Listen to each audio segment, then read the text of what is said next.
Chapter 1. The Unexpected Kiss from Yang Mi. In this post-apocalyptic world, it seems only reasonable that I have a few celebrities among us. Tick-tock, tick-tock. Heavy drops of sweat cascade onto the earth as Jiang Lin grips the overhead push bar tightly, exerting himself fervently. A week hence, the world shall undergo a profound transformation, encased in ice and clad in armor. Beneath the silence lies a new peril. Zombies, mutants, and mutated creatures abound. In the face of such multifaceted threats, only a robust physique and formidable strength can shield him from an untimely demise. Jiang Lin, you're working hard again today. Among the youth in our community, you're the most diligent. A middle-aged woman, linking arms with a muscular young man, greeted Jiang Lin with a smile as they passed by. Aunt Yang, you're busy. I have matters to attend to. Jiang Lin wiped the sweat from his neck with a towel before rising to leave the gym. As the door swung open, he was met by a panorama of towering glass edifices. What a beautiful view! In just a week, it will no longer be visible, Jiang Lin sighed. And as he spoke, a striking figure gracefully glided past him, entering the gym. Jiang Lin, uncertain, followed her inside. Mom, why are you again? As the individual removed her facial disguise, Jiang Lin finally recognized her. I can't believe it's really Yang Mi. She lives in our community too? Surprised, Jiang Lin reflected on the fact that although he resided in a prestigious area of the metropolis, he had never heard of any celebrities living there. Having owned his property for many years, he had never encountered Yang Mi. Jiang Lin began to speak, but suddenly, the world spun around him. The perfect beauty collection system has been activated. A beauty with a score of 90 has been detected as a reward for system activation. Her score has been elevated to 100. When Jiang Lin regained his bearings, a mechanical voice resonated in his mind. System? Jiang Lin furrowed his brow, preparing to investigate the changes when an exclamation interrupted him. Yang Mi exclaimed, staring at her suddenly enlarged bosom and her unexpectedly reduced figure. Shocked and OACRY.As she teetered. Jiang Lin dashed forward and caught her. Wow, so handsome. Their eyes met, and Yang Mi's gaze sparkled with tiny stars. Warm reminder. The host charm value has increased to 100 points. All individuals of the opposite sex will be unable to contain themselves around you. The mechanical voice chimed again. Me, are you all right? Aunt Yang rushed over, her eyes lighting up with interest as they fell upon Jiang Lin. No way. No way. Jiang Lin was taken aback, but the reality was as he suspected. Little Jiang, Annie has something she wants to discuss with you privately. Do you have time? Aunt Yang's hand, seemingly uncontrollable, began to wander across Jiang Lin's muscular chest. Annie, I'm still young. I want to work harder. Wait until the day I no longer wish to strive, and then you can come find me. How about that? Jiang Lin awkwardly wrapped his arm around Yang Mi's now slender waist, gently pushing away Aunt Yang's roaming hand. Little Jiang, you're just too young. Look at him, was stubborn back then, but now he's the one begging me.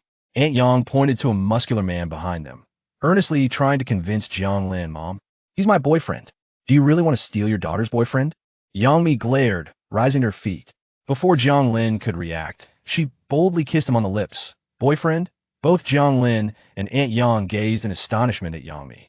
Jiang Lin began to explain, but this time, Yang Mi leaned in again, kissing him directly on the mouth. Me, you've finally come to your senses. Little Jiang, you must come over for dinner someday. Aunt Yang, seeing the scene, ceased her pursuit of Jiang Lin, yet her lingering wink indicated she had not given up on him. After Aunt Yang departed, Yang Mi quickly released her grip on Jiang Lin's lips, dragging him out of the gym. I'm really sorry about what just happened. Yang Mi bowed an apology as they exited. Well, if there's nothing else, I'll be on my way, she said, attempting to leave. However, Jiang Lin stepped forward, blocking her path. What are you doing? Yang Mi frowned. Is a mere apology sufficient after that kiss? Jiang Lin smiled at her. What do you want then? Yang Mi glanced at her phone, appearing quite anxious. Surely, you must treat me to a meal. Jiang Lin grinned. A meal? All right, come with me, Yang Mi replied, leading him to the parking garage. Where are we going? Jiang Lin inquired curiously as he settled into the car. I have a gala to attend tonight. If you want to come, you can join me. But you mustn't speak carelessly there, nor mention what just happened. Understood? Yang Mi threatened Jiang Lin menacingly before driving away from the community. Not speaking carelessly? that might prove difficult. Jiang Lin glanced down at the virtual screen before him, the displayed content proving too tempting to resist. Chapter 2. I can use magic. Collection Task 1. Please complete the collection task for Yang Mi within 48 hours. Task objectives. 1. Confirm your relationship with Yang Mi as boyfriend and girlfriend. 2. Ensure that no fewer than 100 individuals believe you and Yang Mi are in a romantic relationship. 3. Engage in an intimate relationship with Yang Mi. Task Jiang Lin. Completing any one of the objectives will grant you a special ability reward and obtain Yang Mi's character card. Task failure penalty. Charm value 10 points. This task was triggered when Jiang Lin rescued Yang Mi, and among the objectives, the second one posed the least difficulty. Thus, Jiang Lin had no intention of adhering to Yang Mi's instructions. Initially, he planned to leverage their dinner to create a misunderstanding among 100 people regarding their relationship. However, it now appeared that the situation had become simpler. After more than an hour's drive, Jiang Lin and Yang Mi arrived at a villa in the outskirts of the metropolis. As they approached the poolside, it was already bustling with activity. Mimi, why did you take so long to arrive? Reba, clad in swimwear and holding a glass of red wine, approached with a flushed face. Detected 100 beauty Reba. Would you like to initiate the collection task? Upon seeing Reba, the system's prompt echoed in Jiang Lin's ears. Not yet. After a moment of contemplation, the system notification vanished from his view. Detected 100 beauty Naza. Would you like to initiate the collection task? Detected 100 beauty Sure. Would you like to initiate the collection task? Detected Jiang Lin raised his head and surveyed the surroundings, his gaze falling upon a multitude of stunning beauties. This is a treasure trove. It would be unwise to indulge excessively. I should first complete Yang Mi's task. With a heavy heart, Jiang Lin declined all other missions. Mimi. Who is he? Reba, embracing Yang Mi, inquired curiously, glancing at Jiang Lin. Yang Mi began to speak, but was abruptly interrupted by Jiang Lin. Hello, I am Mimi's boyfriend. I've heard much about your close friendship with her. It is a pleasure to meet you. Boyfriend? Both Yang Mi and Reba gasped in astonishment, covering their mouths. They exchanged glances, each reflecting disbelief and surprise. Hey everyone, can you guess who he is? Reba eagerly pulled Jiang Lin to the edge of the pool. Huh? Who? Numerous celebrities floated in the water or rose from their loungers. Their curiosity piqued as they turned to Jiang Lin. Never seen him before. Could he be a newcomer? He certainly has a fine appearance. Upon seeing Jiang Lin, an air of familiarity enveloped the crowd. As for the female stars, regardless of their ages, they all displayed traces of infatuation towards Jiang Lin. The overwhelming charm he exuded was unmistakable. That's him. Reba placed her palm on Jiang Lin's back and, taking advantage of his momentary distraction, pushed him into the pool. He is Mimi's boyfriend. Plop. The sound of him hitting the water left everyone in disbelief, standing stunned. Splash. As Jiang Lin emerged from the water, a barrage of hostile glances swiftly turned towards him. Indeed, Mimi is my girlfriend, Jiang Lin proclaimed with conviction, and those around him, witnessing his resolute declaration, silently acknowledged their relationship. Task completed. Congratulations, host, for acquiring level spatial ability. Congratulations, host, for obtaining Yang Mi's character card. Character card, Yang Mi. Rating 100. Charm value, 90. Wealth value, 100. Ability value, 50. Character intimacy, 50. I am not. Yang Mi stood by the pool's edge, just about to refute Jiang Lin's claim when he unhesitatingly activated her character card. What is this sensation? Is my consciousness splitting in two? Upon activating the character card, Jiang Lin felt as if his consciousness had bifurcated. One part remained within his own body while the other traversed into Yang Mi's, controlling her actions. What do you mean you aren't? Reba asked curiously. That I am not. Jiang Lin attempted to speak, only to realize his tone was inappropriate and quickly adjusted his voice. Yang Mi, blushing, stamped her foot and fled from the pool. Isn't that the case? Witnessing Yang Mi's reaction only solidified the crowd's belief in their relationship. Everyone, I must take my leave. Jiang Lin hastily stood and pursued Yang Mi. What a handsome man. What a pity he is Yang Mi's boyfriend. Reba mused as she watched Jiang Lin's retreating figure, biting her lip, lost in thought. I said Jiang Lin is not my boyfriend. Yang Mi suddenly shouted in the vast courtyard of the villa. Huh? Where am I? Wasn't I in the pool? After yelling, Yang Mi realized she was no longer by the pool. Am I merely jesting? Jiang Lin looked around, attempting to mask his unease with humor. Me. What you just said? Wang Xiqing, astonished, stood on the steps, glaring at Jiang Lin and the others, his face twisted with rage. It was indeed false. Who the hell are you? Why would you tarnish Yang Mi's reputation? Wang Xiqing descended the steps, raising his hand to strike Jiang Lin. Me, allow me to perform a magic trick for you. Jiang Lin, unfazed by the approaching fist, raised his hand and waved at Wang Xiqing. Suddenly, a towering black hole materialized, swallowing Wang Xiqing whole. Die. Wang Xiqing screamed as he threw a punch, only to find himself standing at the edge of a cross-sea bridge, nearly knocking himself off. Wang Xiqing yelped, stumbling backward and collapsing onto the bridge. What on earth? How did I end up here? Wang Xiqing exclaimed in shock, as nearby pedestrians gawked at his disarray. What's going on? Where's Wang Xiqing? What have you done to him? Yang Mi gazed at Jiang Lin, her expression one of disbelief, having witnessed Wang Xiqing vanish before her eyes. This shock made her heart race uncontrollably. You believe I can perform magic? Jiang Lin smiled, revealing this ability to impress Yang Mi magic. How could that be? Yang Mi replied, bewildered. Though reluctant to accept, the recent events insisted upon their authenticity. Mimi, have you seen Wang Xiqing? At that moment, Reba emerged from the pool. If you don't believe me, I can demonstrate again, Jiang Lin said with a grin, and without hesitation, he raised his hand, aiming at Reba, who was descending the stairs. Chapter 3. A Poolside Dance with Reba. Don't! Yang Mi shouted urgently, genuinely fearing Jiang Lin would treat Reba as he had Wang Xiqing. Mimi, why are you in such a rush? Are you alright? Reba approached with concern, reaching Yang Mi. I'm fine, just feeling a bit. Yang Mi began to concoct an excuse to leave, but Jiang Lin interrupted. She was feeling a bit nauseous, so I brought her outside for some fresh air. She's fine now. Nauseous? Reba's eyes widened in surprise. Her gaze instinctively drifted down to Yang Mi's flat abdomen. I am not. Yang Mi immediately denied it, but Reba, unconvinced, responded, Congratulations. Reba's collection task initiated successfully. Task objectives: 1. Engage in an intimate relationship with Reba. 2. Complete a physical interaction with Reba in a public setting. Public setting, minimum of 50 people present. 3. Establish a romantic relationship with Reba. Task duration, 48 hours. Task rewards: increase charm value cap to 200, acquire the ability to adjust charm values for specific individuals, and obtain Reba's character card. Task failure penalty: permanent cap on charm value set at 100. While Reba and Yang Mi conversed, Jiang Lin had already activated the collection task. Although the reward from Reba's collection task did not grant any abilities, it was precisely what Jiang Lin needed.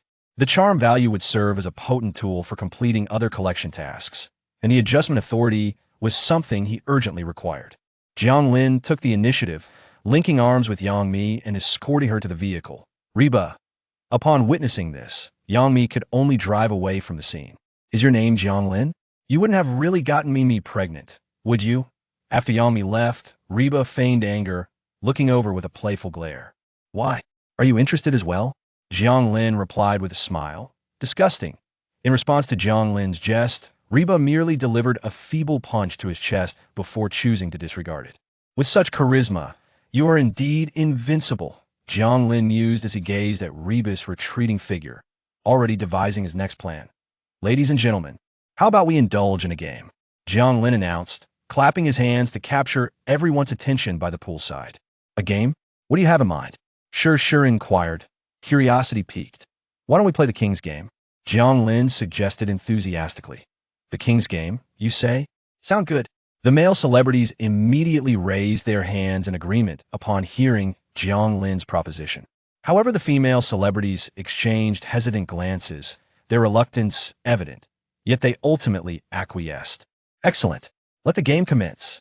Jiang Lin retrieved a deck of playing cards from nearby, organized them, and placed them on a low table beside the pool.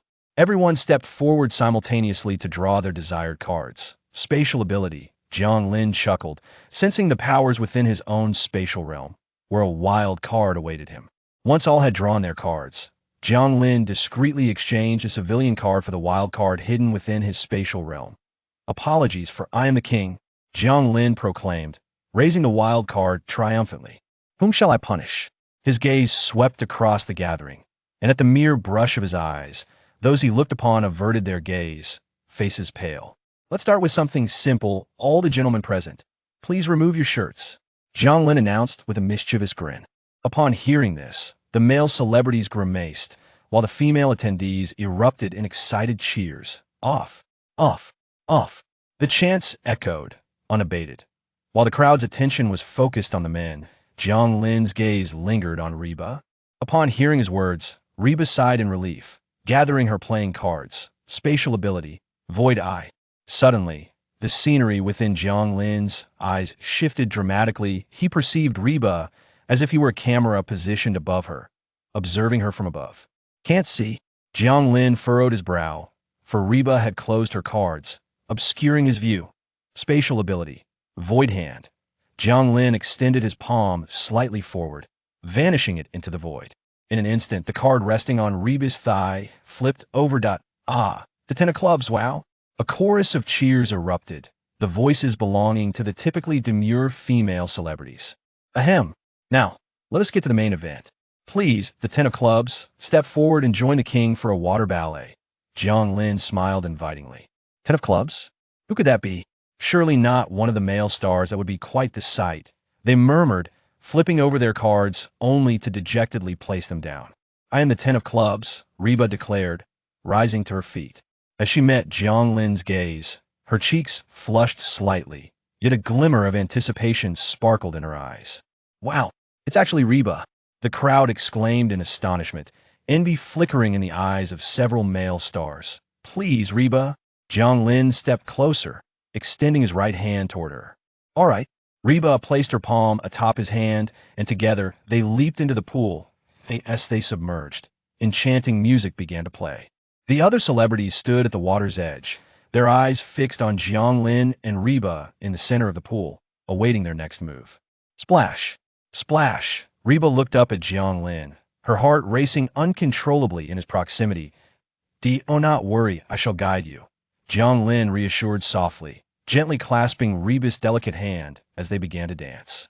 In the heart of the pool, Jiang Lin and Reba moved gracefully, their dance captivating, accompanied by a continuous tide of applause. However, Jiang Lin's expression grew increasingly tense.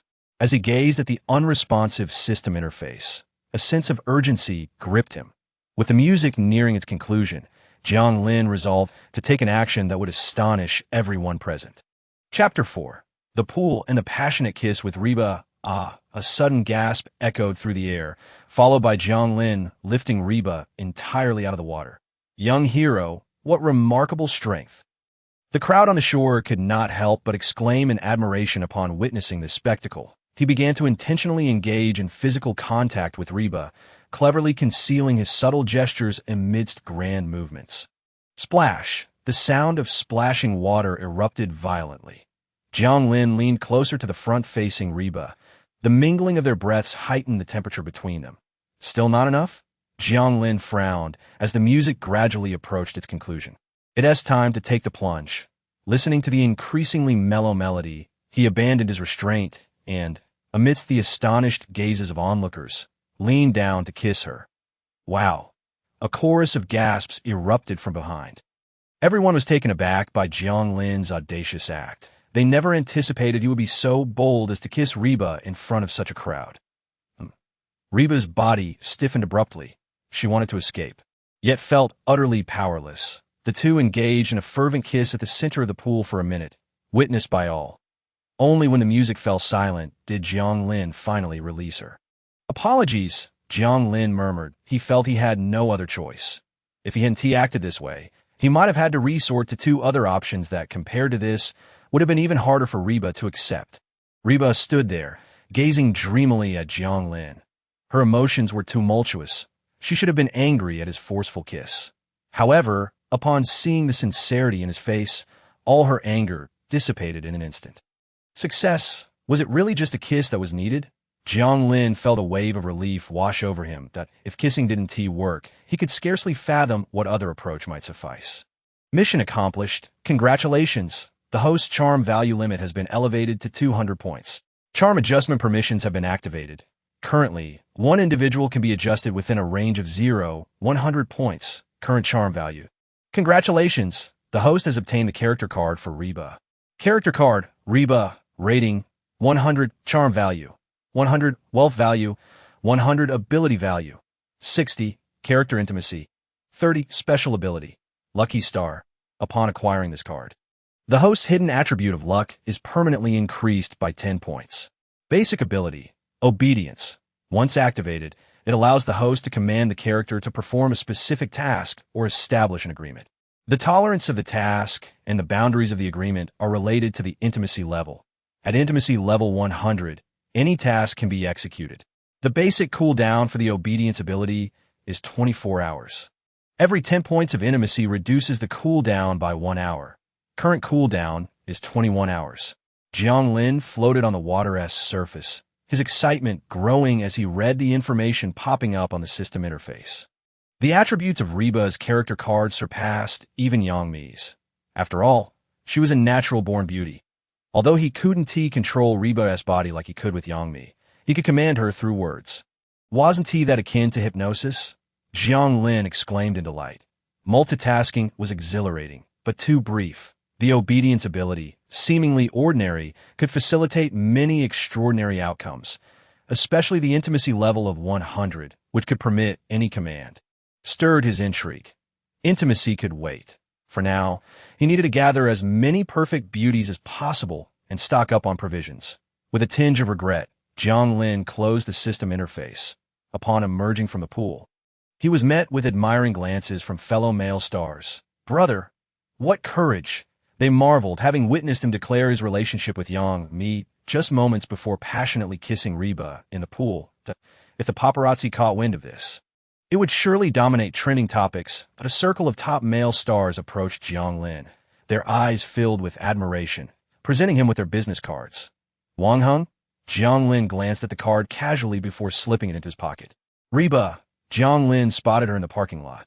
You, step aside. Reba, seated in the driver's seat, cast a complex glance at Jiang Lin. After he spoke, she nodded slightly, her voice dreamy. Yes, I had a great time today. Will you come out next time I invite you? Jiang Lin inquired again. Sure, Reba replied without hesitation. Did I ask that so? Then, just as Jiang Lin was about to let Reba leave, she unexpectedly swung open the car door and pulled him inside. After a spirited scuffle within the vehicle, Jiang Lin reluctantly exited Reba's car. See you next time. Reba winked at Jiang Lin, forming a heart with her hands before driving off contentedly. Did the intimacy level rise to 50? Jiang Lin observed the sudden system notification, his eyes flickering with surprise. The IT seemed that engaging in intimate interactions could indeed enhance intimacy. He began to grasp the significance of intimacy. What? Are you feeling jealous? Jiang Lin teased Yang Mi while removing his clothing. Open the door. Jiang Lin, hurry up. A vigorous knocking resonated from outside. Who is it? Jiang Lin frowned, setting down his phone as he approached the door. Why is it Aunt Yang? Peering through the peephole, he was filled with confusion as he opened the door. Aunt Yang, what brings you here so late? Jiang Lin stood at the threshold, his head peeking out, curiously regarding Aunt Yang. Crash. Without waiting for an invitation, Aunt Yang barged in. Jiang Lin, aren't you my Mimi's boyfriend? Are you colluding with her to deceive me? Aunt Yang turned, and upon seeing Jiang Lin clad only in his underwear and tank top, her eyes brimmed with affection. Aunt Yang, wait? Realizing the precarious situation, Jiang Lin hastily accessed the system interface, preparing to alter his charm value in her eyes. Little Jiang, I must confess, I adore young men like you. However, Aunt Yang was quicker. She swiftly closed the door, cornering Jiang Lin against it. Chapter 5. Almost becoming Yang Mi's stepfather. Mom, is that your voice? Jiang Mi's voice came through the phone, but due to the distance, it failed to reach Jiang Lin and Aunt Yang's ears. Aunt Yang, didn't I say I wanted to work a bit harder? Jiang Lin, pinned down, couldn't he even adjust his charm value? Little Jiang, it has only been a few hours, yet you seem even more irresistible. Aunt Yang leaned closer, her hand moving uncontrollably towards him. Adjust Aunt Yang's charm value to 0. Jiang Lin, seeing his reputation at stake, shouted out desperately. Adjustment complete. The system's voice echoed in his ears. Huh. Jiang Lin, Aunt Yang, seemingly dissatisfied, rose and distanced herself from him. That I saw the video. You actually dared to kiss Reba in the pool. What position do you put my daughter in? Panting, Jiang Lin, relieved that Aunt Yang had returned to her normal demeanor, replied, Aunt Yang, this is my private space that if you have questions, ask your daughter. With that, he ushered Aunt Yang out of his room. This time, Aunt Yang complied readily, not wishing to linger even a minute longer in Jiang Lin's home. Bang! Hardly had Jiang Lin closed the door when the doorbell rang again. Aunt Yang, I told you if you want to know about my relationship with Me. Just ask her, Jiang Lin yelled as he opened the door, only to be taken aback by the sight of Yang Mi standing there. What have you done to Reba? Yang Mi frowned as she stepped into Jiang Lin's room. Me? Reba? Nothing much. Jiang Lin yawned as he shut the door behind them. Feeling exhausted from the day's events, I'll tell you, Reba is my best friend, that if you dare to do anything untoward, I want to let you off easily. Yang Mi turned, pointing a finger at Jiang Lin in warning. Not let me off easily. What do you plan to do? Jiang Lin, curious, stepped closer and grasped the finger she was pointing. You, shameless. Yang Mi attempted to pull away in protest, only to be pushed onto the sofa by Jiang Lin. Why has your intimacy level decreased? Jiang Lin leaned closer, noticing the intimacy bar indicating -60. His brow furrowing instantly. What intimacy level? Yang Mi, feeling Jiang Lin's south breath close to her, lowered her voice.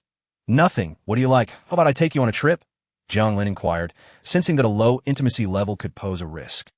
Though the system hadn't issued a warning, he understood from typical game experiences that low intimacy could be dangerous. He didn't want to harbor a ticking time bomb beside him. Travel. What travel? Do you have any idea how much work I've taken on? I stealthily slipped away from the film crew tonight.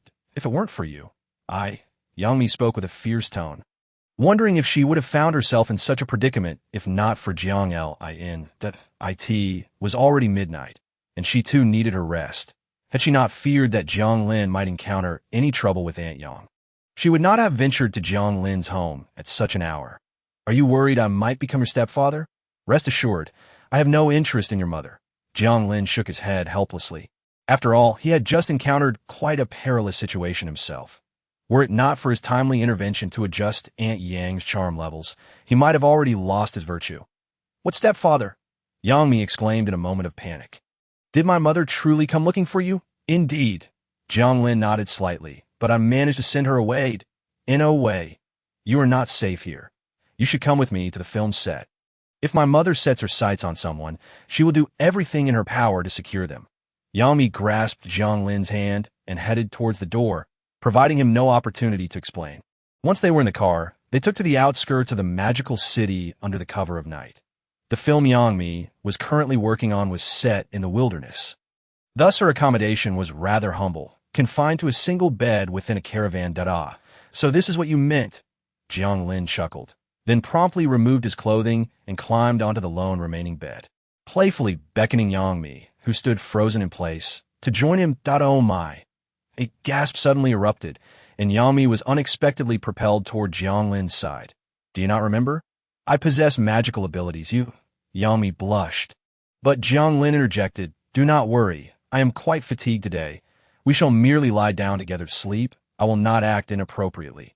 Jiang Lin turned slightly, closing his eyes, as night swiftly passed. When Jiang Lin finally awoke, he was greeted by a flurry of noises around him.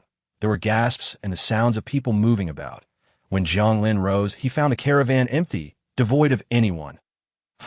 Leaning against the backrest, Jiang Lin stretched and made his way to the kitchen area. They even prepared breakfast.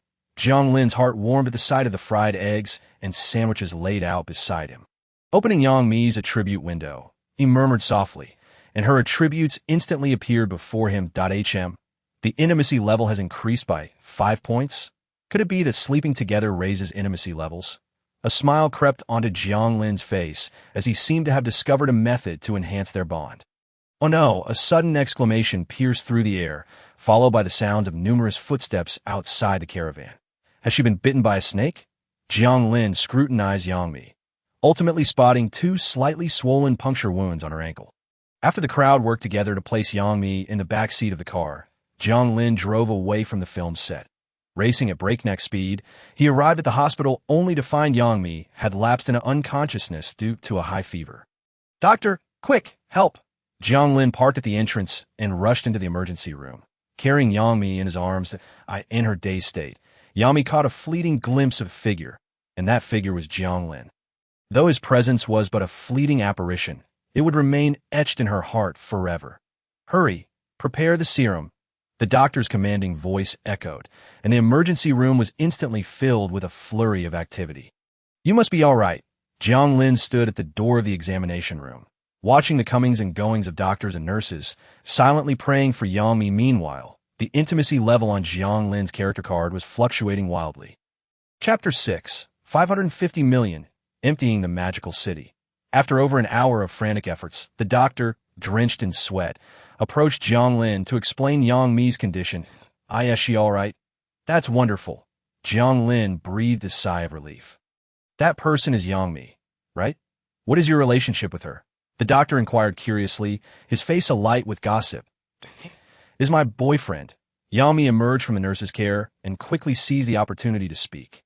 "I see. You two truly make a lovely pair." After the doctor and nurses finished their remarks, they discreetly exited the examination room to grant them privacy. "Thank you." Yang Mi spoke softly, acknowledging that if it weren't for Jiang Lin's reckless driving, she might not have survived. Though she had been in and out of consciousness, each time she opened her eyes, she could see Jiang Lin's unwavering figure. As Yang Mi had surmised, Jiang Lin had disregarded traffic lights in a desperate bid to get her to the hospital as quickly as possible. Though the journey had been fraught with danger, the outcome was fortunate. The doctor insisted on admitting her for observation. "Let me help you with the admission process." Jiang Lin gently pushed Yang Mi forward, taking measured steps ahead. The two shared a silent understanding, yet a palpable tension of intimacy lingered in the air.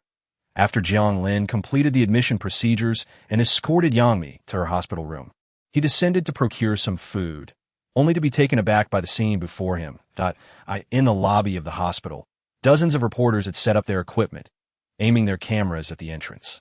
Upon spotting Jiang Lin, they surged toward him. "Mr. Jiang, what is your relationship with Yang Mi?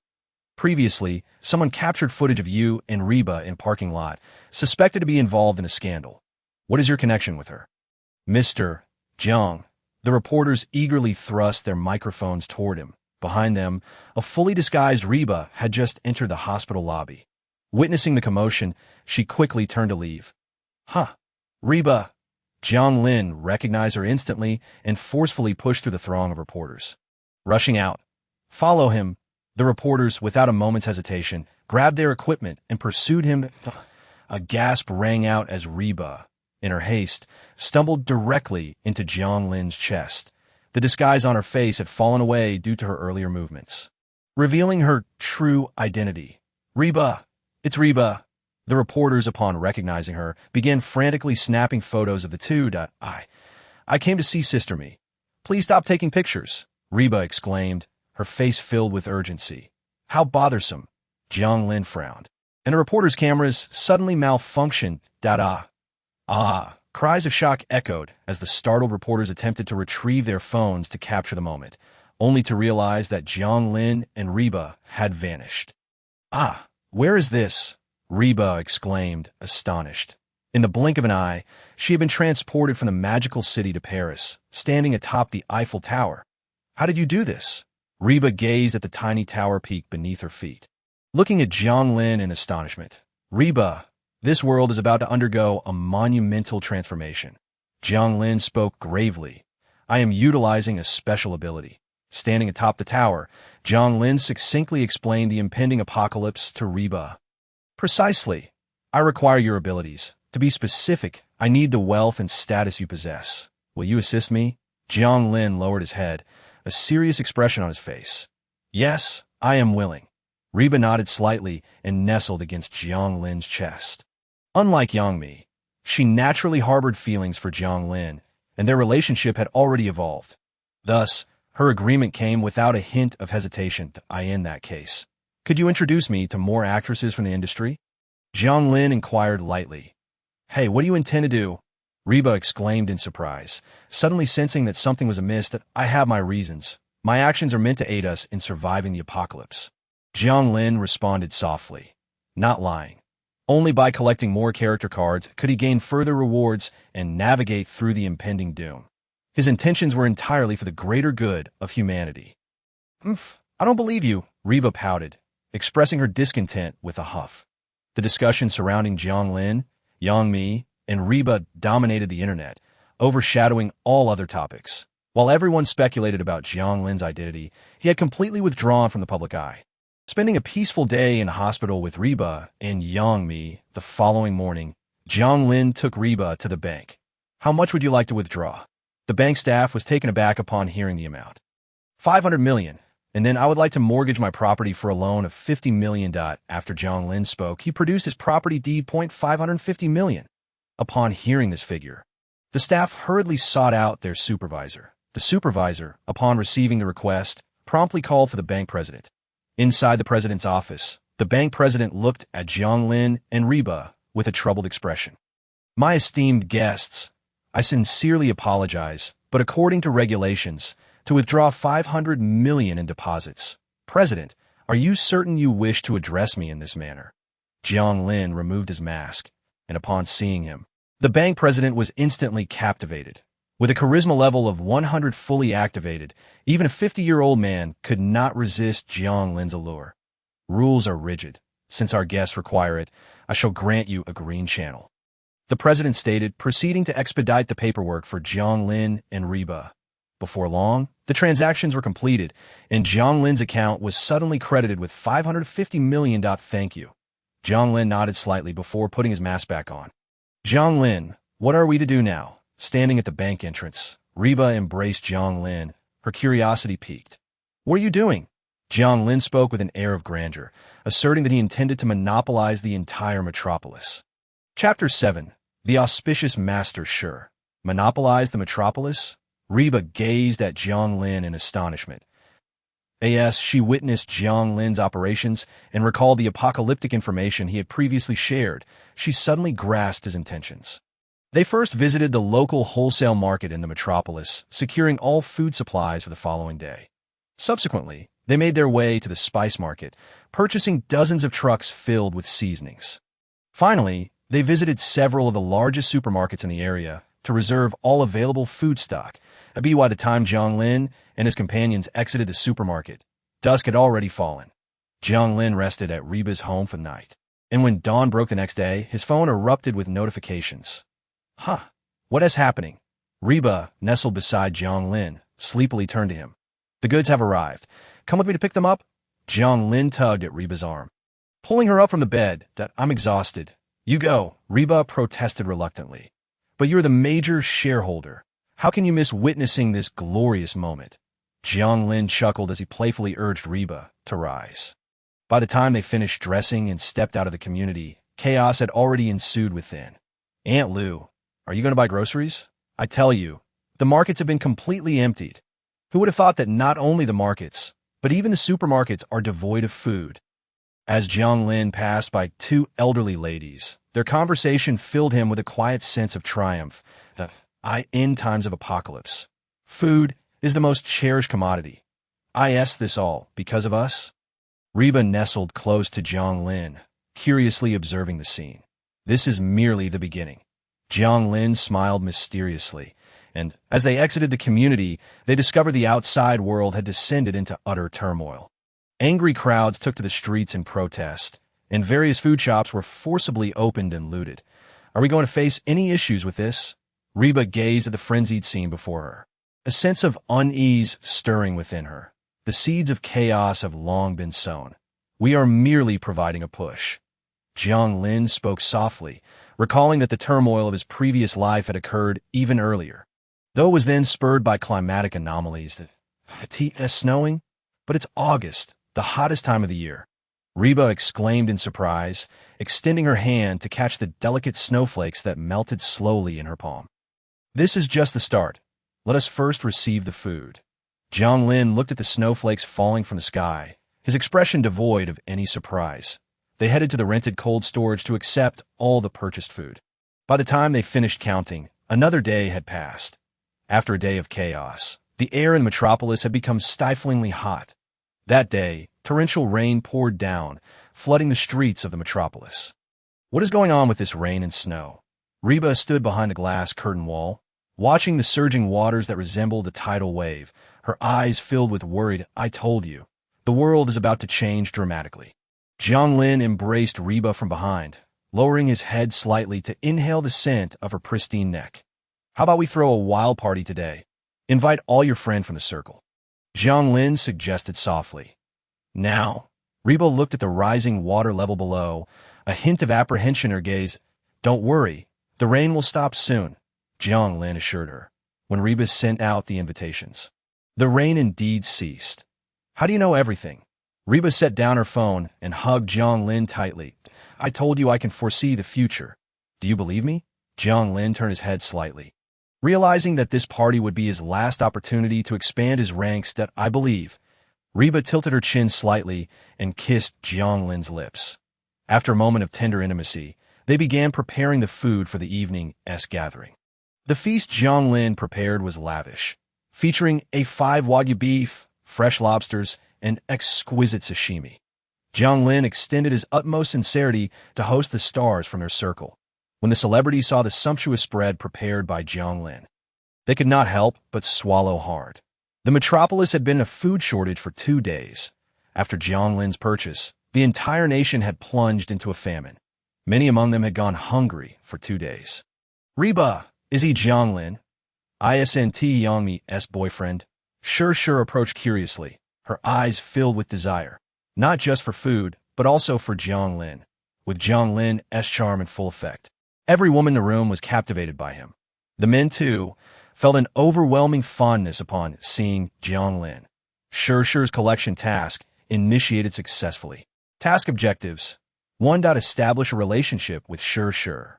2. Conquer Shure's heart, making her willingly your subordinate. 3. To interact with Shure, raising the decibel level in the venue above 100. Task duration: 48 hours. Successful task reward: 1 ability core, 10 charm points. Shure character card. Failure penalty: 1 ability lost. As Shure approached, Jiang Lin accepted the collection task directly. This collection task was somewhat different, yet in comparison to Reba's task, it seemed a tad simpler. "Oh, you want to know?" Jiang Lin drew near to Shure and, before she could react, embraced her. "Oh," the surrounding guests gasped in astonishment at the sight. Task successful. Congratulations to the host for obtaining 1 ability core and a Shure character card. Host charm value increased to 110. With charm exceeding 100, even the same sex may develop affection. Character card: Shure, rating 100, charm value 100, wealth value 100, ability value 30, character intimacy 0, special ability, auspicious partner. When living with a spouse or partner, increases the partner's ability level by 1. Basic ability: loyal servant. For certain reasons, Shure will only be loyal to the man who provided her with her first experience and will never betray him. Jiang Lin stared at the character card information, his eyes filled with astonishment. Although Shure's ability was simple, it was precisely what Jiang Lin needed. It seems. I must continue to engage deeply with Shure. Jiang Lin looked down at the blushing Shure in his arms, his eyes brimming with a desire to conquer. Chapter 8. 3 women under one roof. Why are you bullying my best friend? Reba, amidst the crowd's cheers, playfully slapped Jiang Lin's shoulder. "Haha." Jiang Lin casually wrapped an arm around Reba, pulling her into an embrace. "What's wrong? Are you jealous? Who is jealous of you? I'm going to eat." Reba pouted and wriggled free from Jiang Lin's embrace. She understood Jiang Lin's intentions, but could not help feeling a twinge of jealousy, so she chose to ignore it. "Let us all have fun." The loud voice suddenly erupted, and the lights in their apartment dimmed, followed by the exhilarating music that drowned out all other sounds. Just as Shure was about to respond, the arrival of one individual made the atmosphere awkward. "I am sorry, Miss Shure, but she probably doesn't like you. Please don't harass her." Du Chun, a leading actor from the mainland, approached with a dark expression, grabbing Jiang Lin's restless hand. Huh. Jiang Lin slightly turned his head to look at Du Chun beside him. In the presence of Jiang Lin's overwhelming charm, Du Chun's eyes held not a trace of affection, but rather deep-seated hatred. Miss Sure, do you know him? Jiang Lin asked, smiling at Sure. Sure hesitated, saying, he is my suitor, but I've already told him that I'm not interested. That's so? Upon hearing this, Jiang Lin forcefully shook off Du Chun's arm and moved closer to Sure under Du Chun's furious gaze. How about we go to a private room and discuss life in depth? Jiang Lin spoke softly, his voice seemingly magical, causing Sure's eyes to become dreamy. Sure nodded slightly, seeing that Sure was about to fall completely under Jiang Lin's spell. Du Chun could no longer bear it and stepped forward, preparing to confront Jiang Lin. However, as soon as his fist was raised, Jiang Lin grasped it in midair. This is the first and last time. If you disturb me again, I will make you disappear. Jiang Lin spoke coldly. Disappear. Upon hearing this term, panic clearly appeared in Du Chun's eyes that Du Chun was a close friend of Wang Xiqing and had heard about his bizarre ordeal. At that moment, recalling Wang Xiqing's experience made him shudder at Jiang Lin's threat. And oh, Du Chun exclaimed in shock, his face filled with terror. What happened to him? Sure asked curiously, having never seen Du Chun in such a state before. You care about him so much. I might just feel jealous, Jiang Lin teased, intensifying the underlying tension between the two. You. What are you jealous of? Sure blushed and replied, we don't have any relationship. What kind of relationship do you desire? Jiang Lin led Sure into the bedroom, closing the door and pinning her against it. I wish to avoid any form of relationship. The voice of Sure was as faint as a whisper, yet her heart couldn't help but pound fiercely. She was perplexed by her own feelings. Upon seeing Jiang Lin, her heart began to race uncontrollably.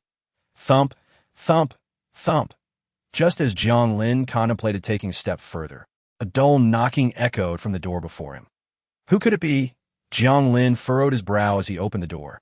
Yang Mi had arrived, accompanied by several friends. Reba stood at the entrance, observing the blushing Sure with a growing discomfort in her heart. Yang Mi is here. A flicker of delight crossed Jiang Lin's face.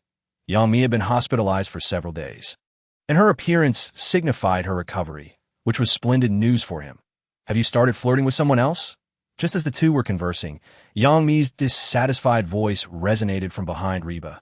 What I do with others seems to have no bearing on you. Does it? Jiang Lin replied with a feigned sternness.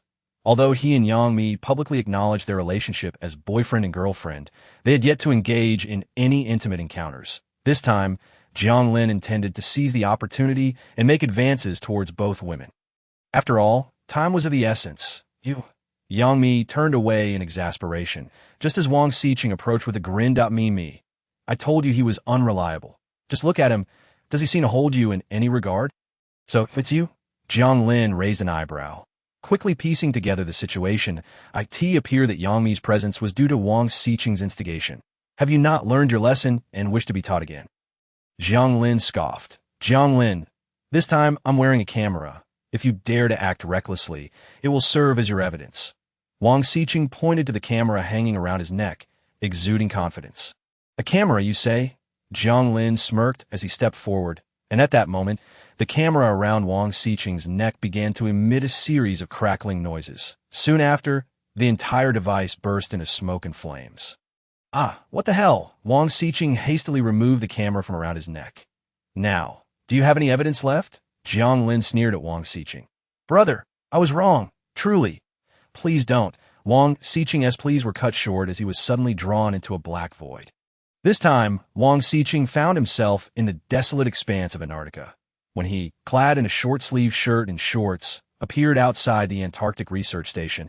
Not only were the scientists exiting startled, but Wang Xiqing himself nearly lost control of his bladder. Fortunately, Jiang Lin spared his life. Had he been thrown onto a deserted ice mountain, he would have had no idea how he might perish and disappeared. Sure gazed at Jiang Lin in astonishment. Her confusion deepened when she noticed that neither Reba nor Yang Mi displayed any signs of surprise. I too wish to know, Reba exclaimed, eager to follow suit. Humph, I shall see what you intend to do, Yang Mi said, also entering the room. Chapter 9. Achieving the beginner collector achievement, what do you intend to do? The three of them looked at Jiang Lin simultaneously. Their emotions varied. Reba's eyes sparkled with anticipation, while Yang Mi was filled with curiosity. As for sure, she was a blend of astonishment and curiosity, tinged with apprehension and expectation. Just arrived, and I shall perform a magic trick for you, Jiang Lin declared as he reached into the void, retrieving a steaming platter of barbecued meat. Where's my barbecue? Meanwhile, in the kitchen area, someone had just opened a beer, ready to savor their culinary creation, only to find that the meat they had painstakingly grilled for over half an hour had vanished entirely. How? Impressive. Sure was captivated by Jiang Lin's feat. How did you accomplish that? And where did Wang Xiqing go? Sure blinked, her face alight with curiosity as she looked at Jiang Lin. In a remarkably comfortable place. Jiang Lin took a skewer of barbecued meat, took a small bite, and offered it to Sure. The film? No need to shoot it. It won't be released anyway. Jiang Lin shook his head slightly and insistently brought the skewer to Sure's lips. What do you mean it won't be released?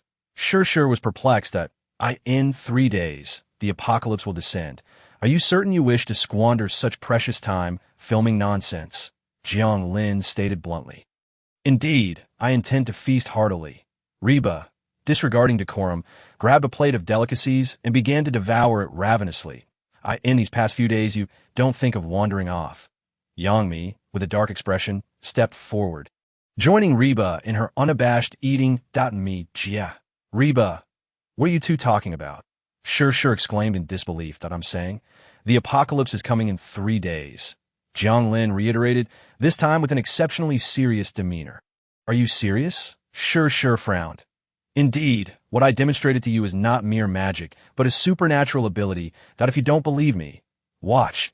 Jiang Lin reached into the void once more, and soon, the trembling Wang Xiqing was yanked back into reality. Jiang Lin, brother, you truly are my elder brother. I was blind. Really, please don't play with me anymore. I want to go back to Antarctica. Wang Xiqing fell to his knees before Jiang Lin. Antarctica? You mean Antarctica? Sure exclaimed in astonishment. How could Wang Xiqing have traveled there in such a short time? Indeed, Wang Xiqing affirmed, brother, if there is nothing else, I shall take my leave. Observing Wang Xiqing's humble demeanor, Jiang Lin could hardly fathom that he was the son of a wealthy magnate from a magical city. Get lost. Jiang Lin kicked Wang Xiqing out of the room. After Wang Xiqing departed, Jiang Lin turned to Sure with a serious expression. And now you should understand that I am not jesting, correct? Is all this truly real? Sure asked, her face a mixture of shock and disbelief. It is indeed all real. Therefore, do not entertain thoughts of your film. Jiang Lin spoke softly, steadily encroaching upon Sure's psychological defenses. Do you not wish to enjoy life to the fullest before the onset of the apocalypse? Jiang Lin advanced toward Sure, who, upon looking up, found her eyes glistening with unshed tears. The three of them spent approximately 2 hours in the room. When they finally emerged, the system notification had made everything clear. Sure's intimacy level has risen to 100 points and is permanently locked at 100 points. Sure's husband-attracting trait is activated, elevating the host's spatial supernatural ability from F level to E level, and acquiring a new trait. Congratulations to the host for mastering the ability of spatial collapse. The host possesses a supernatural core. Would you like to use it? Supernatural core usage is successful. Enhancing supernatural experience. Jiang Lin opened the system interface and saw that his supernatural level had increased significantly once more. Spatial collapse. He had not anticipated being able to wield such a power. Jiang Lin's hand moved slightly, and dark particles began to swirl gently in his palm. What is this? Sure inquired curiously, observing the transformation in Jiang Lin's hand. What about me? Have I not contributed? Reba interjected, feeling a sense of dissatisfaction, as she had devoted all her savings for Jiang Lin. And what about me? Yang Mi, hearing this, also cast an indignant glance at Jiang Lin. You all have indeed helped me. Jiang Lin replied with a smile. To have Reba and the others vying for credit was not an experience afforded to ordinary individuals. As they exited the room, the party outside was winding down. Some guests were thoroughly intoxicated, while others engaged in inappropriate activities in secluded corners. What a pity!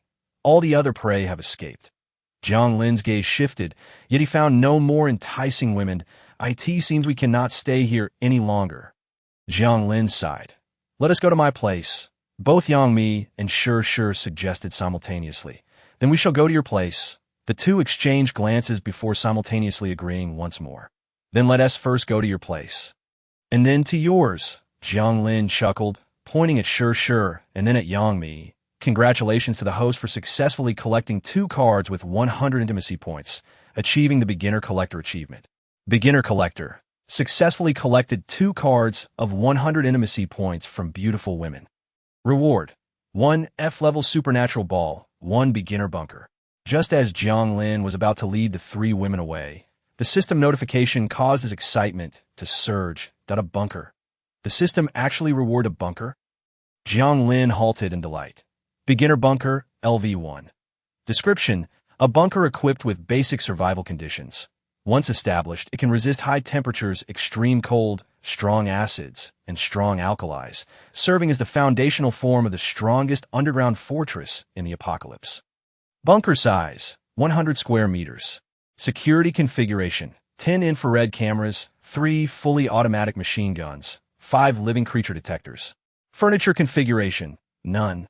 Basic configuration: water and electricity lines are laid out, with sewage and septic systems automatically constructed upon deployment. Employable security forces: 3 F-level armed robots.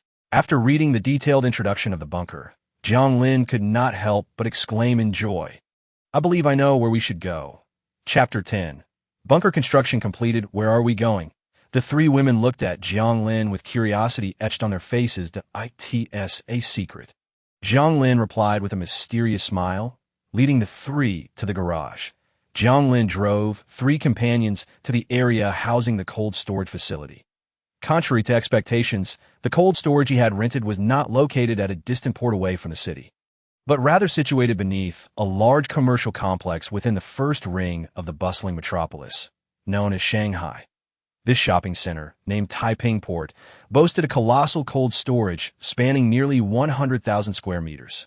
Originally the largest fruit cold storage in Asia, it had now been repurposed by Jiang Lin to store the food he had procured. Jiang Lin had leased the entire facility and had also invited the staff to assist him in managing the cold storage. Mr. Jiang. Upon Jiang Lin's arrival with Sure and the others, all the staff greeted him respectfully, addressing him as Mr. Jiang. How much food did you purchase? Sure, visiting the cold storage for the first time, was taken aback by the towering piles of supplies before her. Wait, the food shortage in Shanghai a couple of days ago could be due to you. Sure's keen intuition sparked a realization. Indeed, I have secured enough food for the entire city for a day, Jiang Lin affirmed with a subtle nod. The lightness of his words belied the profound implications they carried. In 3 days, this place will become a paradise. Jiang Lin's voice held a fervent glimmer in his eyes. He had initially worried about where to find a suitable refuge, but unexpectedly, the system had granted him such a remarkable reward. Paradise? If an apocalypse were to truly unfold, this indeed would become a sanctuary. Yang Mi chimed in. I want to bring my mother and friends over. You won't object, will you? I want to as well. I've already notified my family to come to Shanghai. Reba added eagerly. I also wish to bring my parents and my sister, who happens to be studying in Shanghai. Sure joined in. Of course. That is absolutely fine, Jiang Lin replied with a slight nod. But where shall we reside? We cannot possibly sleep in the cold storage. The 3 women simultaneously expressed their anticipation, gazing at Jiang Lin with hope that he would once again work wonders. Certainly, we cannot sleep in the cold storage. The moment of marvel is about to unfold. Jiang Lin led them to a vacant area at the edge of the cold storage and activated the newly acquired basic bunker. The basic bunker began its construction, with an estimated completion time of 1 minute. As the system's prompt resonated in Jiang Lin's ears, the ground beneath them underwent a remarkable transformation. First, the solid floor was breached, and then, to the astonishment of all, a metallic door rapidly formed before them. How impressive! Is this also a manifestation of supernatural abilities? Sure gazed at Jiang Lin, her face filled with envy, yearning to possess such power. Indeed, Jiang Lin, wishing to keep the system a secret, attributed everything to supernatural prowess. I want supernatural abilities too. Yang Mi pouted, me too, Reba exclaimed, rushing into Jiang Lin's embrace, playfully demanding the same, that I also desire that. Sure was the last to voice her wish, her eyes brimming with anticipation. All three of you wish for it, but I possess only a single orb of supernatural capability, Jiang Lin pondered, grappling with how to resolve this dilemma when the system notification chimed again. Bunker construction complete. Ahem. Let's step inside and take a look. Jiang Lin swiftly approached, opening the tightly shut metallic door and leaping inside. Wow. This room may not be large, yet it exudes such a sense of security, Sure exclaimed in awe upon entering.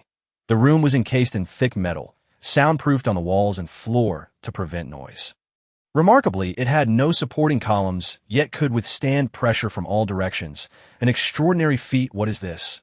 How can we see the outside world? Reba gasped, covering her mouth in surprise as she stood by the window, which revealed a charming grove filled with the sounds of nature. Let me see.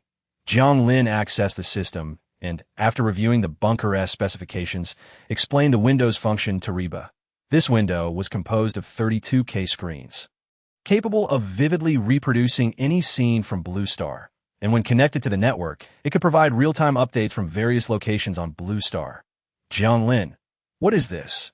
Reba curiously pointed to 3 humanoid robots, each taller than a person, leaning against the wall. F-grade armed robots, equipped with intelligent AI chips, capable of autonomous patrol and home defense tasks. Jiang Lin recited the system's description to Reba. How impressive. This is just like the X-Men. Reba's eyes sparkled with excitement. And what is this? Yang Mi inquired, pointing to 3 machine guns positioned around the bunker entrance, her brow slightly furrowed. Fully automatic machine gun emplacements, connected to a supply system capable of firing thousands of rounds simultaneously. Jiang Lin scoffed, rolling his eyes. These may look intimidating, but in reality, they are not particularly useful. They're only effective against ordinary individuals and pose no threat to those with supernatural abilities. Ordinary? Yang Mi gasped. A close-range shot from that machine gun should be lethal. Have you all not noticed that we are missing the most crucial element? Jiang Lin embraced the 3 women, deliberately creating suspense. What are we missing? They asked, their curiosity piqued. A large and comfortable bed. Of course, Jiang Lin replied with a grin. The 3 responded with disdain. Once Jiang Lin retrieved the bed from the supernatural space, the 3 immediately began to frolic upon it. After a night filled with mischief, they finally succumbed to slumber in the early hours of the morning. When Jiang Lin awoke, the previously empty bunker had been furnished with various items: a home theater, a sofa set, a kitchen, and numerous cabinets. The delightful aroma of food wafted from the front, and as Jiang Lin looked up, he saw Reba and the others cheerfully preparing dinner for him. What a beautiful scene. Jiang Lin sighed contentedly, detected a significant influx of supernatural orbs descending upon Blue Star. Please prepare for reception. Just as Jiang Lin was savoring the moment, the sudden system prompt jolted him upright from his bed. Supernatural orbs? Jiang Lin's voice, filled with excitement, echoed into the kitchen, where Reba and the others, clad in aprons, turned with puzzled expressions. You too can possess supernatural abilities, Jiang Lin exclaimed, rushing towards them and lifting Reba into the air. Spinning joyfully, really? They all cried out in excitement, their long-held dreams of such extraordinary powers finally within reach. Absolutely. Let us head out immediately, Jiang Lin declared with enthusiasm, leading Reba and the others out of the bunker. Hiss, hiss, hiss, it's so cold. The moment they stepped outside, all shivered uncontrollably. The bunker maintained a perfectly moderate temperature, but the cold storage's chill was utterly intolerable. We'll figure out a solution later. For now, let us hurry outside, Jiang Lin urged. They exited the cold storage and stepped onto the street. They were greeted with a breathtaking sight. The azure sky was marred by streaks of fiery red, engulfing the entire expanse above. What is this? Sure, clutched Jiang Lin's arm, gazing in astonishment at the phenomenon overhead. Supernatural orbs, miraculous items that grant ordinary people extraordinary powers, Jiang Lin replied, his eyes alight with excitement. Humanity knew little about the supernatural orbs. leaving Jiang Lin equally clueless about their origins. However, he was certain of one thing. These orbs could bestow supernatural abilities upon their users, a fact already confirmed. The four of them sped towards the bund. Navigating through streets filled with chaos and parades, they changed routes repeatedly, finally arriving at the bund just before the supernatural orbs descended. The area, devoid of tourists, saw a dramatic reduction in its usual crowd. "They're here." As Jiang Lin looked up, red flames erupted above him. Soon after, a perfectly round white orb, spinning gracefully, settled before him. Jiang Lin reached out and captured the palm-sized orb, storing it in his supernatural space. "Let us collect as many supernatural orbs as we can," Jiang Lin instructed, immediately dashing forward. Orbs suspended in mid-air vanished as they made contact with Jiang Lin's hand. Behind him, Reba and the others followed suit, eagerly using their bags to gather the orbs, in stark contrast to their fervor. The others at the bund approached the orbs with caution and trepidation. Most people avoided the areas where the orbs hovered, with only a handful of daring individuals willing to engage with them. This allowed Jiang Lin to amass a substantial collection of supernatural orbs in a short time. However, this initial advantage was fleeting, as others soon joined the fray, vying for the orbs. Within moments, the once bountiful square was stripped of its many supernatural orbs, with Reba and her companions each collecting around 100 altogether. They had gathered nearly 2,000 orbs, representing an immense fortune of potential supernatural beings for Jiang Lin. "Jiang Lin, how do we use these?" Reba inquired, her arms laden with the heavy bags, her face alight with anticipation. "These? Allow me to demonstrate." Jiang Lin responded, taking one orb from the supernatural space and placing it in Reba's palm. "Simply swallow it." Jiang Lin sequentially placed the ability orbs into the hands of Yang Mi and Shi. Upon hearing Jiang Lin's method of consumption, their faces were all marked by hesitation. How could they possibly swallow such a large object? Reba and the others looked troubled at the palm-sized ability orbs in their hands, fearing that their throats might burst from attempting to swallow them. These orbs may appear substantial, but they dissolve upon contact with saliva, so you need not worry about swallowing them. Jiang Lin chuckled, and upon hearing his reassurance, Reba and the others finally felt at ease enough to place the ability orbs into their mouths. The orbs, which were originally the size of a fist, indeed melted instantly into a delectable and sweet liquid once inside their mouths. Just as Jiang Lin had described, gulp. After they consumed the liquid, their bodies underwent a remarkable transformation. This what abilities feel like," Reba exclaimed in astonishment, and as she raised her hand, a nearby car suddenly levitated into the air. "So hot. My body feels so warm," Yang Mi shrieked as vibrant flames erupted from her form. "What is this?" Shi questioned. Her palms opened as a swirl of green energy danced around them. "Let me check." Jiang Lin accessed the system interface to examine the abilities that Reba and the others had awakened. When he reached Shi's profile, he was taken aback. Healing abilities? He couldn't believe it was such a rare and precious healing power. Jiang Lin's heart raced. Healing abilities were far more valuable than combat abilities. They could cure most diseases in the world and were the most sought-after medical resources in the apocalyptic era. If Shi's ability level increased, she could truly heal countless ailments. Jiang Lin began to harbor hopeful expectations. Yang Mi's fiery ability was notably one of the more offensive powers among the abilities.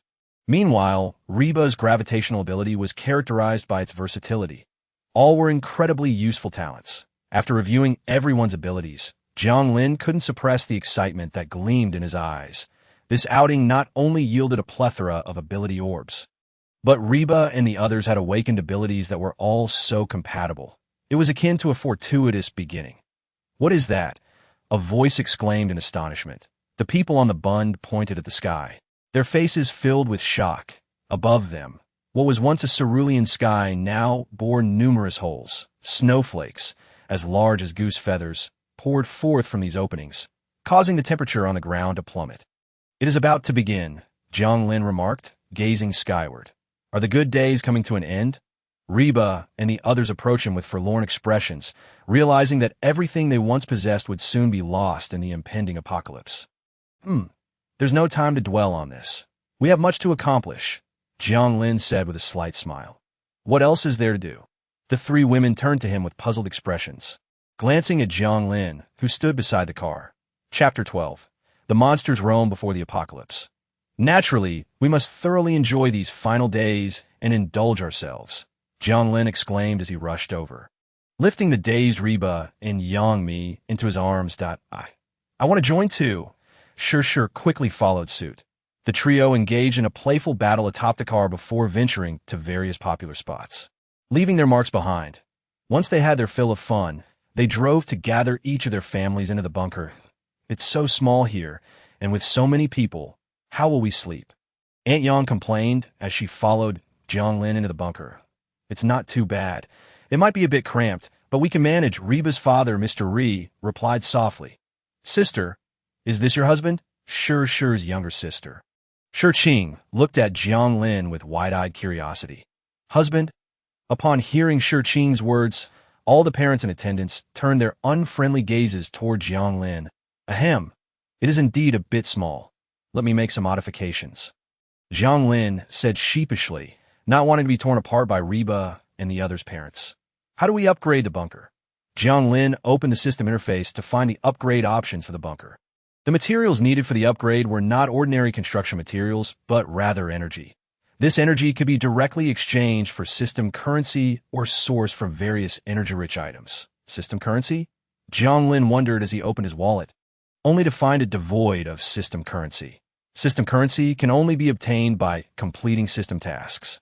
The system promptly displayed this message, providing an explanation. Faced with this reality, Jiang Lin could only accept the situation with resignation. What about energy? Can the energy from the ability orbs be used? Jiang Lin pondered about Yang Mi and the others. However, the system doused his hopes once more, stating that only energy contained within items would suffice. Uncle and Aunt, please wait a moment, Jiang Lin said as he climbed out of the bunker and headed to the cold storage. Energy detected for consumption. Would you like to consume it? Upon entering the cold storage, the system immediately prompted him. Consume. With a thought, Jiang Lin watched as the ice cream before him began to melt rapidly.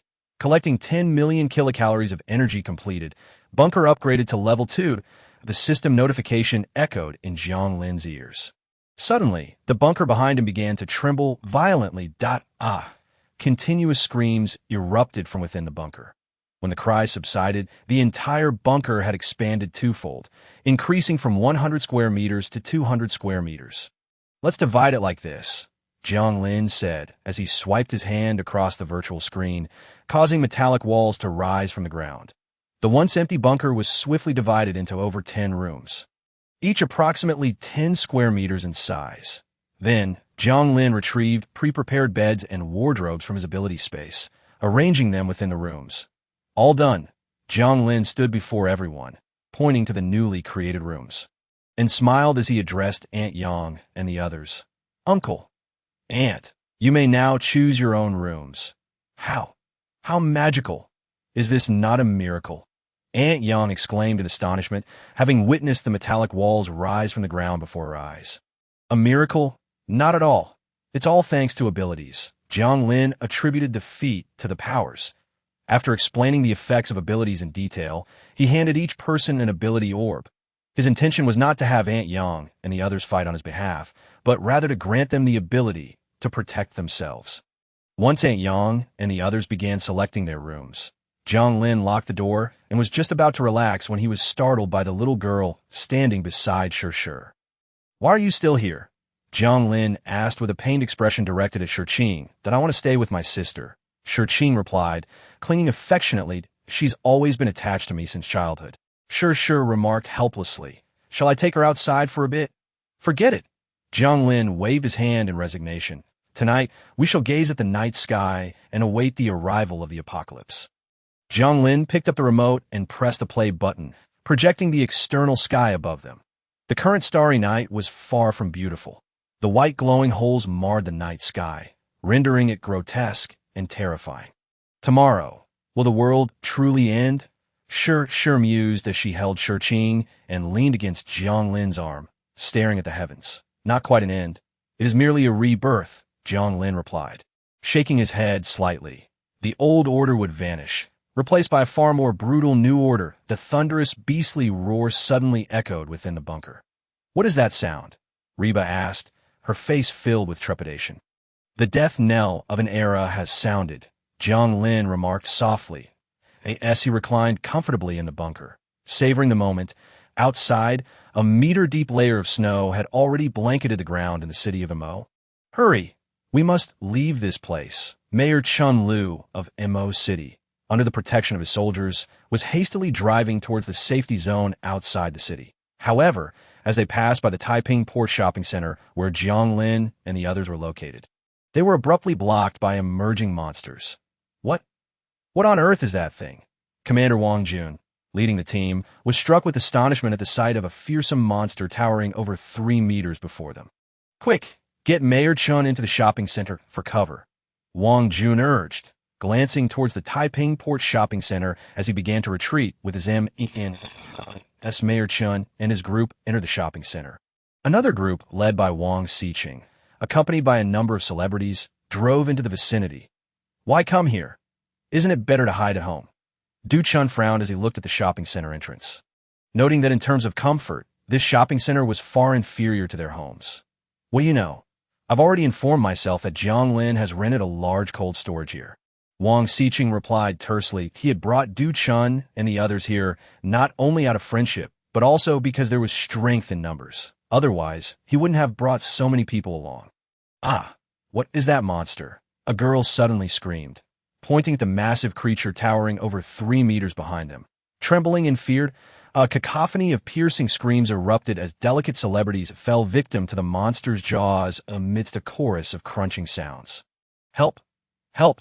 Just as Wang Xiqing and his group rushed into the shopping center, they encountered the recently arrived Wang Jun and his team, who had just begun to call for help when the sound of gunfire erupted, causing their faces to pale dramatically. Chapter 13. F-Class Long-Armed Ape. "Stop! Stop immediately!" The voice of Wang Jun suddenly erupted, causing his subordinates to react excessively to every sound, their nerves frayed. "Dead! Someone is dead!" A scream arose from behind Wang Xiqing. A poor soul had managed to evade the monster's bloodied maw, but fell victim to a bullet instead. "Chase! They've come in!" They had no time to grieve as the creature pursued them into the shopping mall. "Run!" Upon witnessing the monster's entrance, Wang Jun and his group hastily led Chun Lu deeper into the mall. What is this?" Jiang Lin stood in the bunker, gazing at a sudden prompt that appeared in the corner of the wall. He quickly turned his head. "Zoom in." Upon seeing the prompt content, Jiang Lin commanded with his voice. Immediately, several external surveillance feeds were magnified and displayed above his head. Is that Mayor Chun Lu and Wang Xiqing. Yang Mi, lying beside Jiang Lin, stood up in astonishment as she beheld the frantic escape of Chun Lu and the others. "Aren't we going to save them?" Reba leaned over, her face filled with curiosity. "No, we won't. This is the first rule of survival in the apocalypse that I teach you. What does not concern you, let it be." While Jiang Lin and his group remained at ease, Wang Xiqing and his companions were far from comfortable. The monster rampaged, closing in on them relentlessly. "Damn it, bullets are useless." Wang Jun, filled with rage, discarded his rifle. "Captain Wang, I found an entrance, but it leads downwards." A soldier rushed in from behind, urgency painted on his face. "Then down we go. There's no retreat now." Wang Jun barked, leading everyone toward the underground parking lot. What on earth is happening outside? The group gasped, covering their mouths in shock as they witnessed the sky engulfed in a thick black mist. From that moment on, the blue star would no longer receive direct sunlight. Jiang Lin sighed, and as he glanced at the clock beside him, it indicated the time had reached 0000. Everyone, the apocalypse has officially begun. Jiang Lin stood up, speaking solemnly. As he spoke, gasps of astonishment echoed through the speakers. What is that sound?" Aunt Yang timidly craned her neck, and upon seeing the screen displaying a creature over 3 meters tall and more than a meter wide, resembling a humanoid tank, she fell to the ground in fright. Following Aunt Yang's pointing finger, the others also saw the monster in the corner of the screen, chasing after Wang Xiqing and his group. The creature was covered in dense black fur, its skin as dark as coal. Its arms were extraordinarily powerful and elongated, nearly 3 meters long, effortlessly severing even a stone pillar that a person could embrace. Invulnerable to blades and bullets, cries of shock resonated once more within the bunker as they witnessed the monster, amidst a hail of gunfire, tear apart a young man with its bare hands. F-class long-armed ape, Jiang Lin began to explain to the group. Its explosive speed far exceeded that of any human on Blue Star, and its arms could crush steel as easily as tofu. This is merely a fairly average type of monster, Jiang Lin remarked, seemingly unimpressed by the creature. Just average. The group felt a shudder run through them. Without Jiang Lin's presence, would they too end up like those unfortunate souls? Driven away and ultimately devoured by the monster? Jiang Lin, it seems they're charging towards our cold storage. Shu's voice suddenly rang out behind Jiang Lin that I'll take care of it. After stating this, Jiang Lin departed the bunker with 3 F-class armed robots. Disengage weapon restrictions. After opening the cold storage door, Jiang Lin coldly commanded the robots. There are people. Help! Wang Jun exclaimed joyfully upon seeing Jiang Lin standing before the cold storage. But his voice abruptly trailed off. His previously frantic motion came to a halt due to the unforeseen turn of events. Threat detected, initiating elimination protocol. The robots, without waiting for Jiang Lin's command, raised their weapons and began firing. Green beams of light flashed by, severing the arms of the soldiers ahead. This is Mayor Chen Lu. He is rushing outside to coordinate disaster relief efforts. Please ensure his safe passage. Wang Jun bravely stepped forward. Young man, if you can escort me out of Magic City, I promise to reward you. Mayor Chen Lu quickly offered his condition, that I'll say it again, this is private property. Please leave. Jiang Lin's words were laden with gravity. The implied threat unmistakable. The monster is coming. Wang Xiqing's panicked voice rang out behind Wang Jun. Threat detected, classified as F-class. Initiating elimination protocol, that a mechanical voice boomed behind Jiang Lin, and in an instant, several green beams shot past him, aiming directly at the long-armed ape. Roar. The furious roar erupted. The previously invulnerable long-armed ape found itself riddled with fist-sized craters the moment it encountered the green beams. Roar. Injured, the long-armed ape turned and fled, abandoning its pursuit of Wang Xiqing and the others. Thinking of escaping, Jiang Lin raised an eyebrow and stepped forward, vanishing from Chen Lu's group in an instant. As Jiang Lin reappeared, the long-armed ape's body was folded repeatedly, collapsing from its towering height of over 3 meters to a mere point, ultimately vanishing from sight. Such tremendous power. Wang Jun was utterly astonished by the spectacle before him. What kind of power is this? Wang Jun could not help but exclaim. Now, can you leave? Jiang Lin slightly turned his head, swirling black particles within his palm. This esteemed individual. I truly have a mission at hand. I'm not here to make personal requests, but to plead for the sake of the millions in Magic City. I implore you, take me away from here. Mayor Chen Lu pressed on, his resolve faltering as he begged. The path lies beneath your feet. If you wish to leave, then do so on your own. Jiang Lin's voice was icy as he spoke, and as he did, his figure vanished once more. You have 1 minute. After that, the elimination task will commence. Jiang Lin coldly instructed the robots, upon receiving the command. The 3 robots raised their weapons, aiming at Chen Lu and the others ahead. Mayor Chen, what should we do now? Wang Jun and the others looked at Chen Lu, awaiting his decision. Jiang Ge, I am Wang Xiqing. Just then, Wang Xiqing approached with a sycophantic smile, flanked by a group of surviving starlets. Stop. You are approaching a restricted area. Move any closer, and the elimination protocol will be activated.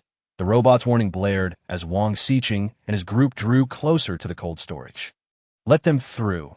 Jiang Lin interjected softly, and upon hearing his command, the robots gradually lowered their weapons. Brother, I've brought them to seek your favor. I know you have a taste for this. I brought only the finest beauties from the industry. Wang Xiqing sidled up to Jiang Lin, whispering enticingly in his I in this damned apocalypse. Only Jiang Lin could ensure his survival. Therefore, he sought to curry favor, leveraging his status and wealth to gather a multitude of starlets before the world descended into chaos. Quite impressive, Jiang Lin acknowledged, noting that most of the starlets Wang Xiqing had brought met the system's criteria for beauty. Brother, If you're satisfied, can we? Wang Xiqing gestured towards the cold storage, his meaning unmistakable. You may lay down here. Jiang Lin pointed to a nearby vacant area on the ground. Upon hearing Jiang Lin's words, not only did Wang Xiqing freeze, but the starlets behind him also expressed their discontent. How can we possibly sleep like this? Complaints rang out continuously. Not satisfied. Then you may leave like them. Jiang Lin gestured towards the departing Shan Lu and his group. Although Jiang Lin had a need for these starlets, he was not desperate enough to accept anything. Collecting tasks could take time, but if order were disrupted, restoring it would prove challenging. Satisfied. Satisfied? Brother, I see you have plenty of food. Could you share some with us? We haven't eaten all day. Wang Xiqing gazed longingly at the abundance of food in the cold storage, swallowing hard. Yes, please give us something to eat. Zhao Lin looked at Jiang Lin with pleading eyes. When they had been fleeing for their lives, they hadn't felt hunger, but now that they had paused, the pangs of hunger surged forth. Oh, you want to eat? Jiang Lin stroked his chin, contemplating for a moment before speaking. Certainly. Just wait. Upon hearing his words, everyone erupted in joyous cheers. Finally, they could enjoy a warm meal. However, when Jiang Lin returned, their laughter faded to emerge from the spatial anomaly with a round table and several stools. Calling over Reba and the others, and before Wang Xiqing and his group, he began to prepare a hot pot. Gulping, Zhao Lin and the others could not help but drool at the sight of the steaming pot. The enticing aroma wafting into the air. You are all talented artists. Come and perform to entertain us. The best performance will earn some food as a reward. Jiang Lin sat at the head of the table, holding a piece of fatty beef dripping with crimson oil, aiming it towards Zhao Lin and her companions with a distant gaze. Witnessing Jiang Lin's actions, Zhao Lin and the others all displayed expressions of discomfort. Just the day before, anyone wishing to see their performance would have to pay a handsome sum, contingent upon their mood and willingness to grant such a favor. But now, a single piece of beef, and they were expected to perform? I'll do it. Deng Ziki raised her right hand high. Excellent. Jiang Lin nodded slightly, retrieving a set of sound equipment from his spatial powers and placing it before Deng Ziki. As the enchanting melody began to resonate, feel the sensation in my fingertips, how time freezes in an instant. How beautiful. I can hardly believe I'm hearing Sister Ziki perform live, Shirqing exclaimed joyfully. If it weren't for Sure, how could she enjoy hot pot while listening to such a song? Brother-in-law is amazing. Shirqing beamed at Jiang Lin, giving him a thumbs up, which elicited frowns from the parents nearby. They realized that their cherished daughters had likely fallen under Jiang Lin's sway, that I never expected this. When the song concluded, Deng Ziki gasped for breath, her eyes filled with anticipation as she looked at Jiang Lin. Indeed, quite impressive. As a reward for being the first performer, I grant you permission to join the table for a meal. Come here. Jiang Lin beckoned lightly, and Deng Ziki, her eyes brimming with tears of gratitude, bowed her head in thanks. Thank you. After expressing her gratitude repeatedly, she set down a microphone and hurried over. Delicious. She was pleasantly surprised by the exquisite taste of the hot pot. Picking up her chopsticks, she grabbed a piece of fatty intestine and popped it into her mouth, her eyes involuntarily narrowing in delight. Previously, she had refrained from indulging in such greasy fare for the sake of her figure. But now in this apocalyptic world, she had no such reservations that I also want to perform. I want to perform too. Seeing Deng Ziki so thoroughly enjoying herself, the others could no longer hold back, raising their hands eagerly. Me. Wang Xiqing swallowed hard, signaling for attention. Oh, what talent do you possess? Jiang Lin turned his gaze toward Wang Xiqing with curiosity. I could perform a handstand. Wang Xiqing declared, and indeed leaned against the cold storage wall to demonstrate a handstand for everyone. The onlookers erupted into laughter at Wang Xiqing's comical display. When had he ever been so ridiculous? Even the big shots in the industry would have to bow to him. Yet here he was, playing the fool for a bite to eat. That's not enough. Do you have any other talents? Jiang Lin casually picked up a piece of fatty beef and placed it in his mouth, the aroma wafting irresistibly, making Wang Xiqing's eyes gleam with determination. I have something bigger to show, Wang Xiqing announced, and his subsequent performance left everyone in awe. Chapter 15. The outbreak of conflict. Woof, woof, woof. Wang Xiqing began barking like a dog, mimicking canine movements with exaggerated gestures. Zhao Liyin and her friends could hardly contain their laughter at the sight. Not bad. Jiang Lin chuckled as he tossed a large piece of beef in front of Wang Xiqing. If you're a dog, you ought to eat on the ground, Jiang Lin jested. Wang Xiqing, without hesitation, dropped to the floor and picked up the meat with his mouth. Not bad. Jiang Lin nodded slightly, finding great amusement in witnessing the young master in such a predicament. What about the rest of you? Jiang Lin turned his attention to those who had yet to speak up. I'll go. The fierce competition reignited. Jiang Lin and the others watched as former stars put on spirited performances for a mere morsel, reflecting on the changes in the world. Indeed, times had truly shifted. Reba and her companions looked at Jiang Lin with gratitude, realizing that without him, they might have found themselves in a similar predicament as those performers in times of chaos. It was often those in positions of power during peaceful eras who faced the harshest reckoning. Though Reba and her friends were not significant figures, they had once stood in the spotlight, making them easy targets for disdain and harm. I'm full. How about you all? Jiang Lin asked contentedly. Having thoroughly enjoyed the meal, not only for the food, but also for the delightful performances, we're full too. Reba and her friends chimed in, their faces adorned with satisfied smiles. Then the remaining dishes are yours to enjoy.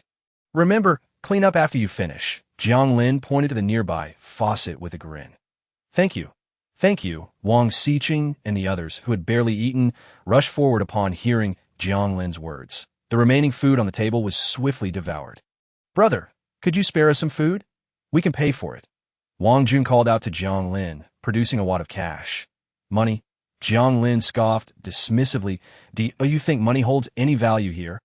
If you believe it does, feel free to go outside and buy food. Jiang Lin replied coldly before turning to leave. It was already late at night, and he was in need of rest. Captain, I told you this kid wouldn't hand over the food willingly. Discontented murmurs arose from behind Wang Jun, causing both Jiang Lin and Wang Jun to shift their expressions. What? Are you planning to rob me? Jiang Lin shot a cold glare at Wang Jun and his companions, issuing an order to the robots stationed at the cold storage entrance. Eliminate them. You. Wang Jun's countenance paled as he quickly drew his handgun and began firing. Purge protocol initiated. Energy shield deployed successfully. A mechanical voice announced as a robot rolled forward, deploying a shield taller than a person. The instant the energy shield activated, the bullet struck it, losing all momentum and falling to the ground. Zhao Liyin and the others gasped in shock, their disbelief evident as they beheld the sudden appearance of the energy shield. How many secrets lay hidden within Jiang Lin? This question echoed in the minds of all present. Threat detected. Executing extermination protocol. The mechanical voice resumed as 3 robots retracted their firearms and leaped into action, surrounding Wang Jun and his companions in a triangular formation. I'll handle this. You all run. Wang Jun declared, suddenly sprouting grayish fur, his clothes ripping apart in the process. Awoo.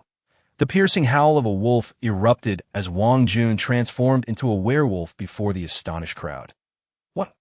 What is this? Zhao Liyin exclaimed in shock, having never encountered such powers before. Just a mere F-level ability user. Jiang Lin replied coldly, recognizing that Wang Jun's transformation was a result of his powers. However, Jiang Lin's robots were not ordinary. They possessed the strength of F-level ability users as well. Captain, a scream echoed as 2 more soldiers, after howling, transformed into werewolves. Are they all transformation-type abilities? Jiang Lin pondered, furrowing his brow, realizing that 3 F-level ability users could inflict damage on his robots. Time for a decisive blow. Jiang Lin's voice suddenly resonated beside Wang Jun as he seized one of the newly transformed soldiers by the neck. In an instant, the soldier's body convulsed violently, twisting and collapsing into a compact form. Instant kill. Witnessing Jiang Lin's prowess, Wang Jun and his companions were drenched in cold sweat. Damn it. Run. Wang Jun shouted, stepping forward to block Jiang Lin. Yet his teammate was quicker, charging at Jiang Lin and tackling him. Run? Captain, you must escape. The roar abruptly ceased. Jiang Lin raised his hand slightly, and that soldier, just like the previous one, collapsed into a dark spot before vanishing from sight. So powerful. Wang Xiqing's fear intensified as he observed the scene. Jiang Lin had possessed mysterious powers even before the apocalypse, and now it seemed those powers had only grown stronger, staying with him. Perhaps we can survive. Wang Xiqing and the others silently resolved to stick close to Jiang Lin. Now it's your turn. Jiang Lin coldly raised his gaze toward the frozen Wang Jun eye. I'll fight you. Wang Jun cried out in despair, but his words, like his body, halted midway. You talk too much. Jiang Lin's voice resonated softly, and as he walked past Wang Jun, the sight that unfolded behind him left Wang Xiqing and the others speechless. Chapter 16. The first lesson after the apocalypse. Wang Jun's body did not collapse into a point like his teammates. Instead, he was sliced by invisible blades of space, blood and flesh flying in a gruesome display. The horrifying scene made many in attendance feel queasy, and they could not help but retch. Having lived in a time of peace, they had never witnessed such bloodshed and terror. When Wang Xiqing and the others finally lifted their heads, their eyes were filled with sheer terror as they gazed at Jiang Lin. I will find Chen Lu. You all clean up the site. Jiang Lin finished speaking and instantly vanished from his original position. Approximately 10 minutes later, he stepped out alone from the void. What happened? Reba, who had been waiting anxiously at the door, hurriedly inquired upon seeing Jiang Lin. They fled. I couldn't find them, Jiang Lin replied with a slight shake of his head. Are you all right? Reba asked with concern. I am fine, that if they dare to seek revenge, it will save me some effort, Jiang Lin responded gently. You are to guard the entrance to the cold storage. Anyone exhibiting suspicious behavior is to be dealt with decisively. Jiang Lin issued the command to the robots in the presence of Wang Xiqing and the others. Command has been recorded, the robot coldly stated, its voice causing the expressions of Wang Xiqing and the others, who were tidying up the aftermath, to darken. Robots are not human. They strictly follow command. If they dared misbehave, they might indeed face annihilation at the hands of the robots. I can serve you. Could you let me into rest? A well-known model within the circle mustered her courage to speak. Model? Only an 80? Jiang Lin glanced at her profile, and upon seeing the score, he promptly lost interest. Clang, clang, clang. The door of the cold storage slowly descended amidst the complex gazes of the crowd. IT was now 3 in the morning, and the screen overhead still depicted a pitch-black sky, showing no signs of change. After turning off the screen with the remote, Jiang Lin embraced Reba and fell into a deep slumber. The following noon, the enticing aroma of dishes roused Jiang Lin from his slumber. Upon opening his eyes and witnessing the harmonious scene before him, warmth flooded his heart. Reba and the others were playfully preparing lunch for him, while Qing, resembling a gluttonous cat, acted as a taste tester. Almost every dish that passed through her hands was subject to her pilfering of a small portion, the brother-in-law. You're awake? Qing exclaimed as she placed a plate of spicy beef on the dining table. Just as Jiang Lin was rising, Jiang Lin, you're up? A gentle voice chimed in as Shi approached, holding a large bowl of winter melon soup. Behind her, Yang Mi emerged from the kitchen, carrying a dark platter, her face marked by embarrassment. Meanwhile, Reba brought out a bowl of locally renowned soup, her face beaming with joy. What about the others? Jiang Lin inquired curiously. They said they want to go out for morning exercises and are currently practicing Tai Chi at the entrance. Reba replied, activating the overhead screen. On the screen, a group of elderly individuals stood in the open area before the cold storage, instructing Zhao Liyin and her peers in Tai Chi and square dancing. This, Jiang Lin's expression was exceedingly complex upon witnessing the scene. If it were not for the apocalypse, Zhao Liyin and her fellow celebrities would never condescend to learn square dancing and Tai Chi from Aunt Yang and the others. However, with an abundance of time at their disposal, they indeed required some form of entertainment. In need. After we finish our meal, we'll bring it to them, Shi gently suggested, ladling a steaming bowl of hot soup before Jiang Lin. All right, Jiang Lin rinsed his mouth with the hot soup and began to eat his lunch. After lunch, Jiang Lin departed the cold storage with Reba and Yang Mi after delivering lunch to Aunt Yang and her group. They exited the basement and ascended toward the upper levels of the mall. Their purpose for venturing out was twofold: to observe the external circumstances and to hone their abilities, thereby enhancing their own strength. As they reached the mall's main level, a biting cold wind assaulted them. This snow, Reba exclaimed in astonishment, for just ahead at the entrance, a thick layer of snow had completely blocked the way. It was hard to fathom that a 3-meter-high door was now rendered impassable by 3 meters of snow. How thick is this snow? How are we supposed to get out? Yang Mi voiced her displeasure, slightly dissatisfied with Jiang Lin's decision. They were living comfortably, with ample food and rest, and had no pressing need to venture outside. Should we not be able to go out? Sure also expressed her apprehension. Of course we can go out. No amount of snow can obstruct the human spirit's desire to explore, Jiang Lin replied with a smile that will simply create a pathway. Jiang Lin turned to Yang Mi with an encouraging look. Me? Yang Mi huffed in annoyance, then raised her hands and shot 2 fiery beams toward the snow. The scorching flames swiftly evaporated the snow before the entrance, carving out a narrow passage wide enough for them to pass through. Roar! Just as Reba and the others prepared to leave the mall through the passage, a piercing shout suddenly echoed from the entrance. Moments later, 2 long-armed apes, their crimson eyes glaring, emerged from the snow, charging toward Jiang Lin and his companions through the passage. Those monsters from yesterday. They were hiding in the snow. Reba and the others were taken aback by the sudden appearance of the creatures. You handle them, Jiang Lin stated calmly, retrieving a small stool from his ability space and sitting down to observe the unfolding drama. Reba and the others exchanged glances, each seeing the apprehension and fear reflected in the other's eyes. They are all F-class monsters. Your numbers give you the advantage, and under normal circumstances, you should not lose. Jiang Lin aimed to temper Reba and her companions. While they possessed abilities, they lacked the resolve and strategy for combat. These skills could only be mastered through practical experience. Jiang Lin could not protect them forever. Sometimes he would also require their strength. Thus, facilitating their transformation was Jiang Lin's foremost goal. Chapter 17. Grandson? The piercing screams echoed continuously, accompanied by the increasingly close roars of the monsters. The long-armed apes were also F-class monsters. Given your abilities, you can handle them with ease. There's no need to fear. Jiang Lin's voice resonated from behind. I'll do it. Yang Mi's trembling voice emerged as flames coalesced in her palms. She closed her eyes and began to swing her arms wildly toward the front.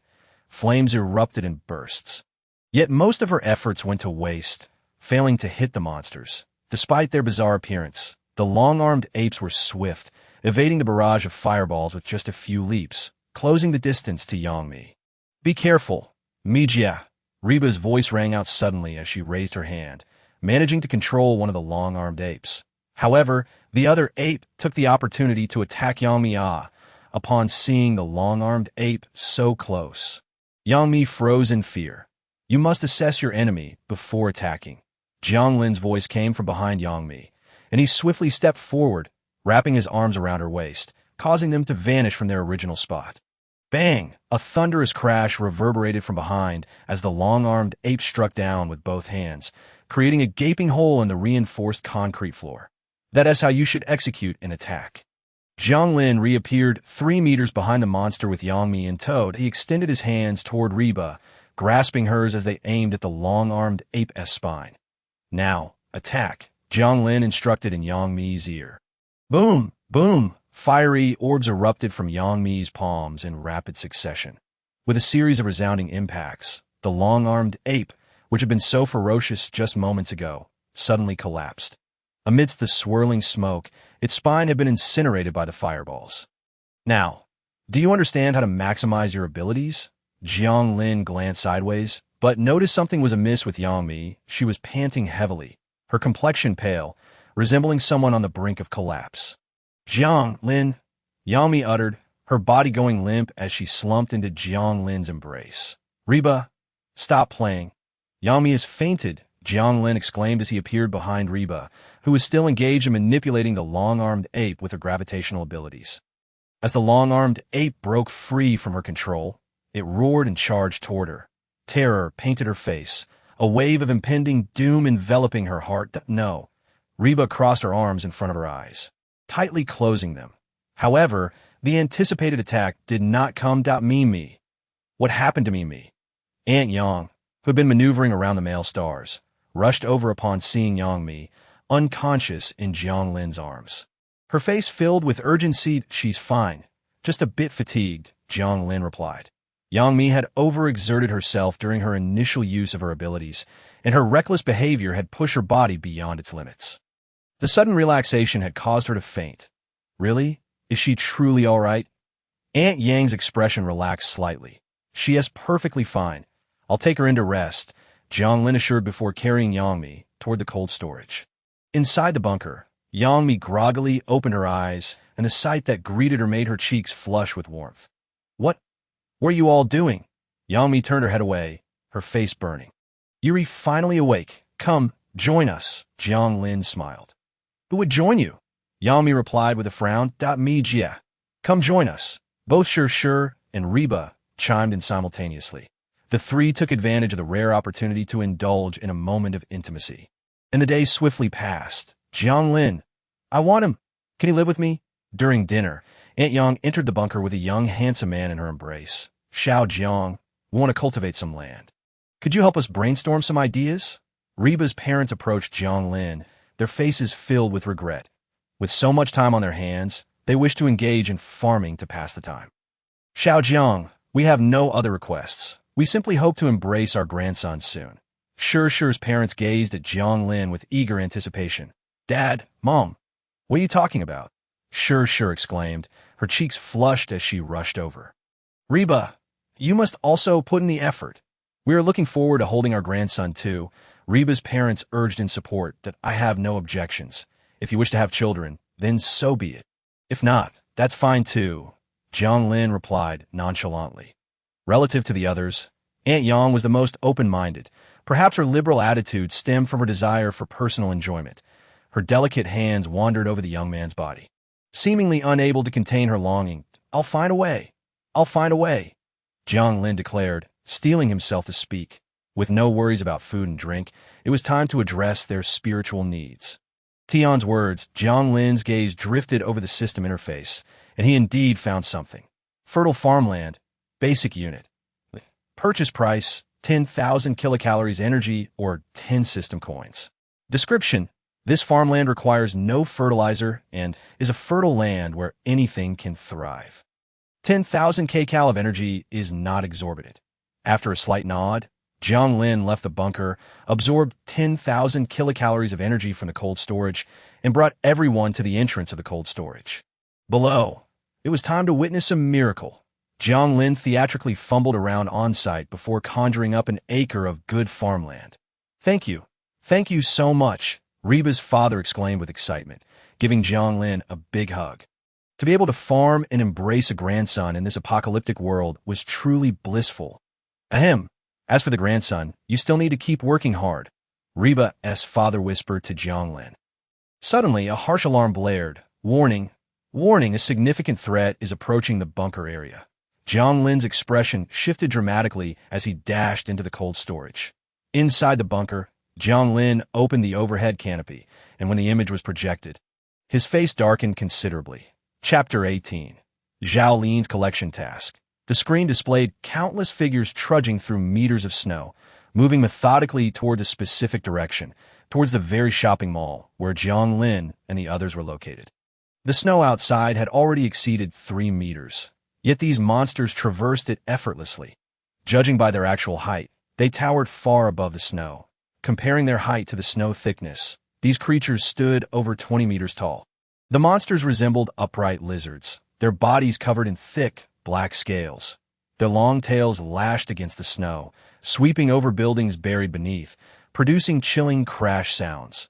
The F-grade bloodthirsty tooth lizard, a species not native to Blue Star, was bloodthirsty and murderous. Due to their robust physiques, their overall strength approached E-grade, making them formidable foes.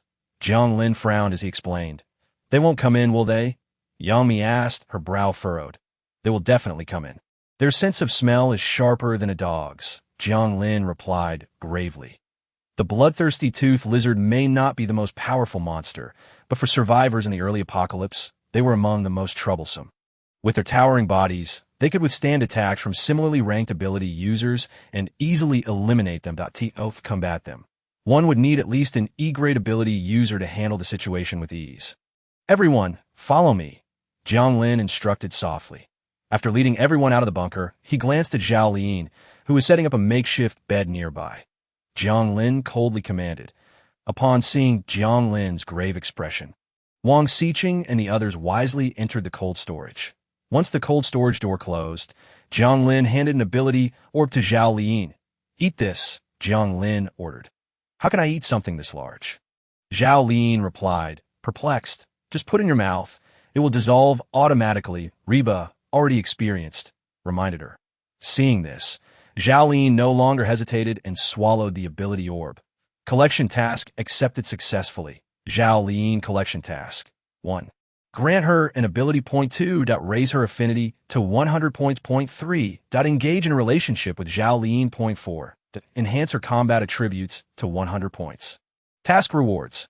Achieving task goal 1 unlocks Zhao Liyin's character card. Completing task goal 2 unlocks hidden attributes and opens the equipment enhancement system. Completing task goal 3 randomly grants the host 1 ability related to intimate relations. Completing task goal 4 allows the character card to level up and opens the comprehensive evaluation system for character cards. Task failure penalty, none. As Jiang Lin accepted the task, the system notification sounded once more. Congratulations, host, for completing Zhao Liyin's collection task goal 1 and acquiring Zhao Liyin's character card. Character card. Zhao Liyin. Rating 100. Charm value 100. Wealth value 100. Ability value 80. Character intimacy 0. Ability. F-grade concretization ability. Basic attribute. Immortal professional. When Zhao Liyin wields immortal weapons. Characters, or spells. Her attack power increases by 50. Special attribute. Ethereal aura. During combat, Zhao Liyin emits a unique fragrance that enhances teammates and weakens monsters. Jiang Lin glanced at Zhao Liyin's character card, noting that her attributes leaned heavily toward combat, making her an excellent ally for him. Clear task accepted successfully. Clear task. For every 10 monsters eliminated, reward 1 system coin. Task remaining time, 3 hours. After closing Zhao Liyin's character card, Jiang Lin casually accepted a clear task. Do we have to fight too? Aunt Yang asked timidly. Although they had been granted abilities by Jiang Lin, they had no prior combat experience. You all will provide cover. Let us handle the fighting, Jiang Lin replied gently. As he led everyone past the cold storage and onto the first floor. The once empty hall was now packed with bloodthirsty tooth lizards. These creatures were larger than tanks, and 5 or 6 of them nearly filled the shopping mall's first floor hall. Roar! As Jiang Lin and the others emerged from the cold storage, all the bloodthirsty tooth lizards perked up their noses and charged towards their concealed position. Those noses are incredibly keen, Jiang Lin cursed before rushing out. Space collapsed. In the blink of an eye, Jiang Lin appeared beside a bloodthirsty tooth lizard, raising his hand. The massive creature buckled and crumpled. In mere seconds, the enormous bloodthirsty tooth lizard disintegrated into nothingness. Be careful. Yang Mi cried out as she rushed forward, her hands conjuring fireballs that bombarded the creature's large body. However, upon contact with its black scales, the fireballs exploded without leaving a trace. 3 bloodthirsty tooth lizards attacked Jiang Lin from different angles. Boom! A deafening crash resonated as the area around Jiang Lin was stomped down by the monstrous creatures. Jiang Lin, gasps of concern erupted from those behind him. I'm fine. Just as Yang Mi and the others gasped in astonishment, Jiang Lin's voice suddenly rang out behind them. You scare me to death. I thought you, Reba exclaimed, lightly punching Jiang Lin's chest. Don't worry, I have no intention of dying so soon. Jiang Lin embraced Reba, and under the complex gazes of the others, he gently kissed her. After a long moment, they finally parted. Now it's time to get down to business. Jiang Lin slightly raised his head, gazing at the monsters before him. Each of these creatures possessed an ability core, typically located. Right here, Jiang Lin dashed forward, stepping onto the tail of a bloodthirsty tooth lizard, reaching its chest and extending his hand, enveloped in dark particles, straight inside. This is it. As he spoke, he swiftly pulled out a pitch-black spherical object from the creature's chest. This is the ability core. Consuming it can enhance your ability experience, and once enough experience is accumulated, it can upgrade your ability. Who wants this? Jiang Lin inquired, glancing back at Reba, and the others. Chapter 19. Jiang Lin's personal combat teaching. No. Thank you. Reba and the others quickly shook their heads, but Zhao Lin boldly stepped forward. I want it, Zhao Lin declared with determination. All right, here you go. Just swallow it directly, Jiang Lin said, tossing the fist-sized core into Zhao Lin's hands. Roar. The angry roars resumed as two more bloodthirsty tooth lizards charged towards Jiang Lin. The heavy footsteps echoed like the beat of a war drum, resonating in the hearts of everyone present. Will they still struggle? Jiang Lin scoffed, shaking his head dismissively. His body vanished into a black void, and when he reappeared, he was already at the neck of a bloodthirsty tooth lizard. The spatial blade, akin to an invisible dagger, effortlessly severed the flesh and sinew of the bloodthirsty tooth lizard at its neck, cleaving through the bone behind it. Thud. The massive head plummeted to the ground, followed by a cacophony of terrified screams behind Jiang Lin.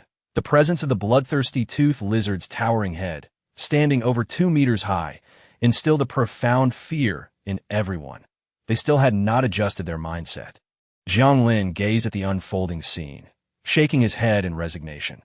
Although Reba and the others had just undergone training, they lacked the mental fortitude to confront the brutality of such a sanguinary battle. Be careful! A sudden exclamation rang out, followed by a slender celestial sword that shot through the air, soaring over Jiang Lin and aiming to strike the bloodthirsty tooth lizard that was preparing to ambush him. Clang! A crisp sound of collision echoed as the celestial sword was deflected, failing to achieve its intended effect. This, Zhao Lin, clad in a white training outfit, raised her head in astonishment. You, not bad. Jiang Lin's voice resonated behind her, and he extended his hands along her arms, grasping her delicate, pale palms. Your attack power can breach its defenses, provided you identify its weak points. His voice murmured near her ear, accompanied by warm breaths that made her ears tingle. For instance, here, and here are all its vulnerabilities that, as Jiang Lin held Zhao Lin's hands, he deftly maneuvered, guiding the celestial sword to dart forward, striking the soft gaps in the bloodthirsty tooth lizard's skeletal structure and the unarmored expanse of its chest. As the long sword sliced through, blood erupted. Oh, this meat is rotten. It's inedible. Inedible. Upon releasing her hands, Jiang Lin approached the floating celestial sword and grimaced at the foul-smelling, putrid flesh of the bloodthirsty tooth lizard. Having consumed plenty of it in his previous life, he was resolute in not repeating that mistake in this one. The acrid and rancid stench alone was enough to make him retch. Roar! The bloodthirsty tooth lizard screeched as it charged toward Jiang Lin, its gaping maw emitting a foul breath that reached Jiang Lin and the others even from over 10 meters away. It stinks! Jiang Lin abruptly looked up and, with a swift motion, shot forth a black sphere the size of a marble. The surface of the sphere swirled with particles, and upon contact with the bloodthirsty tooth lizard, it was instantly compressed into a grain-sized point before vanishing from sight. Everyone, it's time for you to get to work. Jiang Lin turned his head slightly to address Reba and the others behind him.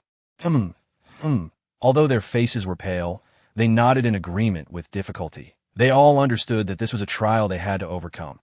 Another one is coming. Over here. Be careful. Coordinate. As Jiang Lin and his companions guarded the entrance of the mall. They battled tirelessly for quite some time. As time passed, their cooperation became increasingly seamless. Eventually, even without Jiang Lin's intervention, they were able to slay the bloodthirsty tooth lizards through their combined efforts. Not bad. At last, you have some self-defense capability. Jiang Lin nodded in satisfaction. When the wave of monsters subsided, they had collectively slain over 30 bloodthirsty tooth lizards.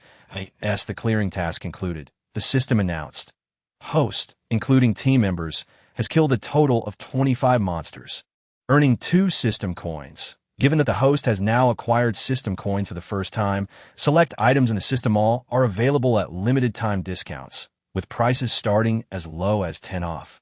Please take advantage of this opportunity to shop. The system's voice echoed in Jiang Lin's ear, and he shook his head in exasperation. It seemed the system was genuinely concerned about his funds not being spent overnight. Though he grumbled, Jiang Lin obediently opened the system mall, The items within were indeed heavily discounted, but such reductions only applied to system coins. Purchases made with energy remained unchanged. After meticulously browsing, he ultimately selected an item of immediate necessity. Congratulations, host! You have acquired a small satellite launch device, including a complete communication module, costing 2 system coins. As the system notification sounded, a satellite launch device appeared in Jiang Lin's system backpack. Everyone is exhausted. Let me take you to see some fireworks. Jiang Lin beckoned to the group and led them outside the mall. Fireworks? What kind of fireworks? When did you buy fireworks? I had no idea. Reba rushed forward and wrapped her arms around Jiang Lin's left arm. Yeah, I had no clue either. Sure chimed in, not to be outdone, as she clung to Jiang Lin's right arm. That I want you to carry me. Huh. Yang Mi's laughter rang out as she leaped onto Jiang Lin's back. Zhao Lin observed the harmonious scene unfolding before her, feeling a twinge of envy. How wonderful it was to be so joyful, even in a post-apocalyptic world, gazing at Jiang Lin's smiling face. Zhao Lin felt warmth blossom within her heart. Did he truly have feelings for her? No, wait. Why did that sound so strange? Now comes the moment to witness a miracle. Jiang Lin did not afford the time to ponder. Leading the group to an open square outside, he instructed Yang Mi to melt the accumulated snow, creating 1,000 square meter clearing. As the snow melted away, Jiang Lin retrieved his treasured prize from the system space, a launch pad over 10 meters tall, complete with a small rocket positioned at its center. The upper section of the small rocket housed the satellite, while Jiang Lin held a palm-sized red button in his hand. You can't be serious about using that button to launch the rocket, right? The 4 women exclaimed simultaneously, their faces a mixture of astonishment as they gazed at Jiang Lin in the center. Though launching a rocket typically required pressing a button, Jiang Lin's button bore a striking resemblance to the one used for such purposes. However, there was no sign of a wireless remote. It appeared to be a mere bluff. This is a high-tech product. Just watch. Jiang Lin grinned as he raised the button to his eyes and gently pressed it. Boom! The moment Jiang Lin pressed the button, the rocket on the launch pad ignited and began to ascend. The sound of astonished gasps erupted as Reba and the others instinctively clutched their skirts, their hair billowing in the wind like cascading waterfalls. So beautiful. Jiang Lin tilted his head, observing the enchantingly odd expressions of Reba and the others, a profound sense of happiness welling up within him. Come, together. He wrapped his arms around Reba and the others, pulling them all into an embrace. Zhao Lin and the others, nestled together, bore not only a rosy hue upon their cheeks, but also a hint of subtle joy. As the rocket soared into the sky, it quickly vanished from sight. Now is the time to assess the results. Jiang Lin retrieved a set of satellite communication equipment, resembling a slightly thicker tablet, which appeared quite durable. Is this also wireless?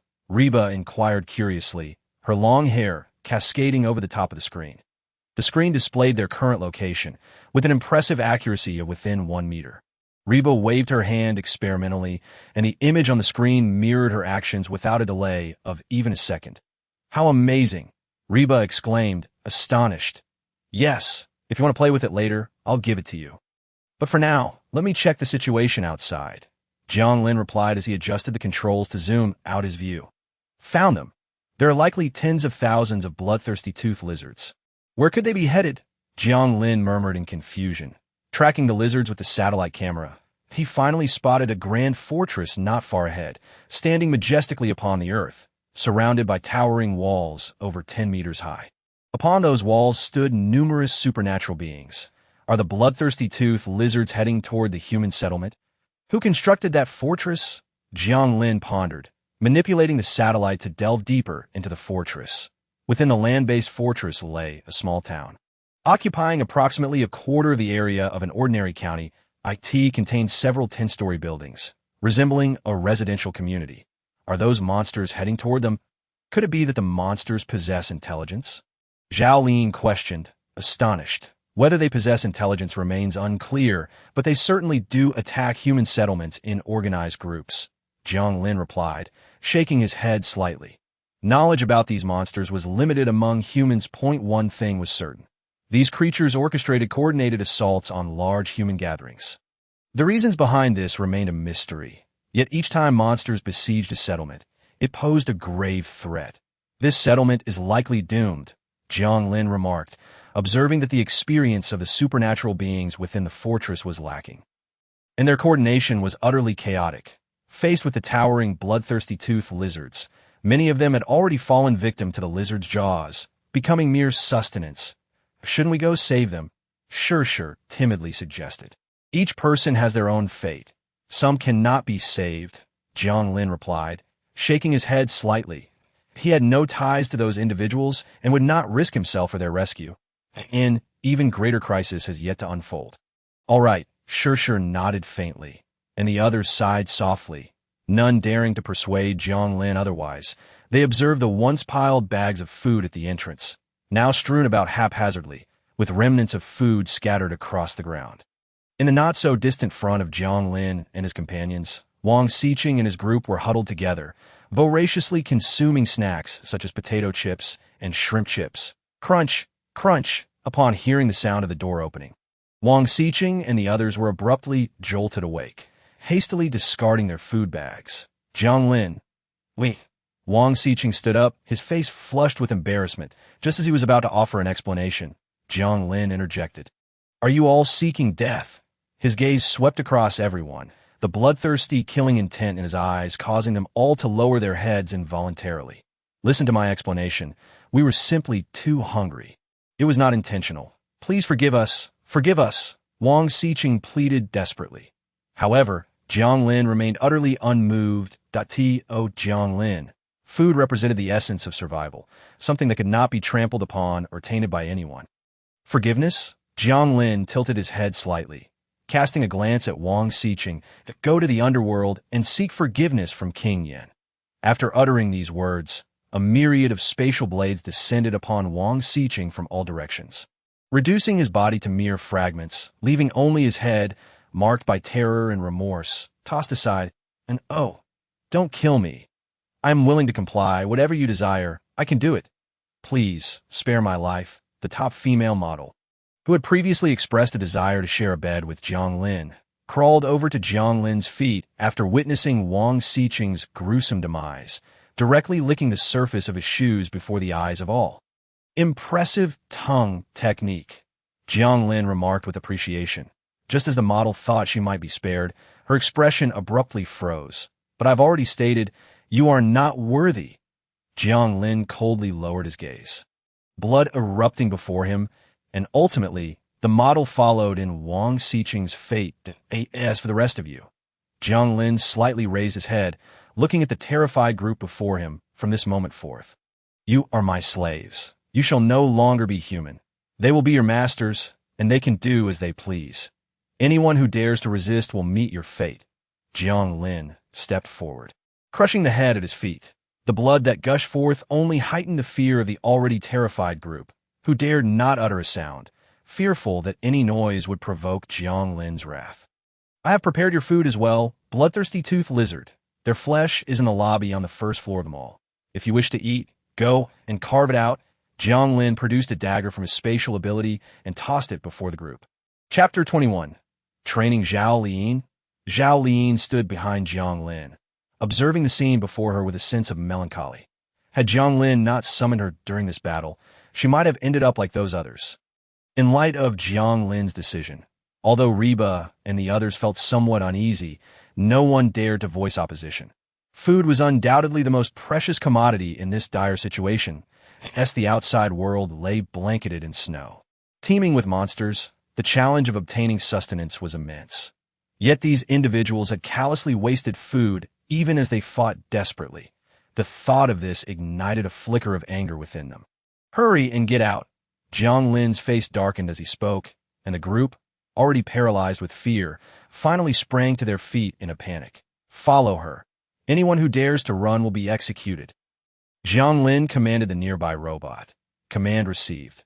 The robot's eyes glowed a faint red as it retrieved a rifle from its abdomen, promptly following those individuals to the upper levels of the mall. Such waste was utterly unacceptable that Reba's mother gazed at the strewn food with a look of regret. Reba and the others hastily followed suit, leaving only Zhao Lin awkwardly standing in place, unsure of what to do as she had never been in a bunker before and was unaware of Jiang Lin's intentions. Lin, what are you dawdling for? Hurry inside. Sure called out, waving for her to come in. Okay, I'm coming now. Zhao Lin breathed a sigh of relief and hurried after them, with a clang and a series of clicks.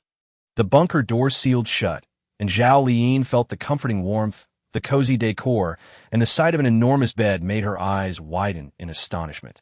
This bed, Zhao Lin exclaimed, staring at Sure. How is it spacious enough? This is a super king bed, custom-made by Jiang Lin before the apocalypse. Its dimensions exceed 5 meters in length and width. Even 10 people rolling around on it would have no problem at all. Sure replied proudly. Indeed, it is quite large that you all sleep here together. Zhao Lin awkwardly gestured towards Aunt Yang and the others. Puffed. Reba and the others erupted into laughter. What are you thinking? My parents each have their own rooms. Yang Mi chimed in, bringing a plate of fruit from the kitchen. Jiang Lin has gone to take a shower. Shall we all bathe together afterward? Reba popped a grape from the plate into her mouth, swirling it around her tongue as if practicing something. Together? Bathe? Zhao Lin looked over in confusion. Once inside the bunker, we are all family, so there is no need to feel shy, Yang Mi said, taking the initiative to pull Zhao Lin down to sit. This bunker has everything you need. Jiang Lin's spatial ability has stored plenty of clothes, bags, and shoes. You can ask him for anything you need in the bunker. There's only one rule. Serve Jiang Lin well. As the eldest sister, Yang Mi proactively explained the bunker's rules to Zhao Lin. Serve? At this point, Zhao Lin's palms involuntarily clenched slightly to die. I will do my best. After a long pause, Zhao Lin finally spoke as if she had made a firm decision. Actually, you don't need to be so tense. Jiang Lin is quite gentle, Reba reassured, patting Zhao Lin's back. What are you all talking about? Jiang Lin emerged from the bathroom, clad in a bathrobe, drying his hair. We were helping you train Zhao Lin. Yang Mi stood up with a smile. Train? Both Jiang Lin and Zhao Lin exclaimed in surprise simultaneously. We're going to take a shower now. You mustn't peek.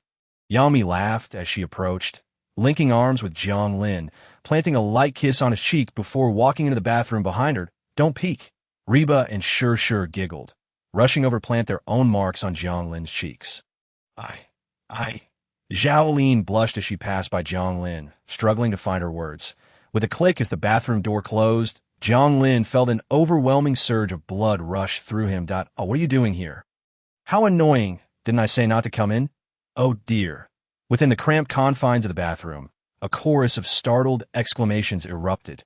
Meanwhile, a 100-strong team, riding on powered sleds, braved the frigid winds of minus several degrees outside, aimlessly traversing the vast snowy plains. Almost all of them were injured, their eyes filled with despair. Gradually, some succumbed to blood loss and collapsed on the ground forever.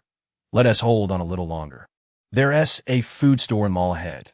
The apocalypse began at dawn, so there should be no one there that will be fine, Captain Wang Biao urged, pointing toward the nearby Taiping Port Mall. Captain Wang Biao, we still have 5 kilometers to go, and they can barely hold on, the team doctor, Wang Rue, relayed through the radio. They had encountered multiple attacks along the way, and the team was dwindling in numbers. Had it not been for Wang Biao claiming to possess the key to the Taiping Port Mall, they would not have embarked on this arduous journey with him. Yet, after making it this far, they were at their limit. Then I'll take a few people to the mall first. The injured can rest here, and we'll return for them later, Wang Biao proposed over the radio, explaining that their slow pace was entirely due to the need to care for the wounded.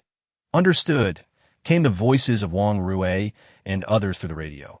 Wang Biao led a dozen lightly injured team members, along with Wang Rue, on his snowmobiles, racing towards Taiping Port.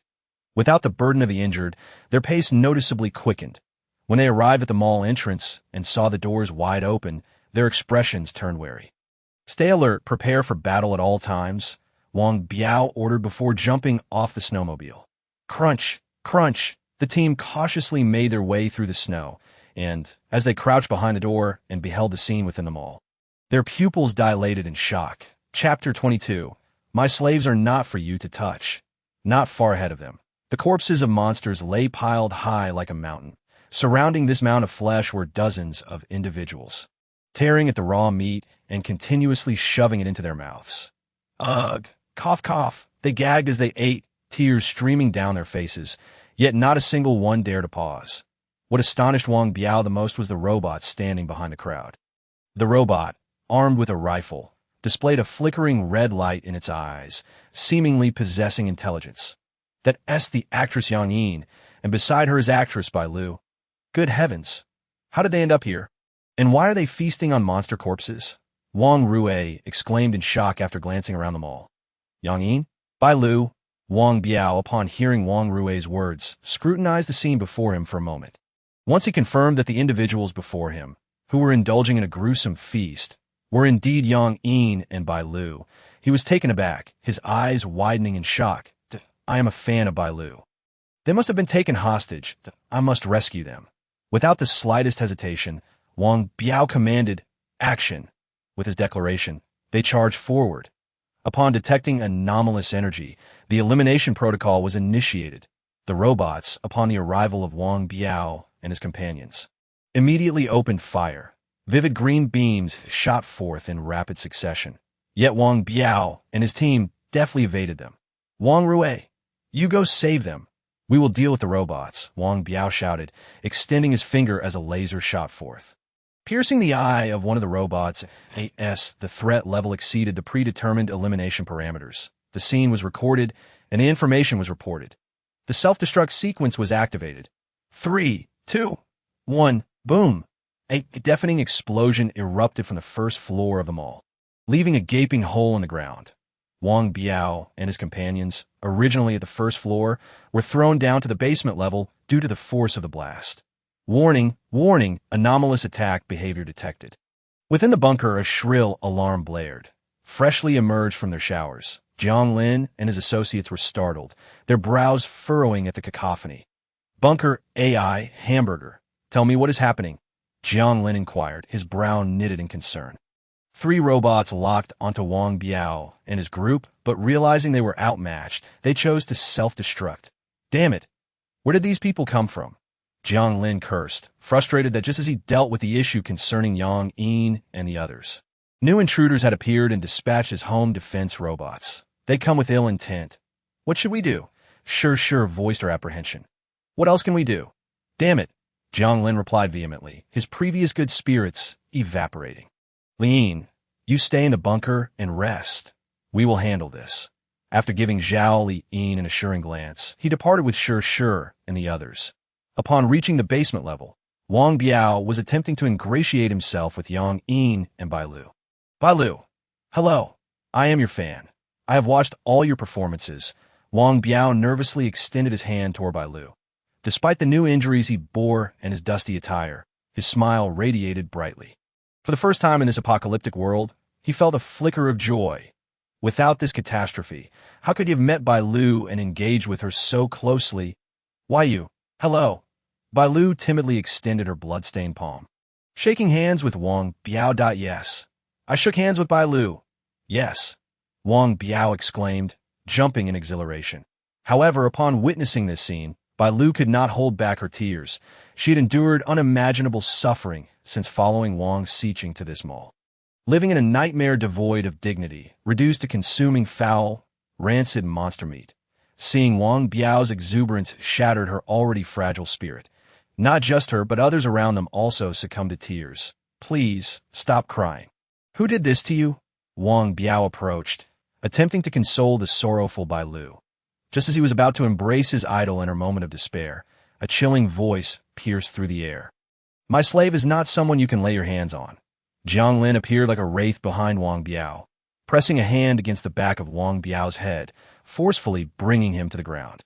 Captain, gasps of shock filled the air, accompanied by Bai Lu and the others' desperate cries of, no, don't kill me.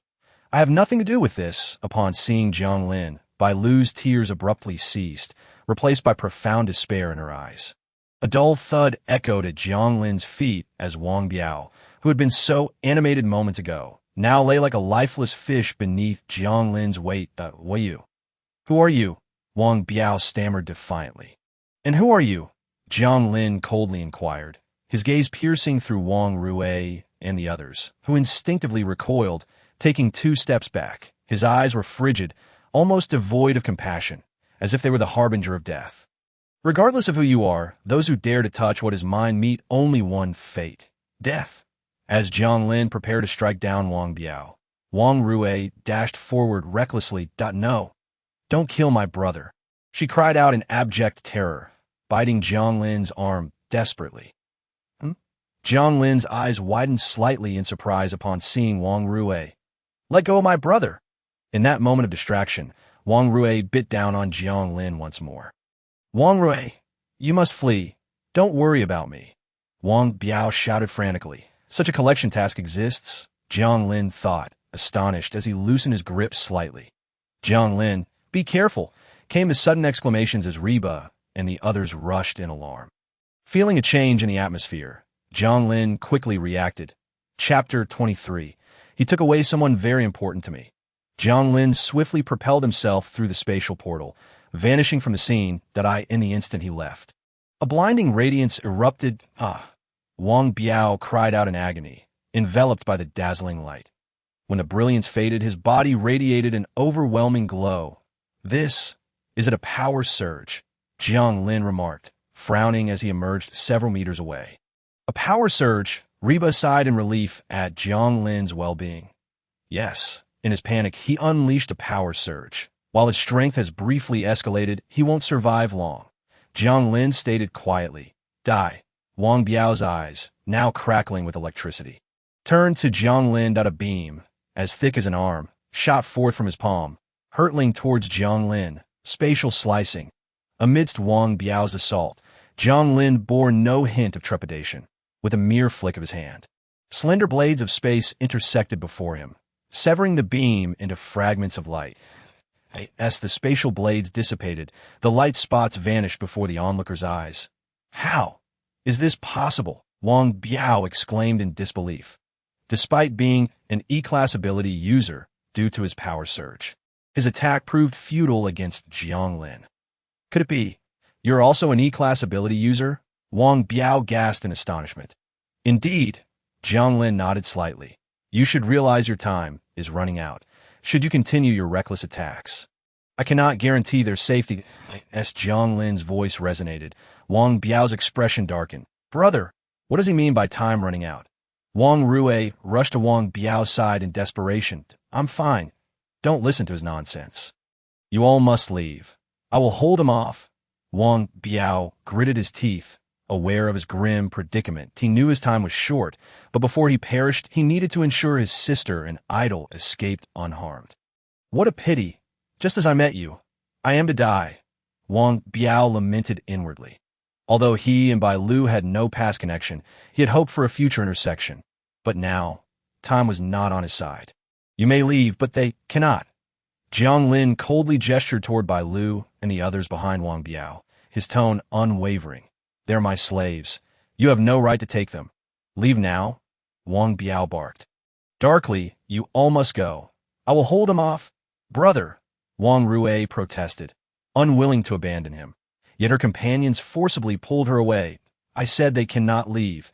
Jiang Lin's voice thundered from the entrance of the mall as he stepped forth. Raising his hand, a pitch-black orb spiraled outward. As the onlookers pondered the orb's purpose, Jiang Lin's indifferent voice echoed.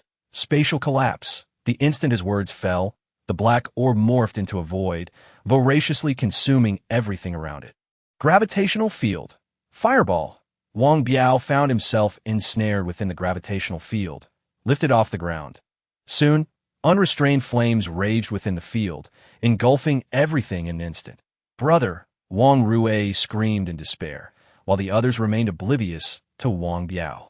Consumed by their own paralyzing fear, their bodies drew closer to the black hole, and just as they were on the brink of being devoured, Yang Mi and the others finally succumbed to their breaking point.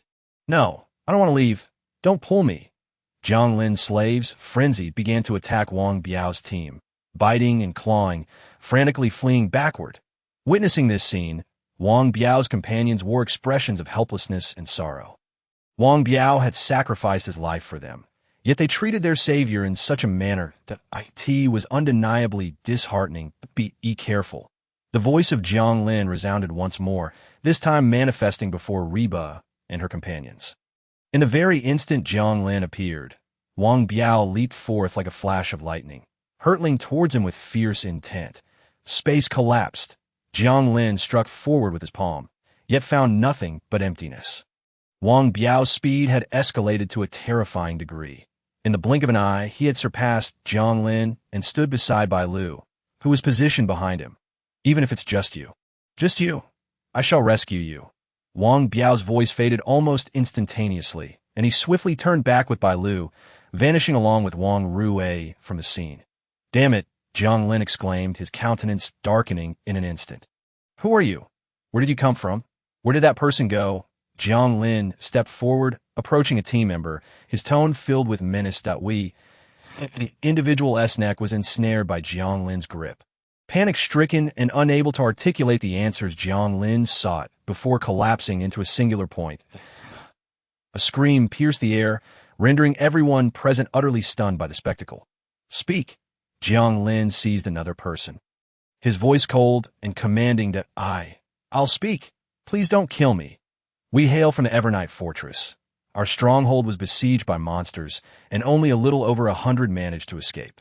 That individual is our guardian captain from the Evernight Fortress. His name is Wang Biao, and there are others still outside.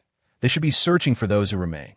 The man, fearing that he might meet the same fate, hurriedly divulged everything he knew. Monsters attacking? Jiang Lin furrowed his brow. Could it be the ones I saw earlier? Jiang Lin recalled witnessing the bloodthirsty tooth lizard's massive migration, their objective being an assault on a human settlement. Given the timeline, these individuals were likely from that very place. Take me to find them. Jiang Lin spoke coldly. Jiang Lin, it's merely a single person lost. Why not let it go? Reba stepped forward, attempting to dissuade Jiang Lin. She did not wish for him to take such risks. After all, the claims of these individuals might not be truthful, and if there were ambushes outside, Jiang Lin could be in grave danger. Indeed, one more person or one less, it would not affect us significantly. Yang Mi and Sure chimed in one after the other, urging him to reconsider. I shall accompany you. Zhao Liyin spoke softly. Rather than dissuading Jiang Lin, she proactively offered her assistance. Very well. Jiang Lin nodded slightly, his expression darkening. The person he intended to take was no ordinary individual, but someone of great significance. Before Jiang Lin appeared a collection task concerning Wang Ruwei, which was the very reason for his profound anger. Chapter 24. Having grown accustomed to meat dishes, do you wish to taste wild vegetables? Wang Ruwei collection task, special car collection task. Task description. Wang Ruwei is a genius with exceptionally high potential for supernatural abilities. She possesses beauty and can provide the host with various enhancements in combat attributes. Task objectives. 1. Grant Wang Ruwei supernatural abilities. 2. Conquer Wang Ruwei. Current conquest level 0, 100.3. Uncover Wang Ruwei's hidden traits. Current discovery progress 0, 10.4. Train Wang Ruwei to enhance her obedience level. Current obedience level 0, 100. Task rewards. 1. Upon completing task 1, acquire the Wang Ruwei character card and randomly unlock one of the host's supernatural abilities. 2. Upon completing task 2, unlock Wang Ruwei's hidden obedience attribute and grant a maximum of 3 cards with obedience attributes. The higher the obedience level, the greater the execution of the host's commands and the higher the tolerance for the content of those commands. 3. Upon completing task 3, grant the host access to a second supernatural ability, which must be drawn from the host's attributes. 4. Upon completing task 4, permanently lock Wang Ruwei's obedience level at 100 points and randomly grant the host one capability regarding intimate affairs. Jiang Lin cast a glance at the collection task before shutting the system interface. His interest in Wang Ruwei stemmed not only from the second supernatural ability of task 3, but also from the intimate capability of task 4. Previously, Zhao Liyin had endowed Jiang Lin with a certain capability regarding intimate affairs. Energy enthusiast. The host's energy levels are doubled. Each time an intimate encounter occurs, a small amount of supernatural experience can be gained. And the affection level of the partner is enhanced. Once affection reaches its peak, it subsequently increases other attributes. There is also a very low probability of obtaining a hidden charm attribute. The higher the charm value, the easier it is to win the hearts of the opposite sex. This capability regarding intimate affairs resembles a passive skill, quietly augmenting Jiang Lin's strength. Such a delightful and empowering ability. Who wouldn't he relish it? They raced onward and soon arrived at the location where the remaining team members were hiding. However, Jiang Lin and his companions found no one there. They had left in haste, their belongings abandoned. Jiang Lin surveyed the scattered personal effects, his brow furrowing slightly. "Be brother, I speak the truth. They were all here before." One of Wang Biao's team members, upon seeing the empty room, hurriedly explained. "I know." Jiang Lin nodded slightly. "Then, can we leave now?" The group looked at Jiang Lin with hopeful expressions. "Yes, it is indeed time to depart." Jiang Lin coldly strode forward, dazzling blades of spatial energy materializing in succession. Puff, puff, puff! Blood and severed heads erupted forth, radiating blinding brilliance. "Why kill them? Didn't they bring you here?" Zhao Lin's brow furrowed, her expression worried. "I end this apocalypse. To sleep soundly, one must not allow enemies to roam freely outside. This is the first lesson I impart to you." Jiang Lin spoke coldly. "The first lesson," Zhao Lin hesitantly uttered, seemingly coming to a realization, her hand instinctively tightening. They cannot run far, and Wang Biao is unlikely to last much longer. With him as a burden, they cannot possibly escape from the demon city. Following the remnants of their trail, Jiang Lin pursued them, ultimately locating Wang Biao and his group at a crossroads. When Jiang Lin found them, Wang Biao was being dragged, looking close to death. As Wang Biao spotted Jiang Lin and the others, he mustered his last breath, preparing to confront them. But Jiang Lin suddenly appeared at his side. "If you resist now, I assure you, not one of them will be spared." Upon hearing Jiang Lin's words, Wang Biao's body slumped, surrendering to the inevitable. "What do you want?" Wang Biao inquired, his expression dark. "I want to take Wang Rui." Jiang Lin stated bluntly. "Wang Rui? How do you know my sister's name?" It must have been those people who informed you." Wang Biao was initially taken aback, then shook his head in resignation. "Rest assured, I will treat her well." Jiang Lin followed up confidently. "Wang Rui, brother, I can't hold on much longer." Wang Biao sighed heavily, knowing he could no longer care for her. "Brother." Wang Rui's tears cascaded down, her sorrow palpable. "I know he may not be a home, but he is stronger than I am, capable of caring for you and ensuring your safety. That I end this cursed apocalypse. That is more than enough." Wang Biao gritted his teeth, fully aware of Jiang Lin's intentions. He coveted Wang Rui's beauty, which rivaled that of any star like Bai Lu. Throughout her life, many had coveted Wang Rui's allure. Yet all who approached were driven away by Wang Biao's force. But now, he had reached his limit. In the future, he wished to find someone stronger to help him continue caring for Wang Rui. "My sister has a fiery temperament. If you truly care for her, pursue her, understand?" Wang Biao approached Jiang Lin, weakly urging him that a fiery temperament. "You say?" Jiang Lin shook his head helplessly. Although he had taken a liking to Wang Rui, it was not due to affection or love, nor was it merely her beauty. It was solely because of the immense benefits she could offer him. Since Wang Biao had said as much, he decided to give him some peace of mind. "Rest assured, I am quite civilized. If she is unwilling, I will not force her into anything. This, I can assure you with my character." Jiang Lin spoke earnestly. "Very well."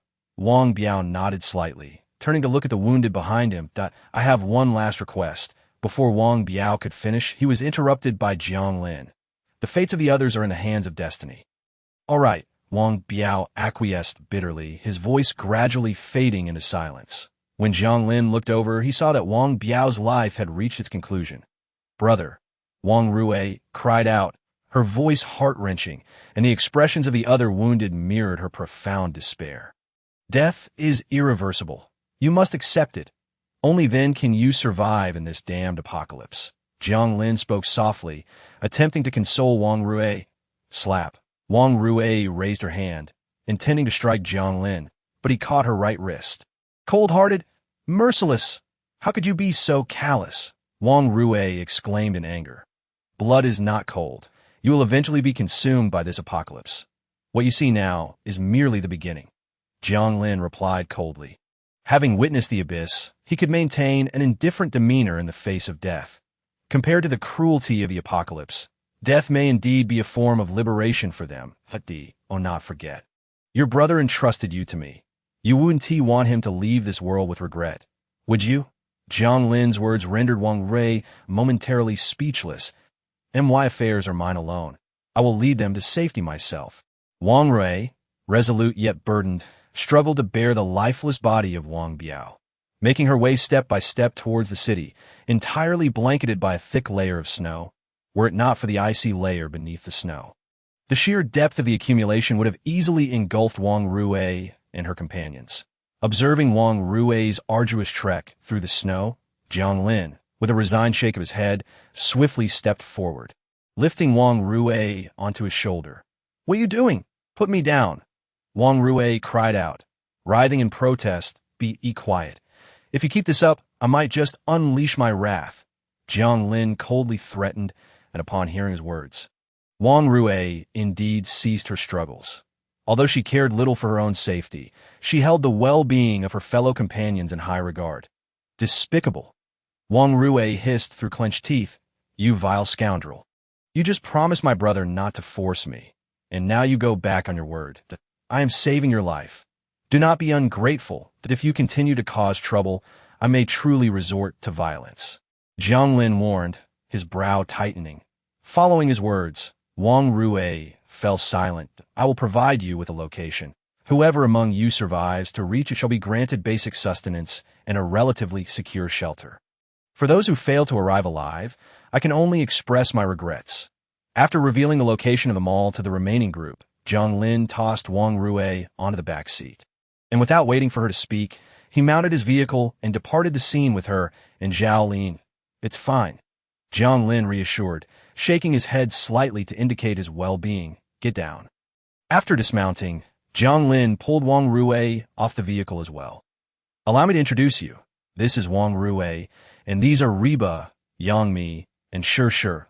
We shall be living together from now on. Take a moment to familiarize yourselves." Jiang Lin brought Wang Rui before Yang Mi and the others, making introductions.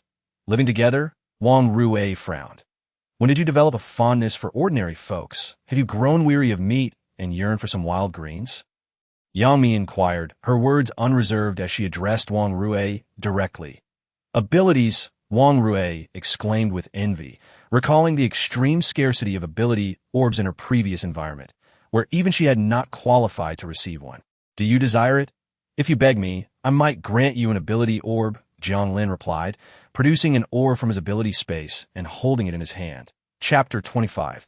Commencing the training of Wang Rui. "Oh, really?" Jiang Lin remarked with curiosity, glancing over at Yang Mi and the others, who stood by the corpse of the bloodthirsty toothed lizard, their faces a picture of trepidation. "Since you are unwilling to beg, you may live alongside my slaves," Jiang Lin chuckled, pointing towards Yang Mi and her companions. "Slaves?" Wang Rui's complexion drastically shifted at his words. "Did you not promise my brother to take good care of me?" She retorted defiantly, recognizing the nature of Yang Yin's lifestyle and unwilling to accept it. "Indeed, I made that promise, but I never vowed to treat you like a princess. Here, there is food when needed, safety ensured, and even a place to stay. What more could you possibly want? I shall give you 1 hour to transport the corpses of the bloodthirsty toothed lizards. After that, I will have to dispose of the remaining food," Jiang Lin stated, pulling a timer from his ability space and setting it for 1 hour. 1 hour. Upon hearing this, Yang Mi and her companions sprang into action, cutting and transporting food, while Wang Rui remained, staring blankly at the scene. "Time is still ample. Let us indulge in some excitement," Jiang Lin declared, retrieving an inflatable mattress from his ability space, and, once inflated, he began a playful game with Reba and the others. "Shameless," Wang Rui seethed, her teeth nearly grinding down in frustration as she listened to their laughter. "Let me remind you, if you dare to run away, I will break your legs." Jiang Lin's warning followed Wang Rui's glance toward the snowmobile not far off. Accompanying his threat were the startled gasps of Reba and the others. "Incredible!" Their exclamations intertwined, igniting the atmosphere anew. Time of merriment always seems to pass swiftly. An hour later, Jiang Lin approached the still-dazed Wang Rui. "Are you not going to take any food? Are you intent on starving yourself?" he inquired curiously. Mind your own business. I would rather starve than consume even a morsel of your food, Wang Rui declared defiantly. Very well, I am quite eager to witness the moment your insides intertwine. I wonder, will your resolve still hold? Jiang Lin stepped forward, systematically dealing with the corpses of the bloodthirsty toothed lizards, watching as the mountain-like lizards vanished in an instant. The expressions of Yang Mi and the others turned to one of reluctance. While the meat of the bloodthirsty toothed lizard was far from delectable, it was at least edible, capable of filling their stomachs. How would they survive without this food? That is your dwelling. Remember, do not stray too far from the cold storage, for if you do, I cannot guarantee your safety. Jiang Lin pointed toward the corner of the cold storage, where a pile of tattered blankets and clothing lay. Items scavenged by Yang Mi and her companions from the mall night. They relied on these to stave off the cold. Is this not a doghouse? Wang Rui couldn't help but voice her disdain upon witnessing the scene.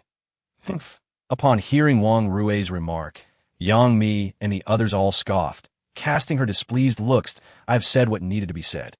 The rest is up to you. Jiang Lin dismissed Wang Rui, ensuring that she would not lack for anything essential. By the way, she cannot die. Do you all understand? Just before closing the door, Jiang Lin specifically cautioned Yang Mi and her companions. Cannot die. This implied that she could be beaten or bullied. Rest assured, we will take good care of the newcomer, Du Chun assured, clenching his fist with a grin. Moreover, Du Chun, you and your fellow males must refrain from targeting the females again. Understood? Jiang Lin reiterated his warning. Du Chun's expression soured slightly. He and the other male stars had secretly engaged in double activities with some female stars over the past few days. However, they had only pursued those of mediocre quality. And the top-tier individuals were still beyond their grasp. It seemed their plans to woo Yang Mi and the others were dashed.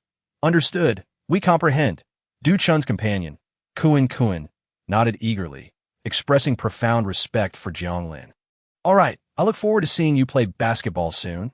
Jiang Lin concluded, shutting the door to the cold storage. As the door closed, Kuan and the other male stars rushed over, dragging Wang Rui aside. You arrogant wench, Du Chun exclaimed, delivering a resounding slap to Wang Rui's face. Her previously fair and tender cheek instantly swelled. You think you're so high and mighty, calling this a doghouse, following Du Chun's strike. Kuan stepped forward, kicking Wang Rui. Soon, fists rained down upon her like a torrential downpour. Be mindful of your strength. If you kill her, Jiang Lin won't let you off easily, Du Chun cautioned.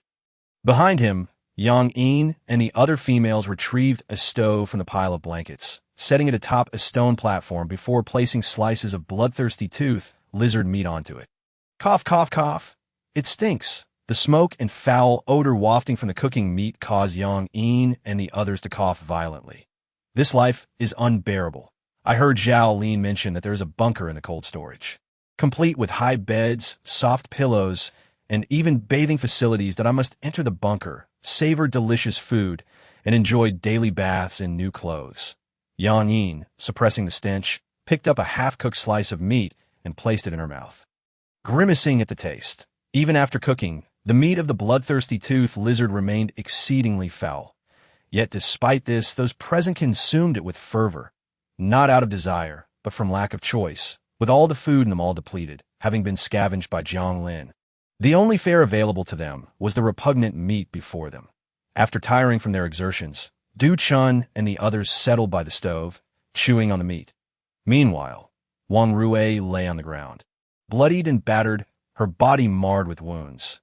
Yet, she made no cries or protests, simply lying there in silence, as though she were lifeless. Did you kill her? Yang Mi exclaimed in shock, gazing at Du Chun. No, once we've finished eating, we'll continue to beat her. Someone like her deserves it. Kuan interjected, disgruntled. Is it all right to leave Wang Rui outside? Those slaves seemed quite displeased with her. Inside the bunker, Reba lay beside Jiang Lin. Her curiosity piqued as she gazed up at him, and oh worries. Her temperament needs to be tempered, Jiang Lin replied, shaking his head slightly. His calm demeanor stemmed from the knowledge that he possessed a system capable of monitoring everything. Within the system interface, Wang Rui's first hidden trait had already been activated. Chapter 26. To die, or to become my slave. Congratulations to the host for successfully uncovering Wang Rui's hidden trait. Masochism. Masochism, hidden trait, that a person possessing this trait can endure pain beyond the capacity of ordinary individuals and can derive pleasure from suffering. Jiang Lin shook his head in surprise, closing the system interface and re-engaging in the battle. I'm sorry, but I can't assist with that, and I'm sorry, but I can't assist with that. A short blade plunged into Zaolian's back, and blood suddenly erupted forth. What are you doing? Yang Yin was rendered speechless with shock, hurriedly rushing forward to shove the frenzied Kunkin aside. Upon witnessing this scene, the onlookers were equally alarmed. Kunkin's actions had dragged them into the fray. The knife had fully penetrated. Bear with it. I shall take you to the cold storage to find Jiang Lin right away. Just as Yang Yin managed to lift Zaolian off the ground, he found himself encircled by Du Chun and his companions. What do you intend to do? Yang Yin furrowed his brow, looking at Du Chun and his group. Yang Yin, there's no turning back. We have no escape route now. We can only keep her as a hostage. That Du Chun spoke with a dark expression. The others remained silent, merely trailing behind Du Chun, clearly in agreement with his approach. Yang Yin was infuriated, yet utterly powerless. She was no match for Du Chun and the others. Yang Yin, just heed their words. Zaolian spoke weakly, the immense pain from the knife in her back causing her eyes to shut tightly. You cannot contend with Jiang Lin. He is far more formidable than you realize. Zaolian slightly opened her eyes, urging them. Whether one can contend or not can only be known after the attempt. Kunkin gritted his teeth, declaring that he had endured enough of his current existence and yearned for a better life. He aspired to sing, dance, rap, and play basketball. Words were futile. We must. Du Chun had just prepared to escort Zaolian to negotiate with Jiang Lin when he abruptly turned and shouted. What are you doing? Not far from Du Chun, Guan Xiaotong, accompanied by several others, dashed out of the group and began vehemently pounding on the cold storage door under the surveillance camera. They shouted for help as they struck. Warning, abnormal situation detected. Warning, abnormal situation detected. The piercing alarm suddenly resonated throughout the bunker. Jiang Lin, resting in bed, bolted upright. What are they doing? Just as Jiang Lin pondered this, he abruptly realized a grave issue. This is bad, Jiang Lin exclaimed, swiftly rising and bolting out of the bunker. When Jiang Lin and the others flung open the cold storage door and beheld the scene outside, an overwhelming fury surged within him in one corner of the cold storage. Zaolian was held hostage by Kunkin with a knife, while Guan Xiaodong and her companions were knocked to the ground, enduring the blows of the crowd. Stop! Jiang Lin barked, and the assailants ceased their assault upon hearing his voice. Jiang Lin, your timing is impeccable. Kunkin turned to Jiang Lin, his eyes filled with anger and resentment. Hand over the food and ability, or I will kill your woman. Yes, hand over the food and ability, the others echoed in agreement. We are not with them. Guan Xiaotong, gritting her teeth against the pain, sought to clarify her disassociation from Du Chun and his group. You dare to rebel. Are you not afraid of death? Jiang Lin's expression darkened. He had been in high spirits today, but that was thoroughly disrupted by Du Chun and his crew. Death. Living in pain is far more terrifying than death. Taking a risk could turn a bicycle into a motorcycle.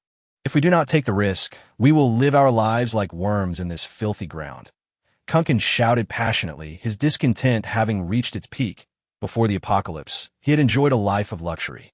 But now he had not even a bed to sleep on, and food and water were severely lacking. He had gone several days without water. His lips cracked and his skin parched. Rather than live in such suffocation, he preferred to fight for a better future. The others shared Kunkin's sentiments entirely. After enduring hardship for days, they could no longer tolerate it. They yearned for a happier life. They had completely forgotten how fortunate they were to be alive. Were it not for Wang Xiqing leading them to Jiang Lin, they might have perished long ago in this wretched apocalypse. The premise of fighting is that you must possess sufficient strength, but it is evident that you do not have the capability to threaten me. Jiang Lin's voice rang coldly in Kunkin's ear. Just as Jiang Lin prepared to take action against Kunkin, Kunkin shouted in agitation, Don't move. If you dare to act, I will take Zaolian down with me.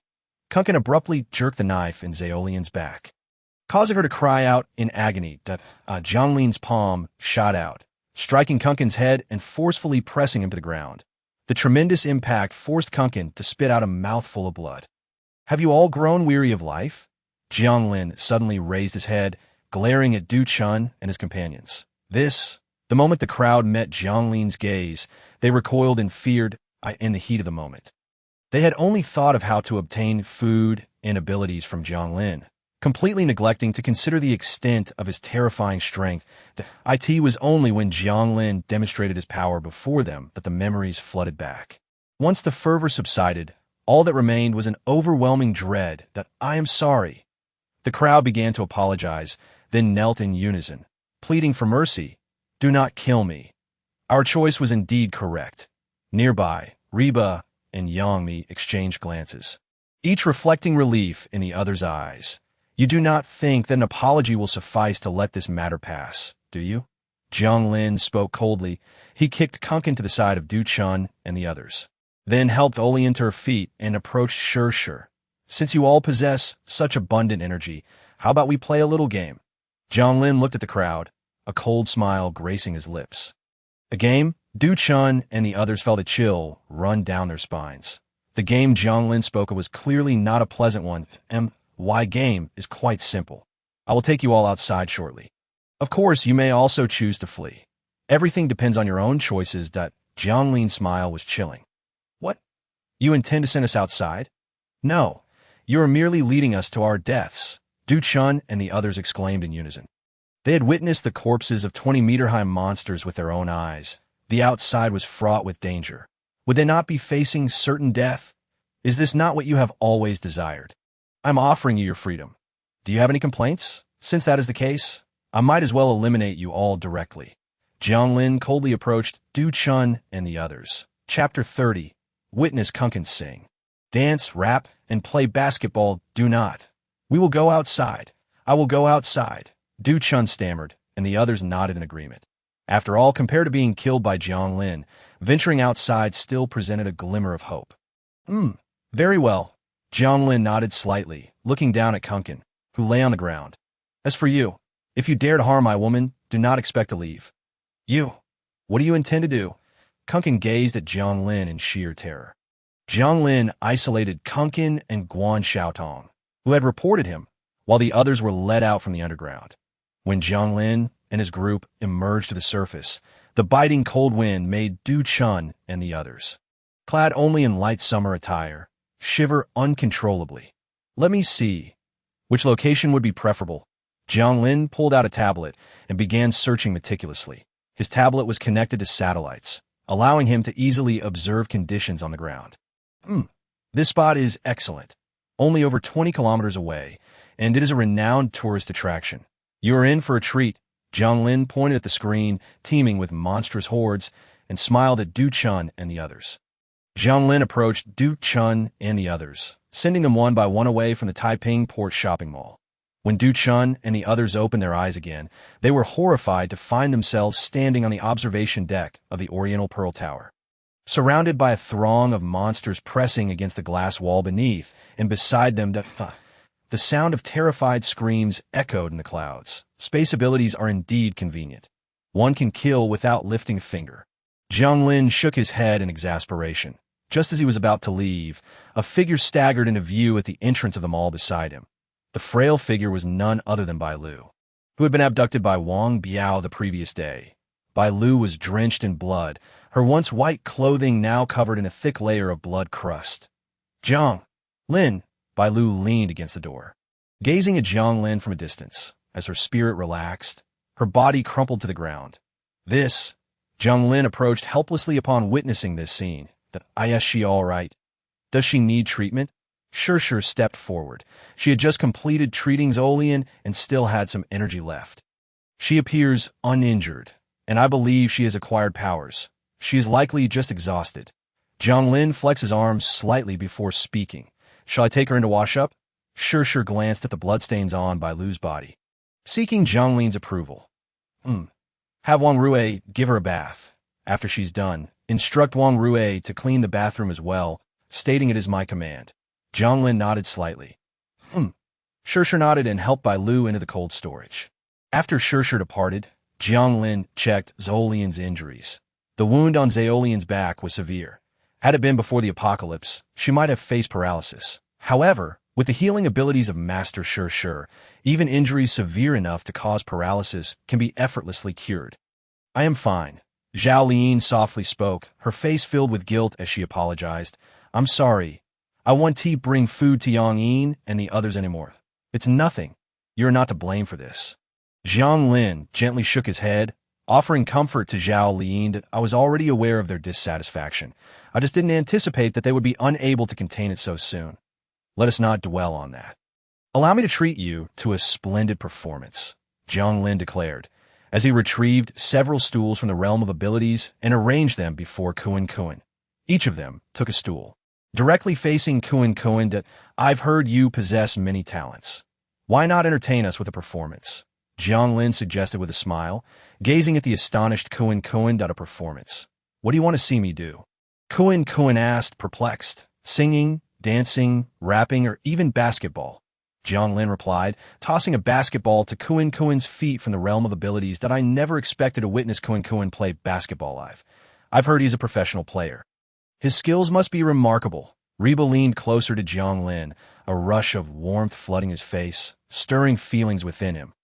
Kun, let us start with basketball, Jiang Lin said, extending his arm around Reba. Grinning at Kun, that we will score your performance. If we turn away after watching, and you receive a score of half or more, we will move on. If it's less than half, well, you know how it goes. Jiang Lin explained the rules with a cold smile, causing beads of sweat to pour down Kun's forehead. He couldn't bear to watch his own basketball skills. Could he truly deliver? Begin, Jiang Lin declared, not allowing him a moment to think. Clap, clap, clap.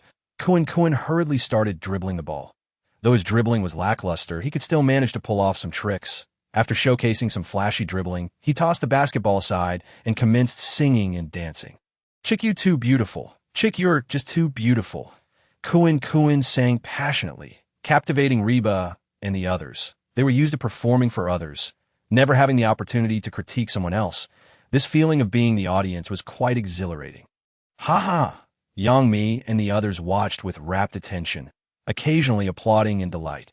Only Zhao Lin remained expressionless throughout the performance, her mind preoccupied with recent events. Chick, you too beautiful.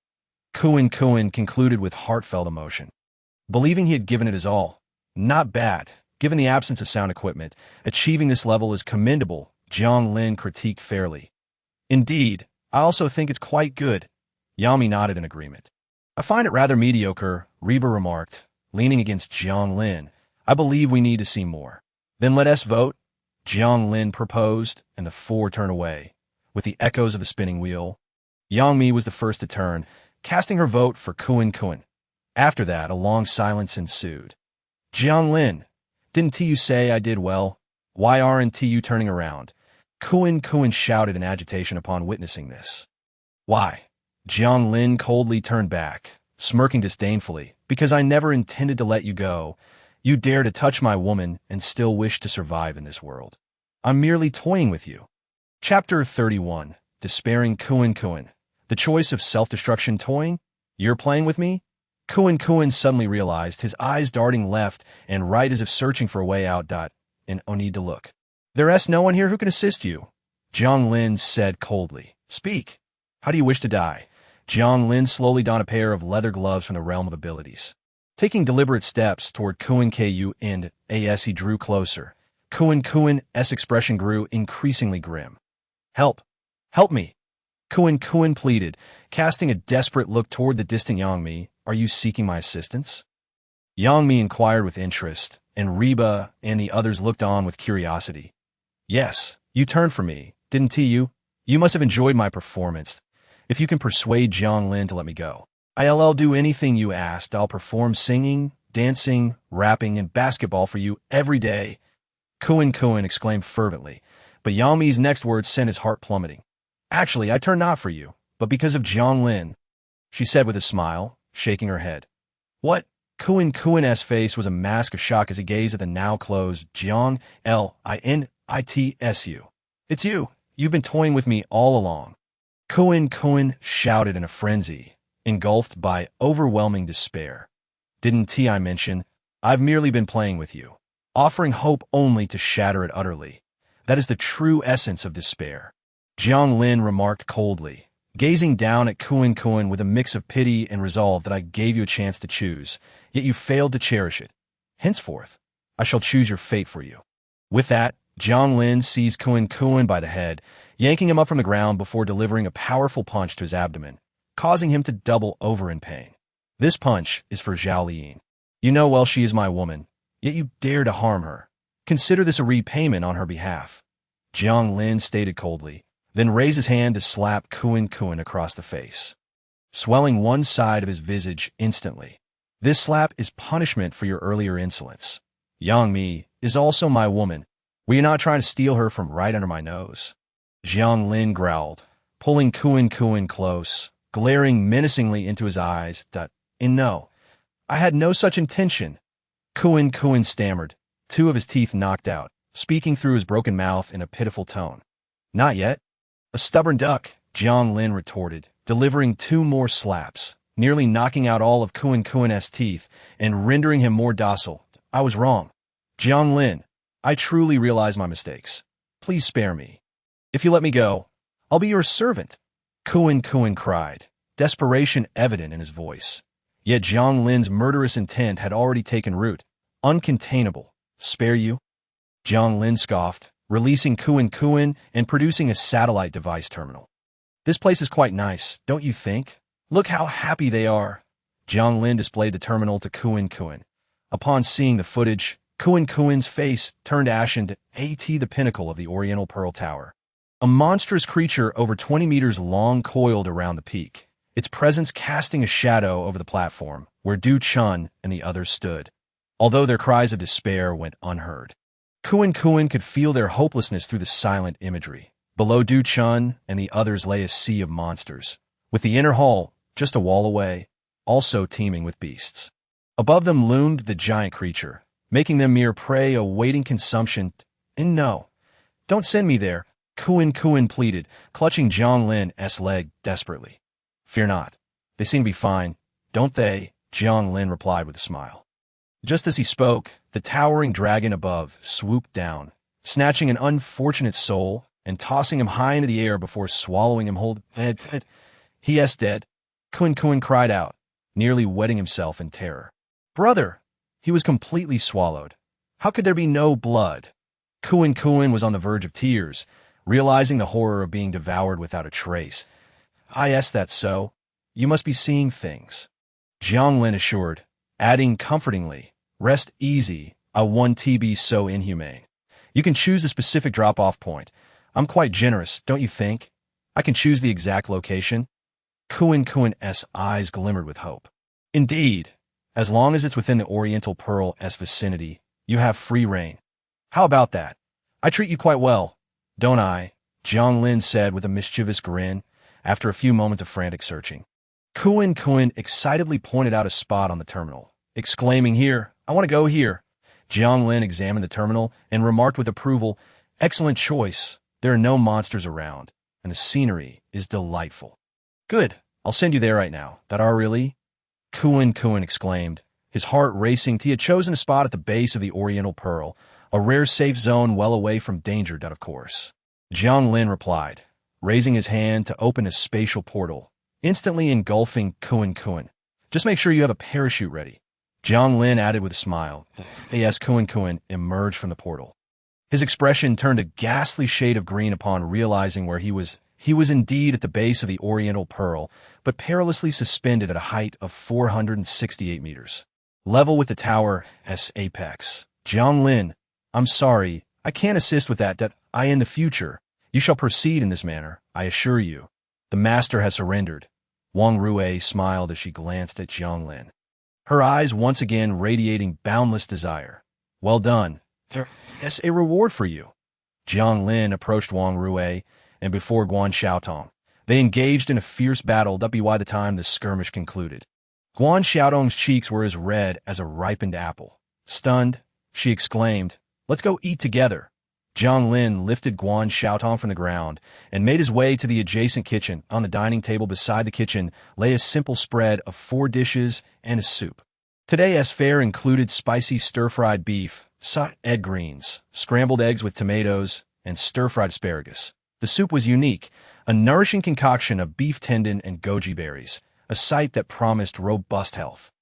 Heba and the others had yet to awaken. Let us eat first. After placing Guan Xiaotong at the table, Jiang Lin instructed Wang Rue to serve them their meals. The meal was anything but tranquil.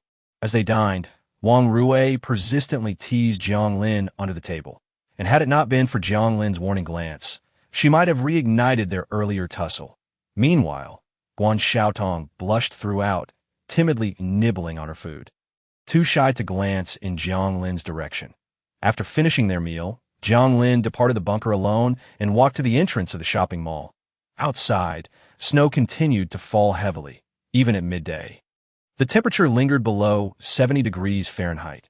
The biting wind surged through the shattered doorway, causing Jiang Lin's skin to sting painfully. He retrieved a circular object from his power space and examined it in his hand. This disc was palm-sized, resembling a slightly larger pocket watch. An arc of light slowly circled around its center, continuously spinning. Each time it passed, vibrant red dots appeared on the disc. The intensity of these dots varied. The stronger ones indicated E-rank monsters, while the weaker ones signified F-rank monsters. To his surprise, the number of hidden monsters around the mall exceeded 300. After scanning, Jiang Lin gained a clear understanding of the surrounding monster population.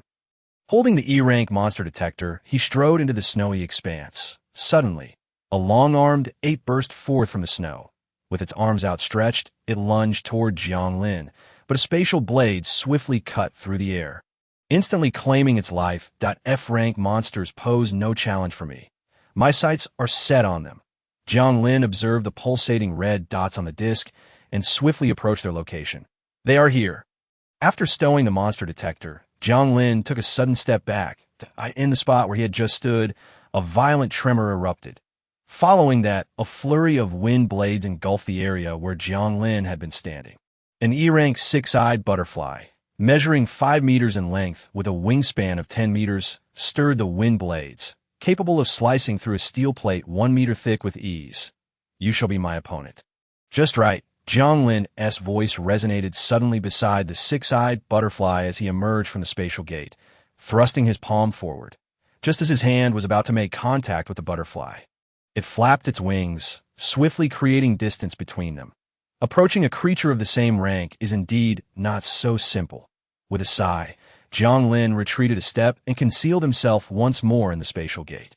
Buzz, buzz, buzz, the sound of flapping wings filled the air as 3 six-eyed butterflies sped towards Jiang Lin from the distance, launching an assault against him. Chapter 34. The bunker under siege. You lack martial virtue. Jiang Lin quipped before retreating into the spatial gate. He continued to experiment. Each time he claimed a victory from the monsters, their companions would appear just in time, forcing him to withdraw after several attempts. Jiang Lin reluctantly abandoned his previous plans that he needed to expedite the enhancement of Heba and the others' powers. Otherwise, he would face trouble once the monsters' ranks increased. After informing Heba and the others about hunting monsters to elevate their abilities, they displayed no opposition. Rather, they seemed eager to participate. Thus, Jiang Lin and his companions hunted monsters by day and indulged in leisure by night. Time swiftly passed, and soon more than half a month had elapsed.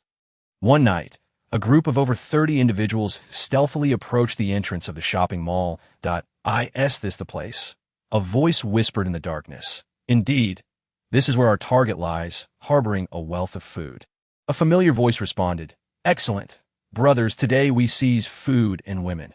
A bountiful harvest awaits. Following the excited proclamation, the group stealthily made their way toward the underground parking garage. Warning. Unknown threats detected nearby. Warning. Unknown threats detected nearby. The jarring alarm blared suddenly throughout the bunker. Jiang Lin and the others, having only just fallen asleep, were jolted awake by the cacophony. Intruders have entered. Jiang Lin furrowed his brow as he glanced at the overhead screen, where a group exceeding 50 individuals approached the cold storage where they resided. Have enemies infiltrated? Wang Rue exclaimed excitedly as she scrambled to her feet. Assess the opponent's strength. Jiang Lin spoke softly, and the AI promptly provided the assessment. 5 E-rank, 30 F-rank, and 23 non-ability users. There are even ordinary people among them. Their coordination seems remarkably adept, Yang Mi remarked in surprise. In this world, ordinary individuals seldom dare to venture out, let alone engage in combat missions. Clearly, these ordinary people are not to be underestimated. Well then, let us confront them, Jiang Lin declared, rising from his bed. The others quickly followed suit, dressing hastily before departing the bunker with him. Outside, the cold storage remained frigid as Jiang Lin and his companions opened the massive door. The opposing group had already reached the cold storage's entrance. Chen Lu. Jiang Lin stepped out, instantly recognizing the figure at the forefront of the group. Now, Chen Lu bore little resemblance to his former self. Clad in tattered clothing and with a mud-streaked face, he appeared less like a mayor and more like a homeless vagabond. Mayor Chen graces us with his presence. What brings you here? Jiang Lin remarked with a cold smile. Wang, Boss Wang, that's Jiang Lin. All the women by his side are celebrities, major stars. Chen Lu shrank back, pointing at Jiang Lin and eagerly speaking to a burly man beside him. The man was broad-shouldered, upright, and impressively muscular, exuding an aura of strength. Yet his face was marred by acne scars, making him appear both repulsive and a touch intimidating. Truly a major star. I've been with so many women. Yet I've never experienced the taste of a celebrity. Wang Yong leered, a lascivious grin plastered across his face. So, you are the leader? Jiang Lin shifted his gaze to Wang Yong. Indeed, I am Wang Yong, the head of Silver Beach Base. We come with no ill intentions. We sincerely invite you to join us at Silver Beach Base. Wang Yong smiled, yet his words of goodwill were undermined by the weapons each member brandished. Rifles and individual rocket launchers. An undeniably lavish array. Silver Beach Base? I've never heard of it. Jiang Lin scoffed, shaking his head dismissively. Furthermore, I'm quite content here. I have no desire to leave.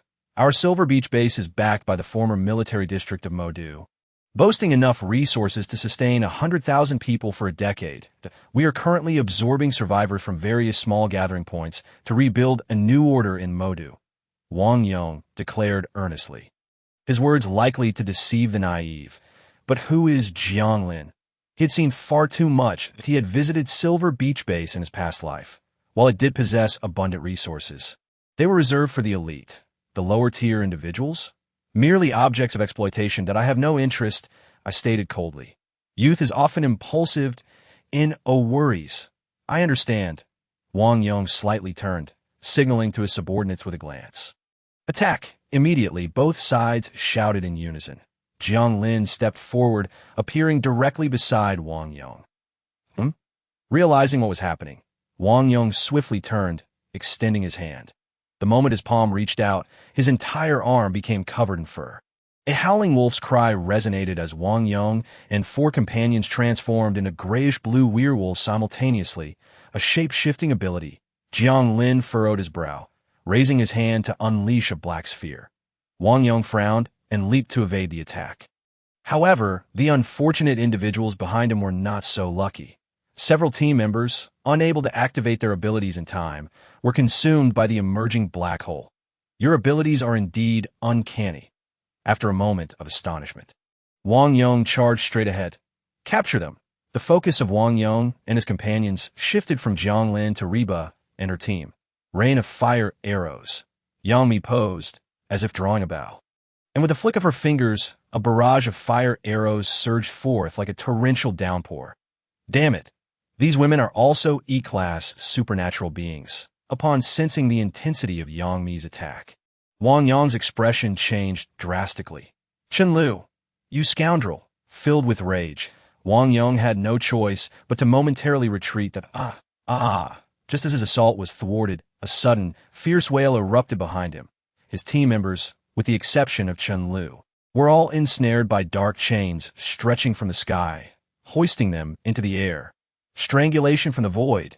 Jiang Lin's lips curled slightly, and all those bound by the chains had their legs stiffen, departing this world without exception. You are not an E-class supernatural being?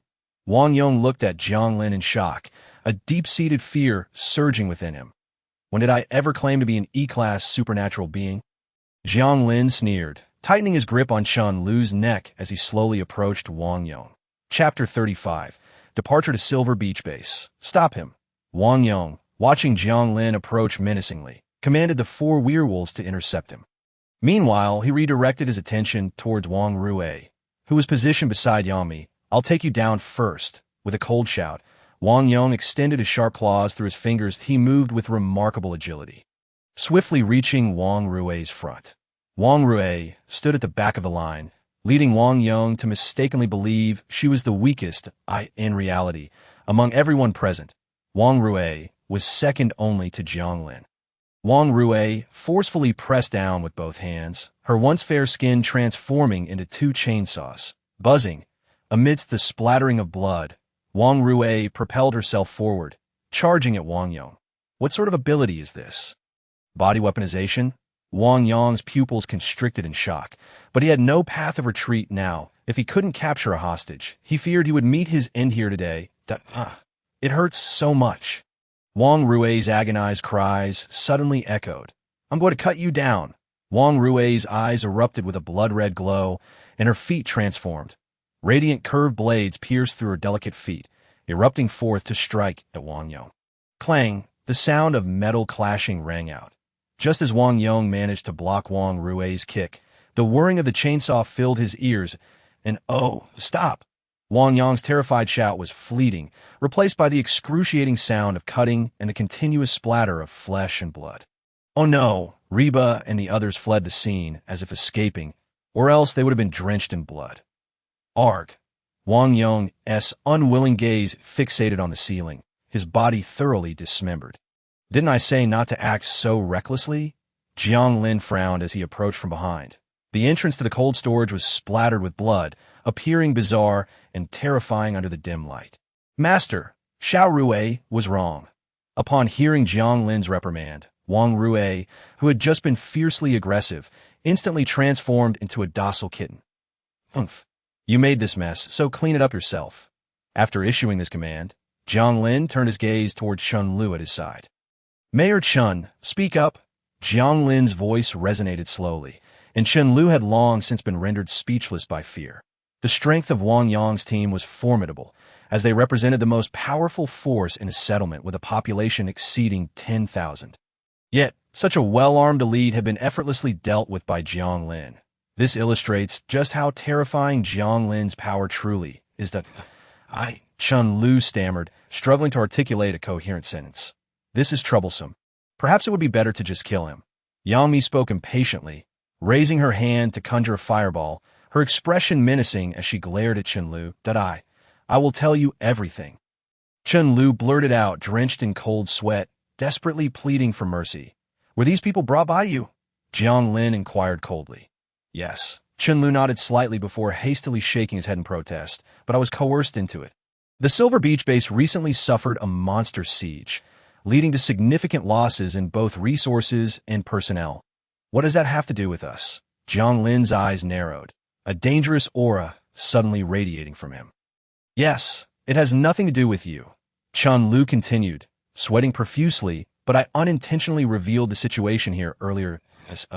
They forced you to bring them here. Jiang Lin remarked with a cold smile. Yes. Chun Lu nodded helplessly. I was truly coerced, I understand. Jiang Lin nodded slightly before advancing. A swirling black orb shot out, instantly engulfing Chun Lu upon contact. What do we do now? Reba slightly turned her body, looking at Jiang Lin. Gather your things. We are heading to Silver Beach Base. Jiang Lin spoke in a cold tone. To Silver Beach Base. Sure looked at Jiang Lin in confusion. Yes, they come knocking on our door. It would be rather rude not to pay them a visit. Jiang Lin replied with a smirk. He had previously led a life of peaceful enjoyment, uninterested in the affairs of others and less provoked. However, now that these individuals had encroached upon his territory, this threat must be eradicated. Chun Lu had already publicized this matter. Although Wang Yong had failed, there was no guarantee that others wouldn't attempt to assault Jiang Lin and his companions again. To prevent further escalation, Jiang Lin had no choice but to take the initiative. Finally, we can slay some people. Wang Rui, who was sweeping the floor, exclaimed with excitement. Killing monsters had become somewhat monotonous. Guan Xiaodong also appeared eager, having refrained from attacking earlier, but her hands had long been itching. By the way, it seems we don't know where Silver Beach Base is. Reba suddenly realized a critical issue. No worries. I know where Silver Beach Base is located. As Jiang Lin spoke, he walked over to the door of the cold storage. Activate Level 1 alert. After Jiang Lin's brief command, a mechanical voice echoed from the speaker above the cold storage door. Level 1 alert has been activated. E-class armed robots have been successfully engaged, and E-class mechanical hounds are now in position. All defensive armaments have been activated. Following the announcement, 5 E-class armed robots, accompanied by 5 E-class mechanical hounds, emerged from the cold storage. Now, we head to Silver Beach Base. Jiang Lin opened a spatial gateway, and as everyone stepped inside, they vanished from sight in an instant. Whoosh! The biting cold wind lashed against Jiang Lin and his companions' faces, stinging their cheeks. So cold. Reba, having just emerged from the spatial door, began stamping her feet to ward off the chill. This Silver Beach Base. Why are there so many shanties outside the walls? Sure, gazed curiously ahead. Not far beyond the city wall, a sprawling area of shanties encircled the fortifications, stretching outwards. Silver Beach Base was originally a military installation. With its natural high walls, it served as a crucial sanctuary during the early days of the apocalypse. However, as time passed, everything here transformed. Some individuals rose to power, usurping the military's authority and becoming the new masters of this refuge. These individuals refer to themselves as the new humans, labeling those without supernatural abilities as filthy pests. Get lost. Can't you see the new humans are here? A sharp voice rang out suddenly from in front of Jiang Lin and his group. Just as they donned their tattered disguises and entered the shanty area, they encountered a supernatural being head-on. Pests. Upon hearing the voice, Jiang Lin abruptly halted, lifting his gaze towards the speaker. Chapter 36. Teacher Aoi, Teacher Yuri, what are you staring at? You filthy pests, hurry up and get lost. The voice rang out again. The speaker was a middle-aged man clad in tattered cotton clothing, with a young man in his 20s trailing behind him. The young man's gaze swept past Jiang Lin, and, upon spotting Reba and her companions, he rushed forward with excitement. You are Reba? Zhu Exin exclaimed eagerly, his eyes roving hungrily over Reba's form, unable to suppress his incessant swallowing. Seeking death. Witnessing this scene, Jiang Lin let out a cold shout. And as he reached out to touch Zhu Exin, he instantly reduced him to a mere point. Zhu Exin is dead. You actually killed Master Zhu Exin. The middle-aged man, witnessing this sight, turned pale with fear. After a startled exclamation, he scrambled backward in a panic. What do you think you're running to? Jiang Lin stepped forward, already standing before the middle-aged man. What do you want? Do you have any idea of the trouble you've just caused? Zhu Exin is the son of the Silver Beach Base's guard commander. Zhu Jun, you've killed him.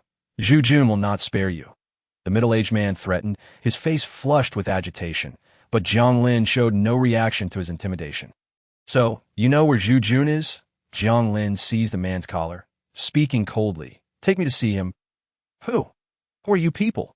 The middle-aged man, witnessing Jiang Lin's fearless demeanor, turned pale with shock.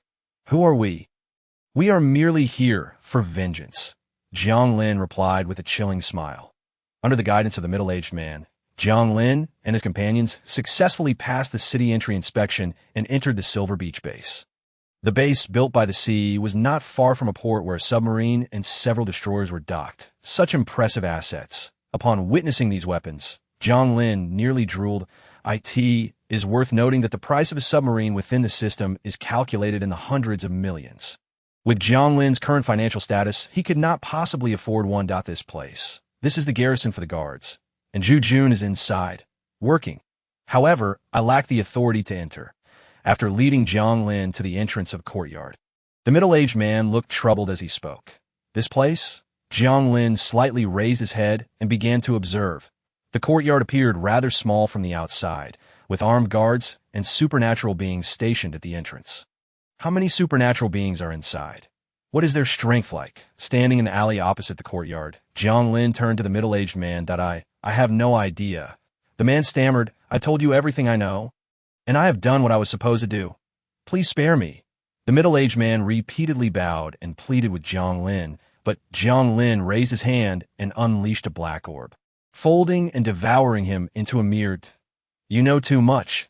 After Jiang Lin spoke softly, he turned to Wang Rue behind him. Entrusting her with the task, we shall proceed elsewhere. Remember, leave no one behind. Yes, master, Wang Rue replied with a bloodthirsty nod, extending a chainsaw from her hands and striding forward. Who are you? Halt! A cold voice rang out from not far in front of Jiang Lin, followed by the sounds of frenzied slaughter. That was a 30-story building directly facing the base's main entrance, the only high-rise within the base and a location of the Silver Beach base's management. Who are you? Halt! As Jiang Lin and his group appear below the building. The guards at the entrance rushed out. Leave no one behind, Jiang Lin reiterated, charging forward first, unleashing a black orb from each hand. Upon contact with the guards, the black orbs abruptly transformed into black holes, crushing and absorbing them. The piercing sound of alarms echoed through the building as supernatural beings surged out from within, charging towards Jiang Lin and his companions. Rain of fire arrows. Yang Mi raised her hand, and a torrent of flames enveloped the area, instantly reducing a dozen unfortunate souls to charred remains. Gravity collapse, Haiba shouted coldly, and a black mist-like force field expanded, causing dozens of individuals caught within to explode one after another in brief moments of terror. What? What is this ability? Jiang Lin and his companions' formidable combat prowess terrified the latecomers, who shrank back behind the door, no longer daring to rush out. Zhu Jun, I didn't expect you to be here. Jiang Lin raised his head and looked at the middle-aged man surrounded by others in his previous life at the Silver Beach base. Jiang Lin had often received Zhu Jun's care back then. Jiang Lin was Zhu Jun's subordinate, frequently subjected to his beatings and humiliation. Now, faced with an enemy, he felt an intense surge of animosity. Who are you? Zhu Jun looked at Jiang Lin in confusion, asking, what are you trying to achieve by rampaging here? Retribution. It is as simple as that. Jiang Lin replied coldly. What retribution? What offense have we at Silver Beach base committed against you? Zhu Jun glared at Jiang Lin, stalling for time while waiting for other powerful figures to arrive. Chen Lu. You know him, right? Jiang Lin coldly stated. The one you took to find is my family. Tell me, is that not retribution? What? It's you. Zhu Jun's expression changed drastically. So, Wang Yong and the others are all dead? You can join him soon. After Jiang Lin spoke softly, he suddenly stepped forward. I could see that moment. A young and beautiful woman, accompanied by a large group of girls, charged down from the upper floors with great momentum. Who is it? Who dares to wreak havoc in my Silver Beach base? A chilling voice rang out. Detecting collectible characters, a barrage of system prompts erupted violently in front of Jiang Lin. When he looked up and locked eyes with the approaching group, a flicker of astonishment flashed in his eyes. Teacher Sangjin Kong, Teacher Bodeo Yejin, Jiang Lin stared blankly at the girls descending from the building, who were none other than the goddesses and mentors in the hearts of countless otaku. Chapter 37. That place looked quite nice. Who are you? Why are you causing such a massacre? Sangjin Kong frowned as she looked at Jiang Lin. Beside her stood renowned actresses from the Japanese adult film industry, including Miura Yuya and Fukada Yumi, all possessing supernatural abilities and gazing coldly at Jiang Lin. Although Miura Yuya was beautiful, she could not sway Jiang Lin's resolve for revenge or to eliminate threats. It was evident that relations between the two sides were far from ideal. Damn, if it weren't for Wang Yong, could you lowly creatures dare to confront me like this? Zhu Jun secretly cursed. Although Wang Yong was Chinese, he had deep roots in Japan, and these adult film actresses were brought over by him under the guise of exchange. Unexpectedly, just after their arrival, the apocalypse befell them. Later, Wang Yong and his group were taken in by the Silver Beach base, utilizing their abilities to ultimately become one of the leaders of the base. Where is Wang Yong? We want to see Wang Yong. Miura Yi glared at Zhu Jun, visibly displeased. Wang Yong. Humph. Zhu Jun scoffed disdainfully. He is dead. Your support has collapsed. Understand? Slut. As Zhu Jun spoke, he unconsciously reached out to pinch Miura Yuya's ample rear. Miura Yuya exploded in anger, raising her hand to slap Zhu Jun, but her arm was caught in his grip just as it lifted. If it weren't for the imminent danger, I would truly relish the moment. Zhu Jun licked his lips, savoring Miura Yuya's delicate and fair palm before turning away with a cold smile. What? Jiang Lin raised his head coldly, looking at Zhu Jun above. Nuclear missile. Sea-based nuclear warhead. Zhu Jun replied coldly. Upon hearing this, Jiang Lin abruptly turned to gaze at the port beside him. The submarine that had been docked there had vanished without a trace at some point. Are you not afraid of burying the entire base with a nuclear strike? Jiang Lin replied coldly. Afraid? What is there to fear? The base is doomed anyway. We might as well perish together. Zhu Jun laughed maniacally, aware of the disparity in strength between himself and Jiang Lin. Only by burning bridges could there be a glimmer of hope. If you dare to take another step forward, I will order the submarine to launch the nuclear missile, and we will all die together. Zhu Jun said, pulling out a wireless communication device and bringing it to his mouth. Thank you for your honesty. Jiang Lin's voice suddenly rang out beside Zhu Jun. Zhu Jun barely began to speak when his throat suddenly felt sweet, rendering him unable to utter another word. Spatial cut, Jiang Lin coldly stated, a spatial blade slicing through Zhu Jun's neck, completely severing his head. Zhu Jun's unwilling head rolled from his shoulders and tumbled to the ground. The nearby Yang and the others turned pale upon witnessing this scene, screaming in terror, "Do not be afraid. I harbor no ill will towards you."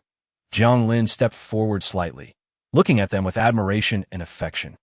Although Jiang Lin claimed to mean no harm, he was drenched in Zhu Jun's blood, making his words lack any persuasive power. Do not come closer, San Jinkong shouted, attempting to halt Jiang Lin's advance. However, Jiang Lin ignored her warnings and continued toward the building. Jiang Lin's objective was to cleanse the entire building. Miura Yuya, Fukata Yumi, I am your fan. It is a pleasure to meet you. Jiang Lin spoke softly, extending his right hand towards them. You are our fan? Can you take us away?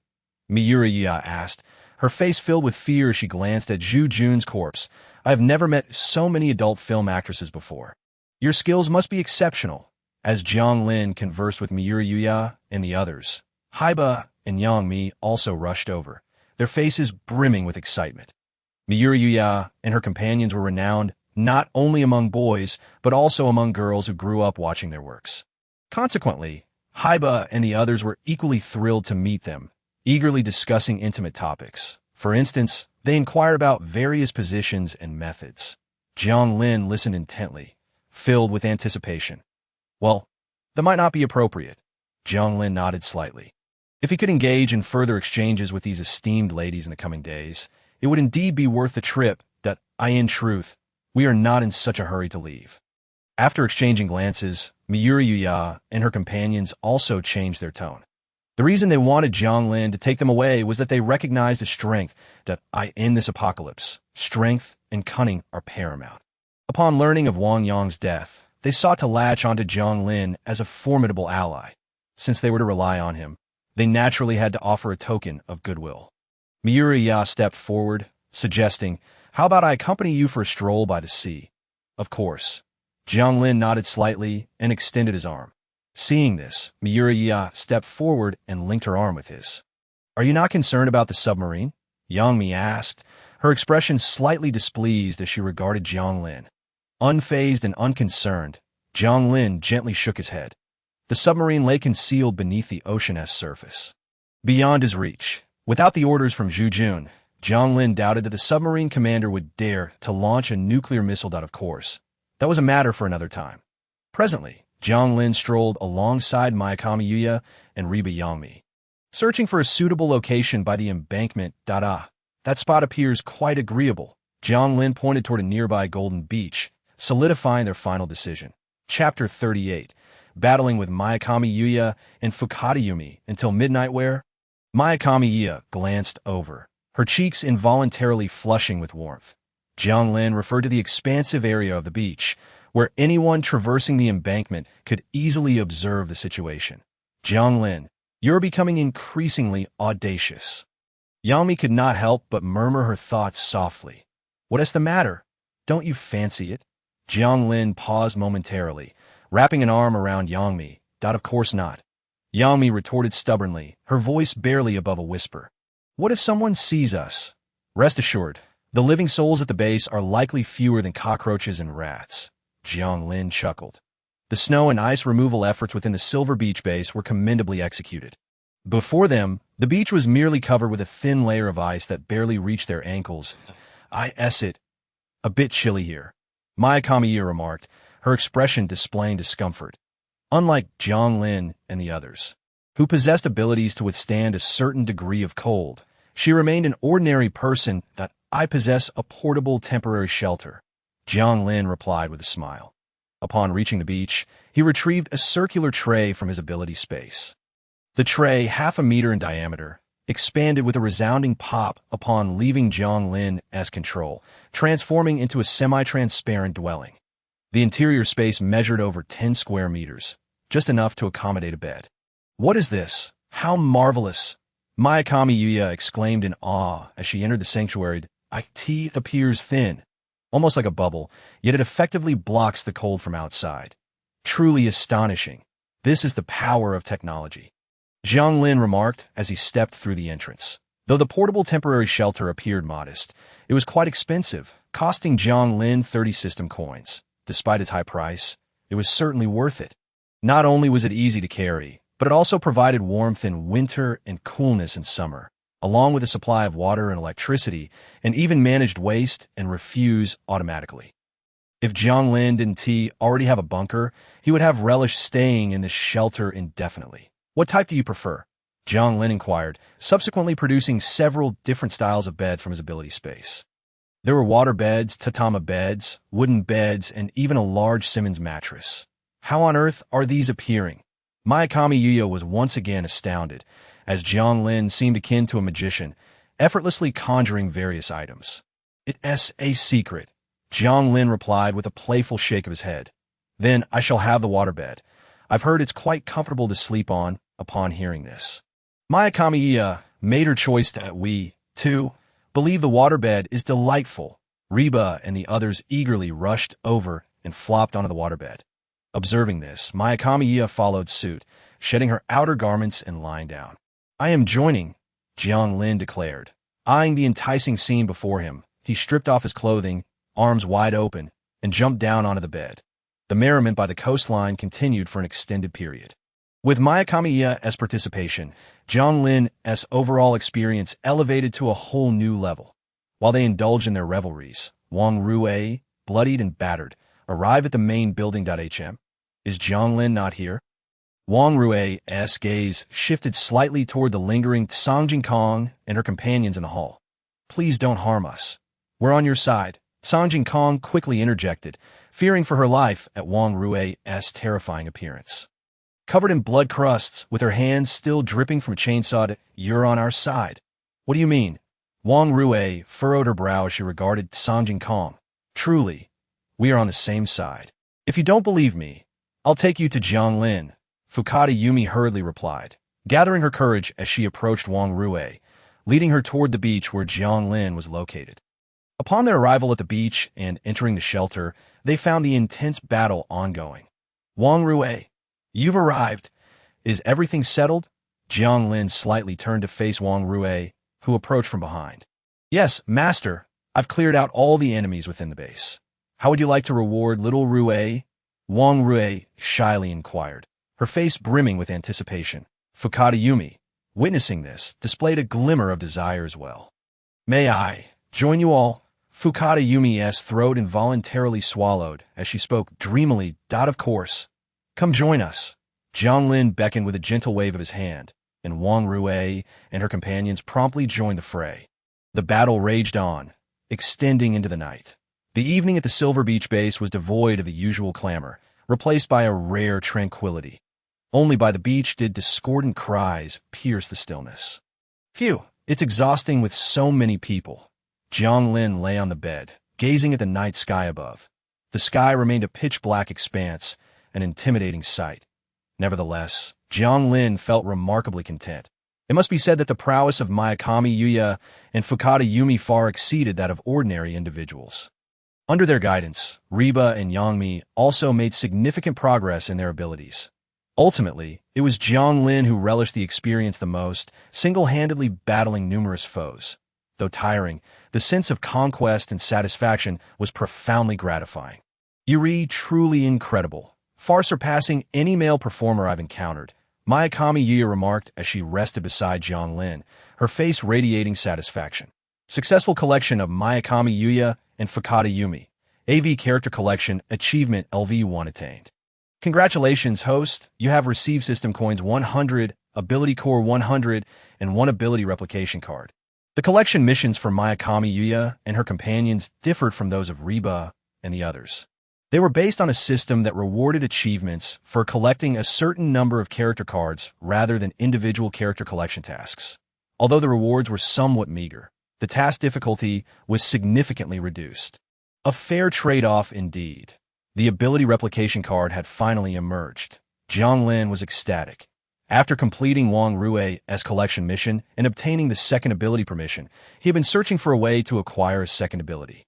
However, after many attempts, he remained at a loss. It was not until he discovered the ability replication card in the system marketplace that he realized it was essential for obtaining a second ability. Yet, the price of the ability replication card, a staggering 1,000 system coins, was beyond Jiang Lin's means. Now, having acquired an ability replication card through a single battle, Jiang Lin could not contain his joy. You all truly are my lucky stars. Jiang Lin couldn't resist planting a kiss on Mi.Jiang's cheek. Lucky stars? Mi.Jiang looked bewildered, unaware of Jiang Lin's possession of a system. Now, let me see whose ability would be best to replicate. Jiang Lin examined the ability replication card, pulling up the character cards for Reba and the others. Chapter 39. Jiang Lin's second ability. Liquid body. While Reba and Yang Mi possess commendable abilities, replicating them would not significantly enhance Jiang Lin's strength.As for sure's ability. Having one healer in the team sufficed. Zhao Lin's ability seemed somewhat incompatible with Jiang Lin's needs, prompting him to dismiss it. Wang Rui's ability, albeit powerful, required immense endurance, rendering it impractical for him. After all, utilizing such abilities entailed enduring excruciating pain, and Jiang Lin was not a masochist, leading him to forego that option. Was there truly no suitable ability available? Jiang Lin's gaze shifted toward the unawakened abilities of Mi.Jiang and Fukada Yumi. Jiang Lin, why are you staring at us like that? It's rather unnerving. Mi.Jiang queried, sensing Jiang Lin's intense gaze filled with desire. You are both so obedient. I shall grant you a reward. Jiang Lin produced 2 ability orbs and presented them before them. Ability orbs. Upon seeing the orbs in Jiang Lin's hands, both Mi.Jiang and Fukada Yumi's eyes widened in astonishment. In this post-apocalyptic world, possessing power was the only means to avoid being bullied and to live with dignity. Such a precious item. Are you truly giving it to us? Mi.Jiang asked incredulously, as they had only just met. Indeed. Jiang Lin nodded slightly. This served a dual purpose. On one hand, it would aid him in finding a suitable ability, while on the other, it signaled to the other actresses that as long as they served him well, they too might receive ability orbs. Thank you. We greatly appreciate it, Jiang Lin. Fukada Yumi exclaimed excitedly. Her fair body momentarily exposed. Jiang Lin felt a stirring in response. Once they obtained the ability orbs, Mi.Jiang and Fukada Yumi hesitated not for a moment before swallowing them whole, as the orbs entered their bodies. Their abilities swiftly manifested. Fukada Yumi's ability was rather ordinary, a common ice and snow ability. However, Mi.Jiang's ability was rather unique. This ability, Mi.Jiang gazed at Jiang Lin in astonishment as her body transformed into a fluid-like form, constantly shifting into various shapes. That I can't control my body. Mi.Jiang's figure emerged from the orb before them. F-grade ability.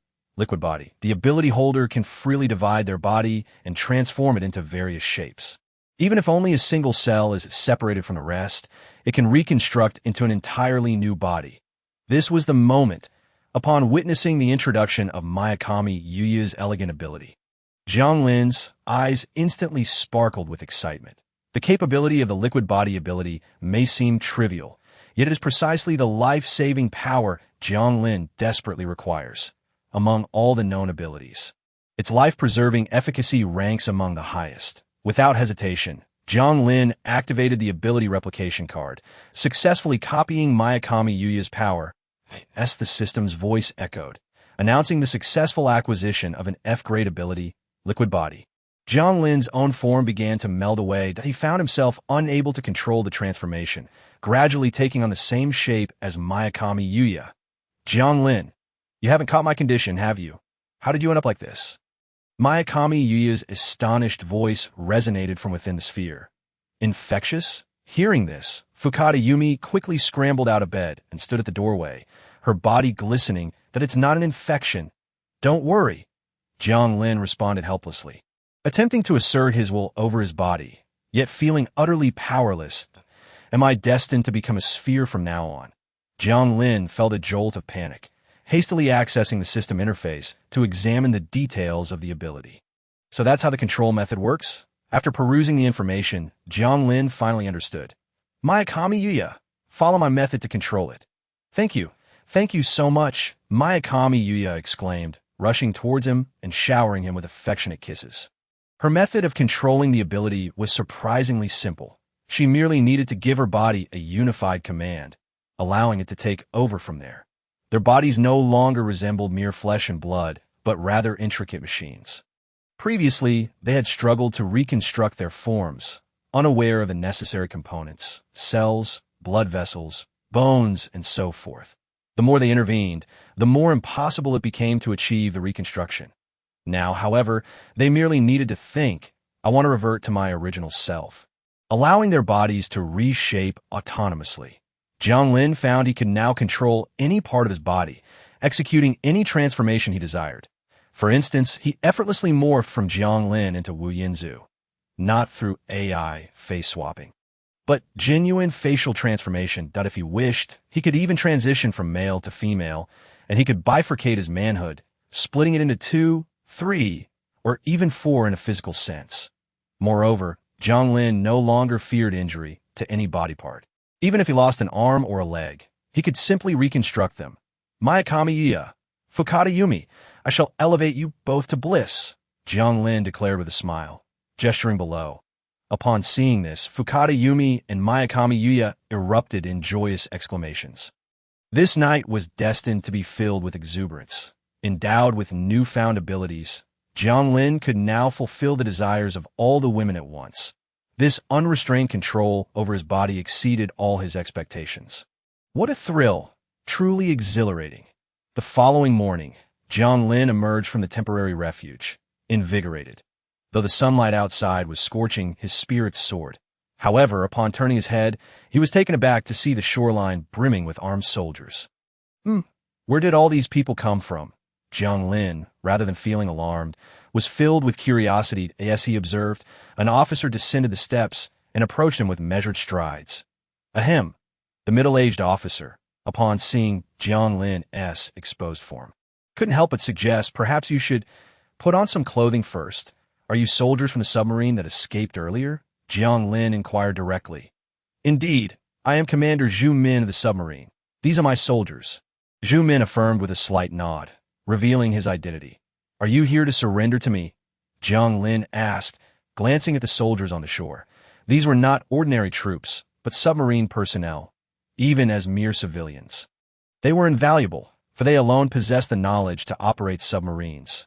Yes, Jiang Lin replied with a nod, harboring no intention to conceal anything. Why? Zhu Min's expression darkened as he looked at Jiang Lin. Why resort to infighting? Why turn against one another? Why can't you unite? Zhu Min's emotions were fraying. Perhaps he had witnessed too much brutality, causing his mental state to unravel. The principles he had steadfastly upheld had crumbled into dust. You ask why? Because you struck first, I acted out of self-preservation. It is as simple as that I end this damned apocalypse. Any act of kindness can lead to one's demise, Jiang Lin retorted coldly. Thus, if you wish to ally with me, prove your loyalty, Jiang Lin shouted emphatically. Loyalty? Are you asking us to pledge allegiance to you personally? Zhu Min's expression flickered with disbelief as he regarded Jiang Lin. What else? Are you suggesting loyalty to the base? I have no need for such insincere declarations. What can you offer us? Zhu Min's face darkened as he scrutinized Jiang Lin, torn in his decision that a life free from hunger and want.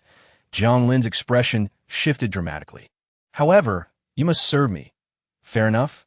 Fair? Indeed. It is quite fair, Zhu Min replied bitterly, shaking his head. In these times, merely having enough to eat and wear had become a luxury. Outside the city walls, countless souls perished from hunger and cold. Zhu Min had witnessed too much to take it lightly. I know where the base's treasury is located. I can guide you there.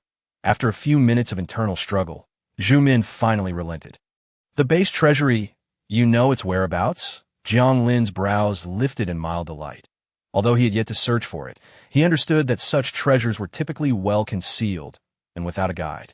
One would be lost. Take me there, Jiang Lin commanded. And as he spoke, the color of his skin shifted. A smooth, white surface now appeared as though he had donned clothing. Yet this garment was unmoving. Jiang Lin resembled a living canvas, yet more realistic and masterful than mere body paint. Even Zhu Min, observing closely, could discern no flaw. Aside from his manhood, every other aspect was flawless, just as Zhu Min marveled at Jiang Lin's transformation. The next movement took him by surprise. The once prominent member swiftly vanished beneath the cover of his underwear. Is this truly within the realm of abilities? Zhu Min thought, astonished, though he kept his composure. He led Jiang Lin deeper into the base, ultimately arriving at an abandoned small warehouse that concealed a passageway to the underground. This is where the base's treasury lies, containing all the valuable treasures. Zhu Min indicated, gesturing towards the narrow entrance. You open it and go inside. Jiang Lin instructed, opting not to enter first, but rather allowing Zhu Min to proceed. Without hesitation, Zhu Min input the password and entered the passage. Jiang Lin waited at the entrance, confirming Zhu Min's safety before following him in. The underground treasury was not expansive, measuring only about 10 square meters. Inside stood a few shelves adorned with various items. Primarily precious metals like gold and diamonds, relics from the world before the apocalypse. These items held no allure for Jiang Lin. The treasury also housed over 100 ability orbs, which Jiang Lin promptly collected into his ability space. Additionally, he discovered several hundred ability cores, an impressive haul, as these cores could elevate ability levels. Though these cores were the lowest F grade, their value remained intact. After securing the cores, Jiang Lin found no further treasures of worth. What do you intend to do with all this gold and currency? These are nothing but scraps of paper now, Jiang Lin remarked, bemused as he rummaged through the shelves. These belong to Wang Yong and the others. I am uncertain of their intentions. Perhaps they plan to use them once the apocalypse concludes, Zhu Min responded, shaking his head slightly. The apocalypse ends? That's a rather optimistic notion. Jiang Lin scoffed, sweeping aside the gold and jewels. Surely, the treasury cannot amount to just this? Just as Jiang Lin was about to give up, an item caught his eye, a box resting on the lowest shelf. The box itself appeared unremarkable, a simple plastic container. However, upon opening it, Jiang Lin's eyes widened in disbelief. The white jade emperor's finger. How could such a treasure be found here? Jiang Lin exclaimed, momentarily lost in wonder, prompting Zhu Min to approach with a puzzled expression. What is it? Is there any issue? Zhu Min looked at Jiang Lin with a puzzled expression. Nothing at all, Jiang Lin replied, subtly shaking his head as he discreetly tucked away the white jade emperor's finger from the box. All these items are bestowed upon you and your team, Jiang Lin stated, producing 5 ability orbs and 10 ability cores. Ability orbs, a flicker of excitement passed through Zhu Min's eyes upon seeing the orbs. Although he himself was an ability user, most of his team consisted of ordinary individuals. Previously, the control over the ability orbs had been extremely stringent, with only their direct subordinates permitted to receive them. They, as veterans, had faced severe restrictions in obtaining ability orbs. Thank you, Zhu Min exclaimed, eagerly grabbing a leather bag to stow these items inside. Here, if you desire anything else, feel free to take it, Jiang Lin said, before turning and exiting the secret chamber. You did well. From now on, you and your subordinates will follow me. After leaving the chamber, Jiang Lin turned slightly and added, as long as you remain loyal to me. I promise to ensure you live a life akin to that of deities.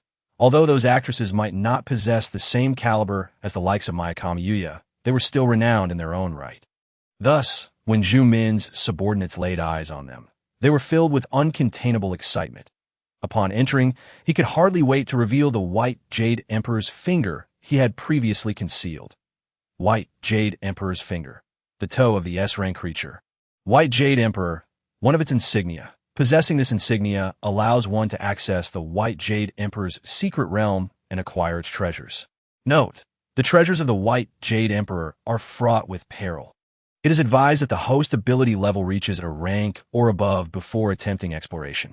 As the White Jade Emperor's finger appeared, the system notification re-emerged. The White Jade Emperor, an S-rank dragon-type creature, had a penchant for collecting various treasures. When nearing death, it would activate its treasury realm, permanently entombing its own essence. Jiang Lin's earlier excitement stemmed from having witnessed the activation of the White Jade Emperor's secret realm. At that time, blood stained the land for miles, and countless heroes were buried within. Ultimately, the sole survivor who emerged from the White Jade Emperor's realm attained an unparalleled legacy, successfully ascending to S-rank and becoming the first S-rank ability user among humanity. This seemingly inconspicuous White Jade Emperor's finger held immense significance.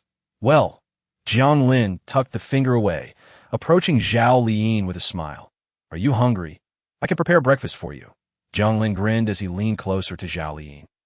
"You?" Zhao Liyin expressed mild surprise, for it had always been they who cooked for Jiang Lin. She had never seen him in the kitchen. "Yes, I'll make it for you all," Jiang Lin affirmed with a nod. Rising from the bed, he walked to the makeshift kitchen, retrieved 2 eggs from the ability space, whisked them in a bowl, and placed them in a sizzling pan. The eggs crackled and spat oil. Jiang Lin moved to the soy milk machine, depositing the washed soybeans inside. "Are you frying eggs?" Zhao Liyin, clad in a bathrobe, approached from behind. Jiang Lin gazed at the alluring silhouette revealed by her oversized robe. And his blood surged. "It's not just frying eggs," he said, wrapping his arms around Zhao Liyin, playfully gesturing ahead. "This time, I am making soul-stirring fried rice." Jiang Lin chuckled, but Zhao Liyin replied, slightly exasperated, "Your soul-stirring fried rice isn't just egg fried rice." "Is it? What's wrong? Don't you like it?" Jiang Lin leaned against Zhao Liyin's shoulder, grinning. "That I do, but having fried rice right after waking up might be a tad greasy," Zhao Liyin remarked, touching her arm in mild discontent. "I've been eating too much greasy food lately. I feel like I've gained weight." "What's wrong with gaining a bit of weight?" Jiang Lin laughed as he playfully patted her. "That a little extra patting makes things more enjoyable." "Go away. If you don't flip the eggs soon, they'll burn." Zhao Liyin shot him a glare. Seizing the opportunity, Jiang Lin leaned in and kissed her. The two became embroiled in a playful kitchen battle. And unsurprisingly, the eggs ended up charred to a crisp. What on earth smells so foul? By the time Jiang Lin and Zhao Liyin finished their antics, the burnt egg odor wafted over to Hotba and the others. "Jiang Lin, the kitchen's on fire!" Yang Mi exclaimed, pointing excitedly behind him, where a wisp of black smoke was beginning to curl upwards. "The eggs are gone, but we can still enjoy soy milk. Freshly made hot soy milk." "Who wants some?" Jiang Lin proclaimed proudly, placing a large bowl of soy milk on the dining table. "I'm feeling a bit hungry," hot beyond her appetite for soy milk waning. "How about we whip up some vegetable salad to go with the soy milk?" Yang Mi suggested, extending a courteous offer to Jiang Lin. "I think that sounds great." Sure nodded in agreement. Without delay, they set to work, and soon a large bowl of vegetable salad was presented. As they all gathered around to eat, it was already 3 in the afternoon. The situation in the main building, however, was rather dismal. The food they consumed was a mushy mix, a concoction of uncertain ingredients. Ever since arriving at the base, they had primarily subsisted on such fare. After handing some food to Aoi K and the others, Jiang Lin walked alone to Zhu Min's office. Upon seeing Jiang Lin, Zhu Min quickly rose to his feet, saluting. "Greetings, Commander," he exclaimed excitedly. "Please, I'm not accustomed to such formalities. Just be natural from now on." Jiang Lin waved his hand dismissively before continuing. "I will be leaving today." "Leaving? You don't intend to stay at the base?" Zhu Min remarked, taken aback. "Stay here? Why would I?" Jiang Lin queried, perplexed. "Is it that my bed at home is too small, or that the food I have is unappetizing? What is there here that makes it worth my while to remain?" "Well," Zhu Min contemplated, realizing the truth in Jiang Lin's words. Although the base appeared grand, it could not compare to Jiang Lin's home in any regard. "But if you leave, what will happen to the base?" Zhu Min asked, eyeing Jiang Lin curiously. "That is precisely why I sought you out. I want you to govern this base," Jiang Lin stated plainly. "Me?" Zhu Min's expression was one of disbelief. Are you not concerned I might rebel? Thus, I require a guarantee from you. Jiang Lin replied candidly to the guarantee. Zhu Min's face was a portrait of shock as he gazed at Jiang Lin. Currently, I have only my daughter left. You must take her with you, Zhu Min said, his expression darkening as he looked at Jiang Lin. You have a daughter? Jiang Lin casually remarked. Bring her over now. We are leaving shortly. Is there truly no other way? Zhu Min asked, visibly troubled as he looked at Jiang Lin. I promise I will never betray you. Can you allow my daughter to stay by my side? No. Jiang Lin shook his head lightly. Either you bring your daughter here now, or I will destroy this place. Jiang Lin's expression was resolutely serious. He was not jesting. He had no intention of ruling this place himself, nor did he want it to become a threat to him. Therefore, his options were either to find someone trustworthy to govern it or to obliterate the entire base. Very well, Zhu Min sighed. I will go fetch my daughter now. Please ensure her safety.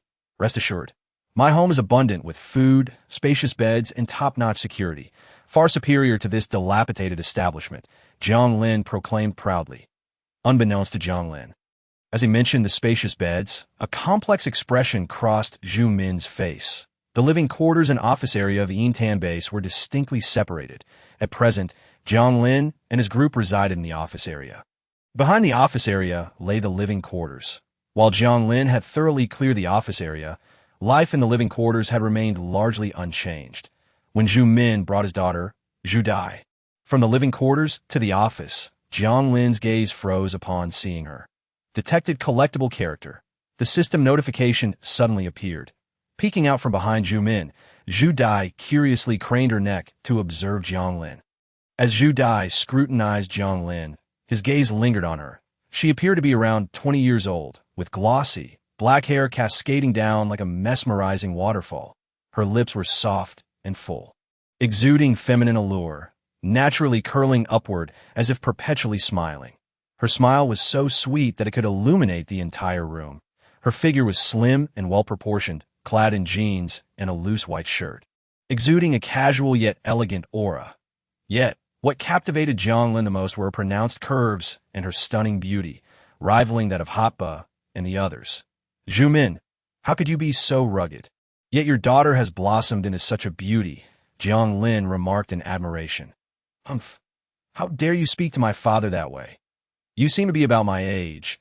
Do you not know the importance of respecting your elders?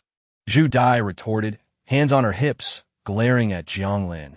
Dai, mind your manners, Zhu Min quickly interjected, introducing Jiang Lin. This is Jiang Lin, the one who has recently taken over the base. Zhu Min's expression faltered slightly. Feeling a mix of responsibility and turmoil, Zhu Min refrained from voicing Jiang Lin's earlier threats to obliterate the base, thinking it was enough for him to carry the burden. Well, it seems I have no choice, Zhu Dai said, frowning as she turned her gaze to Jiang Lin. What exactly did you say to my father? Do you not feel any shame in acting this way? Why should I feel shame? Jiang Lin smirked coldly as he stepped forward, approaching Zhu Dai.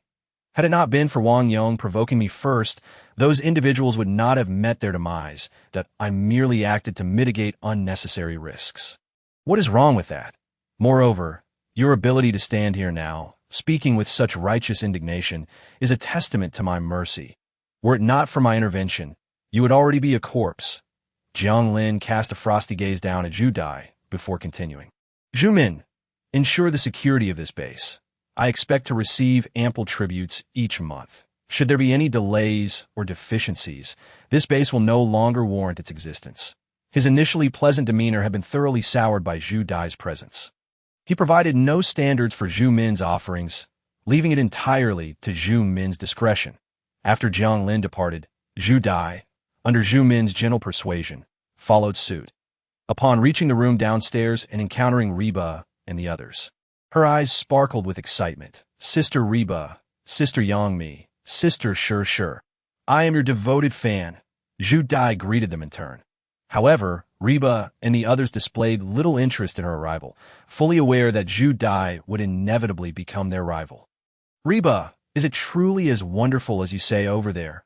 Song Jingkong inquired curiously, having just learned about the base's conditions from Reba and the others. when they discovered that Jiang Lin and his group had access to fresh vegetables and fruits. Their eyes widened in disbelief. It had been ages since they had enjoyed a proper meal, let alone tasted fruit. Such luxuries seemed utterly unattainable. Given the current state of the outside world, growing produce could only be done indoors. Yet, how much could one cultivate in such limited space? Even if they managed to grow something, it would be beyond Jiang reach. Indeed, my father has even cultivated a small plot of land there. Growing some vegetables, Reba affirmed with a smile. Hearing this, Jiang and her companions grew even more envious of the base. Zhu Dai, too, felt a stirring of longing within her. It had been far too long since she had savored the taste of fruit. Onward, with a decisive command from Jiang Lin, he led the group aboard a modified truck en route to the base. The driver, a subordinate of Zhu Min named Zhang Bin, would be responsible for the transportation between the bunker and the Silver Beach base. Upon arriving at the shopping mall and accompanying Jiang Lin into the cold storage, Zhang Bin's eyes widened in astonishment. This truly a paradise. The first-time visitors to the cold storage were left speechless by the sight before them. Chapter 43.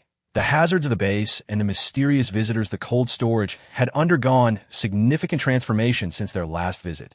The original parking lot was now entirely converted into farmland, where a few low-intelligence robots were diligently maintaining the crops. Adjacent to the farmland was a marble swimming pool, modest in size, approximately 10 meters long and 3 meters wide, but filled with heartbreakingly clear water. It was worth noting that Zhu Dai and her companions had only ever seen murky drinking water, while Jiang Lin and his group used such pristine water to fill the pool. Surrounding the pool were several rooms equipped with basic changing facilities, showers, massage rooms, saunas, and sunrooms. Here, everything was operated by robots, whose exceptional service and meticulousness made Zhu Dai and the others feel as though they had stepped into paradise. With a splash, Zhu Dai and her companions eagerly donned their swimsuits and leaped into the pool. Soft lighting illuminated the area, making the dimly lit basement feel as though it were open to the sky. Is this water warm? It feels like I'm soaking in a hot spring. Zhu Dai scooped up a handful of pool water and brought it to her nose, detecting a faint scent reminiscent of sulfur. Characteristic of hot springs, the water could even be switched to various modes, and they were currently enjoying geothermal spring water. Reba, shedding her outerwear, dove into the pool clad in her swimsuit that IT could be switched. Zhu Dai's expression shifted. How was this possible? A secret. Jiang Lin's voice suddenly echoed from behind her, startling her. You, how did you get in here? Zhu Dai turned to him with a scowl. Why can't I be here? Jiang Lin reclined on the water's surface, squinting as he floated. In this place. I am the master. You need to recognize your position, understand? He cast a cold glance at Zhu Dai. I understand. Zhu Dai's voice was barely a whisper.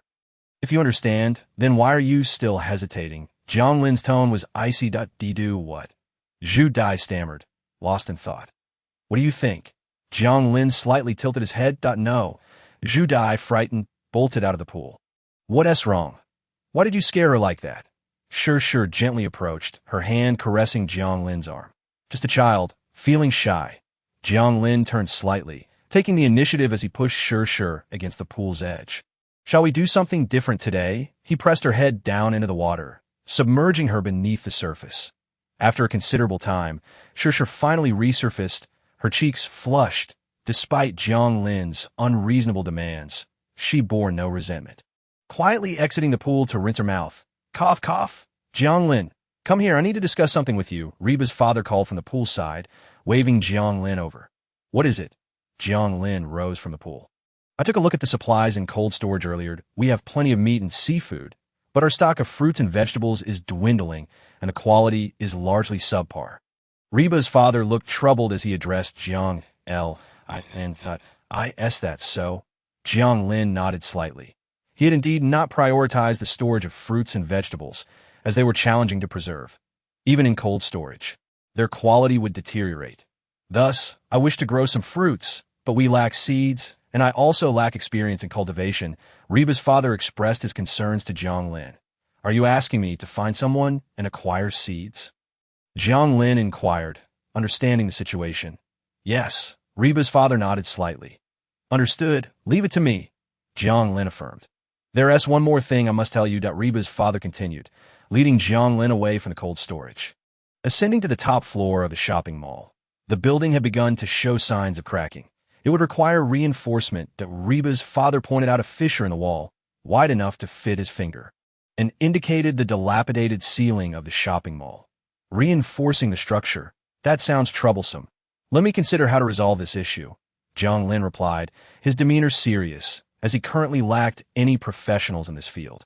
Also, while you were away, several groups found their way to our cold storage. Some individuals attempted to act improperly but were repelled by the robots. However, a day ago, a particular group appeared that gave me a sense of unease.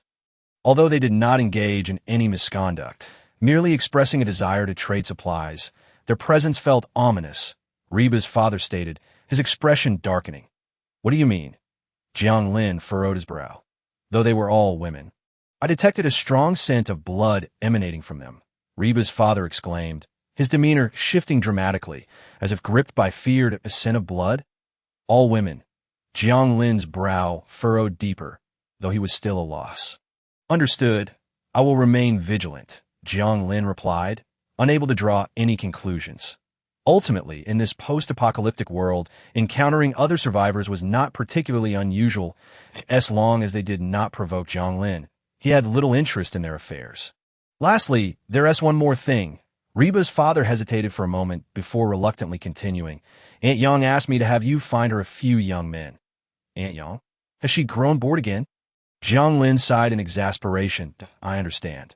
Aunt Yang's rapid turnover of interest was astonishing. The previous young men had barely lasted half a month before she sought replacements. Were it not for Yang Mi's sake, he would have ignored her entirely. The newcomers wore matching black bodysuits, draped with coarse black cloaks. Their group consisted of about 15 to 16 individuals, and although they bore no weapons, they exuded a formidable aura. Each woman had a cold expression and emanated a chilling scent of blood. Those are the ones I mentioned, Reba's father said urgently as he spotted the women. I understand.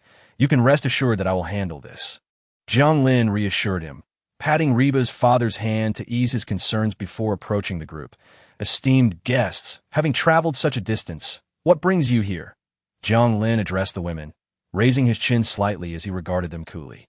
Chapter 44. The Transaction. Are you the person they referred to as the leader? At the forefront of the group stood a woman in her 30s, her demeanor stern, yet her figure was alluringly curved. Possessing a captivating physique, she subtly lifted her head to gaze at Jiang Lin before her. Indeed, Jiang Lin slightly nodded, his voice cold as he inquired, what brings you here? How much food can these items fetch? After casting a cursory glance at Jiang Lin, the woman unfastened the backpack, slung over her shoulder, and tossed it at his feet. As Jiang Lin unzipped the backpack for a glance, his eyes widened in surprise. Were these all F-grade ability cores? The count seemed to exceed 100. His astonishment stemmed not from a sheer number of ability cores, but from the evident strength of these individuals. The fact that they could present such a substantial amount of ability cores indicated their capability to hunt monsters at minimal cost. However, they did not appear to hail from a major survival base, as they needed to exchange precious ability cores for food, suggesting they had yet to resolve their basic survival needs. In a large survival base, with their prowess, they would have long been living in comfort. One ability core could be exchanged for a pound of rice, and for other grains, it would be half that. Fruits and vegetables would cost one ability core for a couple of ounces. Jiang Lin offered his pricing, a stable exchange rate established long after the apocalypse. Can it really be exchanged for this much? Hui exclaimed in surprise, her expression shifting to one of seriousness once again. Let us proceed with your proposed exchange, Hui stated coldly. Very well. What do you require? Please provide a list, and I shall have someone fetch it for you, Jiang Lin replied with a slight nod. After a brief discussion among Hui and her companions, they articulated their needs. They possessed 130 ability cores, using half to exchange for rice, while the remainder was primarily traded for meat and frozen seafood, with only half a pound of fruits and vegetables in exchange. Once the items were brought out by Jiang Lin's slaves, a young girl stepped forward from the group and waved her hand over the food on the ground. In an instant, the food vanished from sight. Spatial ability. Jiang Lin regarded the young girl with surprise. Spatial abilities were indeed rare. With just over a dozen members in their group, having one with such powers was quite exceptional. I see you have many females in your company. I wonder if you have. After the food exchange, a faint blush crept onto Hu Wei's cheeks as she hesitated for a moment before softly expressing her request. Sanitary pads or tampons? Yes. Jiang Lin nodded slightly. He had stocked up on plenty of sanitary pads at IT was a suggestion from Reba. Otherwise, Jiang Lin might have forgotten to purchase them. Really? That's wonderful, Hu Wei exclaimed with delight.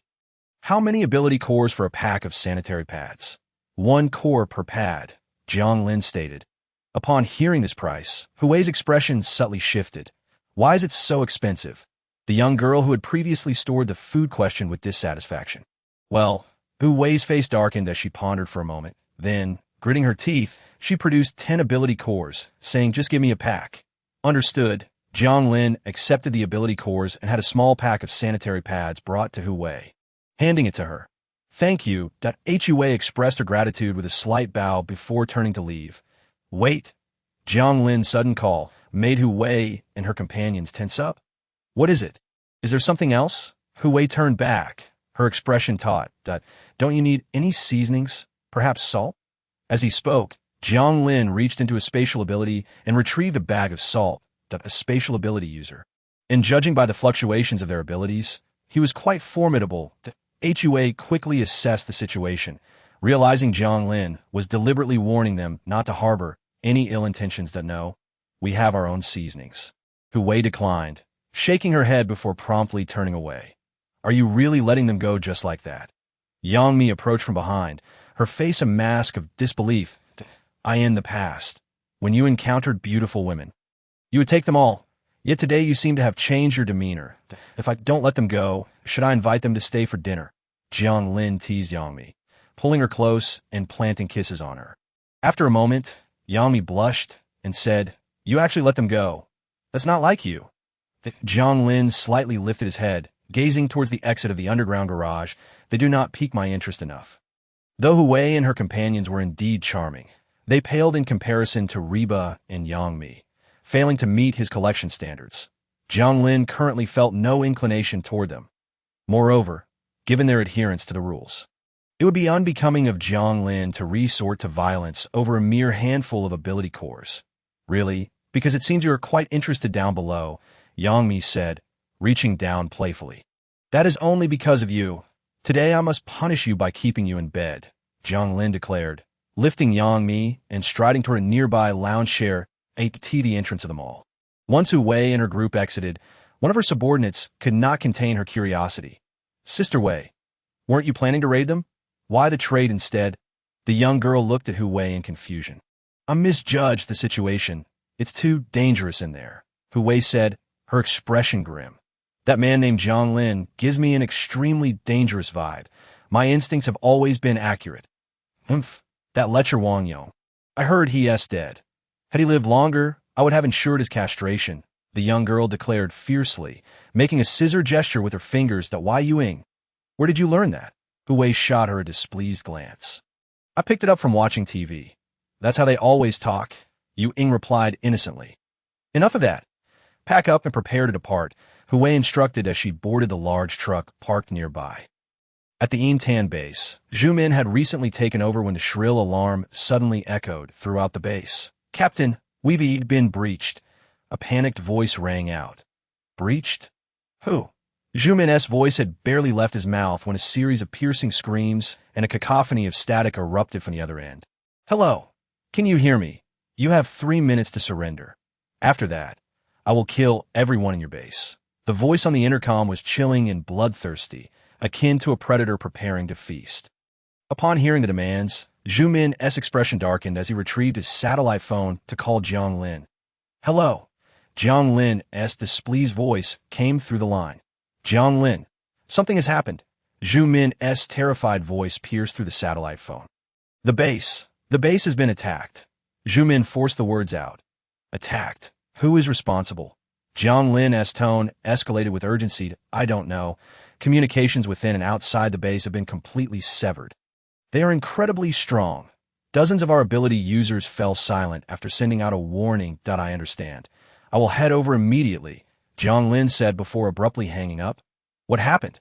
On the bed, the women turned slightly to look at Jiang Lin. Before him, they were all in a doggy-style position, their backsides facing him.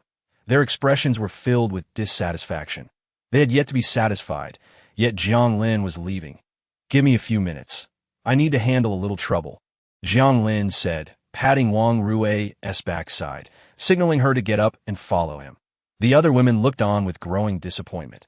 When the spatial portal opened again, Jiang Lin and the others emerged before the base's office building. Who are you? A mocking voice suddenly called out from behind Jiang Lin. Who are you? Jiang Lin turned his head slightly to face the approaching figures. A large group, numbering in the hundreds, marched toward him. Leading this formidable assembly was a young man barely in his 20s, adorned with gaudy jewelry, strutting with an air of arrogance. If his legs weren't so bent, Jiang Lin might have suspected he would walk sideways. Despite his brashness and contempt, the young man was not without decent looks and physique. Da-da. You seem to be the type that Aunt Yang would fancy, Jiang Lin chuckled, nodding in amusement. What Aunt Yang? Are you also from this base? Cui Hao lifted his chin slightly, disdain written all over his face. I'll give you two options. Either die or bow to me as your elder brother. Elder brother? Wang Rui couldn't help but chuckle. You've been watching too many gangster films. Haven to you, such a beautiful woman. If you were willing, you could become my concubine, Cui Hao declared, pointing at Wang Rui. His arrogance unabated, uttering lines reminiscent of historical dramas. Puffed. Concubine, you are truly a deep-seated drama addict. Wang Rui laughed even louder, her mockery rendering Cui Hao's expression dark. Who are you trying to torment? Wang Rui's face suddenly shifted, her hands thrusting downward, a torrent of blood erupting forth. With the sound of a chainsaw, Wang Rui's expression twisted into something grotesque. Ah, it hurts. This pain shall be erased with your blood and lives. With that, Wang Rui charged forward. Mad? Man. Cui Hao was taken aback by Wang Rui's frenzied display. It was his first encounter with someone like her. Merely observing her hands made his eyelids twitch uncontrollably. Yet a look of delight graced Wang Rui's face. Stop her, Cui Hao commanded, and his subordinates surged forth in an instant. Damn it, they're all lunatics, Cui Hao cursed, joining the fray. Their original target was the main building behind Jiang Lin and his group. But now their sole focus was to eliminate Jiang Lin and his companions. Jiang Lin, they're the invaders. Zhu Min's voice suddenly echoed from behind Jiang Lin as he charged down from the office building with the remaining few extraordinary individuals from the base. Amidst the swirling snowflakes, Jiang Lin stepped forward and vanished from sight. When he reappeared, he was already behind Cui Hao Dai. Jiang Lin's cold voice rang out, followed by two spatial blades slicing towards Cui Hao's body. Seeking death, Cui Hao's indifferent voice emerged as he spun around 180 degrees, thrusting his arm forward, which suddenly swelled. Giant transformation, Cui Hao declared icily, lifting his hand to seize Jiang Lin. The sharp spatial blades, which had not yet detonated, were obliterated by a single punch in midair. A giant-type, extraordinary individual. Jiang Lin's brows furrowed deeply. Giant-type powers were equally rare and exceptional, allowing their bodies to expand exponentially in moments. With a single punch, they could shatter walls towering 100 meters high. Not only did they possess immense physical strength, but they also wielded a unique ability. The pressure of a giant. Cui Hao's body expanded 100-fold, transforming from a youth of less than 2 meters into a colossal giant exceeding 100 meters in height. Crack, crack. The ground beneath Cui Hao's feet cracked like a spider's web, while Jiang Lin, trapped in his grasp, felt an overwhelming pressure. Crimson blood streamed from Jiang Lin's eyes and nostrils. This was the first time he had been injured in the apocalypse. The giant's pressure was not a mental attack, but a physical giant-type extraordinary individuals could temporarily solidify their bodies, unleashing all their power in a burst, rendering them virtually invincible at their level. What a pity, Jiang Lin scoffed, his body slipping from Cui Hao's grip like liquid. As the liquid dripped to the ground, it reformed into Jiang Lin's corporeal form. Die. Cui Hao lifted his foot, aiming to stomp on Jiang Lin's location. Unfortunately, you are merely an E-level extraordinary individual. Otherwise, I would truly have to flee, Jiang Lin remarked, shaking his head slightly. Spatial chains. Jiang Lin raised his hand sharply, shouting. Dark chains shot forth from a black hole, their ends adorned with long spikes, piercing deeply into Cui Hao's body. As the chains embedded themselves and abruptly tightened, Cui Hao's movements came to a sudden halt. What the hell are these things? Cui Hao exclaimed in astonishment, a look of fear creeping onto his face for the first time. Jiang Lin coldly looked up at Cui Hao, suspended in midair. Chapter 46. The beastly white jade emperor. How could you possibly control me? What level of extraordinary individual are you? Cui Hao asked, his face pale as he glared at Jiang Lin. Me. I'm a D-level extraordinary individual, Jiang Lin replied with a cold smirk. D-level? Impossible. Our base has over 100,000 people, yet not a single D-level extraordinary individual has appeared, Cui Hao exclaimed, his agitation growing as he struggled. But every effort was in vain. The chains tightened further with his every movement, injuring every muscle in his body. Just as Cui Hao was stunned by Jiang Lin's strength, a cacophony of screams and piercing sounds erupted behind him. Master, can I cut him? Wang Rui, bloodied and wielding a chainsaw, approached Jiang Lin. What have you done to them? Cui Hao glared viciously at Wang Rui, who stood before Jiang Lin. Wang Rui raised her hand slightly, her face bloodthirsty. They were too weak, so weak that I didn't even get to enjoy myself. What? You killed them all? How is that possible? Cui Hao gasped in shock. Indeed, she's also a D-level extraordinary individual. Jiang Lin replied with a nod. Wang Rui's strength far surpassed that of Reba and the others, clearly having evolved into Jiang Lin's right hand. Make your choice. Be a pet or die. Jiang Lin stated coldly. Pet. Die. Cui Hao mumbled in a daze, his face contorted in agony. What has happened here? Is the door not even closed? Just as Cui Hao was about to make a decision. Hu Wei and her companions, who had just completed a transaction with Jiang Lin, barreled in with a large truck, coming to a halt not far in front of Jiang Lin. What are you doing here? Hu Wei exclaimed, her eyes widening in surprise upon seeing Jiang Lin. Me. I am the master here. My presence is only logical. Jiang Lin approached slowly, and as he drew near Hu Wei, his expression abruptly turned cold as he glared at her. But you all, what do you intend to do in my home? Your home. Hu Wei furrowed her brow, her expression shifting. So, you were the one who caused chaos at Intan base. Hu Wei glared at Jiang Lin. Halt! A chilling voice called out from behind Hu Wei. The girls accompanying her activated their extraordinary abilities, aiming them at Jiang Lin from a distance. You are a reasonable person, since Intan base now belongs to you. Shouldn't the items taken from me by your base be returned? Hu Wei said, her tone slightly more conciliatory. Does Intan base possess anything of mine? Jiang Lin's lips curled into a cold smile. If all the items are at Intan base, then naturally they are mine. You come my home to demand my belongings? How does that not seem utterly absurd? Jiang Lin's aura shifted dramatically, a palpable killing intent flooding the air. That item is of great significance. Possessing it will only bring you endless trouble. Returning it to me will result in nothing but benefits for you. No drawbacks. Hu Wei persisted patiently. What is the item you desire?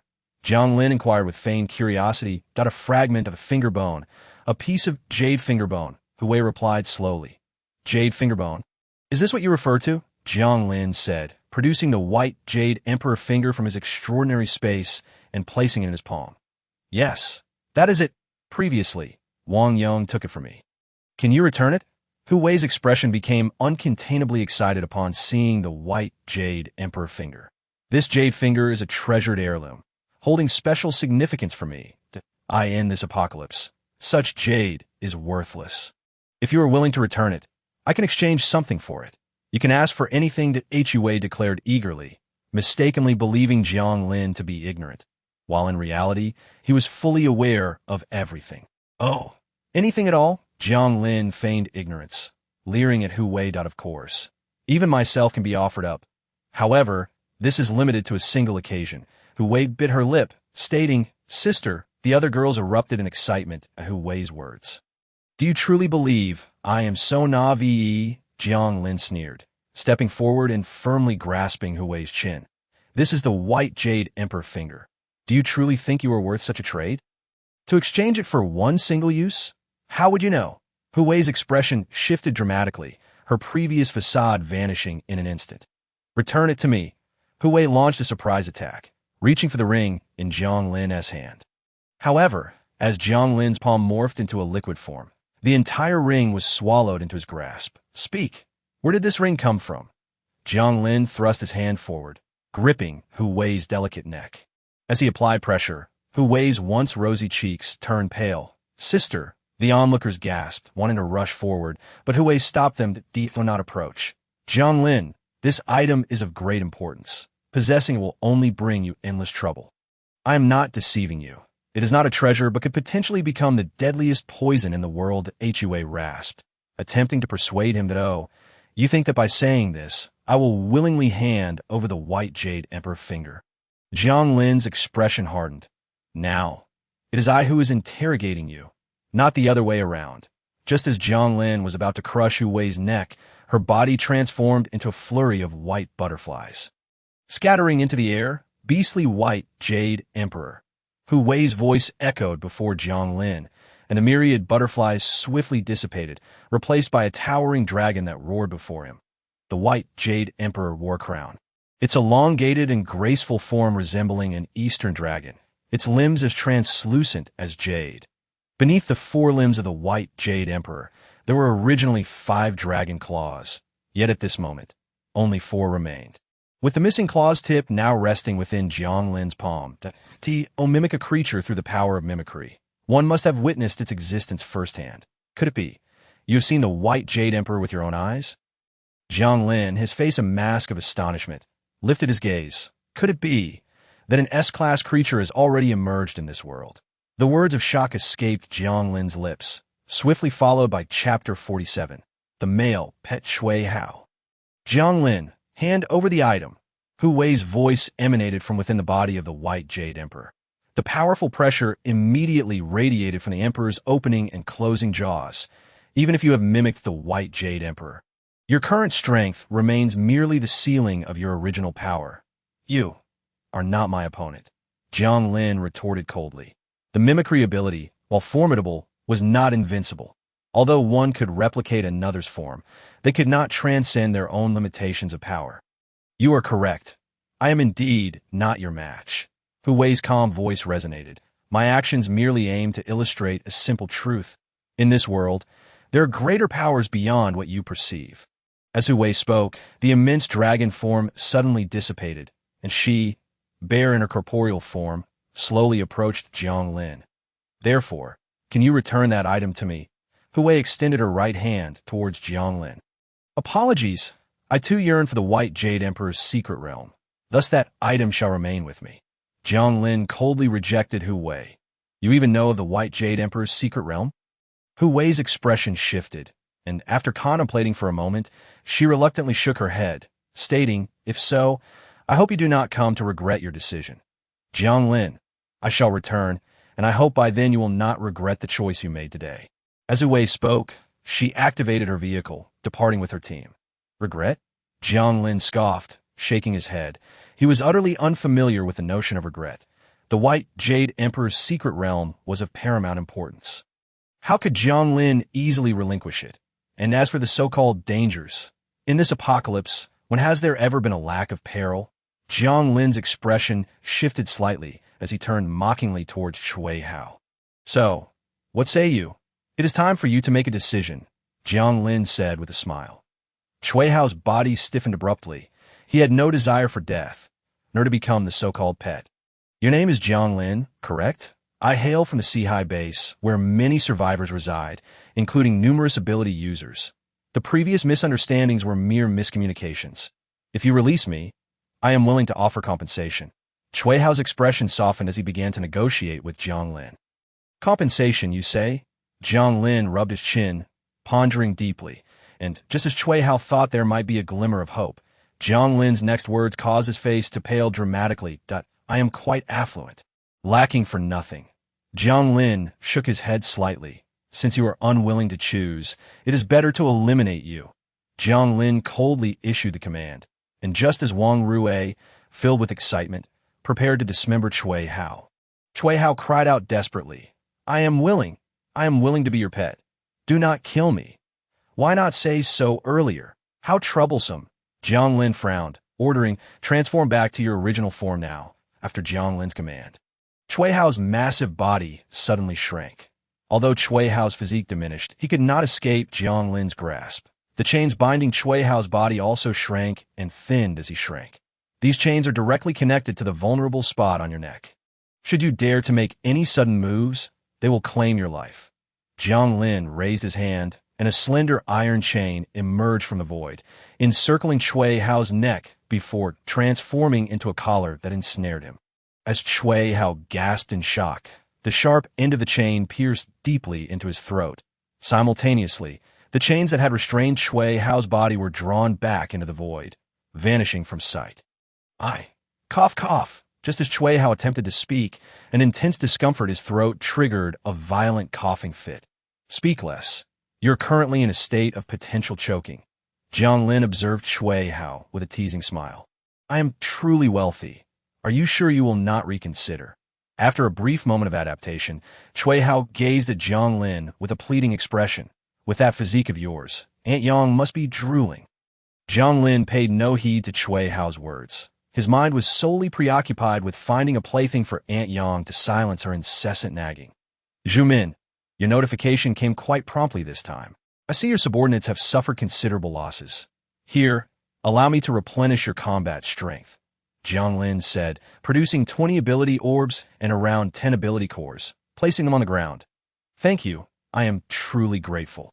Upon seeing the items on the ground, Zhu Min's face lit up with excitement. Jiang Lin's generosity was unparalleled, a stark contrast to the paltry offerings from Wang Yong and his ilk. Thank you for what? Are you not safeguarding my home? These are merely what you are owed. After speaking, Jiang Lin opened the portal, leading Wang Rui and Chui Hao away from the Yinan base. The portal suddenly unfolded outside the cold storage. The patrolling robots and mechanical dogs immediately surrounded them. Where is this place? Chui Hao gazed in astonishment at his surroundings. He could discern that they were in an underground parking lot of a shopping mall. Yet he was oblivious to its exact location. This shall be your future home. Jiang Lin replied with a smile. You are fortunate to arrive and immediately reside in the bunker. Look at them. They have been here for nearly a month and still only sleep on the floor. Yang Yin, Bai Lu. Is that Yang Zi? Why are there so many celebrities? Chui Hao's eyes darted around, marveling at each face he recognized. Jiang Lin's collection of female stars was truly remarkable, encompassing the CR Me de la CR Me of the entertainment industry. Jiang Lin, I have finally found you. My little fresh meat is no longer viable. Ah, this handsome man. What do they call you? Aunt Yang exclaimed, rising hurriedly from her lounge chair by the pool upon seeing Jiang Lin and the others. Upon spotting Chui Hao, her eyes widened in surprise. This one is an ability user, and quite powerful. I assure you, he will be a delightful companion, Jiang Lin remarked as he unceremoniously pushed Chui Hao into Aunt Yang's embrace. Little handsome, let us go over there and have a good chat. Aunt Yang cooed, caressing Chui Hao's physique. Jiang Lin, you are setting me up, Chui Hao lamented internally, yet he dared not make any sudden moves. He knew he was under Jiang Lin's control, and any misstep would lead to his demise.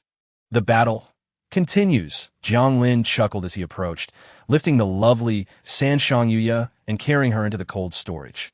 Chapter 48. The Great Flying Stick is here. Master, wait for me, Wang Rui shouted as she hurriedly followed. Today, let us indulge in something special. Let us play a game of stacking. After entering the bunker, Jiang Lin laughed as he tossed Sanshang Yuya onto the bed, the eagerly awaiting Reba and the others. Upon hearing Jiang Lin's words, crawled out from their blankets, one after another, stacking themselves together.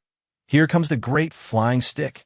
Jiang Lin laughed as he leapt into the fray, filling the bunker with joyful moans. Meanwhile, outside in the fields, Yang Yin cast an envious glance towards the cold storage before turning to Bai Lu. Bai Lu, when do you think we will be able to move inside? Jiang Lin has not permitted anyone in for quite some time. What is so great about going inside? It is merely a matter of being exploited, becoming tools for Jiang Lin's enjoyment. Bai Lu remarked as she tended to the fields, occasionally weeding to tea, lest the living conditions would be better, and the food would certainly improve. Yang Yin quickened her pace to catch up with Bai Lu. We entered together with Zhao Liyin, yet now only Zhao Liyin has been allowed in. Yang Yin pouted in dissatisfaction. And since the incident with Kuan and the others, Zhao Liyin has ceased to provide us with support. Is it truly as terrifying outside as you say? The few of them who had never ventured beyond inquired curiously. Indeed, you will understand once you go out. Bai Lu shook her head slightly. So focus on your work? Understood. Work. Yang Yin replied cheerfully that if you truly wish to enter, I might be able to speak with Jiang Lin on your behalf. Reba's father, wearing a warm smile, approached. Really? Thank you so much. Upon hearing this, Yang Yin and the others erupted into excited cheers. It is nothing.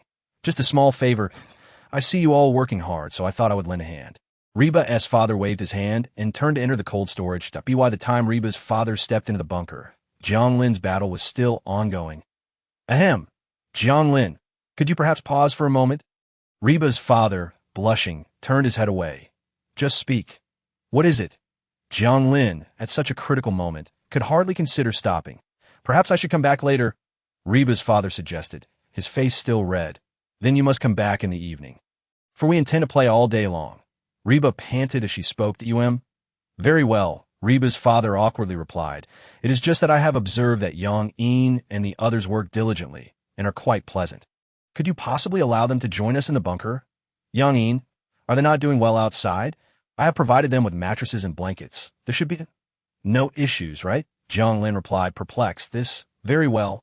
Reba's father helplessly shook his head, aware that once Jiang Lin made a decision, it was immutable. Just as he was preparing to leave, disappointment etched on his face. Jiang Lin's next words rekindled a glimmer of hope within him. I will consider this matter when I have some free time, as I'm currently rather busy. All right, then you carry on, Reba's father exclaimed, rising excitedly to depart the bunker. How did it go? Upon witnessing Reba's father reemerge from the cold storage, Yang Yin and the others waiting outside looked on with eager anticipation. Jiang Lin said he would consider it. Please wait a while longer. Perhaps good news will follow, Reba's father expressed with excitement. Yes. Yang Yin and the others leaped with joy. Among the jubilant crowd, only Bai Lu observed the scene with a cold gaze. She did not wish for the current situation to change, yet felt powerless to maintain the status quo. As darkness descended, Jiang Lin emerged from the cold storage clad in a loose bathrobe. Outside the cold storage, Bai Lu and the others were preparing dinner, which consisted of a simple fare, plain boiled noodles. Even with such a modest meal, each of them stood by the iron pot with eager anticipation. Saliva trickling down their chins, Jiang Lin, witnessing this scene, nodded in satisfaction. What are you all doing? He inquired with a smile as he approached. Hearing his voice, Yang Yin and the others stood rigidly, as if struck by lightning. Master, they bowed their heads submissively. There's no need to be nervous. Jiang Lin waved his hand gently. I merely came to see you. Upon noticing the noodles bubbling in the iron pot, his expression softened slightly. Indeed, as long as there is something to eat, we are already quite content. Bai Lu expressed her gratitude to Jiang Lin, adding, if it weren't for you, master, we might have perished by now. Jiang Lin nodded slightly. I heard you wish to live in the bunker. At his words, Yang Yin and the others straightened their bodies, a flicker of anticipation igniting within them. Yes. Yang Yin nodded subtly. We wish to serve you better. Master, when did your tongue become so sweet? Jiang Lin chuckled, extending 2 fingers toward Yang Yin. Without hesitation, she opened her mouth and swallowed his fingers. Good girl, Jiang Lin patted Yang Yin's head with satisfaction. You may enter, but there are some rules I must explain to you beforehand. Before he could finish, Yang Yin and the others leaped up in excitement, some even with tears glistening in their eyes. We can finally go in, they exclaimed, embracing one another in joy. What's this? You don't seem too happy, Jiang Lin questioned as he approached Bai Lu, puzzled. No, I'm not unhappy, Bai Lu responded nervously. I am just afraid I won't know how to serve you. Bai Lu spoke truthfully. She had yet to experience such matters, being still a virgin, and no worries. I will teach you. Jiang Lin smiled as he wrapped an arm around Bai Lu. Upon being embraced, Bai Lu's body stiffened. I need to prepare a bit more, she stammered. Master, Bai Lu didn't understand, but Yang Yin laughed as she clung to Jiang Lin. You? Jiang Lin tilted his head. smiling as he pulled Yang Mi into his embrace as well. All right, come with me. Gulp. As Yang Mi and the others followed Jiang Lin into the cold storage, they could not help but swallow hard at the sight of the vast array of food. No need to drool.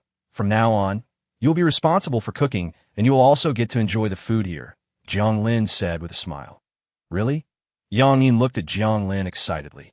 Will we truly get to eat this meat, seafood, and snacks? Of course. Jiang Lin nodded slightly. Provided that you behave, understood? We will behave. We promise to listen to you.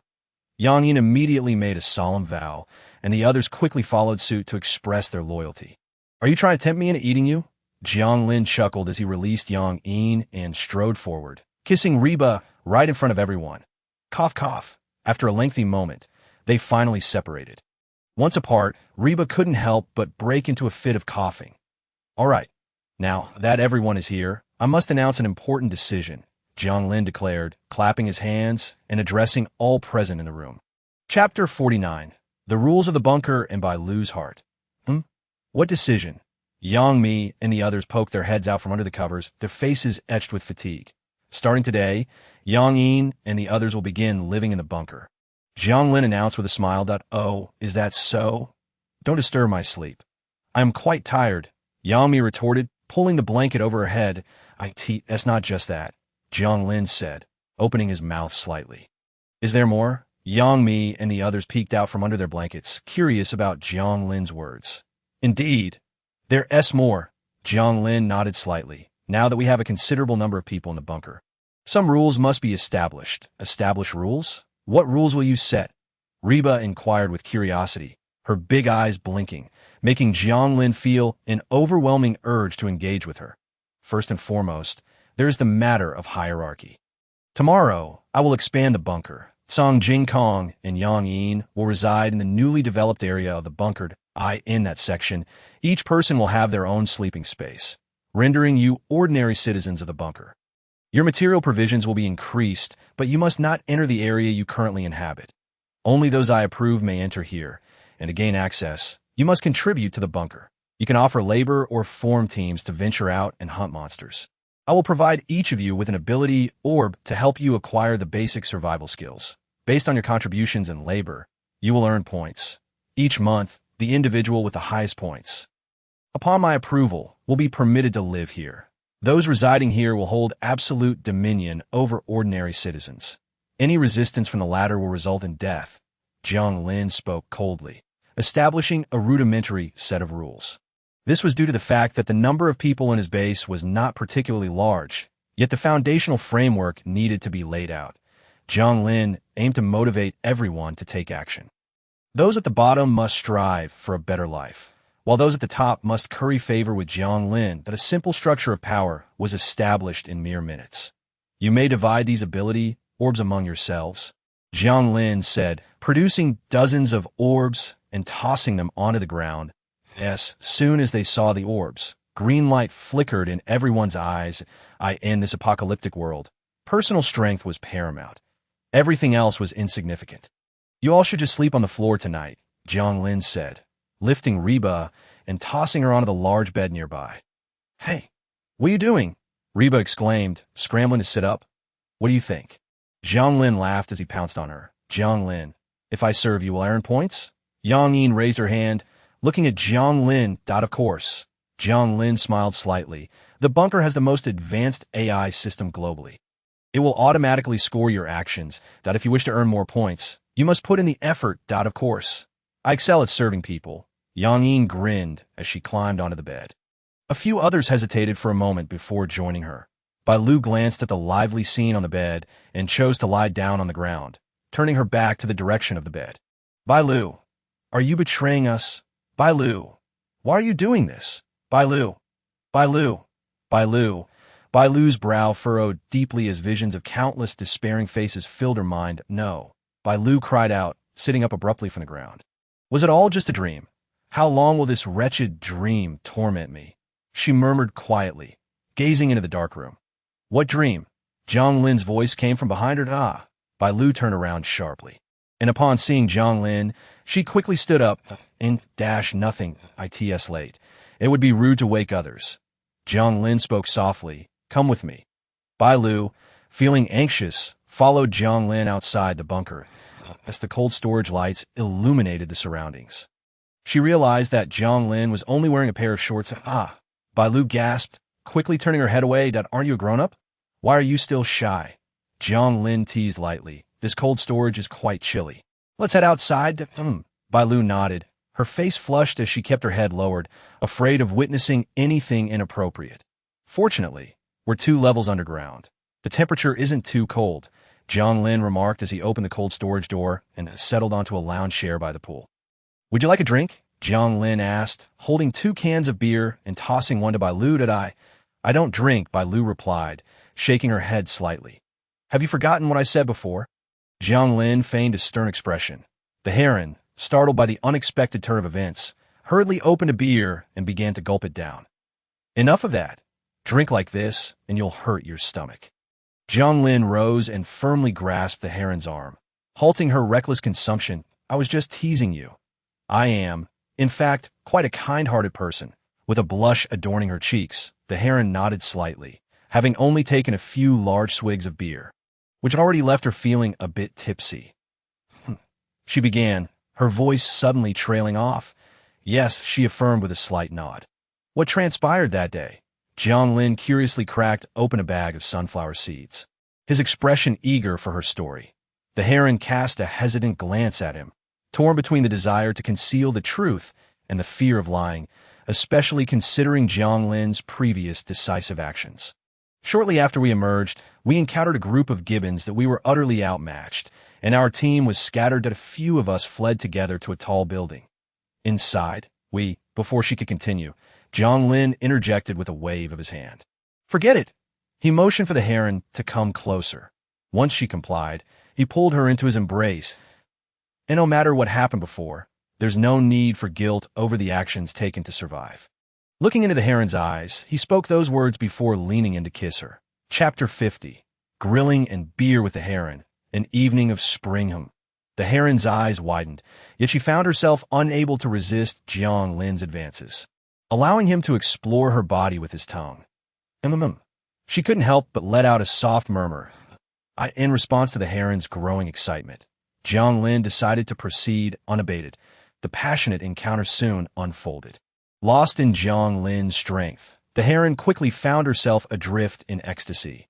When their fervor subsided, the shadows that had clouded her heart dissipated entirely. She finally grasped a simple truth. In this world, survival is paramount. There is no room for unnecessary sentimentality. Jiang Lin. Thank you. The heron initiated a kiss. For what? I merely came out for a late-night snack. Jiang Lin playfully teased her. A late-night snack. The heron paused, momentarily taken aback by his words. What? Aren't you hungry? I've prepared some barbecue. Jiang Lin chuckled as he retrieved a large bag of lamb skewers from his spatial abilities. Starving, the heron's mouth watered at the sight of the skewers. It had been ages since she had savored meat, let alone lamb skewers, an indulgence she thought was beyond reach. If you're hungry, stop dawdling and help me start a fire. Jiang Lin laughed as he moved to the barbecue grill. The heron quickly followed suit, eager to assist him. After a flurry of activity lasting several minutes, the tantalizing aroma of grilled meat wafted through the air. So fragrant. The heron gazed at the lamb skewers, unable to contain her drool. Isn't it delightful? Jiang Lin said with satisfaction. My dream was to be a barbecue stall owner, to set up shop in Hongdian, and perhaps catch a glimpse of the big star. A star? Aren't I one? The heron teased, her impatience evident as she snatched a sizzling skewer and took a hearty bite. Delicious! I never expected frozen lamb skewers could taste this good. A blissful smile spread across her face, her eyes squinting in delight. Who claims to be a star? Aren't you embarrassed? Jiang Lin laughed as he took a bite of his own skewer, the savory aroma exploding in his mouth. Tea was indeed delectable. He nodded in approval, reveling in the simple pleasure of enjoying barbecue and beer under the night sky, especially with the heron by his side. In the pre-apocalyptic world, many would have envied him. Embarrassed? I'm merely stating a fact. The heron tossed aside the skewer stick and eagerly grabbed a handful of lamb skewers from the grill, relishing every bite. Yes, it is a fact, Jiang Lin replied, shaking his head in amusement. What else would you like to eat? I have all sorts of skewers. Jiang Lin reached into his spatial abilities, glancing at the heron, who was indulging herself. How about a few vegetable skewers and some rice cakes? Chives, do you have any seafood? The heron's eyes sparkled with excitement as she placed her order. Jiang Lin, in a good mood, complied with her requests and laid out all the dishes. After more than 2 hours of feasting, both of them lay contentedly on the ground. Heron, you should move into my room tomorrow. Your personality truly brings joy to those around you, Jiang Lin said, glancing at her. They lay on the tablecloth, their noses nearly touching, eyes locked, even the air they exhaled mingling in the confined space that I need to think about it. The heron spoke softly, not immediately agreeing. Deep down, she was reluctant to serve Jiang Lin. The reason for their previous intimacy stemmed more from fear of his power than desire. Yes, that's so, Jiang Lin murmured before slowly leaning in to kiss her. After a while, when they finally separated, panting for breath, Jiang Lin looked at the heron in his arms and said, "You're quite unique. While others would jump at the chance to sleep beside me, you seem indifferent because what I desire isn't this feeling." The heron shook her head slightly, referring not to intimacy, but to the nature of their relationship. That's so, Jiang Lin smiled, wrapping his arms around her. The feeling you seek may not materialize. You must learn to adapt to this society. Give me some time. The heron nodded slightly. Let us rest here, she said, her cheeks flushed. Heron, you say you don't want to, yet your body tells a different story. Jiang Lin laughed as he swept her into his arms. After a playful struggle by the poolside, they both succumbed to slumber on the lounge chairs. The next afternoon, as Jiang Lin slept soundly, he suddenly felt a wet sensation on his face. Heron, stop licking me. Jiang Lin groggily waved his hand. Just then, a sense of alarm surged within him, and he quickly embraced the heron and jumped backward. Moo! A resounding moo echoed before him. When Jiang Lin lifted his head, his brows furrowed in disbelief. Milk is difficult to preserve, so he had not stored it in his cold storage, only some dairy products. Seeing the herd of cows, both the heron and Jiang Lin displayed expressions of shock and surprise. Jiang Lin, I'd like to trade these 10 cows for the white jade emperor ring you possess. Is that acceptable? Hu Wei's voice called out from behind the herd. Hu Wei, did you raise all these cows? Jiang Lin exclaimed, peering over the herd to see Hu Wei, who was herding them. Yes, Hu Wei replied, sweat glistening on her forehead. This time, she and T brought many subordinates, just a few drivers to help transport the cows. If you can afford to raise cows, you shouldn't be lacking in food. Jiang Lin questioned, puzzled by Hu Wei's circumstances. Cows produce milk daily, which can be used to create various foods or exchange for other supplies. Yet last time, she had opted for an ability core instead of milk. Leaving Jiang Lin perplexed, I acquired these cows through some means. We can't raise them where I come from, so I'm here to exchange for some goods. Hu Wei set down her whip, panting as she gazed at Jiang Lin. As sweat trickled down her fair neck, Jiang Lin couldn't help but swallow hard. Though Hu Wei might not match the heron's beauty, she exuded a different kind of mature allure, having only feasted on tender greens. Jiang Lin found himself tempted by the ripe allure of Hu Wei. Where are your eyes wandering? Hu Wei slowly loosened the neckline of her clothing, stating, if you give me the white jade emperor ring, I could. Chapter 51. Uninvited guess. Hu Wei did not finish her sentence, yet Jiang Lin instantly understood her implication. Undeniably, Hu Wei possessed an enticing charm. However, Jiang Lin had seen his fair share of dramatic situations and was unfazed by such trivial encounters. If you're willing to offer yourself, I could provide you with more food. What do you say? Jiang Lin approached with a grin, wrapping his arms around Hu Wei. Perhaps you're the one unwilling to trade.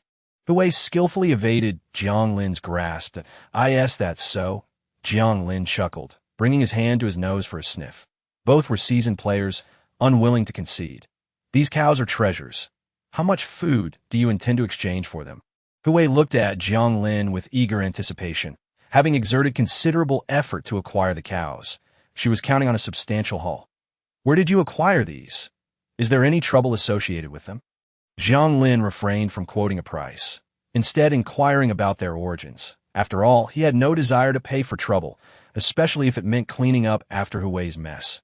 Rest assured, While these may have come with some bloodshed, I've resolved any issues that I'm not afraid of trouble. Why should you be? Aren't you unafraid of the trouble associated with the white jade emperor ring? Hu Wei leaned closer with a smile, her hand resting on Jiang Lin's shoulder, her palm sliding down in a teasing caress. You truly are a captivating little temptress. If I weren't so experienced, I might have fallen for your charms. You didn't invite these people, did you? Jiang Lin furrowed his brows as he gazed upon the imposing throng of over 100 individuals ahead, then glanced down at the woman in his arms. Hu Wei, where on earth did all these farmers and cattle come from? Ha! Brothers, it seems we can indulge in some beef. A boisterous voice suddenly rang out from the front. Whose territory is this? A middle-aged man, adorned with a Western cowboy hat and thick cotton clothing, with 2 pistols holstered at his waist, slowly lifted his mask, revealing a face marred by numerous grotesque scars. This man appeared to be in his early 30s, yet some scars bore witness to many years past. Clearly, he had been a hardened individual even before the apocalypse.As people enter someone else's domain without even a shred of basic courtesy. Jiang Lin coldly remarked, holding Hu Wei close. Courtesy? I, Mi.Jiang, have been kicking my long-deceased mother since birth and stabbed my cheap old father to death at the age of 7. I strike you as someone who observes manners. Mi.Jiang sneered, his lips curling into a haughty grin as he approached. This girl is quite the catch. Although she's a bit older, her flesh appears tender. She should taste delightful. Mi.Jiang's gaze fixated greedily on Hu Wei, and he couldn't help but salivate. Cannibalism? Jiang Lin's expression shifted slightly upon hearing Mi.Jiang's words. In this apocalyptic world, such acts are hardly newsworthy. However, it was evident that Mi.Jiang and his companions were not in dire need of sustenance. Their choice to consume human flesh was not born of desperation. They seemed more like predators, actively hunting down human survivors to capture and feast upon. Are you cannibals? Jiang Lin asked coldly. Cannibals? What nonsense is that? We simply have a taste for it. Mi.Jiang scoffed, dismissing the term, insisting they were merely a group of individuals united by common interests. Right? Jiang Lin shook his head slightly, only to have his expression abruptly change.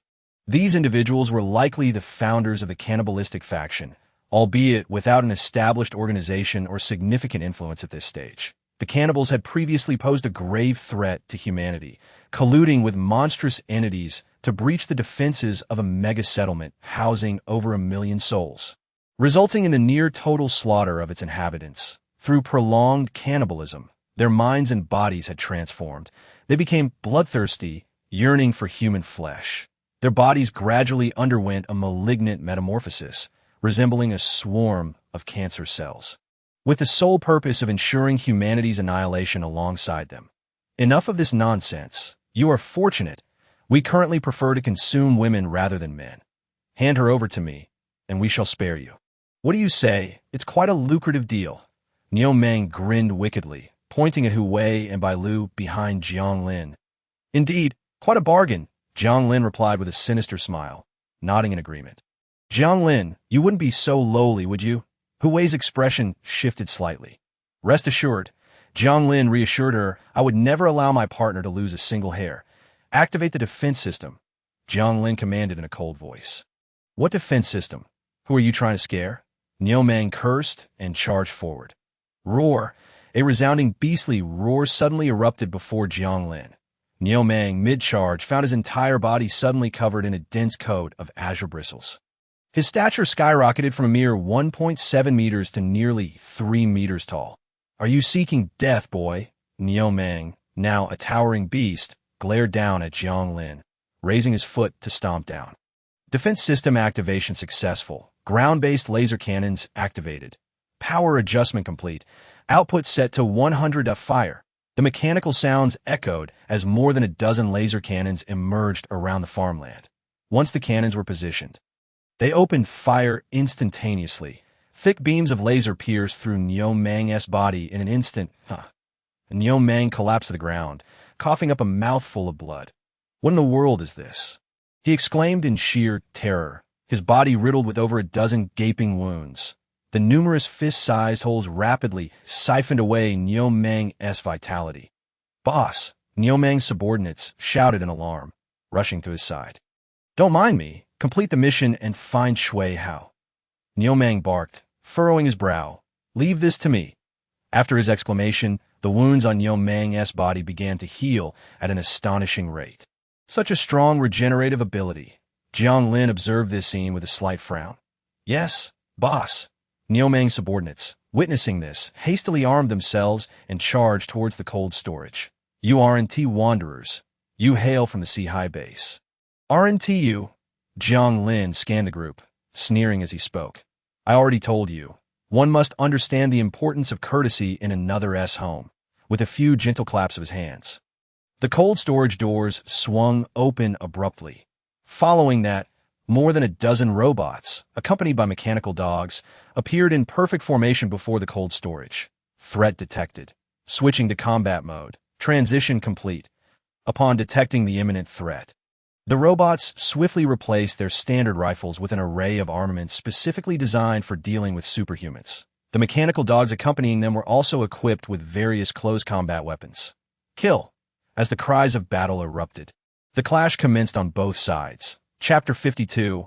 My family is quite numerous. What initially appeared to be a fierce battle did not last long, as Niu's subordinates, though seemingly brawny, were predominantly F-grade superhumans. Meanwhile, Jiang Lin's mechanical dogs and robots had already upgraded to E-grade. It was a foregone conclusion that E-grade would dominate F-grade, and Jiang Lin's robots were significantly stronger than the average E-grade superhuman. Thus, the outcome was never in doubt. As for Jiang Lin, he refrained from lifting a finger. It was Wei who took action, transforming into the White Jade Empress, occasionally diving from the skies. When she soared upward once more, a large chunk of Niu's flesh was clenched in her mouth. Although Wei possessed considerable offensive power, Niu's regenerative capabilities were astonishingly formidable. Regardless of how much flesh Wei tore away, Niu swiftly recovered, as if he possessed an immortal essence. Wei, come down. Such tough skin and thick flesh are best left to me. Jiang Lin chuckled, beckoning Wei over. After her transformation, Wei was devoid of clothing, standing provocatively before Jiang Lin, undeniably alluring. And during the battle, What are you doing? Wei huffed, playfully tapping Jiang Lin on the forehead. This gesture only served to expose her charms further, which Jiang Lin took in with delight. Not bad, Jiang Lin remarked, just as Niu lifted his hand to strike him. Thousand-fold fist. Niu bellowed, bringing his hand down with force. The deafening sound of sonic booms resonated above Jiang Lin's head. A cascade of sound waves converging rapidly upon him. Oh, you think yourself invincible? Jiang Lin sneered, abruptly lifting his head. Spatial collapse. Jiang Lin formed his fingers into a slingshot shape, launching a small black sphere towards Niu. Upon contact, the sphere began to implode. The collapse of space, accompanied by everything within it, disintegrated. What the hell is this? Niu realized the peril and attempted to sever his own arm to escape, only to find himself immobilized. Spatial chains. Jiang Lin snapped his fingers, and countless black chains shot forth, embedding themselves within Niu's body, binding him in midair. You probably have about a minute left. After that, the collapsing space will completely obliterate you. Now speak. Who sent you? What is their purpose? Jiang Lin inquired coldly, gazing into Niu's eyes. We are mercenaries. We have long since resigned ourselves to death. Just kill me, Niu retorted defiantly, refusing to divulge any information about his employer. Mercenaries? In this day and age, are there still mercenaries like you? Jiang Lin replied, astonished by Niu's words. The term mercenary belonged to the era before the apocalypse. After the world descended into chaos, all forms of order collapsed, and mercenaries ceased to exist. Jiang Lin had not anticipated that Niu and his crew represented such a faction. You may choose not to speak. But it matters not. You came for Shui Hao, and I can ask him just the same. With that, Jiang Lin forcefully urged the black sphere in front of Niu, causing it to explode. The space within 3 meters of him collapsed into nothingness, dissipating before Jiang L. No matter when I look, your abilities are truly astonishing. Wei remarked, entranced. And you are not lacking either, no matter when I look. You always inspire such yearning. Jiang Lin smiled as he embraced Hu Wei. Just as the two were about to indulge in their desires, Bai Lu approached with a dark expression. You two aren't thinking of doing it here, are you? Bai Lu pointed at the mountain of corpses behind them and the river of blood pooling beside them, disapprovingly glancing at Jiang Lin. What does it matter? The robots will clean it up. Jiang Lin chuckled, pulling Bai Lu into the fray. The three of them reveled amidst the sea of corpses and blood that by the time they finished, the robots had also completed their cleanup. How many people are there on your side? Perhaps you could move in here. My home is quite spacious, Jiang Lin said with a smile as he embraced Hu Wei. I have no intention of relying on a man. You know, you're merely my ZW stick. So don't overthink it. Hu Wei stood up from the beach chair. Boss Jiang, shouldn't you settle the bill? She extended her hand towards Jiang Lin. What bill? Jiang Lin held Hu Wei's hand and stood up from the beach chair. For the cows, of course. What else could it be? Hu Wei smacked Jiang Lin's hand in annoyance. You startled me. I thought you wanted me to. Jiang Lin chuckled and refrained from finishing his sentence. But Hu Wei's expression darkened suddenly. What do you take me for? She retorted, turning her face away. I won't sell these cows anymore, and I certainly won't come here again. Hu Wei picked up the whip from the ground. Preparing to drive the cows away. I was only joking. Why are you getting angry? Jiang Lin embraced Hu Wei from behind and kissed her neck. Let go of me. Hu Wei struggled continuously but found it impossible to escape Jiang Lin's grasp. I want all these cows. I also have a business proposition to discuss with you, Jiang Lin said, straightening Hu Wei's body and speaking earnestly. A business proposition? What kind of business? Hu Wei inquired curiously. A significant one, of course. You often roam about. Help me locate where the Sea base is, Jiang Lin replied coldly. Sea base? I don't believe I've heard of it. It must not be in our district. Hu Wei pondered for a moment, shaking her head slightly. Yes, that seems to be the case. Jiang Lin nodded slightly, admitting he hadn't heard of the base either. If you find it, I'll reward you with 100 Jin of grain. How does that sound? 100 Jin.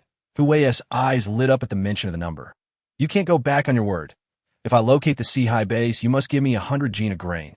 Of course. Jiang Lin nodded with a smile. By the way, I also need some seeds, construction workers, and building materials. If you can find those, the reward will be substantial. What do you need construction workers for? Hu Wei asked, shaking her head in curiosity. Repair the building. It's on the verge of collapse. Jiang Lin was candid, emphasizing the necessity of workers who understood how to mend such structures. Collapsed? Then why did you invite us over? It seems you're the one who needs us more, Hu Wei remarked, her tone sharp as she recalled Jiang Lin's past disdain. Yes, that's so. My family is rather large. I am not sure your place can accommodate us all. As Jiang Lin spoke, Reba and the others emerged, creating a breathtaking scene with a dozen stunning beauties. The sight left Hu Wei momentarily speechless. Chapter 53, Bunker Upgrade. Unlocking special room permissions. The women emerging from the cold storage were a sight Hu Wei had only glimpsed a fraction of before. Now, seeing them all together felt akin to attending a grand event. Before the apocalypse, gathering so many celebrities would have required fortune. Yet now, all these women served only Jiang Lin. Home does seem a bit small. Hu Wei muttered, Dazada. Jiang Lin, you've truly been two-timing us. Reba pouted, approaching with discontent, only to be embraced by Jiang Lin. What do you mean by two-timing? I'm merely engaging in some innocent fun. After sharing a brief kiss with Reba, Jiang Lin released her, giving her a playful pat. 1,000 Jin. Even if a cow were to eat only meat, that wouldn't be enough? Hu Wei huffed in dissatisfaction. I need at least 20,000 Jin of grain. Only eating meat? Aren't you worried about it being too rich? Jiang Lin laughed, holding Hu Wei close, his gaze shining brightly. 10,000. Surely that will suffice. Are you cutting the price in half? Is this how you negotiate? Hu Wei gritted her teeth, reiterating her price. Each cow weighed over 2,000 Jin. Even if they were purely for meat, she could acquire 20,000 Jin of food. However, as Jiang Lin pointed out, relying solely on meat wasn't feasible, and they lacked the conditions to raise these cows. Jiang Lin firmly established his price. Although he liked the cows, he wasn't willing to pay full price. Fine, 15,000 it is. But you must provide me with a few packs of sanitary napkins. Hu Wei conceded Jiang Lin's offer with a huff. You could easily purchase them with your allowance. Jiang Lin chuckled. Shaking his head, he wasn't being stingy, just prudent. Penny pincher. Hu Wei scoffed before following Yang Mi and the others into the cold storage to select food.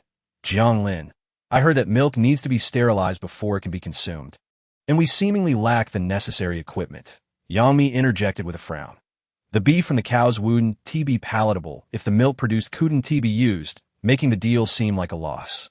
Just heat it up, and it'll be fine, Jiang Lin replied with a smile. However, he clearly underestimated the speed at which the cows produced milk. The cows, constantly lactating, soon filled all their buckets with milk, far exceeding Jiang Lin's needs. Am I really going to have to follow the example of the beautiful country and pour out the milk?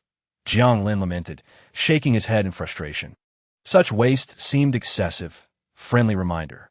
Milk can be exchanged for calorie units to expand the bunker. Just as Jiang Lin found himself troubled by the surplus of milk, the system provided a timely notification. Right. How could I have forgotten about that? Jiang Lin slapped his thigh, leaping up the head towards the bunker. Upon opening the bunker interface, he contemplated, and the various functions of the bunker revealed themselves before him. To expand the bunker, an energy requirement of 1 million kilocalories was necessary. The milk yield was still somewhat low. Only moments ago, Jiang Lin had complained about the cows producing milk too quickly, and now he found fault with their production rate.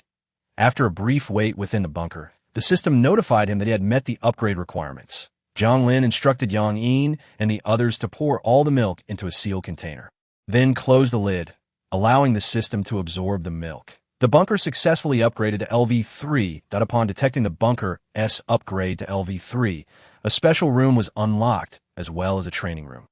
The system's announcement rang out, prompting Jiang Lin to quickly access the bunker interface. Special room.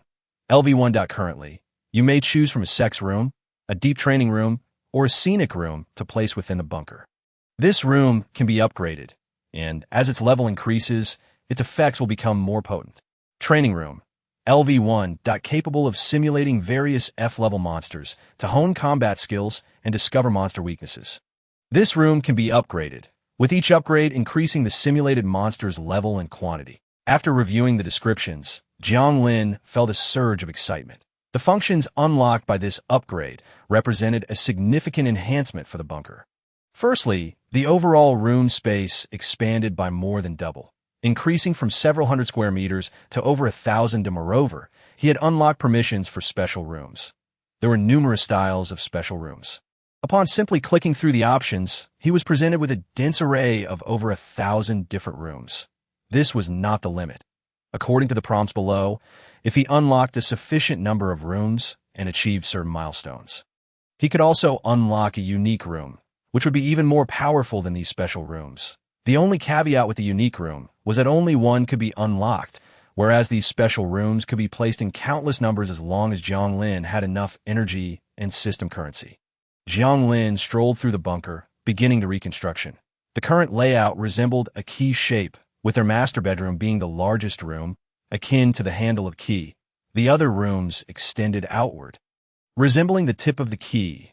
This arrangement, in a now over 1,000 square meter bunker, seemed somewhat incongruous. First, he delineated the area for the master bedroom, after sliding his finger across the virtual screen before him. The original master bedroom instantly expanded by more than double. The master bedroom surged from approximately 100 square meters to over 300 at this point. It was more akin to a spacious suite than merely a master bedroom. Jiang Lin replaced all the furniture and even designated a large living room. The bunker's furnishings could all be exchanged and upgraded within the system, which certainly saved Jiang Lin a great deal of trouble. After finishing the master bedroom, Jiang Lin partitioned the remaining space with 2 thick metal walls into 2 distinct areas. In the outer area, Yang Mi and Sang Jingkong would reside, and any new arrivals would typically live here as well. The outer area was significantly larger than the inner area, measuring a full 500 square meters. The remaining 200 square meters seemed inadequate for Aunt Yang's residence. Fortunately, this upgrade unlocked land purchase permissions, allowing him to buy land using energy. Although LV3 could only expand the bunker to 2,000 square meters at most, it was still sufficient for the time being. Jiang Lin exchanged milk for energy and expanded the bunker to 2,000 square meters. He allocated 500 square meters for Aunt Yang and the others' rooms, while the remaining 700 square meters were planned for the newly unlocked special rooms. Now, the question was, should he place the sex room? Deep training room or scenic room? Jiang Lin paced thoughtfully in the spacious room, carefully considering his options. Chapter 54.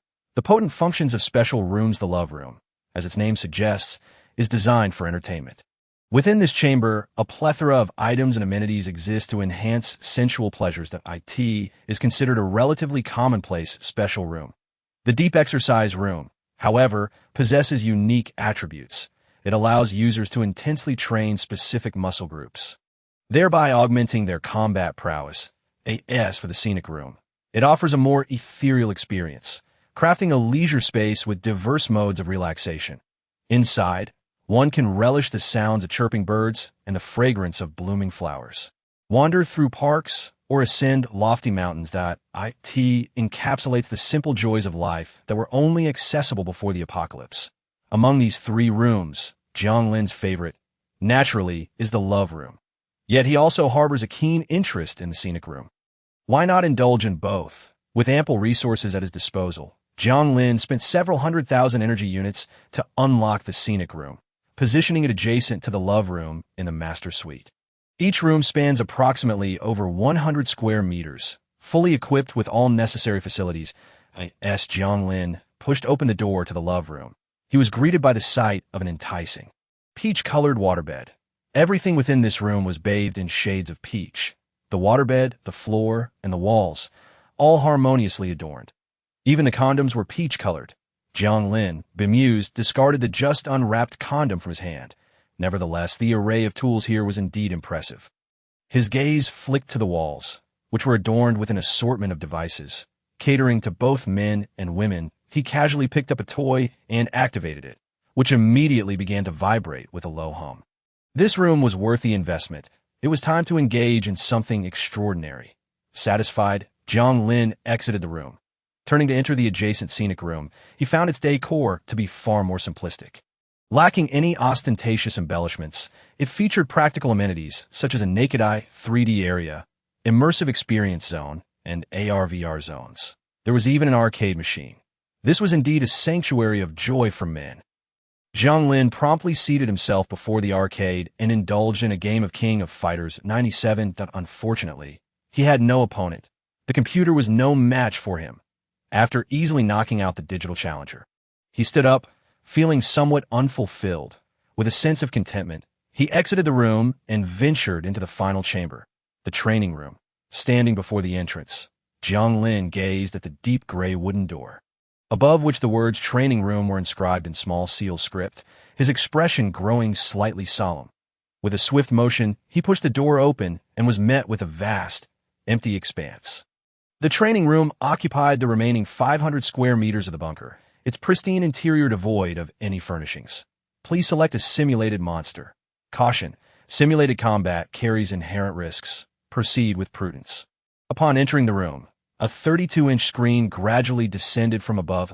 As it lowered, a mechanical voice echoed, prompting Jiang Lin to swipe his hand across the screen. Currently, the training room could simulate only 10 monsters, all of which were classified as F-grade. Hardly enticing for him at this stage. Upgrade successful. The training room has advanced to level 2. Upgrade successful. The training room has advanced to level 3. After spending nearly 10 million energy units, Jiang Lin finally upgraded the room to level 3. Level 3. The training room could now simulate 100 F-grade monsters, 50 E-grade monsters, and 10 D-grade monsters. Finally, he could simulate D-grade monsters. As Jiang Lin swiped through the options, he selected the familiar creatures he had encountered before: the frenzied meat tank and the human bulldozer. With a quick tap, he confirmed his selection, and two towering monsters, each over 3 meters tall, materialized in the expansive room. The moment of their appearance, a wave of scaly ripples surged forth, enveloping the entire chamber. The frenzied meat tank resembled a colossal, elongated worm, its head a gaping void lined with razor-sharp teeth, emitting a chilling, creaking sound as it closed its jaws. Beside it, the human bulldozer sported a 5-meter-long sharp horn atop its massive, oval-shaped face. With a resonating hum, the horn began to spin menacingly. 2 D-grade monsters, presenting a slight challenge. With a cold smile, Jiang Lin charged forward. The space seemed to collapse around him as he hurled a swirling black sphere towards the frenzied meat tank. In an instant, the monster began to gather light within its maw. With a deafening roar, a colossal beam of light, exceeding 5 meters in diameter, surged towards Jiang Lin. The ground beneath him quivered as rippling waves of light spread out, countering the beam's assault. Intriguing, Jiang Lin slightly lifted his head and stepped into the open spatial portal behind him. Boom! A thunderous explosion echoed where Jiang Lin had just been. Spatial chains. His voice rang out behind the frenzied meat tank as dark chains erupted from the black void surrounding the creature, plunging deep into its flesh. Just as the chains were about to ensnare the monster, a sudden drilling sound pierced the air behind Jiang Lin. Following this, the human bulldozer leapt high into the air and, using its sharp horn, severed the iron chains binding the frenzied meat tank. Regaining its mobility, the frenzied meat tank thrashed violently, snapping the remaining chains with brute force. Creak, buzzing, the two monsters slowly turned their gaze towards Jiang Lin. Interesting, is this the pressure one experiences? This training room indeed possesses remarkable capabilities.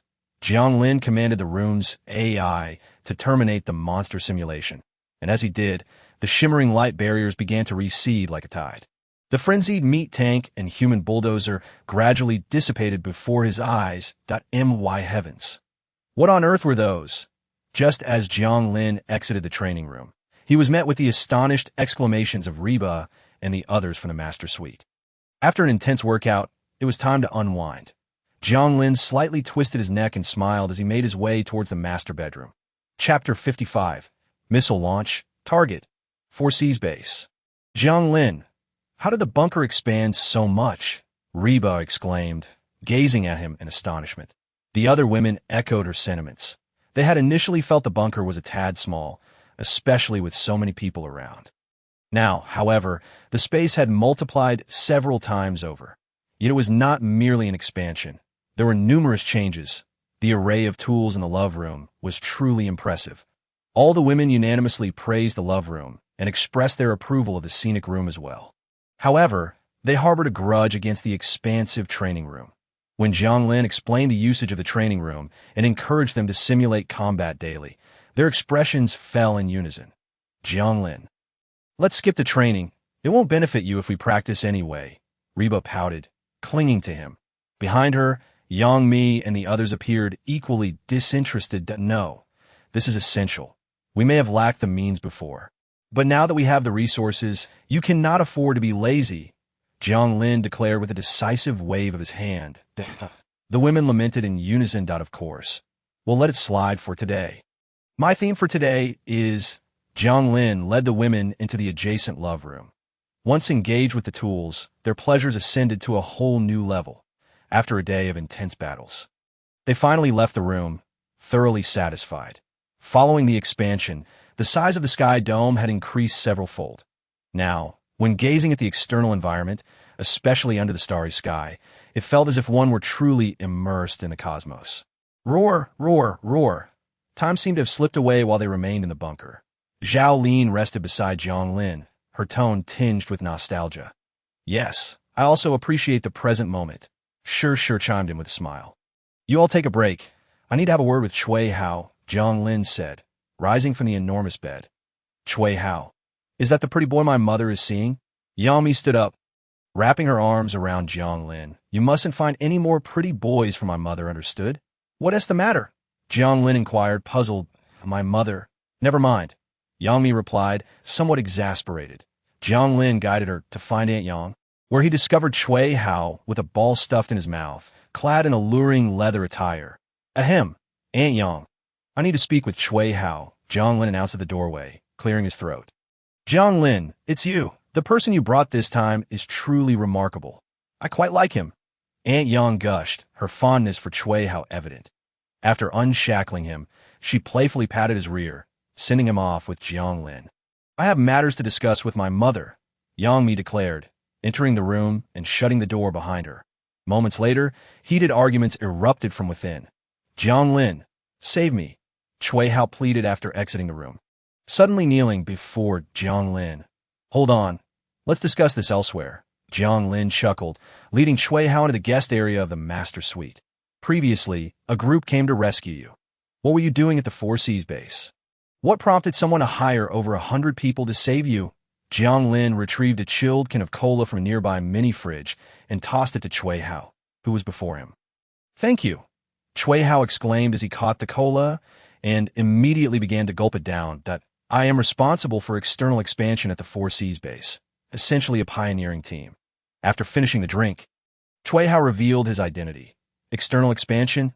Jiang Lin's expression shifted slightly. Typically, the external expansion team comprises personnel from the periphery, but you must have another identity, don't you? Cui Hao hesitated for a moment before finally confessing. In truth, I am the son of the second-in-command at the Four Seas base. The individuals you encountered earlier were likely sent by my father. Then tell me, where's the Four Seas base? Jiang Lin inquired, furrowing his brows as he gazed at Cui Hao. Cui Hao's face suddenly paled. What are you planning to do? He asked, alarmed. Jiang Lin smirked. Isn't it quite normal? If you divulge its location, I might consider letting you. Before Jiang Lin could finish a sentence, Cui Hao interjected eagerly. If you let me leave Aunt Yang's room, I will tell you. Agreed, Jiang Lin replied with a smile. The Four Seas base is located on an offshore island near Magic City. Cui Hao disclosed, also providing an overview of the base. The island houses approximately several 100,000 people. After the apocalypse struck, due to its isolation, they swiftly eradicated the monsters on the island and consolidated their power. Currently, there are about 200,000 inhabitants, with nearly 10,000 of them possessing special abilities. 10,000 special ability holders. Jiang Lin could not help but raise his eyebrows at this figure. Indeed, this is merely an approximation. The actual number may be even higher. Cui Hao nodded slightly. What does your external expansion team aim to achieve? Jiang Lin asked, frowning at Cui Hao. Conquest. Our base leader, Zhang Feng, intends to take over all of Magic City and establish a new order. Zhang Feng controls all the resources of the base, and his strength is unfathomable. Given our geographical location by the sea, we frequently face attacks from sea monsters. However, each time such an attack occurs, Zhang Feng effortlessly resolves it with his personal strength. The entire base regards Zhang Feng as a savior, believing he is sent by the heavens to rescue them. Cui Hao spoke with reverence. Zhang Feng. Could be him. Jiang Lin suddenly thought of a person upon hearing that name. A figure who stood atop humanity, the only man to have emerged alive from the White Jade Emperor's secret realm, and the first S-class special ability holder among humankind. His name was, coincidentally, Zhang Feng. What is wrong? Cui Hao questioned, puzzled by Jiang Lin's change in demeanor. Nothing. Jiang Lin waved his hand dismissively. Aside from Zhang Feng, are there any other formidable individuals I should be wary of? Other formidable individuals. There is also my father. Can you spare my father? He, Cui Zhen, is quite single-minded. He believes Zhang Feng can save us and has devoted himself to assisting him. He is genuinely a good person, Cui Hao quickly urged, fearing for his father's safety. Save? Jiang Lin scoffed. If Zhang Feng is indeed that man, he would not be a savior, for he is an exceedingly selfish individual, primarily concerned with enhancing his own power. Who are you referring to? Cui Hao asked, confused. Never mind. Rest assured, if your father is not beyond redemption, I shall bring him to meet you, Jiang Lin assured him. He procured a satellite communicator, connected to a satellite, and began adjusting its angle to focus on the sea. Approximately 100 kilometers from Magic City, a towering island emerged, resembling a miniature Magic City with its dense skyscrapers. Is this where the Four Seas base is located? Jiang Lin observed that it did not appear particularly large, primarily residential, seemingly a place selling properties under the guise of Magic City. Before the apocalypse, areas surrounding Magic City had all marketed residential zones under its banner, promoting properties that were far from the city itself. The cluster of buildings Jiang Lin observed was such a project. However, this project seemed remarkably successful, as there were reportedly over 200,000 residents on the island, almost equivalent to the entire population of a small county. There seemed to be no armament present, only a single bridge connecting the island to the mainland. I shall blow up that bridge and see how chaotic things become, Jiang Lin decided after a brief observation. This unnamed island was solely connected to the outside world by that bridge. If it were to be compromised, the island would truly become isolated. You plan to blow up the bridge? Chui Hao exclaimed in astonishment. Doing so would result in many casualties on the island. Let them die. What does it matter to me?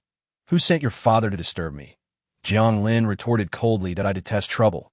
When faced with it, I must resolve it. With a sneer, Jiang Lin stood up to destroy the bridge. The most effective method would be a missile strike. Yet while he lacked such resources, the Yintan base possessed them. Hello, Zhu Min. Can you hear me? Jiang Lin called as he dialed the satellite phone to Zhu Min at the Yintan base. Received. Zhu Min's calm voice responded that I'm heading to your location now. Are you in your office? Jiang Lin inquired. Now. I'm at home. Zhu Min replied, bewildered. It was the dead of night, and had it not been for Jiang Lin's call, he would have kicked out anyone else who dared disturb him. Oh, then let's meet at the office. That I prefer not to wait too long. Understood?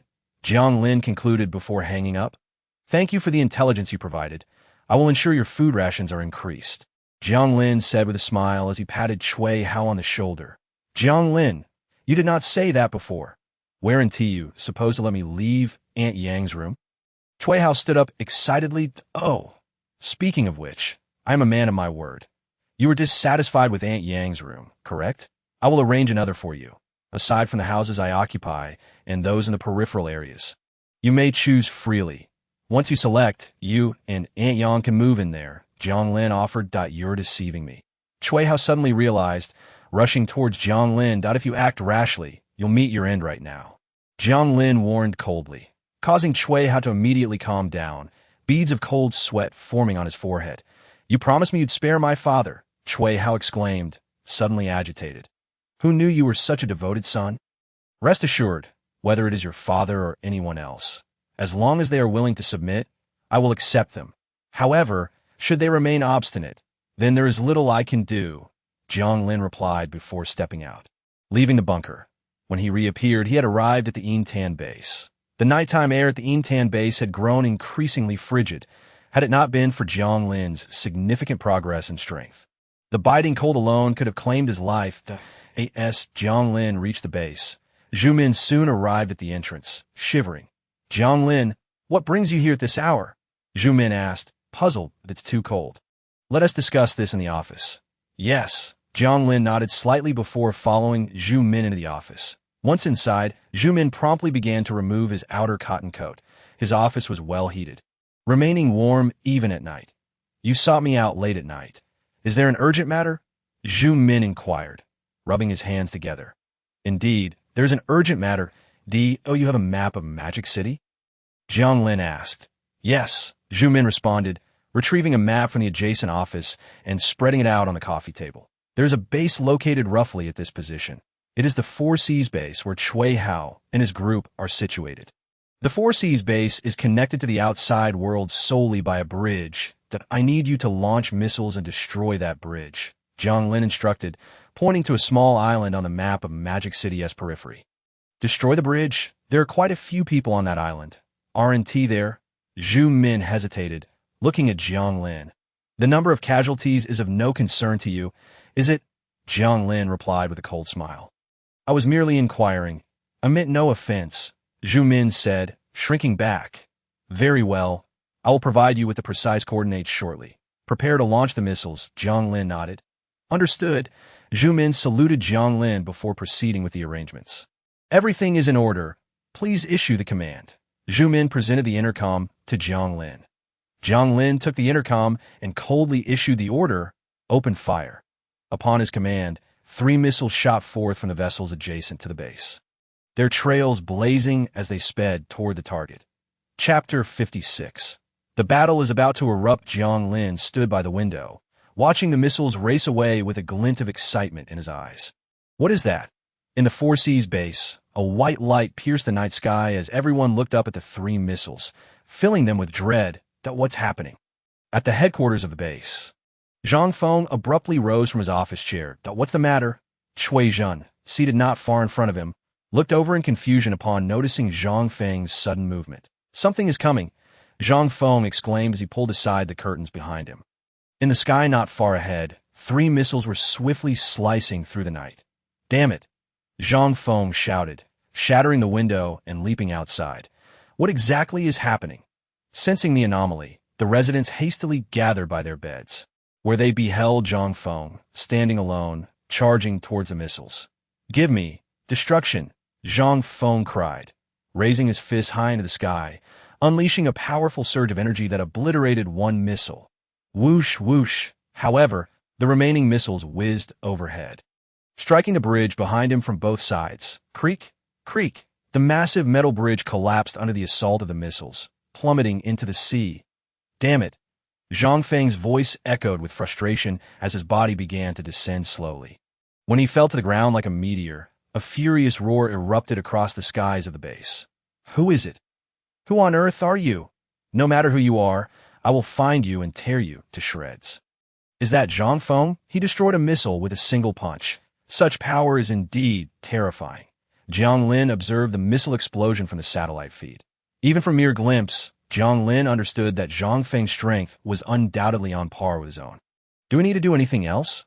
Zhu Min timidly inquired, glancing at Jiang Lin. "No, we shall wait." Jiang Lin replied with a slight smile, opening the portal to another dimension. "Wait?" Zhu Min asked, puzzled, as the situation within the base was indeed chaotic due to Jiang Lin's missile assault.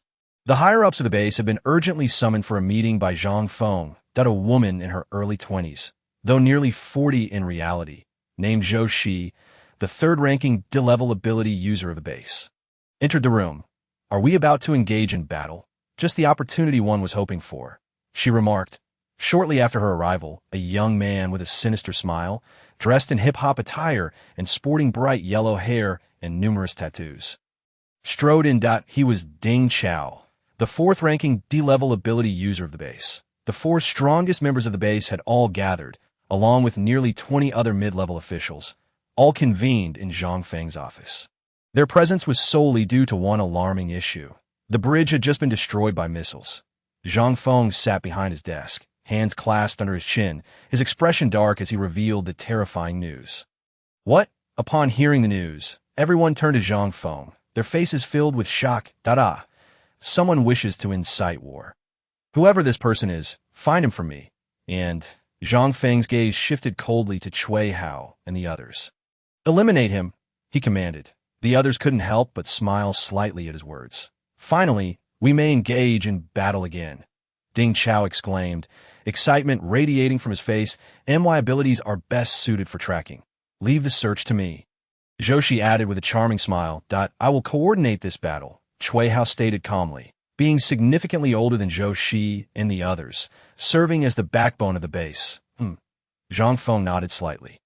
As the ruler of the base, Zhang Feng possessed a maturity that belied his youthful appearance. At just 18, he appeared somewhat juvenile. However, he exuded a powerful charisma that attracted the loyalty of seasoned veterans like Cui Hao and Zhou Shi, who were far older and more experienced. This magnetism stemmed from nothing other than Zhang Feng's formidable strength. He possessed extraordinary capabilities that surpassed those of Cui Hao and the others, coupled with exceptional intelligence that allowed him to share his authority. It was this unique maturity, distinct from his age, that secured Zhang Feng's position. "I beg of you, my brothers, find him for me," Zhang Feng urged coldly. "Understood." They all responded in unison. That very evening, several small boats departed from the base, carrying the elite forces of the Four Seas. Upon witnessing this, Zhu Min promptly informed Jiang Lin. "Are they already making a move?" Jiang Lin said coldly as he set down the satellite phone. "Interesting, Zhang Feng. I look forward to the moment we meet. I hope you do not disappoint me." Jiang Lin remarked with a cold smile that in the weeks following the missile launch, the Intan base and the bunker remained eerily silent, as if nothing had changed. However, a storm was brewing. The fierce tempest was on the verge of crashing upon Jiang Lin and his comrades point one day, while cleansing the area near the Oriental Pearl Tower. Jiang Lin and his team encountered the desiccated corpse of Du Chun, who had been left behind when Jiang Lin exiled the group here. Among those he had banished, only Du Chun's remains remained. The others had vanished without a trace, not because they had miraculously escaped, but rather they had been devoured entirely by the monstrous creature, a sea-level monster, the crimson-eyed azure dragon. Jiang Lin gazed up at the massive creature looming over him. its length exceeding 100 meters, a fierce battle intent igniting within his eyes. Behind him, Wang Rui, Zhao Liyin, and Reba, donned in tight-fitting combat attire, looked up at the colossal beast with excitement. Roar!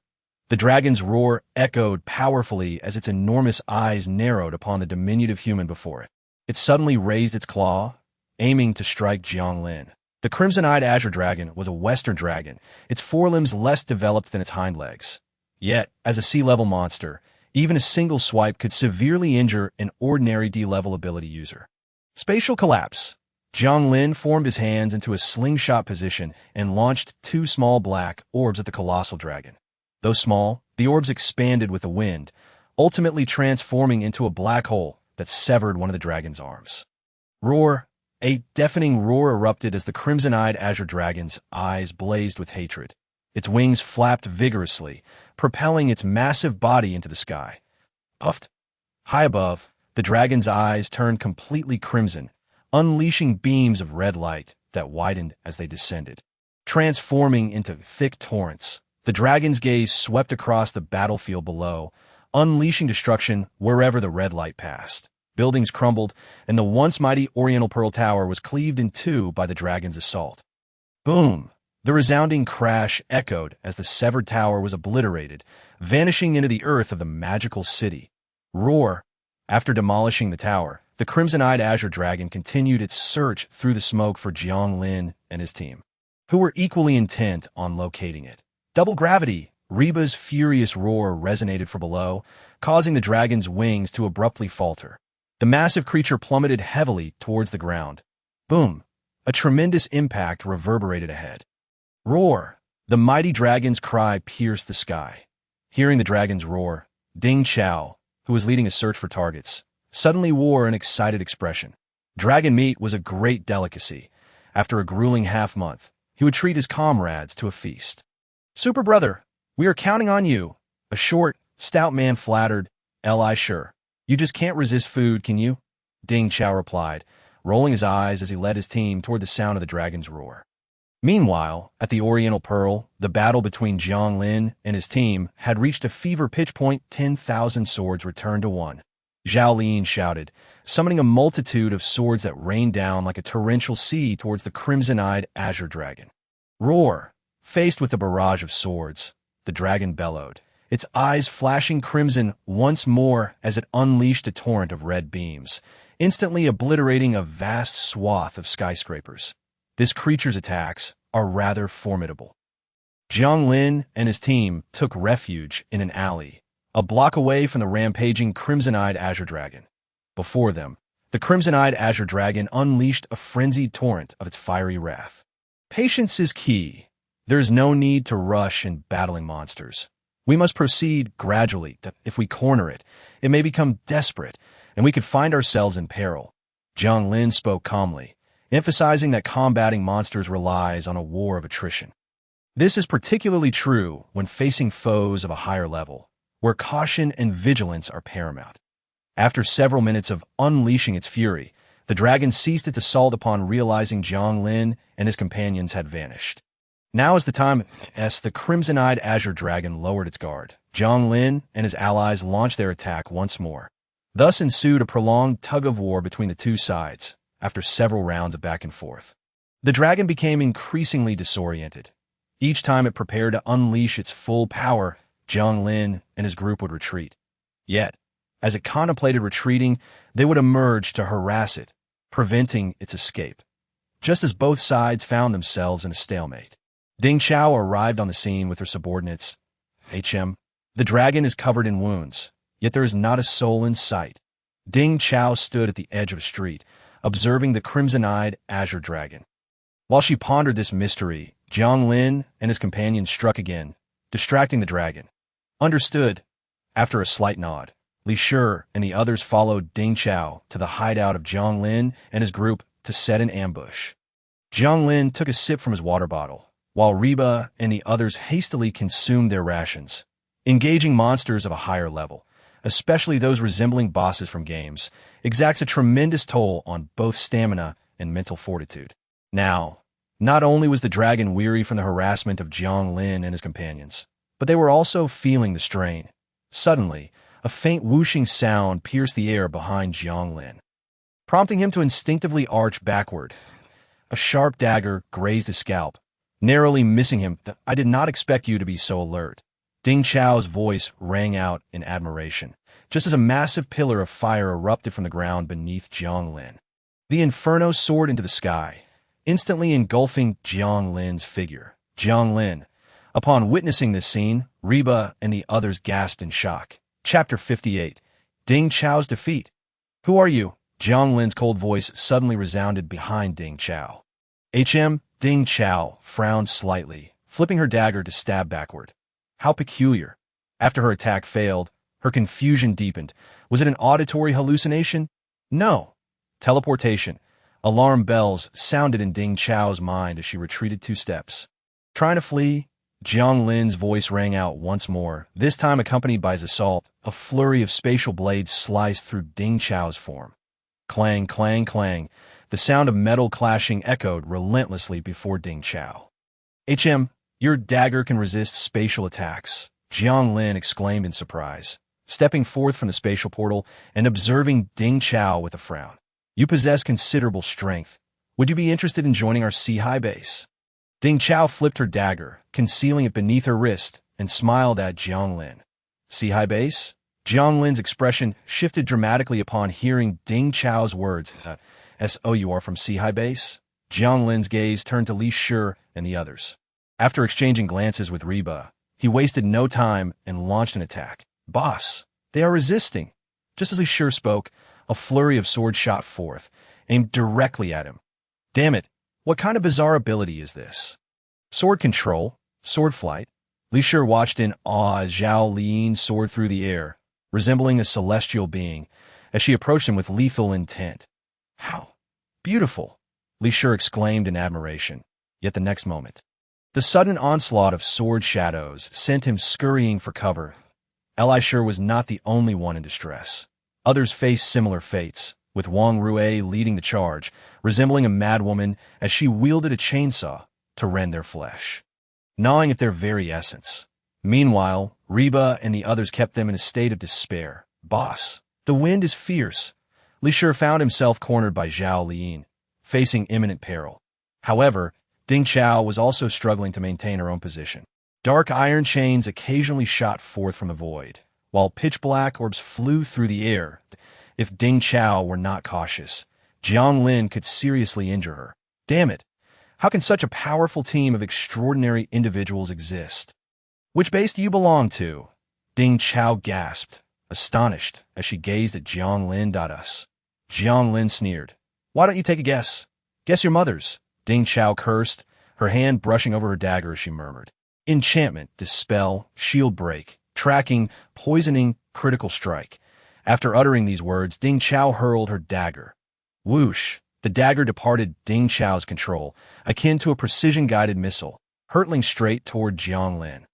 Upon seeing the dagger approach, Jiang Lin stepped forward and entered the spatial portal. When he reemerged, he was already behind Ding Chao. "Die! Die!" Jiang Lin and Ding Chao shouted simultaneously as Jiang Lin thrust forth his palm, containing a swirling black orb. Just as Jiang Lin's hand was about to make contact with Ding Chao, a whooshing sound erupted behind him. Instantly, Jiang Lin pivoted without hesitation, aiming his palm at the source of the sound. Whoosh! The dagger pierced through Jiang Lin's palm, shattering the black hole in his grasp before continuing on its path. Jiang Lin's palm twisted downwards, revealing a ghastly wound before his eyes. Damn it! Jiang Lin stepped into the spatial portal once more. When he emerged again, the familiar whoosh sounded once more. This cursed thing can track me? Alarm bells rang in Jiang Lin's mind as he hurriedly ducked. Whoosh! Ding Chao's dagger grazed Jiang Lin's scalp, taking a small tuft of hair with it before soaring high once more. Useless. It will pursue you to the ends of the earth, ceasing only when it claims your life. Ding Chao's mocking voice echoed. Capture the leader first. Jiang Lin resolved swiftly. Master, what is it? Wang Rue inquired on guard beside Jiang Lin. Help me block that errant dagger. I will deal with that person. Jiang Lin pointed at the circling dagger above them, and then at Ding Chao not far away. Leave it to me. Wang Rui's chainsaw buzzed excitedly as her face lit up with exhilaration. Let's go. Jiang Lin grasped Wang Rui's hand, stepping into the spatial portal. When they reappeared, the sound of the dagger whooshing through the air greeted them once more. Little one, engaging in ambushes without honor. Wang Rui began to swing her arms rapidly as the once unstoppable dagger faltered upon encountering her chainsaw. Damn it! Ding Chao's face contorted in terror at this sight. Her dagger could be enchanted with various states, and she had assumed Jiang Lin would not utilize weapons, thus had not enchanted it with a state effective against physical weapons. This left her at a disadvantage against Wang Rui's chainsaw. Realizing the situation was dire, Ding Chao resolved to flee without hesitation. Trying to escape? Can you outrun me? Jiang Lin regarded Ding Chao's retreating figure with no hint of urgency on his face. He stepped forward, positioning himself directly in front of her. Enchantment, critical strike, bleeding. Ding Chao flipped her left hand, drawing a dagger from the weapon pouch, strapped her arm, and swiftly enchanted it. Die. Ding Chao hooked her fingers around the dagger and lunged towards Jiang Lin. Faced with Ding Chao's peculiar dagger, Jiang Lin chose not to confront it head-on. Instead, he sidestepped and pressed a black hole onto Ding Chao's right arm. Whoosh! As the black hole erupted, Ding Chao's entire arm folded inwards. The agonizing pain of shattered bones and disintegrating flesh twisting her expression into one of sheer torment. Damn it! Ding Chao cursed, her left hand reaching into the weapon pouch to retrieve another dagger, which she enchanted with sharpness, severing her own right arm. Enchantment. Fire. The dagger in Ding Chao's hand ignited with fierce flames as she pressed it to the stump of her right shoulder. Sizzle, sizzle, sizzle. The intense heat instantly cauterized her wound. Ding Chao's agonized screams echoed. Spatial chains. Jiang Lin's cold voice rang out as a thick iron chain suddenly shot forth from behind Ding Chao, piercing her spine. Following that, a second, a third, a relentless barrage of iron chains emerged from all directions, embedding themselves deep within Ding Chao's body. We truly hail from Sea-High Base? Jiang Lin grasped Ding Chao's head, sneering at her. Chapter 59. Bathe the dragon's blood is... I, your grandfather, am indeed from Sea-High Base, if you dare to harm me. Our leader will not let you go. Ding Chao glared at Jiang Lin with venomous intent. As long as you admit it. Jiang Lin smirked, turning his gaze. Eliminate them all. Once Jiang Lin issued his command. The battle swiftly approached its conclusion, but Li Shi and his companions did not manage to escape. They were all slain by Jiang Lin and his group on the spot. Let us take a moment to rest. We should first subdue the crimson-eyed azure dragon, Jiang Lin declared. After speaking, he approached Shi. Upon revealing his swollen, purplish hand to her, Shi's eyes brimmed with tears of concern.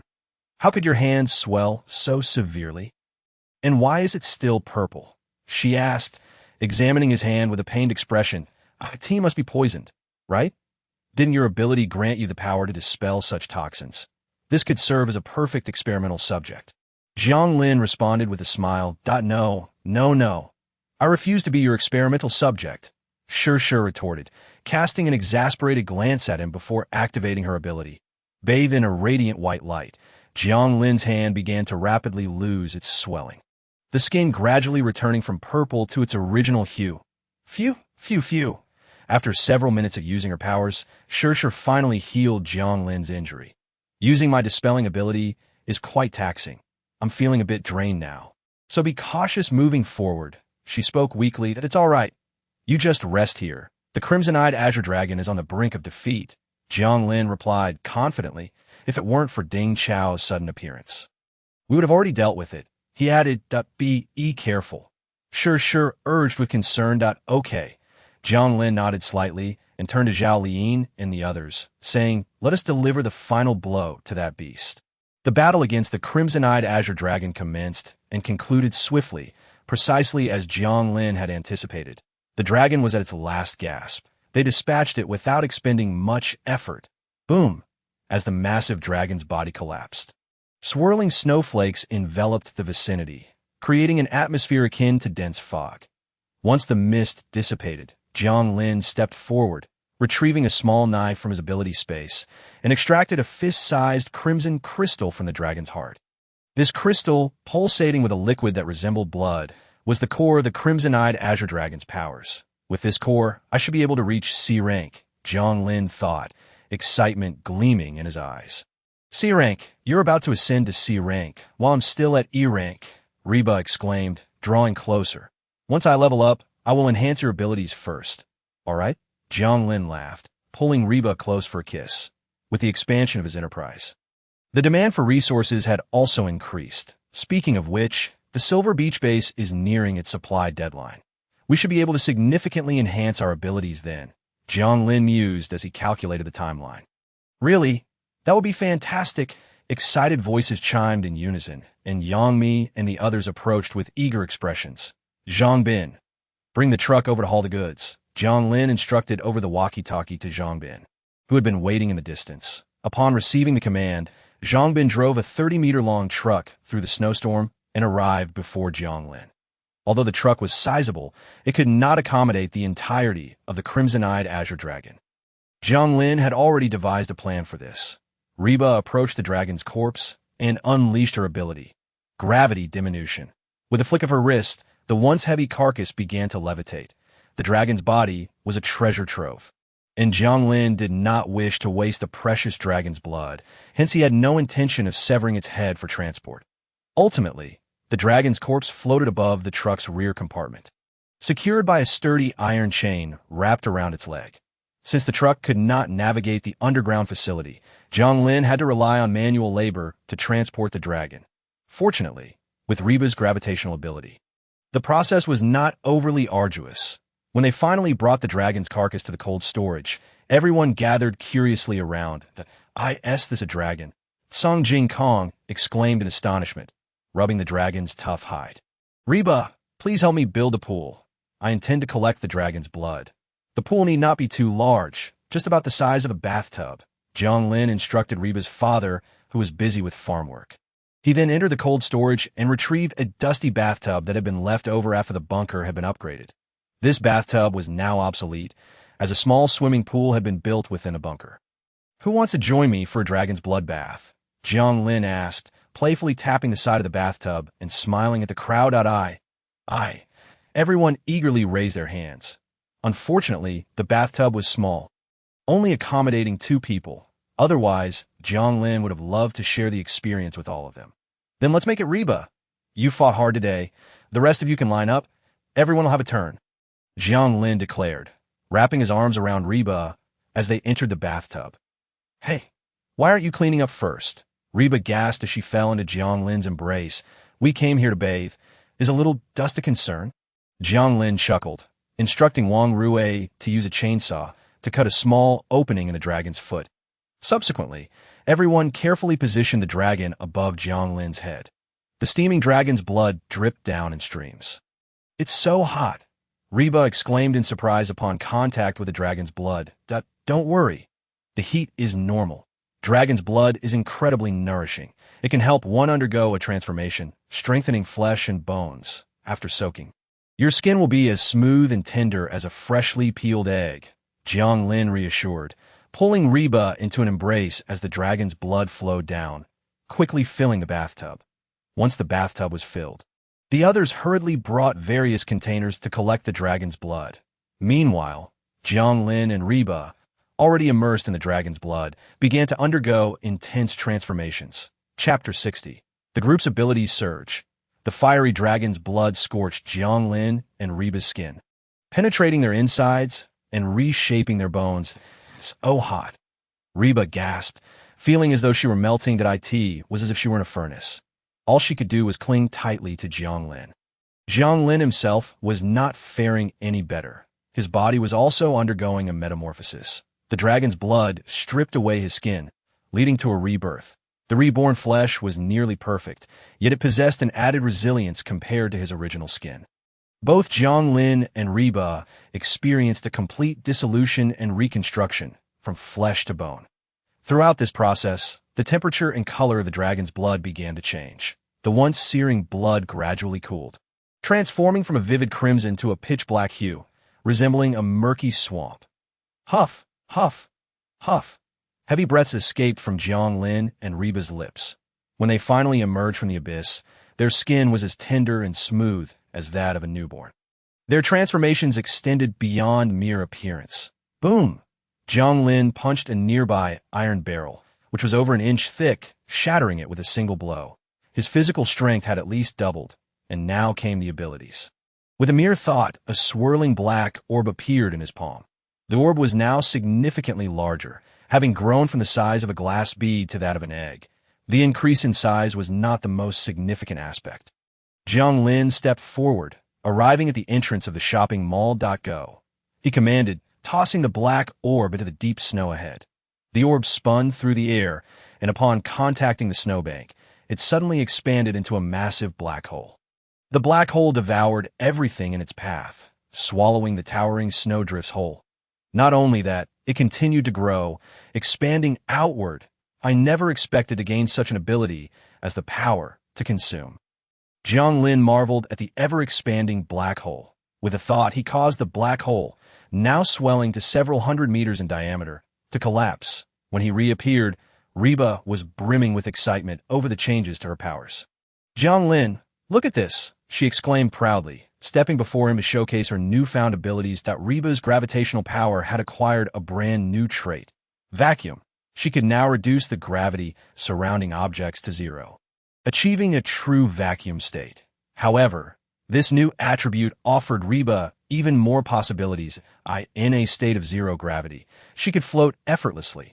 Once she had levitated herself, she expanded the vacuum area, creating a 100 cubic meter space where everything floated uncontrollably. Impressive. Jiang Lin nodded approvingly as Reba experimented with her abilities. Wang Rui and Yang Mi also completed their soak in the dragon's blood. Master, look! Wang Rui exclaimed excitedly as she dashed towards Jiang Lin, her head shaking slightly, causing a chainsaw to spring forth from her forehead. Very good.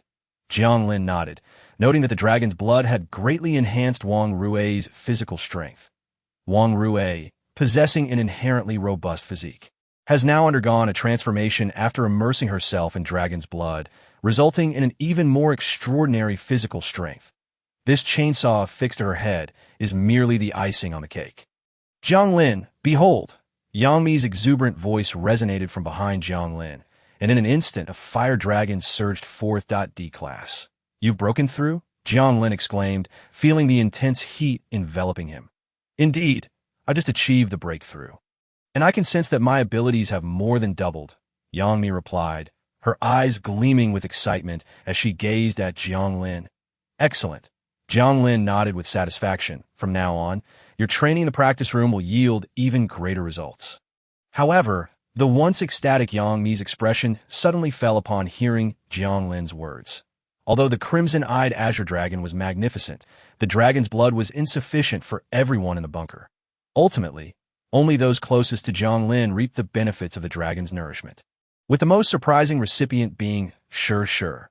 Her abilities surged dramatically from F-class to C-class, not only elevating her power level, but also bestowing her with new abilities, blessing and teleportation. The blessing function resembles a buff in games, enhancing the recipient's state for a period. Upon experiencing it, Jiang Lin found that her power increased by approximately 30, while her physical attributes grew by around 20. Besides these evident changes, injuries sustained while under the blessing's effect would heal gradually. This revelation filled Jiang Lin with excitement, as it meant Sure would no longer need to risk herself on the front lines. The other ability, teleportation, was straightforward and effective, allowing her to instantaneously traverse over 20 meters, an invaluable escape tool. Aside from Sure, others also achieved commendable results. Zhao Lian's abilities rose a level, placing her among the D-class practitioners. Meanwhile, Guan Xiaodong and Bai Lu also advanced to E-class. Although Sanshang Yui and Shuntian Yumi did not elevate their power levels due to insufficient dragon blood, their physical conditions improved significantly. Overall, this event proved to be a resounding success. The dragon meat is truly nourishing. Tonight, we shall feast on barbecue, and everyone will partake. With the dragon blood depleted, Jiang Lin turned his attention to the dragon meat. Barbecue, we're having dragon meat. Upon hearing Jiang Lin's words, the others, including Reba, couldn't help but salivate. All right, The preparation of the food is in your hands. Feel free to slice the dragon meat without restraint. Jiang Lin said with a smile. Upon hearing this, everyone eagerly grabbed their knives and rushed forward. Jiang Lin shook his head in amusement at their enthusiasm before approaching Ding Chao, who was bound nearby. He brought Ding Chao down to the ground and lifted his chin with a long knife. Speak. How did you come to be at Oriental Pearl? Jiang Lin asked coldly. I need to report to you where I appear. Ding Chao retorted disdainfully, spitting at Jiang Lin. Had Jiang Lin not dodged swiftly, he would have been struck by the phlegm. Isn't that the truth? I have no interest in knowing anyway, Jiang Lin replied with a laugh. Turning to Wang Rue, who was experimenting with the chainsaw. Master, did you call for me? Wang Rue approached Jiang Lin with enthusiasm. Yes, I wanted to chop him into pieces for the dogs, Jiang Lin said, glancing at Ding Chao, still restrained by numerous iron chains. Chop him up? Leave it to me, Wang Rue exclaimed excitedly. Wait, I'll talk. I'll tell you everything. Ding Chao, frightened by Wang Rue's approach with the chainsaw, quickly spoke up. Hold on. Jiang Lin interrupted Wang Rue and smiled at Ding Chao.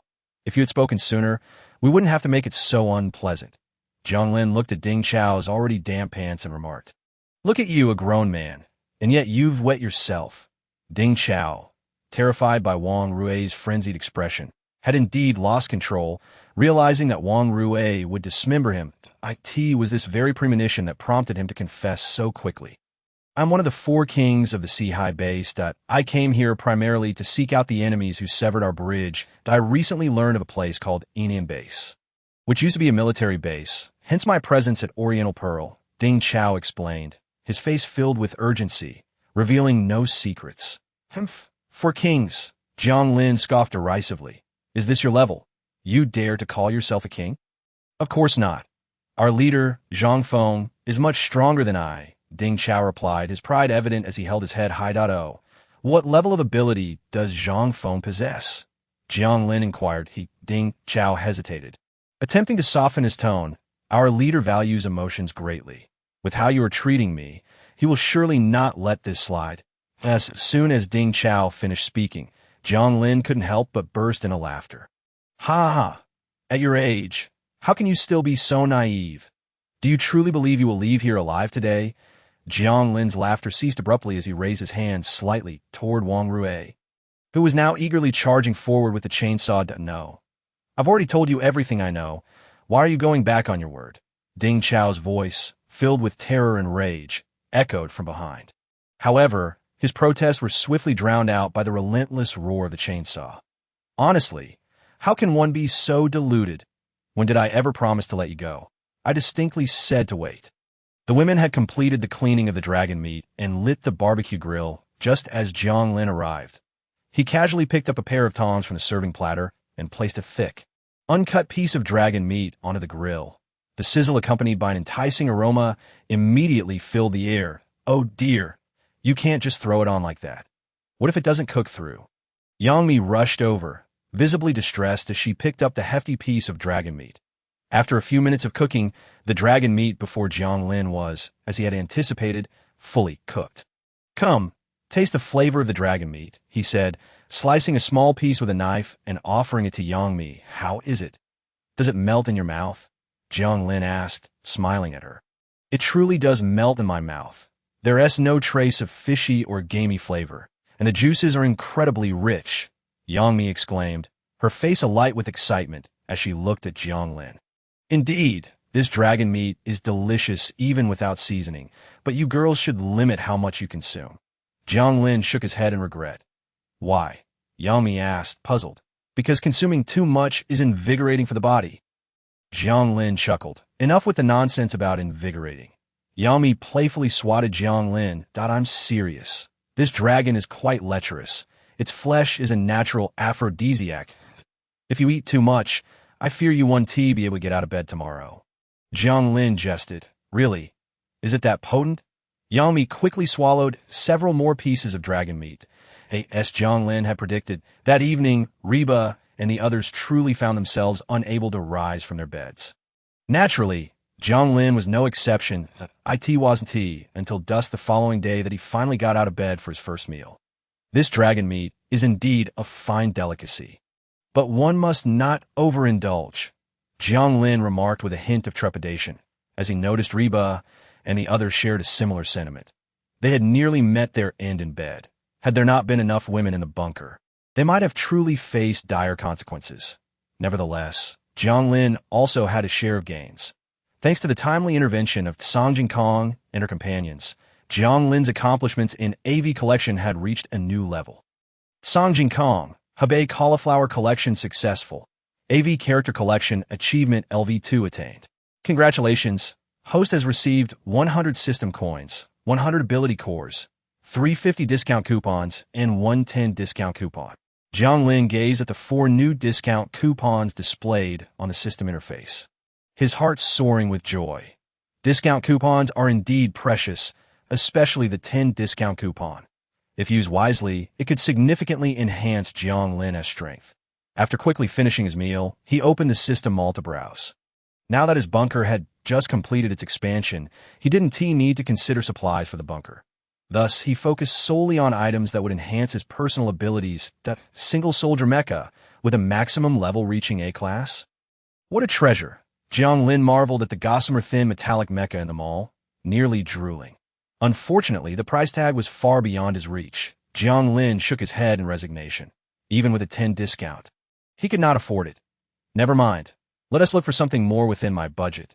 He limited his search to items priced within 1,000 system coins. There were indeed plenty of items under 1,000 system coins, many of which could bolster Jiang Lin's prowess. That he browsed left and right, captivated by everything he saw, wishing to purchase it all. However, his limited funds forced him to make some tough decisions among these treasures. After much deliberation, Jiang Lin ultimately chose a rather unique piece of equipment, C-Class Dark Matter Generator. Description: wearing this ring allows the generation of a certain amount of dark matter. Remaining lifespan, 100. Jiang Lin expended all his savings, nearly 1,000 system coins, and a 50% discount voucher to procure an item that appeared remarkably unassuming, a simple, ancient ring. However, this ring possessed the extraordinary ability to generate dark matter, which has yet to be observed by humankind. With it, my extraordinary powers shall transform into a formidable weapon. Jiang Lin's fingers gently brushed the surface of the ring, his eyes alight with excitement. Concurrently, at the Seahai base, Zhang Feng received reports from his subordinates. Chapter 62. The Seahai base endures the bombardment. Have you located the address of the Yintan base? Zhang Feng inquired, seated behind his desk. Gazing at Shuizhen. Yes, we have found it, but we cannot yet confirm whether the previous attacks were executed by them. Moreover, the Yintan base has undergone a significant change of ownership recently, Shuizhen replied. Who else could it be? In this magical city, only the Yintan base possesses such power, Zhang Feng stated bluntly. Gather the personnel immediately. We are heading to the Yintan base. Zhang Feng commanded with a stern expression. Our fleet is insufficient. We can only send a select few elite members. Should we wait a bit longer? Shuizhen attempted to persuade him again. However, Zhang Feng's determination was unwavering. He dismissed Shuizhen's counsel. I said, let us depart for the Yintan base.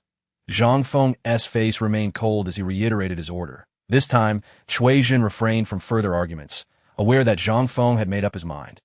The alarm bells blared throughout the Seahai base as the elite troops commenced rapid assembly.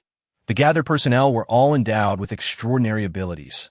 Upon hearing the alarm, each individual swiftly packed their belongings and left their quarters. Their destination set for the port of the Seahai base, in a low-lying coastal area.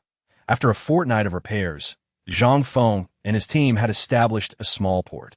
Following the destruction of the bridge by Jiang Lin, this location became the sole passage between the Seahai base and the outside world. The harbor, a small icebreaker bobbed gently against the shore, swaying in the wind. Our objective today is to seize the Yintan base, Zhang Feng proclaimed, standing at the water's edge, his back to the fishing boats, addressing the nearly 1,000 extraordinary individuals before him. We will cross to the other side in batches, and once everyone has been relocated, we shall launch our assault on the Yintan base. After reiterating his instructions, all members began to board the vessels. While Zhang Feng was orchestrating the deployment within the Yintan base, Zhu Min swiftly detected the unusual activity through satellite surveillance. Whale! Whale! The piercing alarm resonated abruptly, sending the once tranquil Intan base into a frenzy of activity. Target: Sea-high base icebreaker. Prepare 3 missiles, Zhu Min commanded with composure. Minutes later, 3 missiles soared into the sky, hurtling toward their target. Missiles, abandon ship? Everyone abandon ship! Zhang Feng shouted in alarm, issuing the command. Shortly after they had leapt from the icebreaker, the 3 missiles accurately struck their target. Damn it! Zhang Feng bellowed in fury as he witnessed the destruction of the icebreaker. The others should arrive by vehicle and disperse, then regroup on the shore. Zhang Feng communicated through his radio. Received, received, received. Zhang Feng had opted for the icebreaker over vehicle transport due to its swiftness and capacity for more passengers. With the vessel lost, they were left with no choice but to utilize vehicles for transport that we are being monitored. The Intan base must have already detected our movements, Cui Zhan said, his complexion grave as he looked at Zhang Feng. Realizing they had lost the element of surprise that, in no matter, Zhang Feng shook his head slightly. The Intan base is merely fearful. Their missiles will be rendered useless once we close the distance. Zhang Feng's confidence stemmed from his own strength. He could intercept missiles with his bare hands, thus harboring no fear of the modern weaponry possessed by the Intan base. Commander Zhu, they are dispersing. What should we do? Zhang Min's aide, Zhang He, anxiously sought Zhu Min's guidance as he observed the scattered convoy on the screen. Deploy cluster bombs. Strike as many as we can, Zhu Min decisively instructed after a brief moment of contemplation. Understood. Zhang He saluted Zhu Min before issuing command to the subordinates via radio. Before long, 3 cluster bombs swiftly ascended into the air, heading toward the Sea-high base. Boom! Boom! Boom! Following 3 resounding explosions, the sky began to rain down destruction. The dispersed warheads fell like rain, instantly piercing the roofs of the vehicles below. Detonating within... The horrifying screams erupted continuously from within the vehicles. Underneath the deluge of light, many extraordinary individuals failed to escape their vehicles, overwhelmed by the falling warheads. Their bodies were either shattered or engulfed in flames. Their wails, cries, and pleas intertwining, creating a scene reminiscent of a hellish purgatory. Damn it! Damn it! Quick, save them! Zhang Feng yelled, rushing toward the distant convoy. Cui Zhan and the others hastily followed suit. However, by the time they reached the scene, it was already too late. The lower-tier extraordinary individuals had been annihilated, and only a handful of higher-tier extraordinary beings survived, most of whom bore injuries and had lost limbs, evidently devoid of combat capability. Gazing at the scant few remaining, Zhang Feng's expression darkened considerably. He realized a terrifying reality. They had lost the initiative to escape the island, as long as they dared to mobilize in large numbers. The missiles from the Intan base would rain down upon them. This ever-looming threat, akin to the sword of Damocles, instilled fear not only in the survivors, but also cast a shadow over Zhang Feng's heart. What now? Cui Zhan looked at Zhang Feng. Panic etched across his face. You all stay here.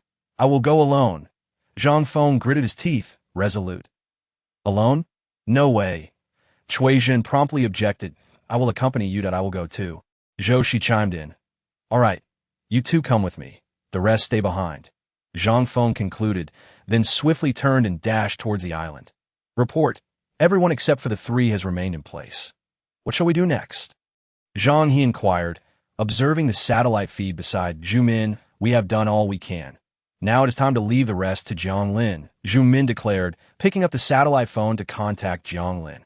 3 individuals, you say? Understood, I am on my way, Jiang Lin replied, having grasped the situation. Wang Rui, join me in this endeavor. Jiang Lin called for Wang Rui before opening a spatial portal. Where are you going? Reba and the others, lounging in bed, peeked their heads up, curious about Jiang Lin's intentions to deal with a minor inconvenience. Jiang Lin replied with a smile as he stepped through the portal. Chapter 63. The Jinshan collection mission upon arriving at Zhu Min's office. Jiang Lin found him organizing the evacuation of the base personnel.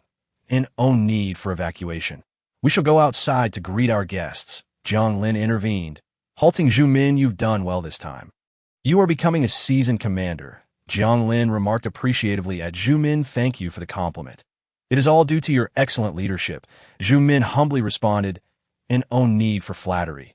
I do not indulge in such things." Have the offerings for this month been prepared? Jiang Lin inquired. They are ready. Zhu Min promptly signaled Jiang he to present the prepared inventory to Jiang Lin for review.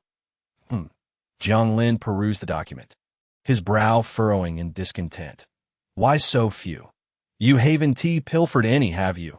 Jiang Lin expressed his dissatisfaction upon reviewing the list, stating, "You only have over 500 cores here, and not a single grain of food.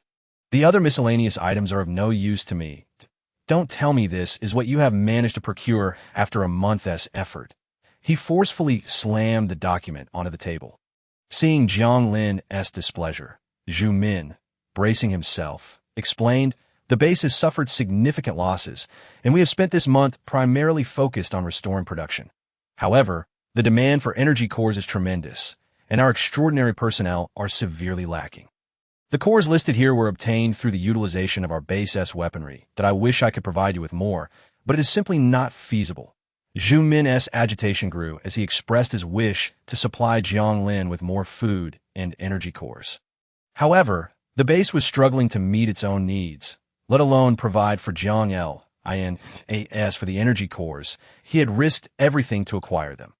Energy cores? Jiang Lin frowned, realizing his own stockpile was dwindling as well. Jiang Lin let out a helpless sigh. The abilities of the supernatural beings at the Silver Beach base had been nearly exterminated by him and Wang Rui. The exhilaration from their previous slaughter now turned into a profound sense of loss. The current strength of the Silver Beach base was undeniably weak. Had it not been for Jiang Lin's frequent assistance, it might have already succumbed to external threats. However, relying on Jiang Lin's support was not a sustainable solution. The Silver Beach base must strive for independence. Our stockpile of weapons and ammunition is running low. Zhu Min, with a resolute demeanor, addressed Jiang Lin. Is there any way you could procure some ammunition? Ammunition? What kind of ammunition? Jiang Lin queried, perplexed that do you really think I could acquire such items? He shook his head in resignation. Suddenly, as if struck by inspiration, he opened the system interface. Gold Chun Collection Quest. Quest Objective 1. Establish a relationship with Gold Chun. Quest Objective 2. Increase Gold Chin's favorability to 100. Quest Objective 3. Fulfill one of Gold Chin's wishes. Quest Objective 4. Elevate Gold Chin's ability level to C rank. Quest Rewards. Completing Objective 1 unlocks the Gold Chun character card.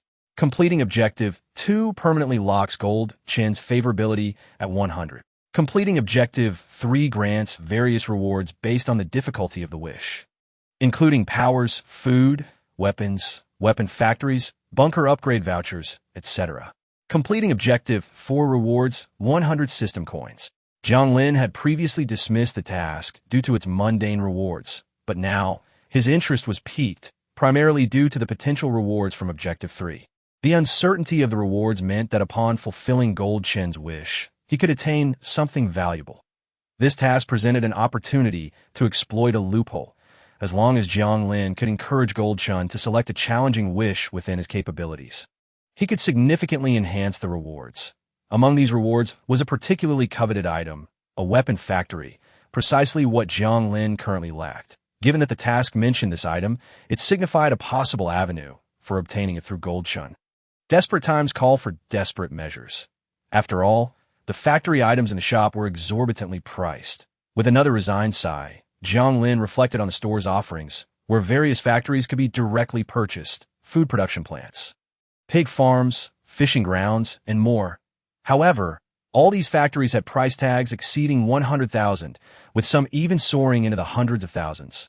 With Jiang Lin's current financial means, such purchases were utterly unattainable. "I understand. I will find a way," Jiang Lin declared, leading Wang Rui out of the office. "Commander Zhu, do you really think he can procure ammunition?" Zhang he inquired skeptically, casting a doubtful glance at Zhu Min. "Who knows?" Zhu Min shook his head helplessly. "All we can do is trust him." Zhu Min and his companions lacked the strength to venture out in search of ammunition. Survival was already a challenging endeavor. Jiang Lin and Wang Rui braved the biting wind and snow as they exited the Silver Beach base, Outside the base, the residents of the slums were alarmingly numerous. After traversing just a few hundred meters, they encountered a grim sight. More than 100 corpses littered the ground. The limited space within the Silver Beach base rendered it incapable of housing everyone. "Mom, I'm hungry." A small girl, covered in mud, pitifully tugged at the pant leg of a middle-aged woman. "I'll find you something to eat." The woman dragged her weary body toward a dilapidated wooden house, disappearing inside. Moments later, the sound of creaking echoed from within. "Mom, I'm not hungry anymore. I don't want food." The little girl desperately pounded on the door, but all was in vain. How tragic. Wang Rue turned her head away, her face contorted with sympathy. "Master, can't we let them all into the Silver Beach base?" "We cannot." Jiang Lin gently shook his head. "We cannot save everyone, nor do all deserve our salvation." Jiang Lin approached the little girl, crouching down to offer her a loaf of bread. "Little sister, here, take this bread." After placing the bread in her hands, he slowly stood up. "I've seen you. You killed a supernatural being over there." The little girl clutched the bread with one hand while firmly grasping Jiang Lin's pant leg with the other. "You must be very strong. Can you take my mother and me away?" She gazed up at Jiang Lin with pleading eyes. "Why would I take you away?" Jiang Lin turned slightly to regard the girl, who appeared no older than 11 or 12. "I'm willing to be your servant. Please, I beg you, take us away from this hell." The little girl dropped to her knees. To be your servant?" Jiang Lin regarded her with a sidelong glance. "Go find Zhu Min. Let him take care of you.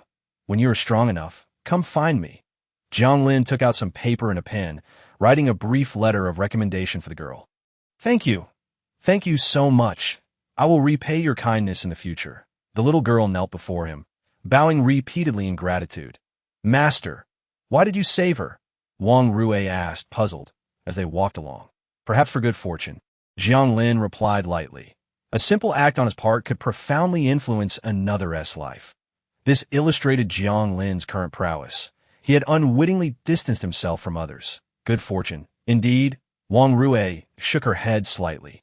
"I hope she remembers your kindness. Whether she remembers or not is inconsequential. I never expected anything in return," Jiang Lin replied softly. They continued their journey, eventually arriving at the surface of a bridge. The bridge, spanning just over a kilometer, was now cloaked in thick ice and snow.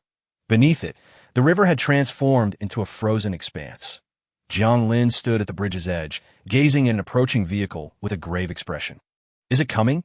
he murmured. "Has it finally arrived?" Wang Rue exclaimed with excitement, her hands swinging down as two chainsaws roared to life. The small vehicle, carrying only 3 individuals, approached and gradually halted in front of Jiang Lin. The doors swung open. Zhang Feng and his companions disembarked, striding toward Jiang Lin. "Are you from the Silver Beach base?" Zhang Feng inquired, frowning at Jiang Lin. "You must be Zhang Feng," Jiang Lin remarked, raising an eyebrow at the leader of the group. "You know me," Zhang Feng replied, astonishment evident on his face. Upon noticing Wang Rue's whirring chainsaws, curiosity flickered in his eyes. "Your ability is quite intriguing. I see your power level is not low. Join me, and I can offer you a status equal to mine. Ha." In response to Zhang Feng's invitation, Wang Rue merely scoffed before ignoring him. "You certainly have a lot of audacity, trying to recruit my people in front of me. Do you take me for dead, or do you think I don't exist?" Jiang Lin sneered at Zhang Feng. "All men are enemies, especially those who look good. They all deserve punishment," Zhang Feng shouted. Charging forward, clang, before Zhang Feng's fist could strike Jiang Lin, Wang Rue intercepted him with her chainsaw. "I'll cut you down," she yelled excitedly as the chainsaw above her head extended toward Zhang Feng. "Allow me to have a word with you, young man." Cui Zhen's clothing suddenly tore apart, his robust upper body swelling several times in size, muscles bulging like iron. Iron fist, Cui Zhen charged at Jiang Lin. Meanwhile, Zhou Shi, not idle, produced a delicate jade flute from her waist and began to play. Its ancient melodies filled the air. 3 spatial gates materialized before her. Summoned beast. Bloodthirsty white wolf. As Zhou Shi concluded her performance, 3 towering white wolves, each over 3 meters tall, emerged before her. Their snowy fur camouflaged them against the frosty ground, rendering them nearly invisible. "My darlings, tear him apart." "Zhou," she commanded with a cold smile. and the three bloodthirsty wolves lunged at Jiang Li. In the face of Cui Zhen's assault, Jiang Lin's brows furrowed slightly. Casting a cold glance at Cui Zhen, he raised his palm decisively. Black hole devours everything. With a flick of his wrist, a small, dark sphere shot forth, transforming into a black hole that rapidly expanded outward. Snowflakes vanished, air dissipated, and even light was consumed. This was the black hole, a power that inspired both curiosity and dread in the hearts of many. Now, this force was under Jiang Lin's command, and the combat prowess it unleashed was unimaginable. What the hell is this? Cui Zhen, being the closest to Jiang Lin, was the first to succumb to the black hole's pull. His muscular frame seemed on the verge of bursting, yet he remained utterly ensnared by the black hole's gravitational pull, his body irresistibly drawn toward it. Everything consumed by the black hole vanished without exception. This disappearance was absolute. To Cui Zhen, it felt akin to eternal obliteration from the world. However, this was evidently nothing more than an unrealistic fantasy. Being devoured by the black hole, specifically the one generated by Jiang Lin, could only lead to one fate: permanent erasure from existence. Damn it! With a startled exclamation, Cui Zhen clenched his fist and struck the ground with a resounding force, as Cui Zhen unleashed a powerful punch. The robust concrete surface of the bridge beneath them began to crack and splinter. Countless fragments were drawn into the black hole. The sudden influx of debris allowed Cui Zhen to momentarily escape its grasp. Yet, just as he felt a flicker of relief, Jiang Lin abruptly appeared by his side. Die. Upon seeing Jiang Lin emerge from the spatial portal, Cui Zhen wasted no time and launched a punch. A fierce gust of wind surged forth, causing Jiang Lin's skin to prickle with discomfort. Die. Sensing the murderous intent in Cui Zhen's gaze, Jiang Lin retaliated without hesitation, hurling a black sphere enveloped in countless dark particles towards him. As the sphere spiraled toward Cui Zhen, a look of terror flickered in his eyes, only to be consumed along with his will and body by the black hole that erupted before him. What is this abomination? Zhou watched in horror as Cui Zhen's form was entirely swallowed by the black hole, a wave of profound dread washing over her. Yet, it was painfully clear that all was in vain. Chapter 65. The Consequences of Hubris. Chains of the Void. Jiang Lin, with a subtle snap of his fingers aimed at Zhou Xi's position, summoned 4 chains as thick as arms that shot forth from the void, embedding themselves deep into the chests of Zhou Xi and the bloodthirsty white wolf. The chains pierced through their bodies and anchored themselves firmly into the ground beneath them. What is this? Zhou Xi gazed at Jiang Lin in shock, demanding to know his level of ability. Level D grade. Jiang Lin replied casually, having yet to utilize the core powers of the Crimson-Eyed Azure Dragon, thus remaining at D grade. However, his actual combat prowess had far surpassed that of an ordinary D-grade esper at D grade. How could this be? We are both D-grade espers, yet why is there such a vast disparity? Zhou Xi looked at Jiang Lin in disbelief. Despite their equal levels, he could effortlessly annihilate Cui Zhen, exhibiting strength akin to a C-grade esper like Zhang Feng. Jiang Lin exuded an aura of invincibility and power, reminiscent of Zhang Feng.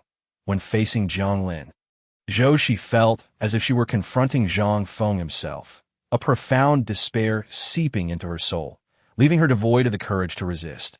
Who told you that espers of the same grade possess equal strength?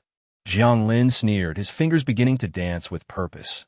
Whoosh, whoosh, whoosh. Dozens of spatial blades flickered into existence before Jiang Lin, swiftly snuffing out the lives of Zhou Xi and her summoned beast.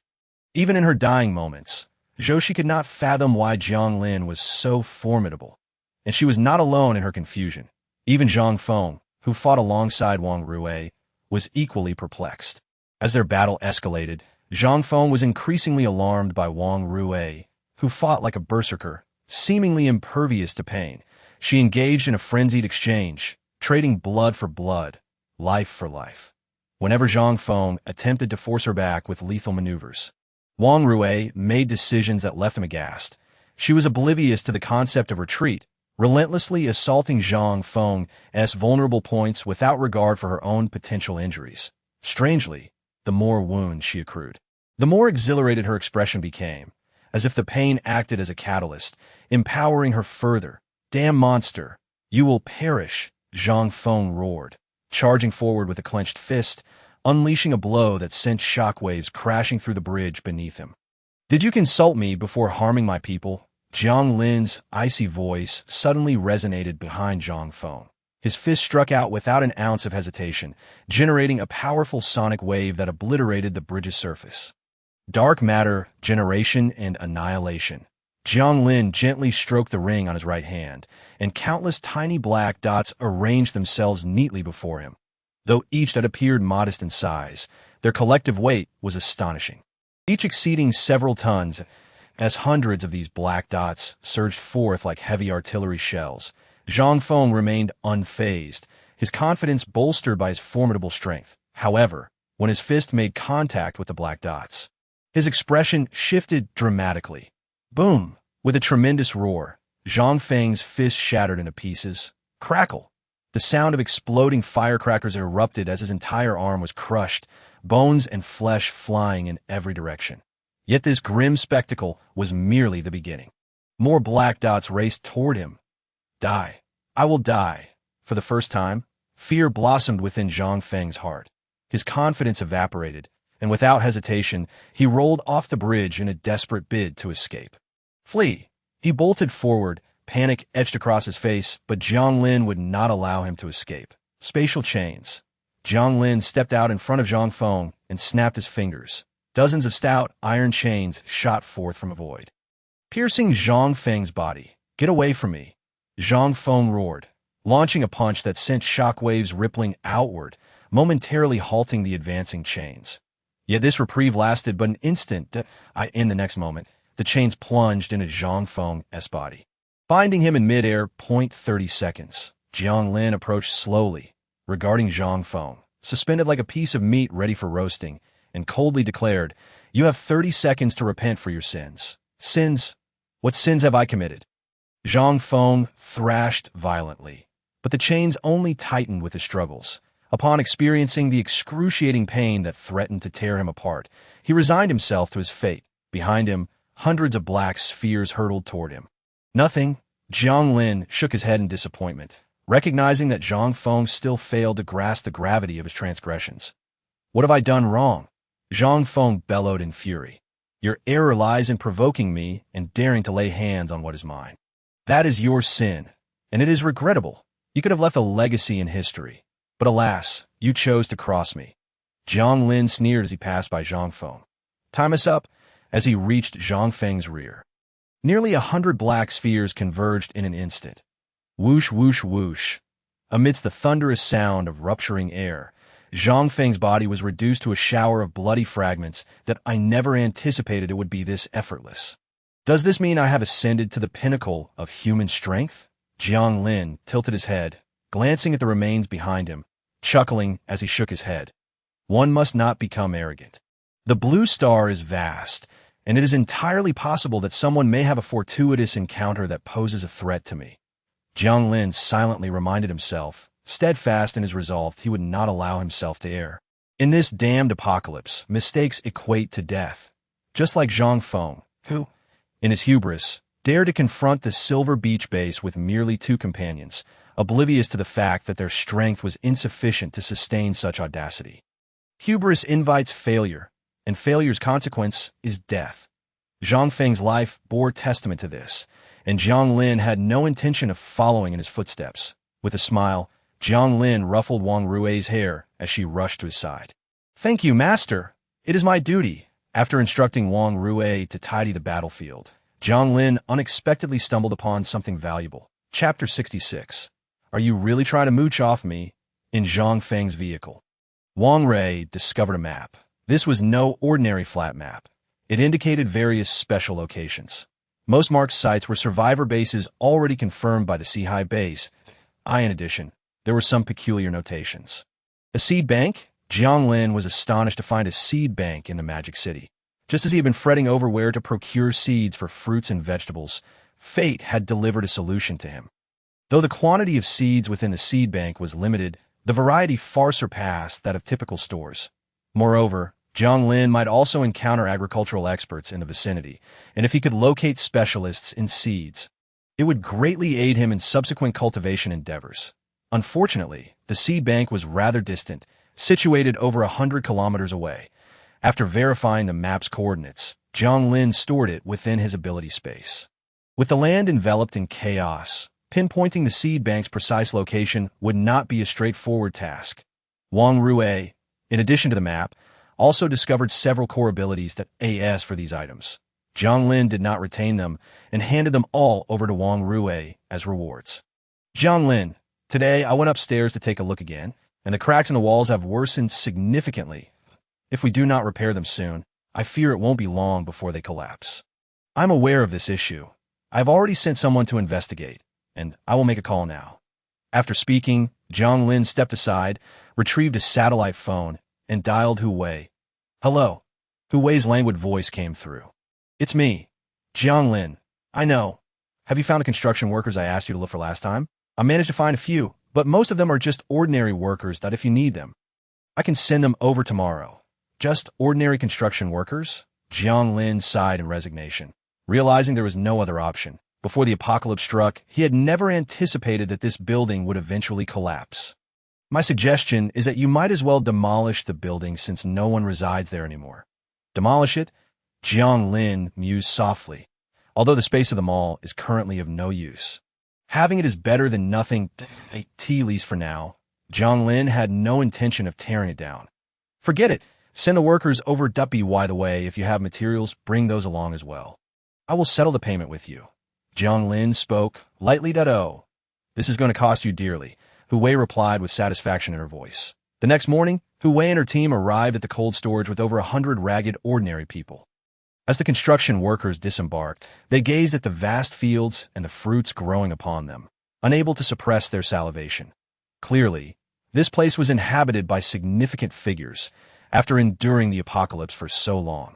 It was their first encounter with farmland. That you've arrived? Jiang Lin emerged from the cold storage in his pajamas, scrutinizing the workers Hu Wei had brought. These workers were evidently seasoned builders, each boasting sinewy muscles and hands calloused from labor, their faces darkened by grime. Who among you graduated from university? Jiang Lin inquired as he approached them. I did. A timid young man wearing tattered glasses raised his hand. He appeared to be under 30. Yet his face was as dark as those of the other workers, indicating he had spent considerable time on construction sites. What is your name? What degree do you hold? What did you study? Jiang Lin casually asked. My name is Wang Hai, and I have a master's in civil engineering. A master's. Are you not deceiving me? Jiang Lin frowned at Wang Hai, realizing he could not verify Wang Hai's credentials, especially since the education verification website was currently inaccessible. Not at all. Wang Hai shook his head slightly. I truly possess a master's in civil engineering. I have worked on construction sites for several years and was recently promoted to project manager for a new project. But Wang Hai's expression darkened as he trailed off, the implications of his unfinished statement clear to all present that I end this apocalypse that may not be entirely bad for you before the end of the world. If there was an accident on your site, would you not have to go in? But now it's different. Jiang Lin chuckled, patting Wang Hai on the shoulder. You'll be in charge of these workers. If you perform well, food will be plentiful, and you will receive ability orbs, even women. All the women here are stars, you know? Jiang Lin spoke with a smile, causing Wang Hai to unconsciously swallow hard. As the saying goes, when one is well fed, desires arise. Despite Wang Hai's current disheveled state, once he gains power, his desires for women will undoubtedly take precedence. Thank you, boss. I will certainly work hard, Wang Hai replied, nodding enthusiastically. Compared to Wang Hai's excitement, the expressions of the other workers were rather numb. Having grown accustomed to the lower tier, they had little ambition for better treatment. All they sought now was basic sustenance and shelter. Anything beyond that felt like an unattainable luxury. Do not be too disheartened. Everyone does as long as you work diligently. There will be opportunities for you here. I have the Intan base under my command. And in a few days, I will also be acquiring the Sea base. There will be plenty of opportunities for you in the future, as long as you're willing to work hard and earnestly follow my lead. I guarantee you will not suffer. Jiang Lin painted a grand vision for the workers, and upon hearing his words, the formerly dull expressions of the workers began to flicker with a glimmer of hope. Hope for a change in their circumstances. Here's an ability orb for you, Jiang Lin said, directly retrieving one from his ability space and placing it in Wang Hai's hands. The other worker's eyes widened in astonishment at the sight of the orb in Wang Hai's grasp. It was evident that Jiang Lin was not merely a boss who spoke grandly. He was genuinely willing to offer tangible rewards for their efforts. "Rest assured, boss, we will work hard," the group replied in unison, bowing in respect to Jiang Lin. "How do you find the workers I managed to gather?" Hu Wei approached with a proud expression. Finding such a large number of workers in this apocalypse was no easy feat. Even those who had survived by a stroke of luck were scattered across various bases. That Hu Wei had visited several bases to gather this many individuals. "Indeed, they are quite commendable." Jiang Lin nodded in satisfaction. "Since you are satisfied, does it not mean it is time for you to make the payment?" Hu Wei eagerly extended her hand toward Jiang Lin, her face brimming with anticipation. "This time, can I settle the payment with something other than cash?" Jiang Lin raised his hand slightly, covering Hu Wei's palm. "Something other than cash? What do you wish to use?" Hu Wei's expression darkened at Jiang Lin's words, and she was about to lose her temper. "What do you mean by something for nothing? Am I that kind of person?" Jiang Lin shot her an exasperated glance, speaking earnestly. "This information I possess is undoubtedly worth 100 or so individuals you brought me. What information could possibly be so valuable?"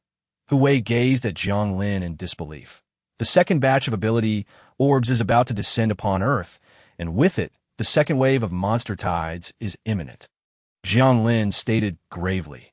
"Ability orbs? Monster tides?" Hu Wei's expression shifted to one of seriousness. "How do you know this?" "I have my own channels of information in about a week, the second batch of ability orbs will arrive. Simultaneously, the second wave of monster assaults will commence, and this time, the monsters will be far more terrifying than before. The first wave consisted solely of F-grade monsters, but this time, their level has all risen to D-grade. Not only will the monster levels increase, but their numbers will also see a significant rise. For bases with populations exceeding tens of thousands, they will face monstrous hordes numbering in the thousands." Jiang Lin detailed the intelligence he had gathered, exuding confidence. Although it appeared he was trying to gain something for nothing, he was in fact offering an overpayment. After all, in this wretched apocalypse, a piece of information, a reliable one, could sometimes save the lives of tens of thousands in a base. "How can I be sure you are telling the truth?" Hu Wei narrowed her eyes, scrutinizing Jiang Lin. "Simply inform your buyers to scout the area surrounding the base and see if the number of D-grade monsters is indeed on the rise." Jiang Lin replied with a smile. Upon hearing this, Hu Wei quickly countered, "What buyers are you referring to? I have no idea. Let us not pretend to be oblivious here. I do not mind you selling this information. Just do not sell the information regarding the ability orbs. That is my special favor to you," Jiang Lin said playfully, wrapping his arms around Hu Wei's slender waist and kissing her directly. "Of course, I want to sell that information. I'm not foolish," Hu Wei responded softly as she nestled into Jiang Lin's embrace. "All right, now, arrange for the workers to unload the materials. I will take Wang Hai upstairs to take a look," Jiang Lin said as he playfully patted Hu Wei's petite rear before leading Wang Hai away from the cold storage. Upon seeing the cracks above them all, Wang Hai's expression immediately tightened. "So, what do you think? Can it be repaired?" Jiang Lin tilted his head slightly. "Regarding Wang Hai, it's quite challenging that we can repair it, but it won't last long. The building structure is currently under immense pressure. If we can entirely clear the snow and ice from the surface and ensure it does not return, then repairing it may still hold some merit. Otherwise, the building will inevitably collapse." Wang Hai provided his professional opinion. "Clear the ice? That seems impractical, considering the snow outside is continuously falling," Jiang Lin frowned. "Yes, perhaps we could modify the upper structure of the building. There are ways to address it, but that would require an extensive amount of materials." Wang Hai shrugged helplessly. "So, does this mean we must demolish it?" Jiang Lin pondered, furrowing his brow. "Perhaps that is the best course of action." Wang Hai nodded slightly. "Demolishing and rebuilding may not be a permanent solution, but starting anew is far easier than attempting to modify them all, as we can prevent such issues from arising from the outset." "I understand." Jiang Lin nodded slightly, pulling out his satellite phone to contact Zhu Min. "Launch a few missiles at the upper level of the mall to help me demolish this place." "I comprehend." After Zhu Min hung up the phone, he proceeded to make arrangements without delay.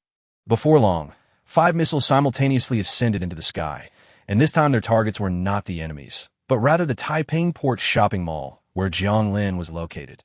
Missiles? Wang Hai's expression darkened as he glanced at Jiang Lin. Aren't we running away? Wang Hai was eager to escape at once. Yet seeing Jiang Lin remain motionless, he hesitated to flee alone. Let's go outside and watch the fireworks, Jiang Lin declared as he opened a spatial gateway.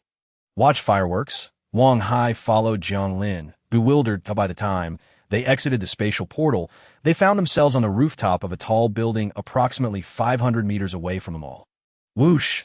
As they stepped out of the portal, missiles whizzed overhead. Boom! A deafening explosion erupted ahead. The once towering shopping mall collapsed under the missile assault, debris raining down and burying nearly a kilometer around. The underground parking garage also suffered from the blast, with chunks of rubble cascading into it through the cracked ground. Upon witnessing the completely sealed garage exit, the expressions of the women turned grim. Jiang Lin, where is Jiang Lin? The women exchanged glances, all feeling a sense of impending doom. They had received no notification and were completely unaware that Jiang Lin was the cause of all this chaos. While everyone frantically searched the first floor of the garage for Jiang Lin, he and Wang Hai had returned to the cold storage. Where is everyone? Jiang Lin stepped out of the spatial portal, his eyes revealing a hint of confusion upon seeing no one present. Just as he pondered this, a heavy thud resonated from above. Stay here. I will go check. After Jiang Lin spoke, he opened the spatial portal and left the spot. When he emerged from the portal into the underground garage, he immediately recognized the source of the noise. Jiang Lin, don't you dare die. Reba unleashed her powers, causing a multitude of stones to rise and crash down violently. The sound Jiang Lin had heard earlier originated from this. Reba, it continued her actions. The expressions of the others grew increasingly grave. I'm not dead. Why do you all look so mournful? Jiang Lin approached with irritation.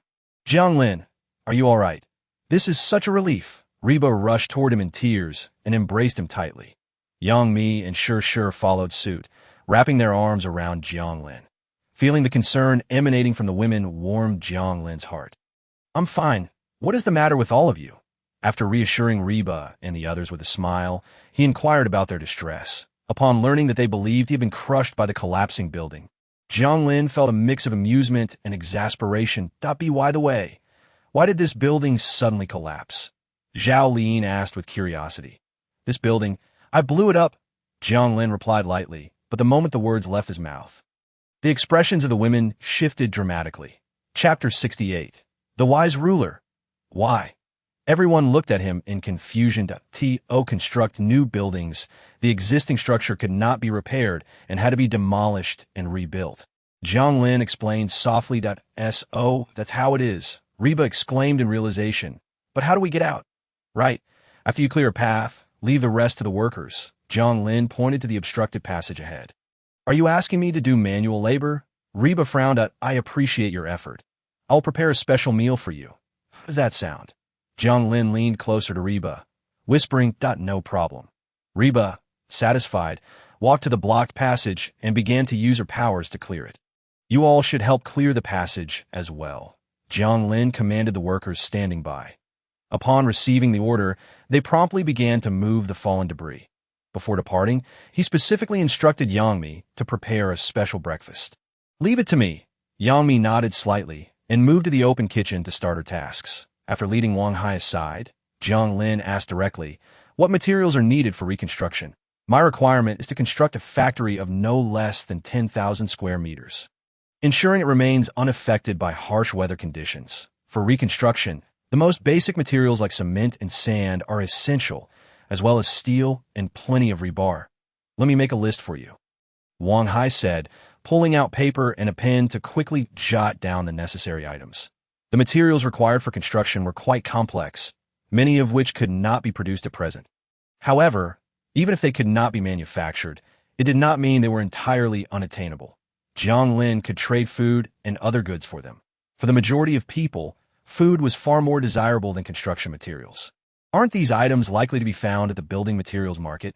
Jiang Lin asked, spreading out the map he had previously retrieved from Zhang Feng's vehicle. The building materials market is not too far from us. Only 20 kilometers away, Jiang Lin meticulously examined the map and indeed located the building materials market. Everything can be found there. Since we lack the steel for roofing, we will have to use alternative methods. Wang Hai then sketched a simple blueprint for Jiang Lin, depicting a factory structure reminiscent of an old wooden house with a human-shaped roof. Can this structure be applied to a 10,000 square meter factory? And how strong is it? Jiang Lin inquired, looking at Wang Hai. Absolutely no problem. As long as proper construction techniques are followed and regular maintenance is conducted, there will be no risk of collapse. Wang Hai confidently assured. All right, let's proceed as you suggested. Feel free to inform me of any needs you may have. Jiang Lin nodded slightly. Are we going now?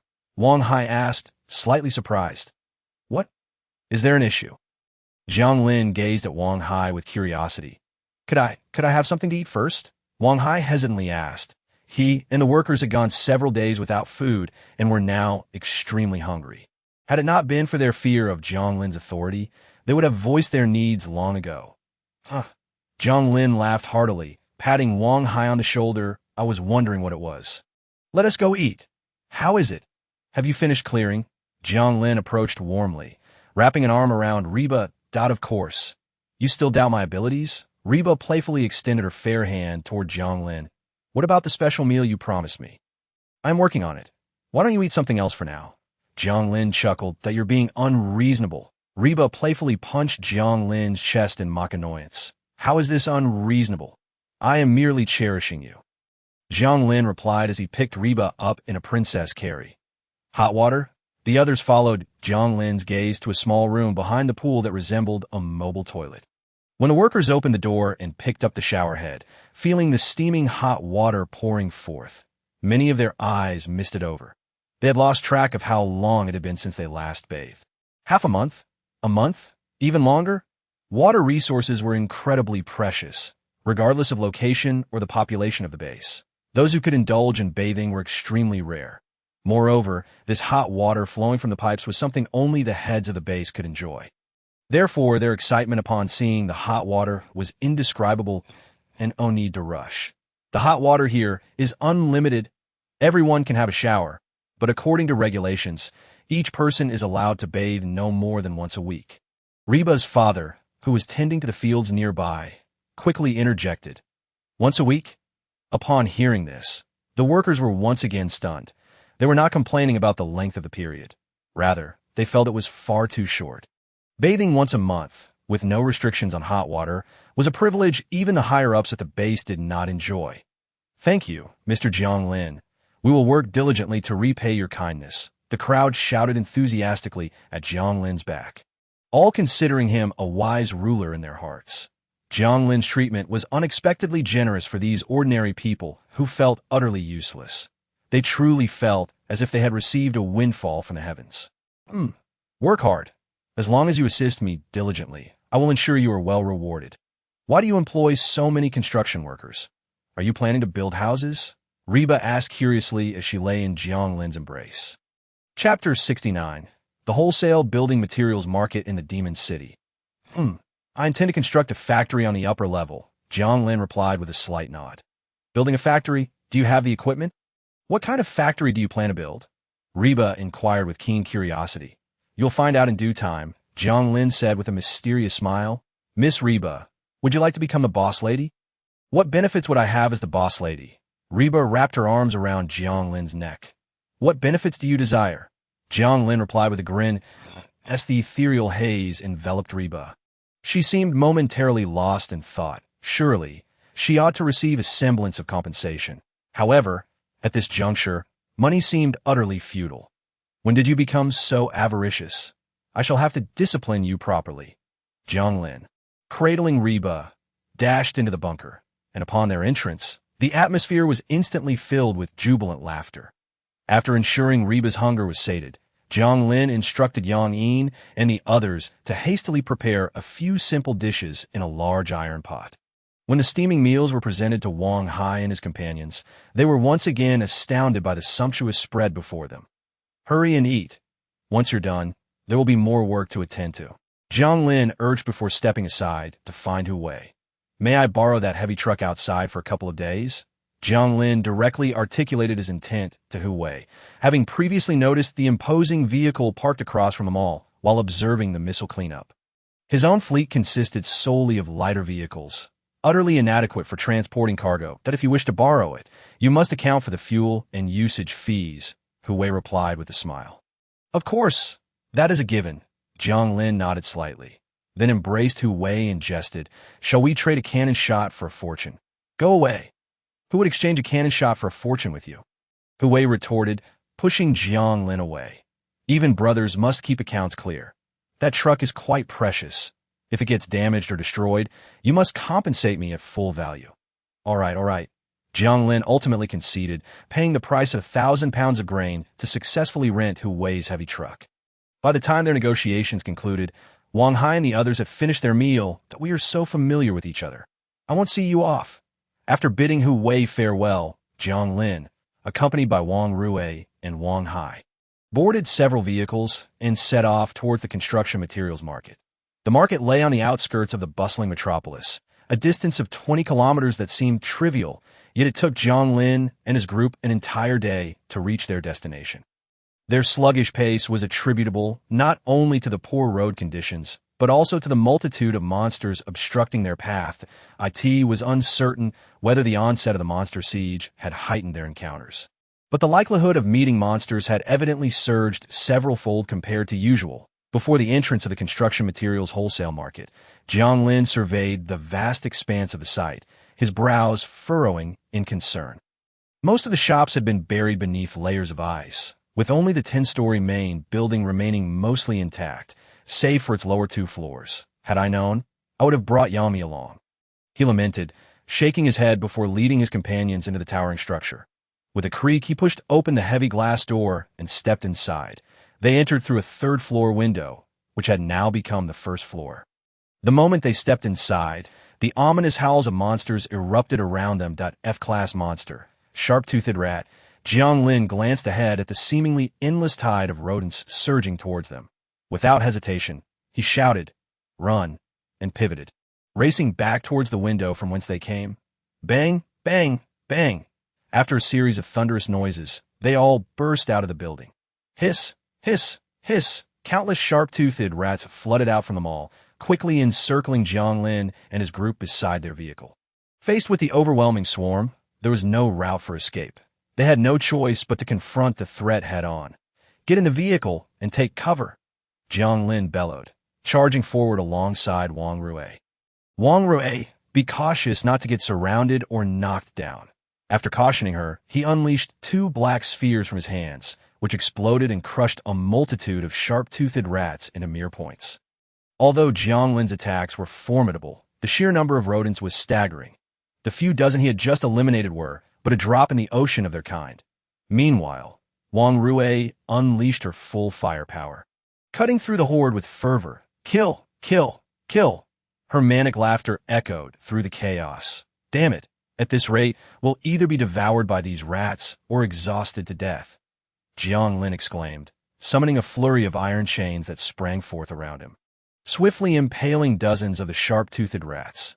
Just as Jiang Lin and Wang Rui wreaked havoc, a colossal rat, towering over the others, leapt from the building. It locked eyes with Jiang Lin, an overwhelming aura of malice radiating from its presence.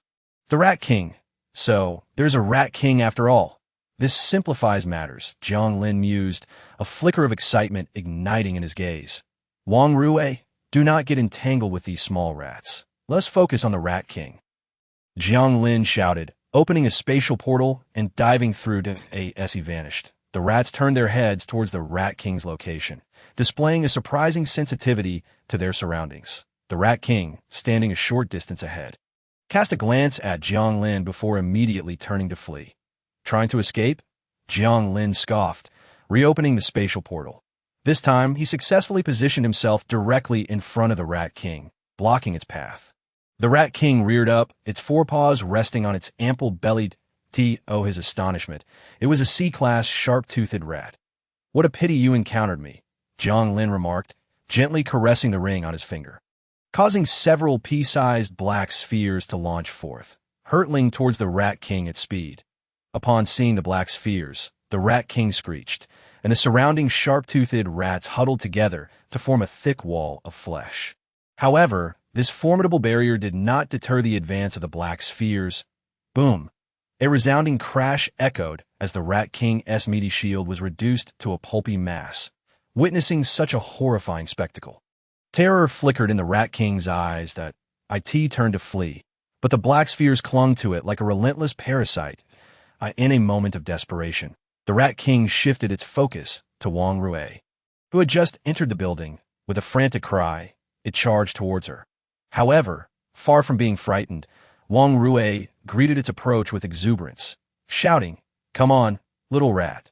The Rat King, under the delusion that Wang Rui was an easy target, was in for a rude awakening. Its sharp teeth glinted ominously as it lunged towards her. Yet, before it could even touch her, Wang Rui retaliated with a swift chainsaw strike, severing half of its head. "Is that all?" A hint of disdain flashed in her eyes as she beheaded the Rat King. If not for the overwhelming numbers of these rodents, they would hardly pose a challenge to her. As the Rat King fell, the remaining sharp-toothed rats, once encircling Jiang Lin and his group, scattered in sheer panic. "Is it done?" Jiang Lin approached with a grin. Fortunately, this group had a leader. Without it, we would have been thoroughly vexed. While individual rodent monsters typically lack strength, their numbers were nothing short of terrifying. As the saying goes, many ants can kill an elephant if their numbers reach a certain threshold. Even Jiang Lin would have no choice but to flee. "Come forth," Jiang Lin called as he slapped the side of the vehicle. Is it safe now?" Wang Hai, his face pale with fear, cautiously opened the vehicle door. "Yes." Jiang Lin nodded slightly before leading his companions into the building. The interior was shrouded in darkness due to a lack of lighting, creating an overall oppressive atmosphere. Creak, creak. As they treaded on the murky floor, they proceeded cautiously.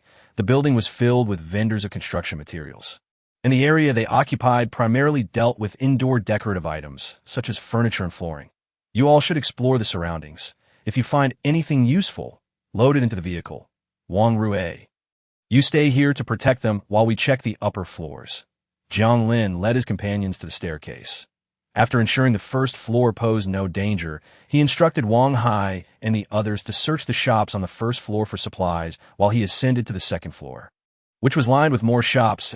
As Jiang Lin emerged from the staircase, a sharp-toothed rat lunged at him with a piercing scream. "Get lost!" Jiang Lin struck it with his palm, instantly reducing the creature to a mere point. The second floor was predominantly the domain of sharp-toothed rats, though their numbers were considerably fewer than below. Jiang Lin single-handedly cleared the second floor, and upon finishing, he continued onward, methodically purging the entire building. Not much of use here. Most items are merely samples, with only a few finished furniture pieces being salvageable, Wang Hai remarked, his expression troubled. "Indeed." Jiang Lin nodded slightly, and Wang Hai led the workers back upstairs. The subsequent tasks were entrusted to Wang Rui and Wang Hai, while Jiang Lin stationed himself on the first floor to protect the workers descending from above, ensuring their safe transport of supplies to the vehicles. Despite the abundance of items within the building, most were lavish yet impractical, such as expensive solid wood furniture and costly marble flooring. Essential materials like cement were conspicuously absent. "Jiang Lin, we found a small amount of cement, but the quantity is woefully inadequate," Wang Hai reported as he descended from the upper floors, his face etched with concern. "Cement?" Jiang Lin directed his gaze toward the shops entombed beneath the ice. Cement, nails, tools, and more lay sealed beneath the icy surface. "Wait a moment." After opening a spatial portal, Jiang Lin re-emerged shortly, accompanied by Yang Mi.Jiang. This amount truly necessary? Upon witnessing the vast expanse of the factory, Yang Mi's eyes gleamed with envy. "Humph. Were it not for you, I would never resort to this." With a cold huff, she stepped onto the thick ice. The ice was so solid that even standing atop it, Yang Mi could not discern what lay beneath. Thus, she commenced her fiery endeavor from the market entrance, sequentially burning through the surface. The intense flames, while outdoors, were significantly restrained, despite being a D-level supernatural entity. Yang Mi could only create a 1-meter wide hole at a time.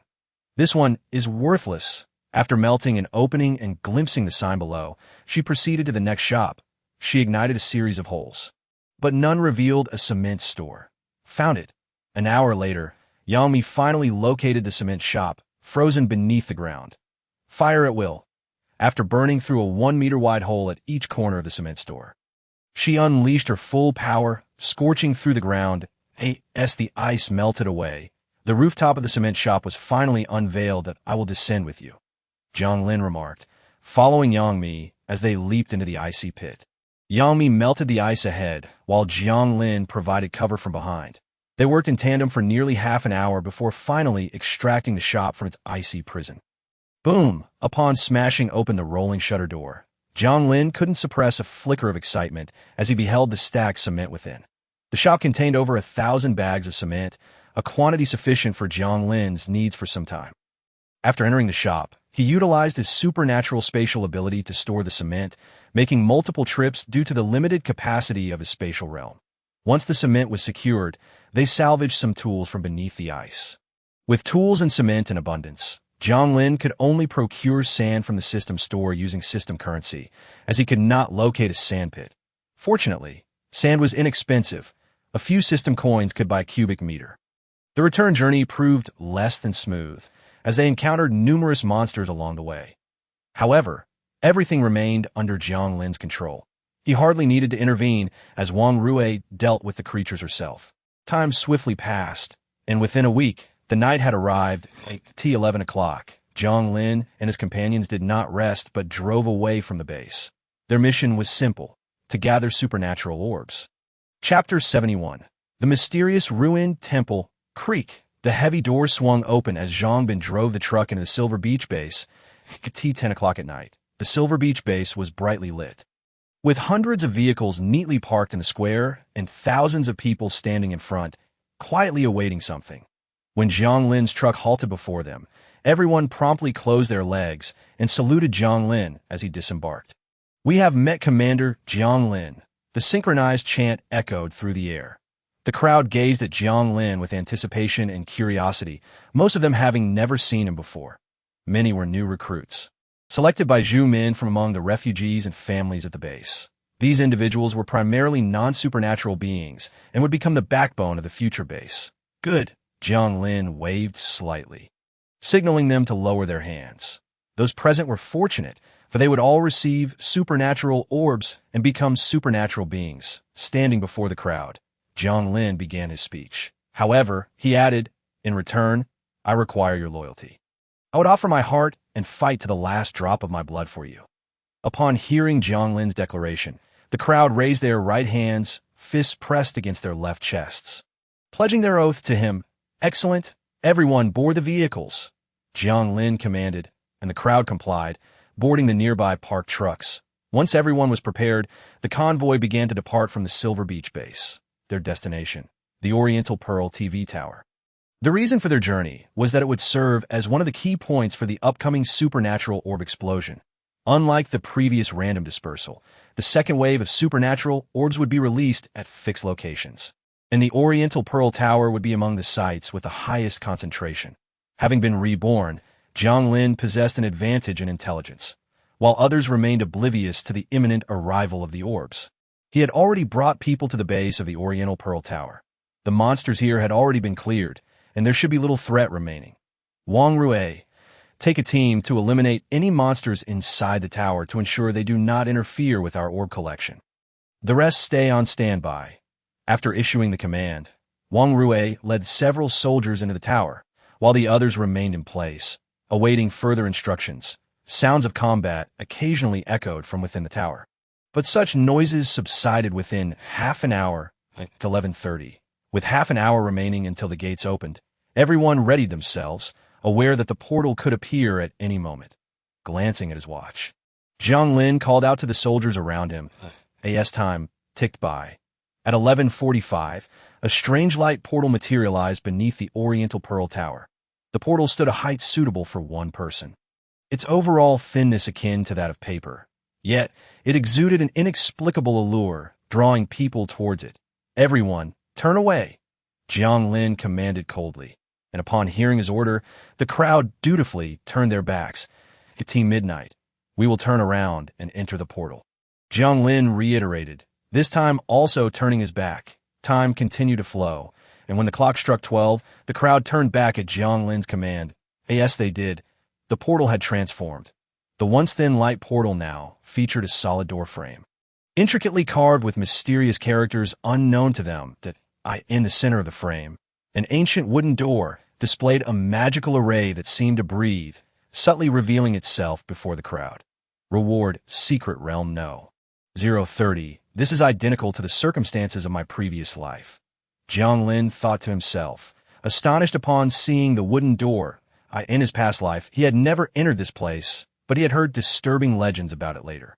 It was said that Zhang Feng's rise was due to his entry into Reward Secret Realm number 030, where he acquired a unique ability that aided his escape from the Baiyu Emperor's secret realm. Now that Zhang Feng was dead, this 030 secret realm had appeared before Jiang Lin. The opportunities once belonging to Zhang Feng now belonged to him. Jiang Lin felt an uncontrollable surge of excitement within. Everyone prepare to enter the secret realm, Jiang Lin called out, stepping forward to open the door. Creak! As the heavy sound resonated, Jiang Lin slowly pulled the wooden door open. Dazzling light burst forth from the gap. As the door swung wider, the brilliance intensified. When the door was completely ajar, the light engulfed everything in front of it. Where are we? Where have we been transported?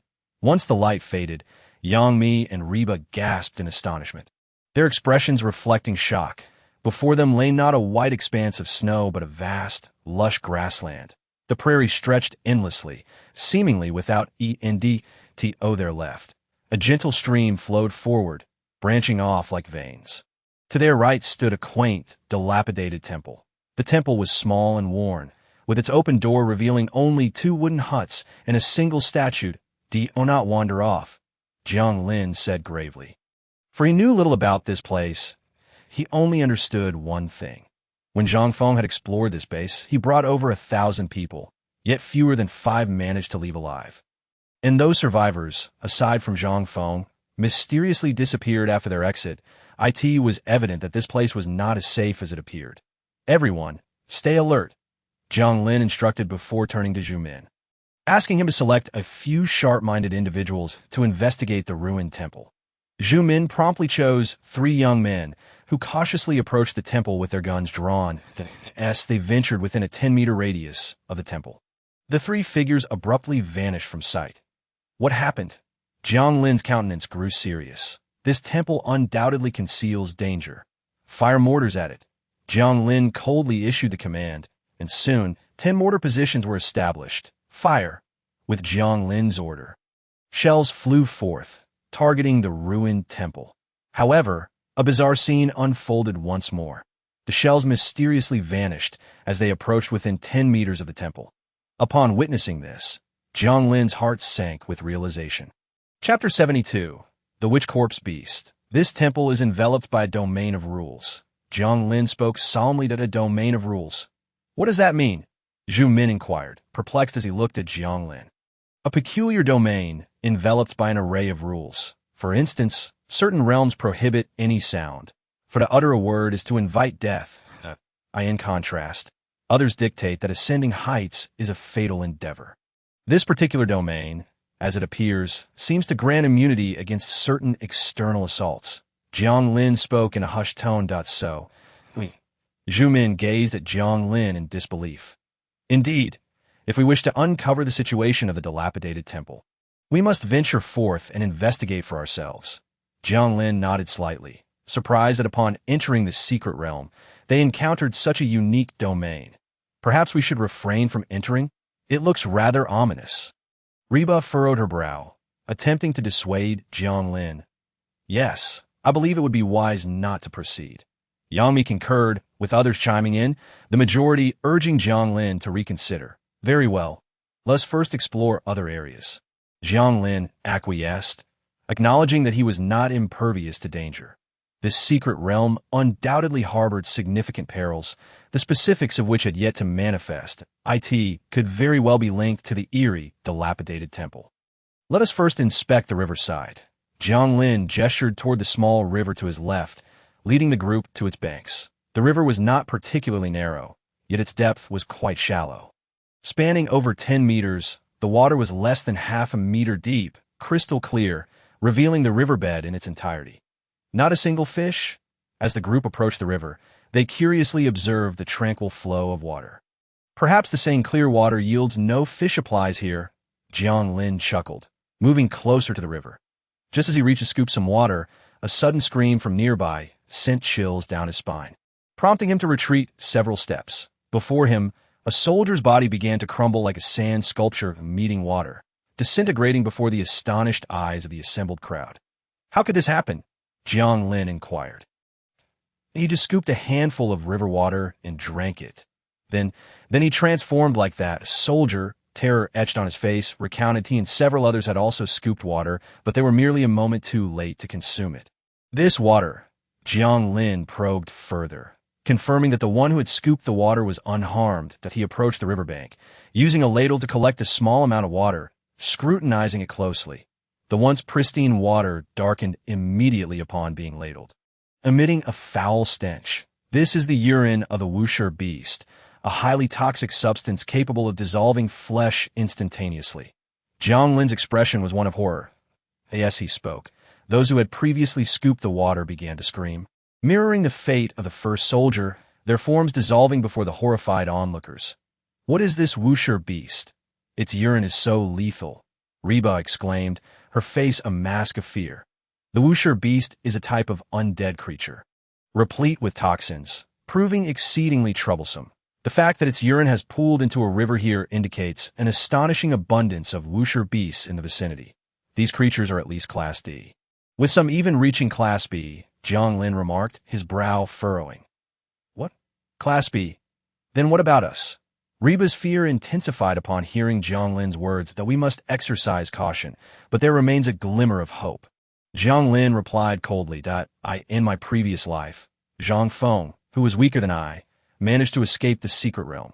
This suggests that it is not an inescapable death trap. There must be a route to survival.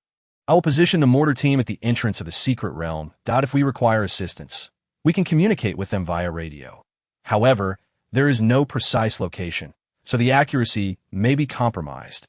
Zhu Min interjected, suggesting a strategy to bolster their safety.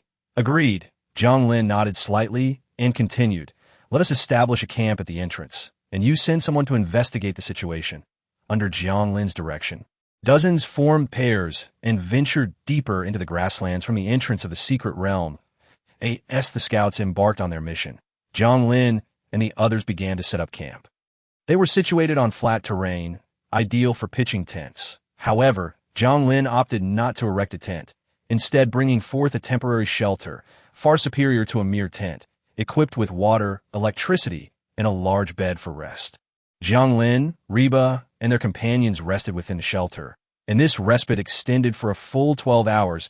I have discovered a multitude of ability orbs, Han Yu exclaimed after downing a large bottle of water and wiping his mouth. Many. How many? Jiang Lin inquired, curiosity piqued. At least 10,000. No, it could be 100,000 or even 1,000,000. Han Yu asserted confidently. Those ability orbs are submerged in a massive lake, with the visible islands on the surface entirely formed from these orbs. Have you ventured into the lake? Jiang Lin pressed. No.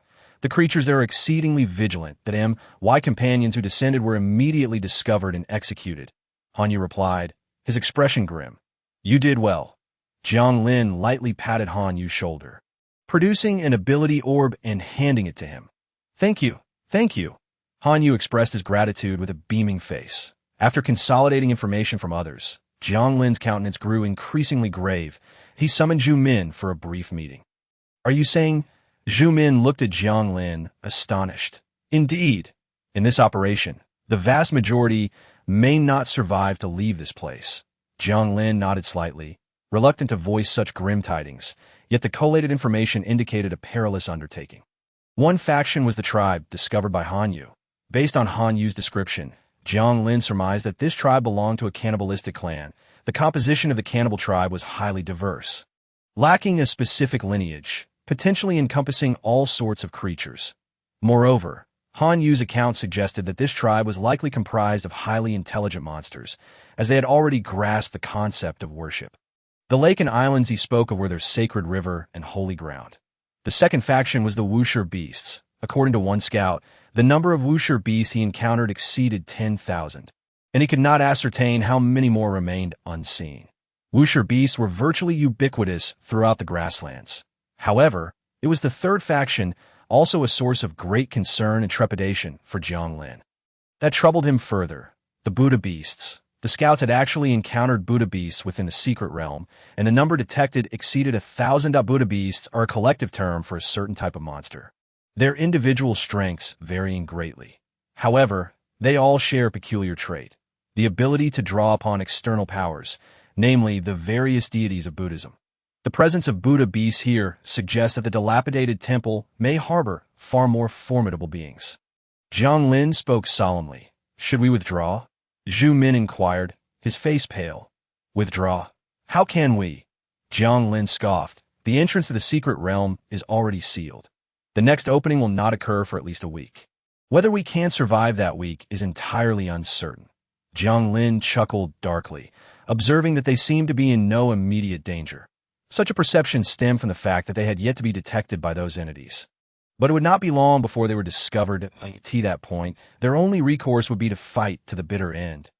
What should we do?" Zhu Min hesitated, looking at Jiang Lin. "I did not summon you here to pose questions," Jiang Lin replied sternly. "There's a vast quantity of ability orbs with the cannibal tribe. I will extract the orbs first to transform everyone into ability wielders. We shall then strike at the cannibal tribe and take it one step at a time." As Jiang Lin spoke, he retrieved a substantial number of ability orbs from the ability space. Initially, he had not intended to distribute the orbs here, but given the circumstances, hoarding them would only seal their own fate. Upon hearing that Jiang Lin would be distributing ability orbs, the camp erupted in joy, nearly leaping in excitement. They had believed they would need to exit the secret realm to acquire the orbs, but receiving them early signified the potential for even greater rewards. They could not fathom the despair that awaited them. "In the forthcoming operations, I implore you all to refrain from acting recklessly. Understood?" Jiang Lin stated with a serious expression. "Wang Rue, you are responsible for protecting Sh, and no matter what happens to you, she must remain unharmed. Do you understand?" Jiang Lin emphasized, recognizing Shur's healing abilities as crucial to their chances of survival. "Yes, I understand." Wang Rue nodded slightly, her fervor unwavering as she committed to Jiang Lin's orders without hesitation. "Tonight, we shall assault the cannibal tribe. The situation there is uncertain, so do your utmost to refrain from engaging. Stay in the rear." After reiterating his instructions, Jiang Lin turned and exited the shelter, outside the sanctuary. The hastily erected tents have all been dismantled. Aside from the mortar and artillery positions, which remain in place, everyone else is set to accompany Jiang Lin in their assault on the cannibal tribe. This tribe resides in a desolate patch of grassland situated in the heart of the prairie, beside a small river from which they draw their daily sustenance. The cannibal encampment is not particularly large, spanning a few thousand square meters and housing fewer than 1,000 inhabitants. Dominating this tribe is a B-grade golden-backed long-tailed lizard, a rather ordinary creature among monsters, with varying strengths within its kin. The B-grade, golden-backed, long-tailed lizard ranks among the more powerful within its tribe, yet it does not coexist with its brethren. Instead, it reigns as the king of the cannibal tribe, having been abandoned. What is wrong with my taste for human flesh? Which monster does not consume humans? Which creature for Blue Star does not feast upon them? Humph! The golden-backed, long-tailed lizard sits regally upon a grand throne, gnawing on a human bone. Boring. So very boring. Ever since I was drawn into this secret realm, it has been ages since I encountered a living soul. However, from what I gather, there should be over 1,000 approaching. I shall feast. The corners of the golden-backed lizard's mouth curve slightly upward, its massive frame rising and falling as it reveals a bloodthirsty grin. Outside the cannibal encampment, Jiang Lin and his companions conceal themselves within the thicket, their eyes gleaming with murderous intent as they gaze upon the brightly lit tents before them.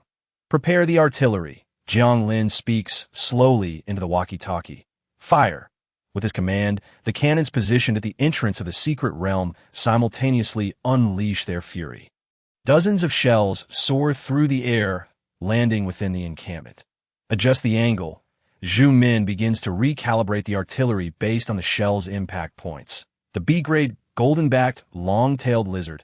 It must be the most formidable creature within this encampment. Jiang Lin furrows his brow, marking its location in his mind. Boom! The second round of bombardment follows closely, as the makeshift wooden walls and hastily constructed shelters of the cannibal tribe prove utterly incapable of withstanding the onslaught of modern artillery.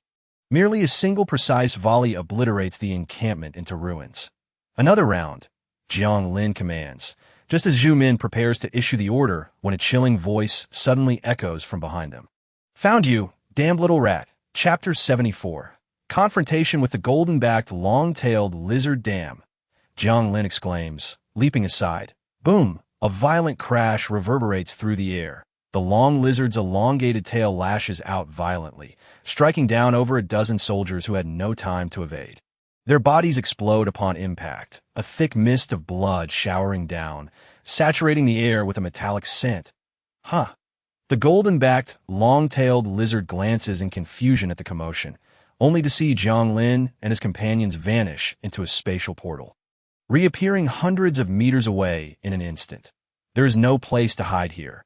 We cannot employ the same strategy we used against the crimson-eyed azure dragon against the golden-backed, long-tailed lizard. Sure, you stay here and be ready to heal. The rest of you follow me, but be sure to prioritize your safety. As Jiang Lin and his group emerge from the portal, they find that the battlefield has already claimed an astonishing 500 lives.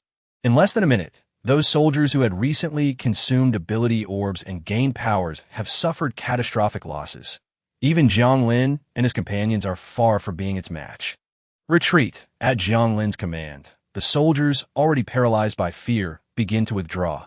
The battlefield is swiftly cleared, yet the golden-backed, long-tailed lizard shows no intention of engaging Jiang Lin in a one-on-one confrontation. With a derisive sneer, it retrieves a sharp horn from a leather pouch hanging from its chest. The deep sound resonates, and the entrance to its stronghold swings open, unleashing a horde of grotesque creatures that rush forth. Cackles of eerie laughter echo as they pour out, pursuing the fleeing Zhu Min and his group, while many remain by the golden-backed, long-tailed lizard's side to confront Jiang Lin and his companions. Damn it! How can there be so many? Jiang Lin curses as he gazes at the hundreds of monsters before him. Now that they are in close quarters, artillery fire has lost its efficacy. Give it everything you've got, Jiang Lin shouts. Charging forward, .2 black orbs detach from his grasp, transforming into black holes that impede the advance of the monsters, granting Zhu Min and the others precious moments to escape. Interesting, you leave us behind, sacrificing your life to buy time for your comrades. Quite commendable, I must say. However, I find myself far more enamored with the taste of your flesh. The golden-backed, long-tailed lizard curls its tail around a mangled corpse and, in front of Jiang Lin, greedily devours it. Who says I'm doomed? Jiang Lin's eyes widen in shock.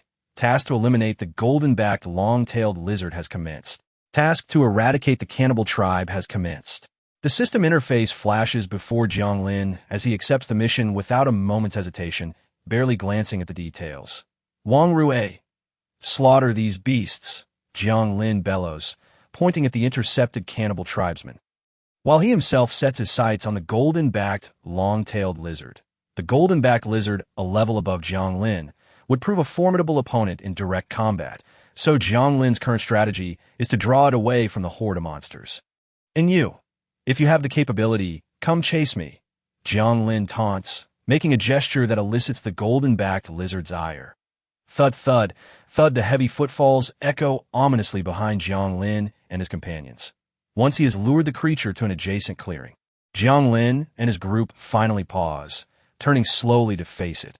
Are you seeking death? The golden-backed, long-tailed lizard scoffs, dismissing Jiang Lin and his companions, regarding their numbers as no threat, that you'll know soon enough if this is a death wish. Jiang Lin touches the ring on his finger, rapidly summoning a dense array of black orbs before him. Each seemingly inconspicuous black sphere is astonishingly heavy. Black hole absorption, Jiang Lin releases two spinning black orbs toward the array, which upon contact instantly transform into black holes, devouring everything in their vicinity. Antimatter array. Jiang Lin bellows as the black orbs erupt from the black hole, charging toward the golden-backed, long-tailed lizard. Fiery arcs of electricity crackle through the air. And for the first time, a grave expression appears in the eyes of the golden-backed, long-tailed lizard upon witnessing the approaching black orbs. Convergence of 1,000 swords. Rain of fire arrows as Jiang Lin launches his assault. Yang Mi and the others join in with their own attacks. A barrage of strikes closes in, but the golden-backed, long-tailed lizard inhales deeply, preparing its counterattack. Golden Sand Delta. A fine stream of golden sand begins to pour from behind the golden-backed, long-tailed lizard, coiling around it like a shield, safeguarding its form. Boom, boom, boom. The dull thuds of impact resound as the antimatter orbs penetrate the sandy shield, striking the lizard's massive body, tearing away chunks of flesh the size of fists. Golden Sand Battle Body. Following the damage, the golden-backed, long-tailed lizard's expression hardens. With a roar, the surrounding golden sand rushes toward its form. Golden Sand forms armor. Golden Sand transforms into spears in an instant. Golden armor and a golden lance manifest upon the golden-backed, long-tailed lizard's body. Golden Sand Battle Technique. Whirlwind. As the lizard wields the lance, it executes an impressive display of martial prowess, with just a touch of the lance made of golden sand against an antimatter energy sphere. It alters its trajectory, deflecting a significant number of incoming orbs, with only a few managing to strike its body. However, these attacks, now met by its shimmering golden armor, fail to yield the same devastating results as before. As the armor repels all assaults. Impressive. Jiang Lin cannot help but express his astonishment as he witnesses all attacks being thwarted. Just as both sides find themselves in a stalemate, the sharp whir of chainsaws suddenly pierces the air behind the golden-backed, long-tailed lizard. Chapter 75, playing the role of the White Jade Emperor. The golden-backed, long-tailed lizard turns in confusion, only to be met with the sight of its minions reduced to mere fragments scattered across the ground. An overwhelming fury surging within its heart. Cannibal tribe eradicated. Congratulations to the host for achieving the highest reward, successfully eliminating all tribe members. Task rewards have been issued. Please check your inventory. At the moment Wang Rui appeared, a prompt suddenly popped up on Jiang Lin's system interface. Had it been completed so swiftly? A sense of astonishment surged within Jiang Lin as he hurriedly opened the system interface. The rewards for this system task were rather modest, comprising merely 500 system coins and a chance for a random reward draw. Upon seeing the reward, Jiang Lin could not help but furrow his brow. This was something he had not encountered before, and he was uncertain about the odds of obtaining something worthwhile. If it were as disappointing as those found in games, then he would have completed the task for naught. Jiang Lin casually clicked the draw button, and a spinning wheel instantly materialized, commencing its rapid selection process. After a few moments of spinning, the pointer on the wheel finally came to a halt. What was the reward? Jiang Lin gazed at the wheel with eager anticipation. Congratulations, host! You have obtained a one-time character role card. Character role card. Using this card allows you to assume the form of any being of S rank or below. The more you embody, the greater your strength becomes. Note, this card is for one-time use only, and can maintain the assumed character for a maximum of 10 minutes. As Jiang Lin beheld the drawn reward, a smile of delight crept across his face. This so-called character role card was precisely what Jiang Lin needed at this moment, a means to temporarily augment his strength. After retrieving the character role card, he began to envision the form of the White Jade Emperor in his mind. The requirements for embodiment were met. The target of embodiment is the S-rank being, White Jade Emperor. Would you like to proceed? The system's prompt suddenly resonated in Jiang Lin's ears. Embody, Jiang Lin declared in a deep voice. Yes, soon as he uttered the words, his body began to undergo a remarkable transformation, and a majestic and solemn dragon form gradually materialized around Jiang Lin. Following that, a resounding dragon roar echoed across the entire grassland. All beings on the grassland, regardless of their strength, involuntarily knelt upon hearing the roar. Even the golden-backed, long-tailed lizard, engaged in fierce combat with Wang Rui, was struck with terror and fell to its knees, death. As the golden-backed, long-tailed lizard knelt, Wang Rui sought to take advantage of the moment to end its life. However, the armor adorning the golden-backed, long-tailed lizard proved impervious to blades and spears. No matter how hard Wang Rui tried, her attacks were all thwarted by the creature's golden armor. Is this the power of the White Jade Emperor? Jiang Lin felt a slight tremor in his body as he suddenly soared into the air. Suspended above, he reveled in the abundant energy and formidable combat prowess coursing through him. Alongside his astonishment, a yearning for power blossomed within him. This sensation of having dominion over all was indescribably exquisite. How can it be? How could such a being appear here? The golden-backed, long-tailed lizard gazed upward in disbelief, its body trembling uncontrollably. This was not merely a suppression of strength, but rather a suppression of life itself. Such dominance was absolute. The ruling over the lesser beings by the superior was sufficient to dictate their fates. Roar! The resounding dragon cry reverberated through the heavens and the earth, and in that instant, the entire grassland fell silent. All the monsters prostrated themselves upon the ground, their eyes filled with fear and disbelief. Much like that of the golden-backed, long-tailed lizard, they could not fathom how an S-rank White Jade Emperor could manifest in their meager domain. Dragon's Whisper.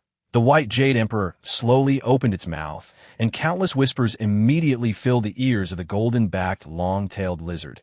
These whispers were akin to the murmurs of demons, rendering the long-tailed lizard incapable of coherent thought.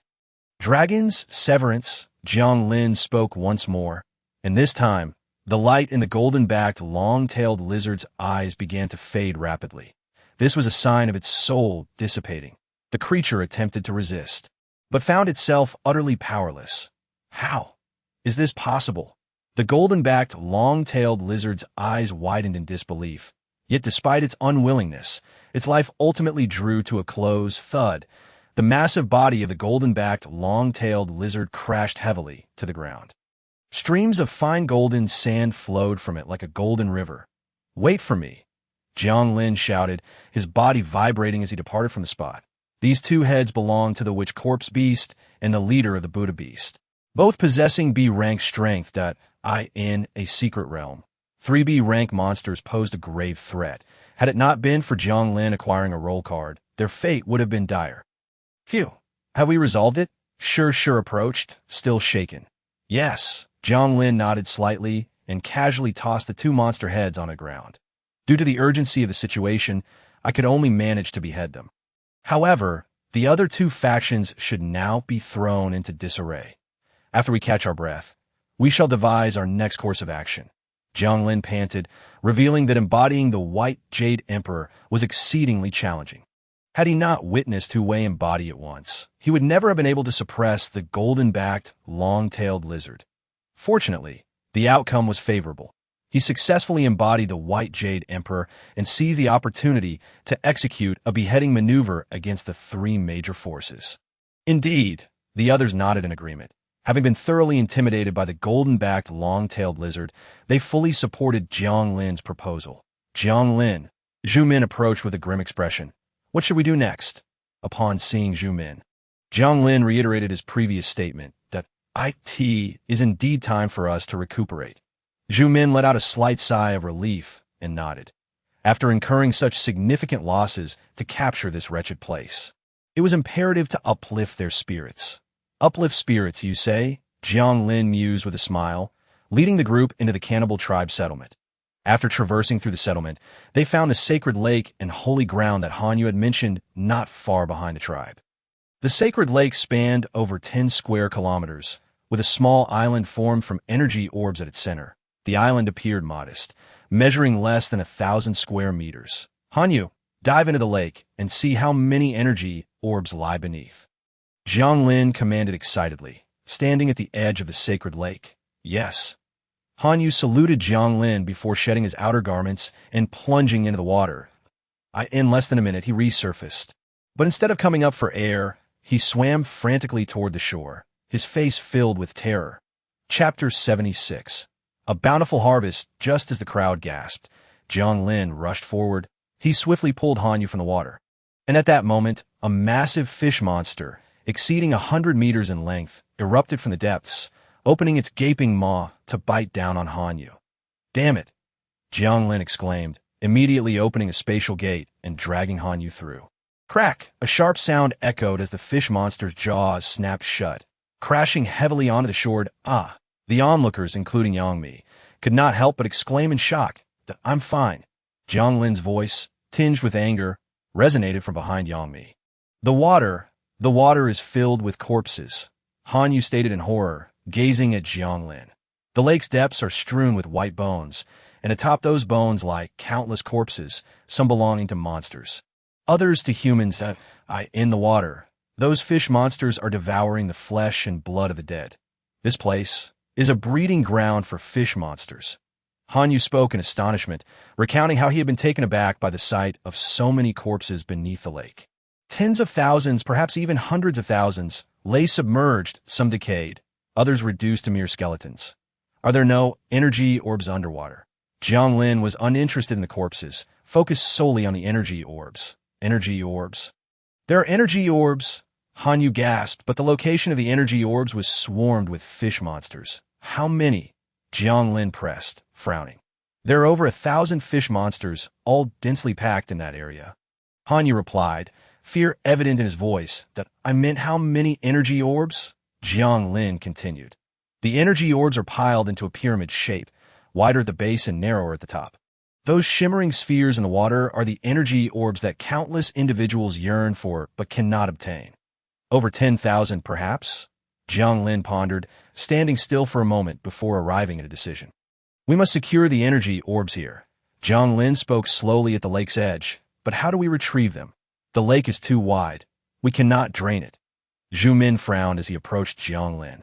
With the weapons and equipment they currently possessed, they were incapable of emptying the lake.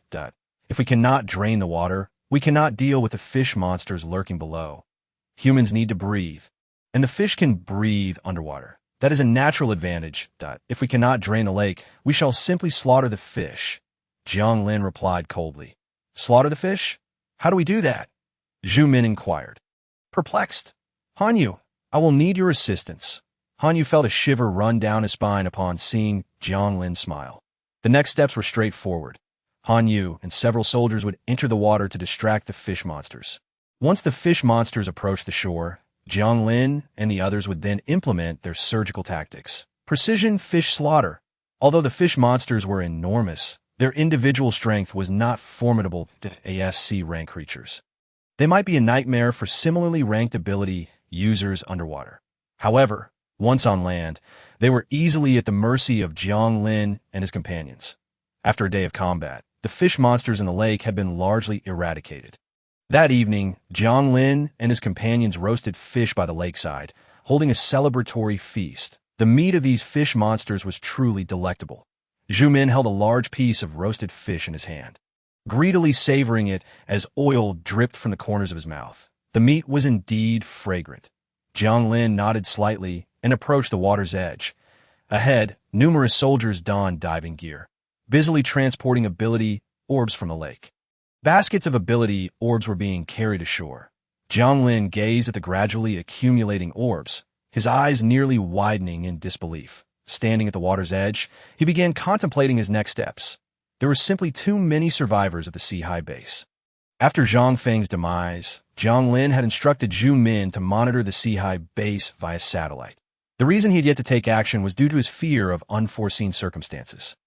The Sea-High base housed hundreds of thousands of survivors, among whom the number of ability users undoubtedly exceeded Jiang Lin's imagination. Of course, this was contingent upon their survival through the impending second wave of monster attacks. Another significant reason for Jiang Lin's inaction was the imminent monster siege. Had he taken the Sea-High base earlier, the burden of the monster siege would have fallen squarely on his shoulders. "What are you looking at? Are you worried about them?" Reba inquired, approaching Jiang Lin with a substantial piece of roasted fish in hand. "What nonsense are you talking about?"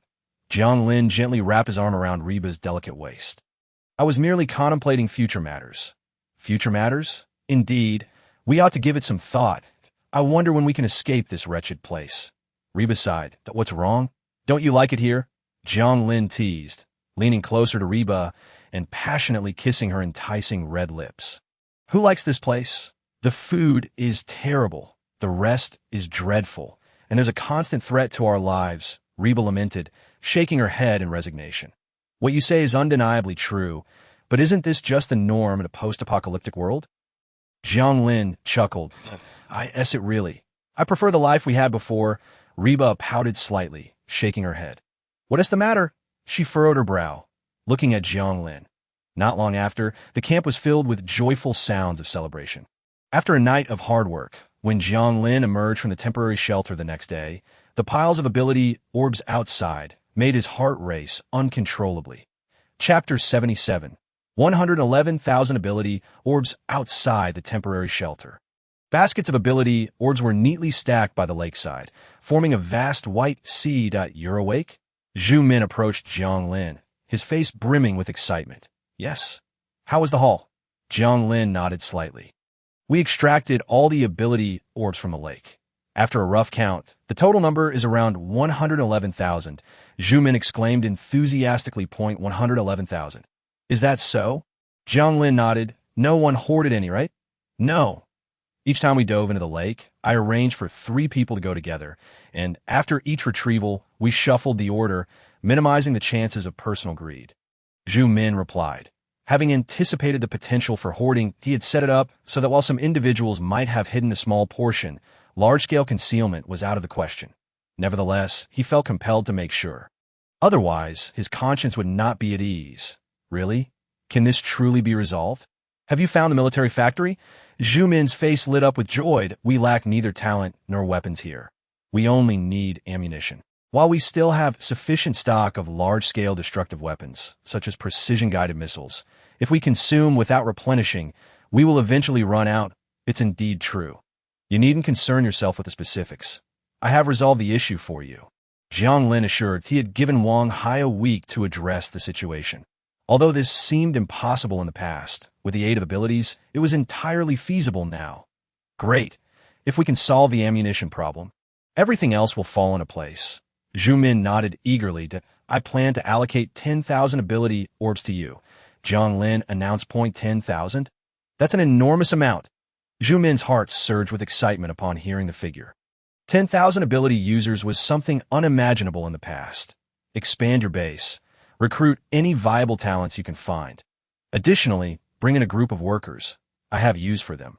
Jiang Lin continued, intending to resume production, which would require a geometric increase in manpower. Also, we must bolster our defenses. The defensive positions that need to be established must be set up promptly. Jiang Lin elaborated. Monster siege? Zhu Min's face paled in fear as he looked at Jiang Lin. What is the scale of this siege? The scale. Jiang Lin's eyes reflected a hellish scene as he coldly replied, it can only be described as hellish. Hellish. Zhu Min's face was filled with terror as he regarded Jiang Lin. You must prepare for annihilation.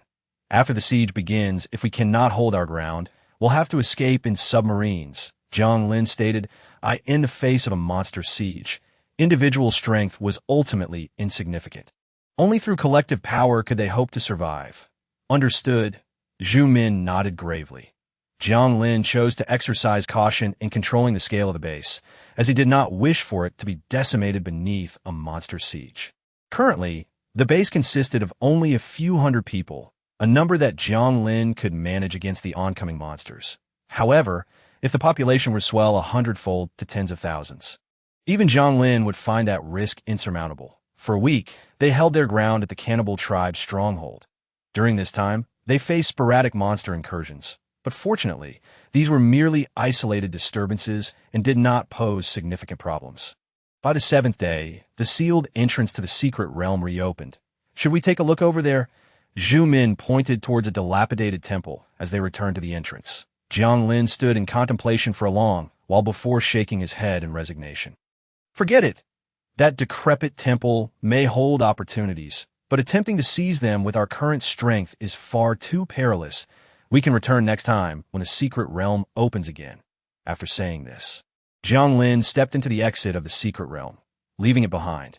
They had essentially explored the secret realm thoroughly. Aside from 3 B-level monsters, There were no other entities that posed a catastrophic threat. In his previous life, Zhang Feng's team was nearly annihilated, likely due to their ill-fated venture into the dilapidated temple. The temple likely harbored significant fortune, as Zhang Feng's strength surged dramatically after his return.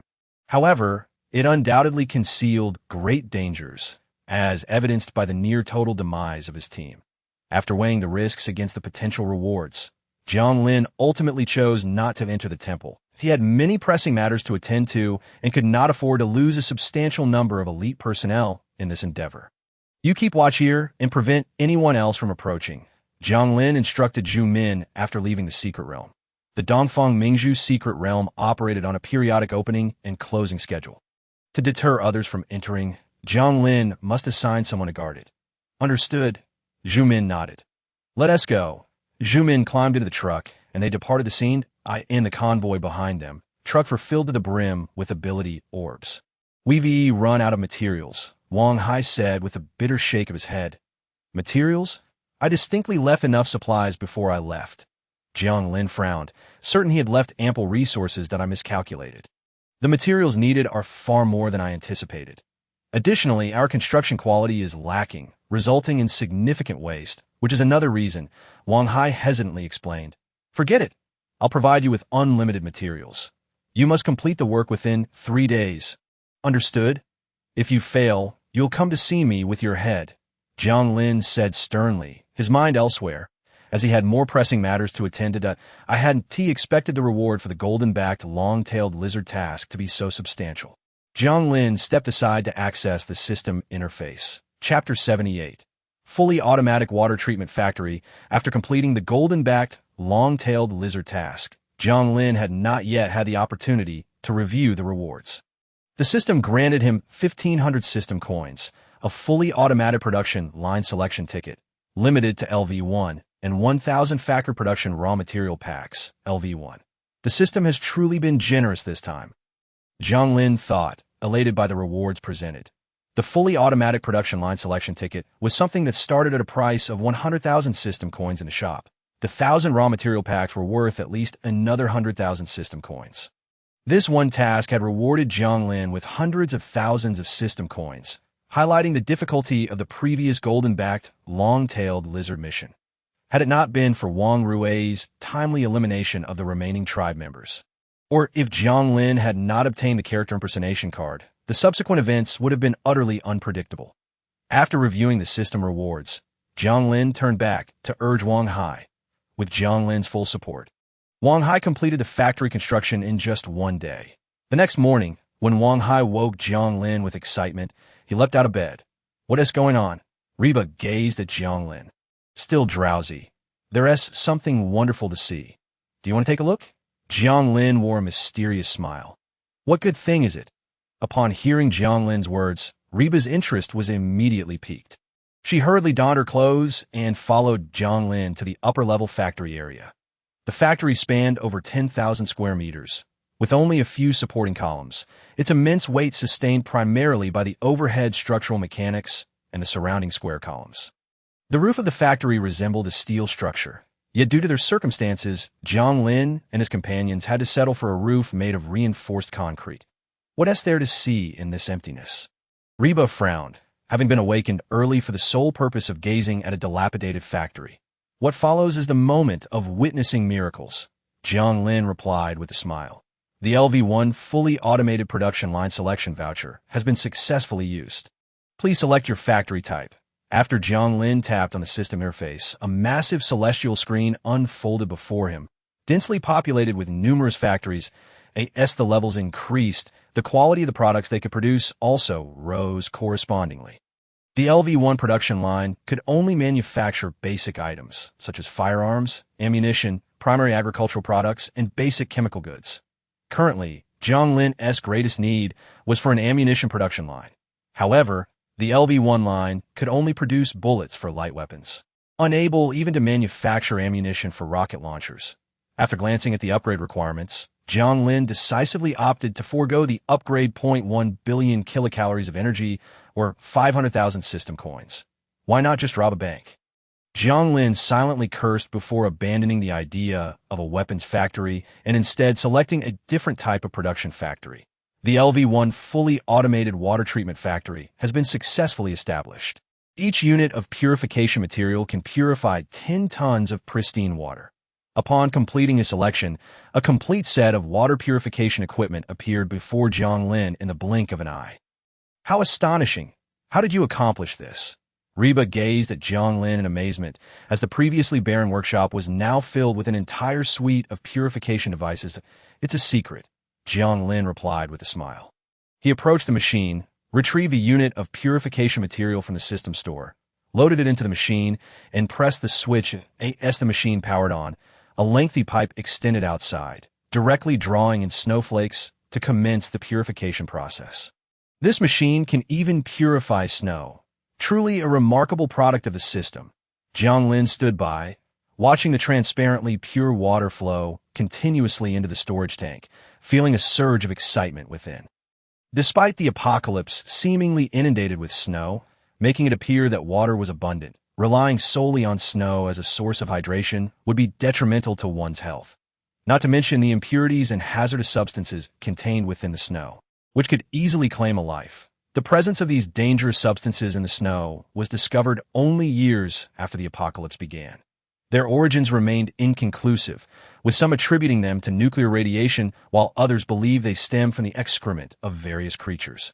Jiang Lin was uncertain whether the current snow contained such substances, as he lacked detection equipment and personnel. While those with abilities might withstand the erosion of these hazardous materials, ordinary individuals would undoubtedly face dire consequences from long-term ingestion. However, for Jiang Lin, this posed no issue, as his machine could eliminate all harmful substances. His choice of a water treatment factory was not motivated by a desire for the water itself, but rather due to his storage nearing its limit. With the increasing number of personnel in the bunker, their consumption of water resources had escalated accordingly. The water supply Jiang Lin had originally stockpiled was nearing exhaustion. Now, with this treatment facility, they would no longer need to worry about water resources. Each unit of material could produce 10 tons of purified water. For general domestic use, it could yield 100 tons. Merely the 1,000 units of materials in Jiang Lin's possession would suffice to support their livelihood for many years. Not long after Jiang Lin set up the factory, Hui approached him. When she learned that the device could produce pure water, the light in her eyes shone as brightly as the sun. Is there any more of this equipment? How about you share a set with me? Hui leaned closer, her ample bosom brushing against Jiang Lin's M.D. Oh, you think these things are cabbages? You could just take them? Jiang Lin replied with a stern expression, waving his hand dismissively in a way. Tiske, how stingy. Hui grumbled, feeling slighted. I even brought you valuable intelligence, and that's how you treat me. Intelligence. About what? Jiang Lin frowned, looking at Hui. If you give me a set of your equipment, I will assure you that the information I possess is absolutely invaluable. You won't regret I teed Hui persisted. Will you say it or not? If not, I'll be leaving, Jiang Lin casually remarked. All right, I'll tell you, but you must share some of the purified water with me. At least 10 tons to start. Hui insisted once more. Deal, Jiang Lin nodded slightly. Hui, upon hearing this, excitedly exclaimed, Let me tell you, when I passed by the Eternal Night base, I uncovered a colossal piece of news. Chapter 79. Hui's Identity. Hui recounted the information she had gathered in detail to Jiang Lin. It was intelligence she had obtained while at the Eternal Night base, and its content was rather straightforward. It pertained to the secret realm of the White Jade Emperor. The individual who sought information about the White Jade Emperor's secret realm was none other than Cheng Hong, the young master of the Eternal Night base. The Eternal Night Base is a shelter for human survivors located in the outskirts of Magic City, housing around 10,000 people. However, everyone within the base possesses abilities. If it were not for Jiang Lin acquiring 110,000 ability orbs from the secret realm, he might have found it challenging to contend with the Eternal Night Base. Yet now, should he desire, he could easily muster an army of over 10,000 ability users. How did Cheng Hong come to know about the White Jade Emperor's secret realm? Did you sell the information? Jiang Lin asked, frowning at Hui. Given her character, selling information about the White Jade Emperor's secret realm wouldn't seem far-fetched. What nonsense are you spouting? How could I possibly do such a thing? Hu Wei denied vehemently, her face darkening. I have always said that the white jade emperor's finger is no ordinary treasure. Many eyes are on it, Hu Wei lamented, asserting that if she truly intended to peddle such information, the threshold at Jiang Lin's end would likely be trampled. Are you angry? Jiang Lin approached her awkwardly, wrapping an arm around Hu Wei. I'm sorry. Humph. If you ever doubt me again, I might just spill all your secrets. Hu Wei retorted coldly, turning her head away. You won't do that, Jiang Lin replied confidently. How do you know I won't? Hu Wei challenged. I just know. Besides me, where else can you find a traitor as exceptional as I? Jiang Lin chuckled. Moreover, if you wanted to convey something, I would have already encountered trouble. I may not fear complications, but I also do not wish to become a coveted target, Jiang Lin remarked with a smile. As long as you know, Hu Wei huffed in dissatisfaction, that I don't care. You must compensate me, or I will definitely spread your secrets everywhere. All right. How about I give you a pack of sanitary napkins? Jiang Lin replied with a grin. Deal. Hu Wei nodded with satisfaction. Thank you so much this time. Without your information, I would still be unaware that I was being targeted. Jiang Lin expressed his gratitude. In this apocalyptic world, the value of information is paramount, for it can influence countless outcomes. The number of formidable factions that have perished due to a lack of intelligence is incalculable. That I believe the eternal night won't pose a threat to you. But such threats will only increase in frequency. You must keep the white jade emperor's finger well hidden, Hu Wei warned. There are already individuals secretly searching for the white jade emperor's finger. From what I know, no fewer than 10 factions are aware of it. They have yet to arrive in Magic City, so you are temporarily safe. However, they will inevitably find their way here. I'm not worried about myself. I'm far more curious about you, Hu Wei said. Jiang Lin smiled at her. The fact that Hu Wei possessed such extensive information indicated that she at least had an intelligence network covering Magic City and its surroundings, possibly extending to neighboring provinces or even nationwide. The existence of such a vast network suggested that Hu Wei hailed from a significant power. Her need to trade items with Jiang Lin for essential resources indicated that her faction was not based in Magic City, or at least not centered there. The establishment of such a vast intelligence network could only result from a large survival base, or, I am a representative of the state, that Hu Wei disclosed without any hesitation. Just as I suspected, Jiang Lin nodded, enlightened. What is your purpose for coming to Magic City? To restore order in Magic City, Hu Wei replied, taking a deep breath before speaking helplessly. Do you think that is possible? Jiang Lin chuckled, bemused. Given the current state of Magic City, what could Hu Wei and her small group accomplish? What can be said and what cannot be said, I cannot disclose to you. Hu Wei gently shook her head. The few individuals who had come this time clearly harbored intentions beyond what she had mentioned as for her true objective. She would not utter a word about it. Very well. Jiang Lin spoke softly. I advise you to be cautious. Some people are not to be overly trusted. When faced with insurmountable challenges, do not exert yourself too fiercely, and, should you find yourself in peril, remember to seek me out. Jiang Lin's countenance was grave as he imparted this advice. Hu Wei nodded slightly, assuming Jiang Lin was expressing concern for her. In reality, Jiang Lin was worried for her well-being. Upon confirming Hu Wei's identity, he understood the grave situation she and her companions were about to confront, a calamity from which nearly all participants would not emerge alive. If Hu Wei truly proceeded with that endeavor, her demise would be inevitable. He could only hope she would refrain from undertaking it. Jiang Lin shook his head helplessly, aware that no amount of persuasion would sway Hu Wei at this juncture. Everything would only become clear once it transpired. Until then, no matter how eloquently Jiang Lin spoke, he could not convince her. Hu Wei departed from Jiang Lin's base, satisfied after loading a cart full of water. Time flew swiftly, and 3 days later, the second wave of monsters laid siege. Stand firm. Do not retreat. Anyone who takes a step back will face military consequences. Zhu Min stood atop the city wall, gazing down at the monstrous tide surging like an ocean below, his eyes filled with dread. Behind him, a group of newly empowered recruits, having recently acquired their abilities, stared at the approaching monsters, their faces reflecting fear and hesitation. Zhu Min's threats could only provide temporary motivation. Should a crisis arise, these individuals would undoubtedly flee. Damn it, there are far too many monsters this time. Our base alone is besieged by 10,000 D-level monsters. Who can withstand such a horde? Zhu Min exclaimed anxiously, as the artillery and mortars behind him began to emit smoke.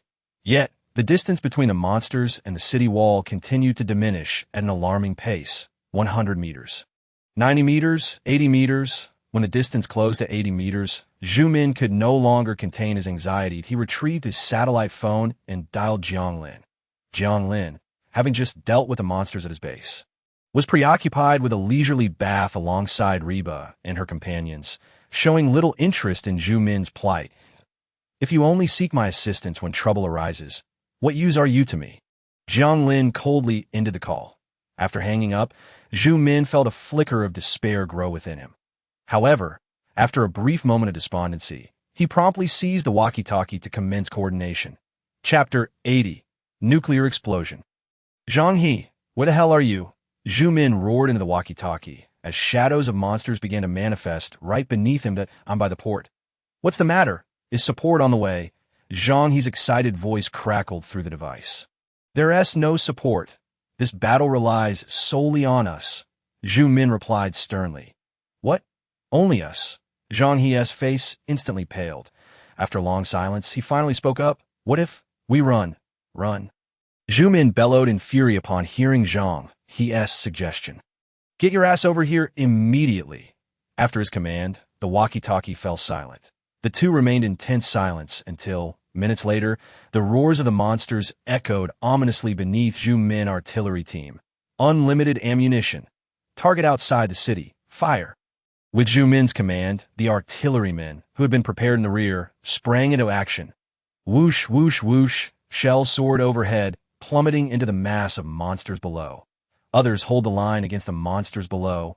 Zhu Min ordered again, this time calling upon the empowered individuals to showcase their abilities. Those with ranged attacks stepped forward, unleashing their firepower upon the monstrous horde below, just as everyone assumed they could maintain the advantage of height to combat the monsters. The battlefield suddenly shifted.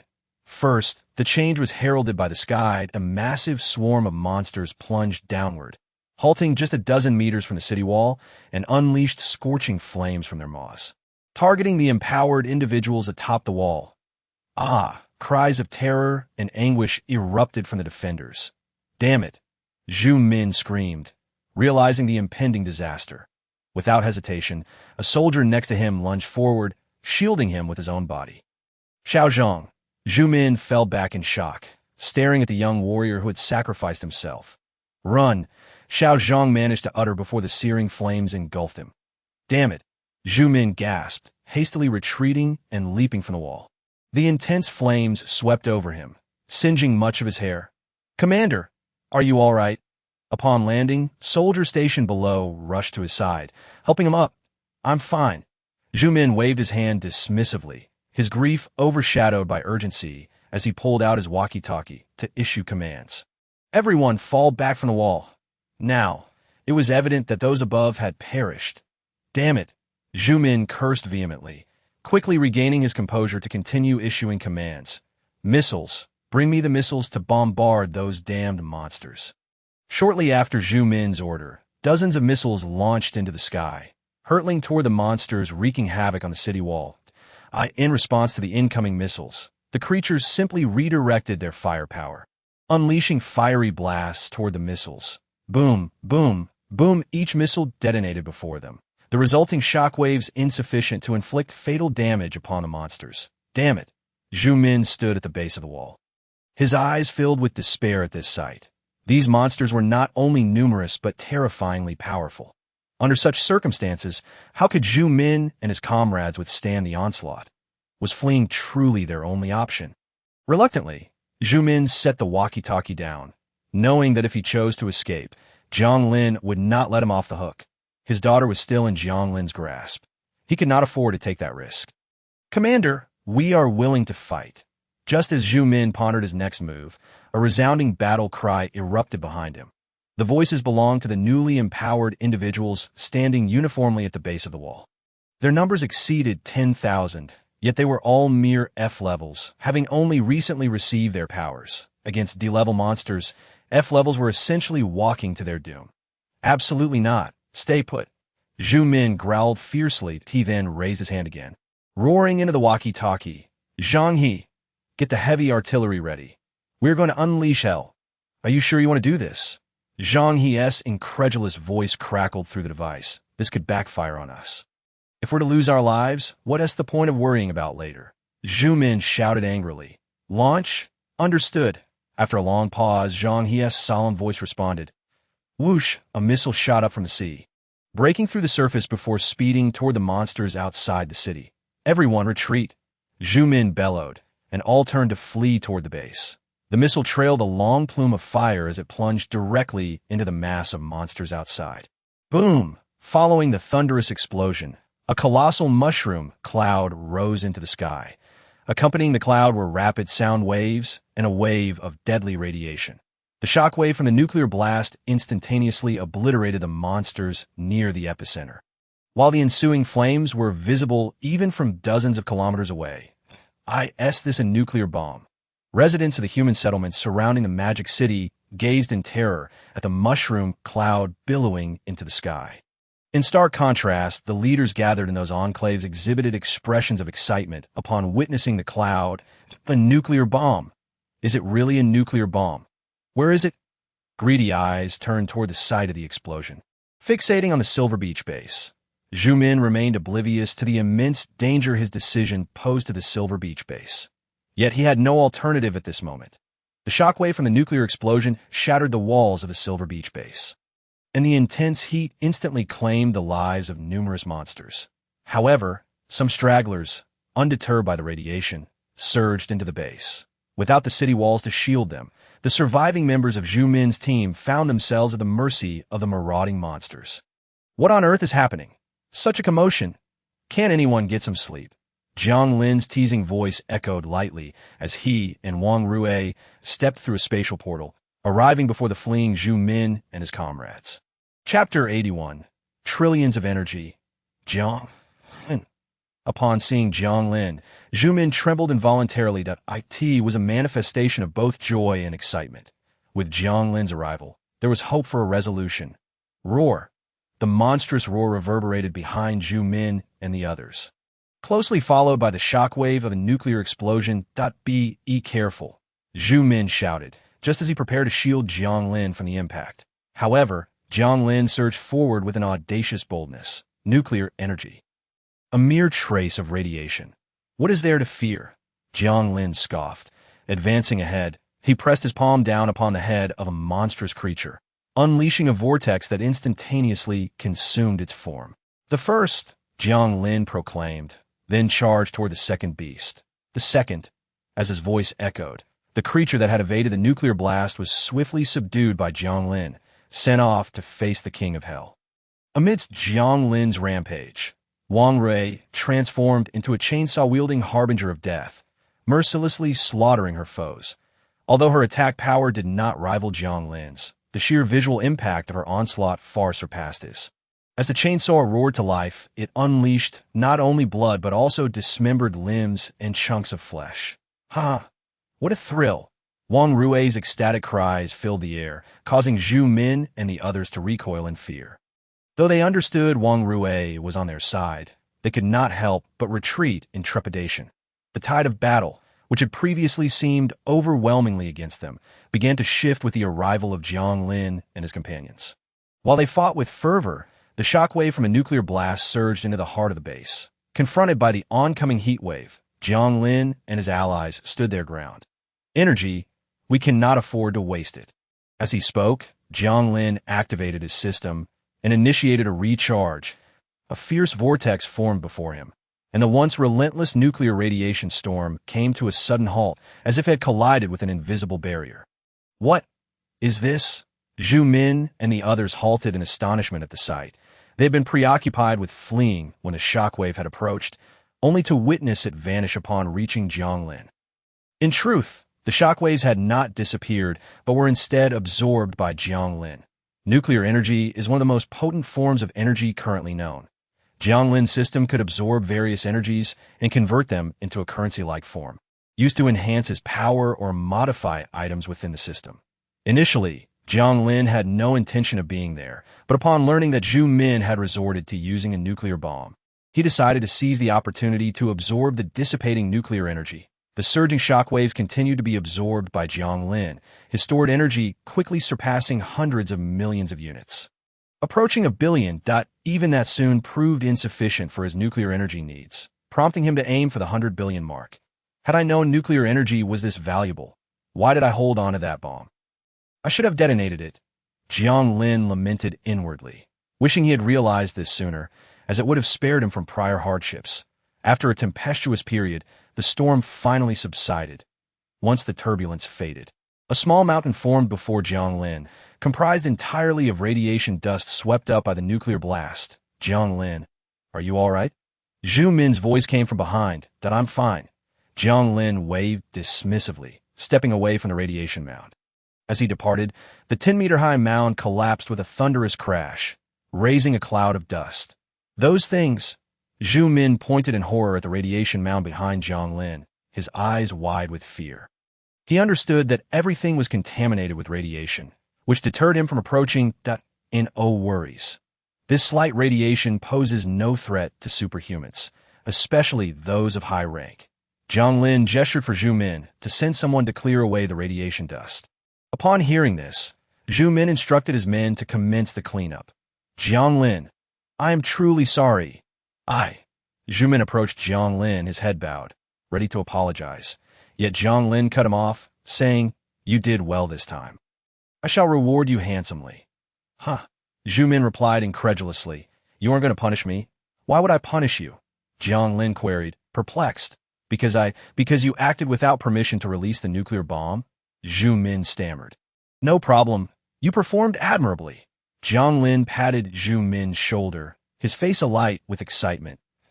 In those brief minutes, Jiang Lin had absorbed over 1 trillion calories of energy, all while the system's absorption rate lagged behind the energy influx. Had the system absorbed quickly enough, he believed the figure could have multiplied several times over. 1 trillion calories of energy provided Jiang Lin with ample opportunities. For instance, he could now purchase a weapons factory that had previously been beyond his means. The items he had once been unable to afford in the marketplace were now within his reach. Jiang Lin's sole desire was to spend. It had been quite some time since he had indulged in significant expenditures. And with this newfound 1 trillion calories of energy, he could indulge to his heart's content. Really? As long as you don't hold a grudge, I'm relieved. I feared you would be displeased. Zhu Min's expression relaxed. Having been anxious about potential repercussions from Jiang Lin, his surprise, Jiang Lin not only refrained from rebuking him, but even praised his actions. This entirely exceeded Zhu Min's expectations, as anyone would prioritize the deterrent capability of a nuclear bomb over its actual destructive potential. Wait, Zhu Min called out hastily. Jiang Lin, in response, summoned a plethora of food from his dimensional space, piling it before Zhu Min. These items were not staple foods like rice or potatoes, but rather snacks such as chips and shrimp chips. While rice was excellent, consuming too much could become tiresome. Chips, though not filling, provided indulgence. Additionally, Jiang Lin produced 2 cigarettes and handed them to Zhu Min's cigarettes. Zhu Min's eyes twitched at the sight. In the apocalypse, their value had begun to manifest. Their worth now surpassed that of many food items. Satisfied? I must take my leave now, Jiang Lin declared, preparing to depart. However, just as he opened the spatial portal, Zhu Min halted him once more. What is it? Jiang Lin frowned in query. Chapter 82. LV-3 Weapon and Ammunition Factory. Our base is essentially ruined, perhaps. Zhu Min hesitated, glancing at Jiang Lin. He was uncertain whether Jiang Lin would acquiesce to his request. Prompting his cautious demeanor. You wish to relocate to my base? Jiang Lin tilted his head slightly. Regarding Zhu Min, yes. Zhu Min nodded eagerly. No. Jiang Lin immediately shook his head in refusal. Why not? Zhu Min exclaimed. Agitated. Because I won't allow you to become a burden to me. Jiang Lin replied casually. A burden? Zhu Min's countenance darkened at Jiang Lin's words. Learned that he and his group were viewed as mere encumbrances was disheartening. Just as disappointment threatened to engulf Zhu Min, Jiang Lin's next statement rekindled the flicker of hope within him. However, you need not worry about the base. In a day or two, I will visit the Sea base. If all goes well, you can relocate there, Jiang Lin remarked nonchalantly. With the monster siege underway, the Sea base would soon face a similar onslaught. Once the siege concluded, he would bring the Silver Beach base inhabitants over.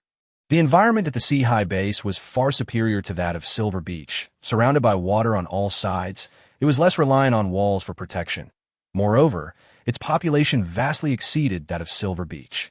If Jiang Lin could successfully seize control of the Sea base, the Silver Beach base would become redundant. Really? That would be fantastic, Zhu Min exclaimed with enthusiasm. The Sea base had once been an independent island. With all its buildings newly constructed, aside from its somewhat inconvenient transportation, it had few other drawbacks. Yes, you all must endure for a few more days. Once I take over the Sea base, I will bring you all over. Jiang Lin concluded, stepping through the spatial portal with Wang Rue. Can we really go to the Sea base? Behind Zhu Min, the surviving warriors displayed expressions of excitement upon hearing the news that the not celebrate prematurely. Our primary focus now is to fortify the base and monitor the Sea base. Zhu Min admonished the group, then began directing them to construct temporary defensive positions. Jiang Lin arrived at the factory area and raised his hand slightly, causing a fully automated weapon production line to materialize before him. With another thought, a fully automated ammunition production line appeared beside it. After completing these tasks, Jiang Lin assessed his remaining resources and confirmed he had surplus, prompting him to purchase 2 additional production lines. These 2 lines, like the first pair, consisted of 1 for weapons and 1 for ammunition.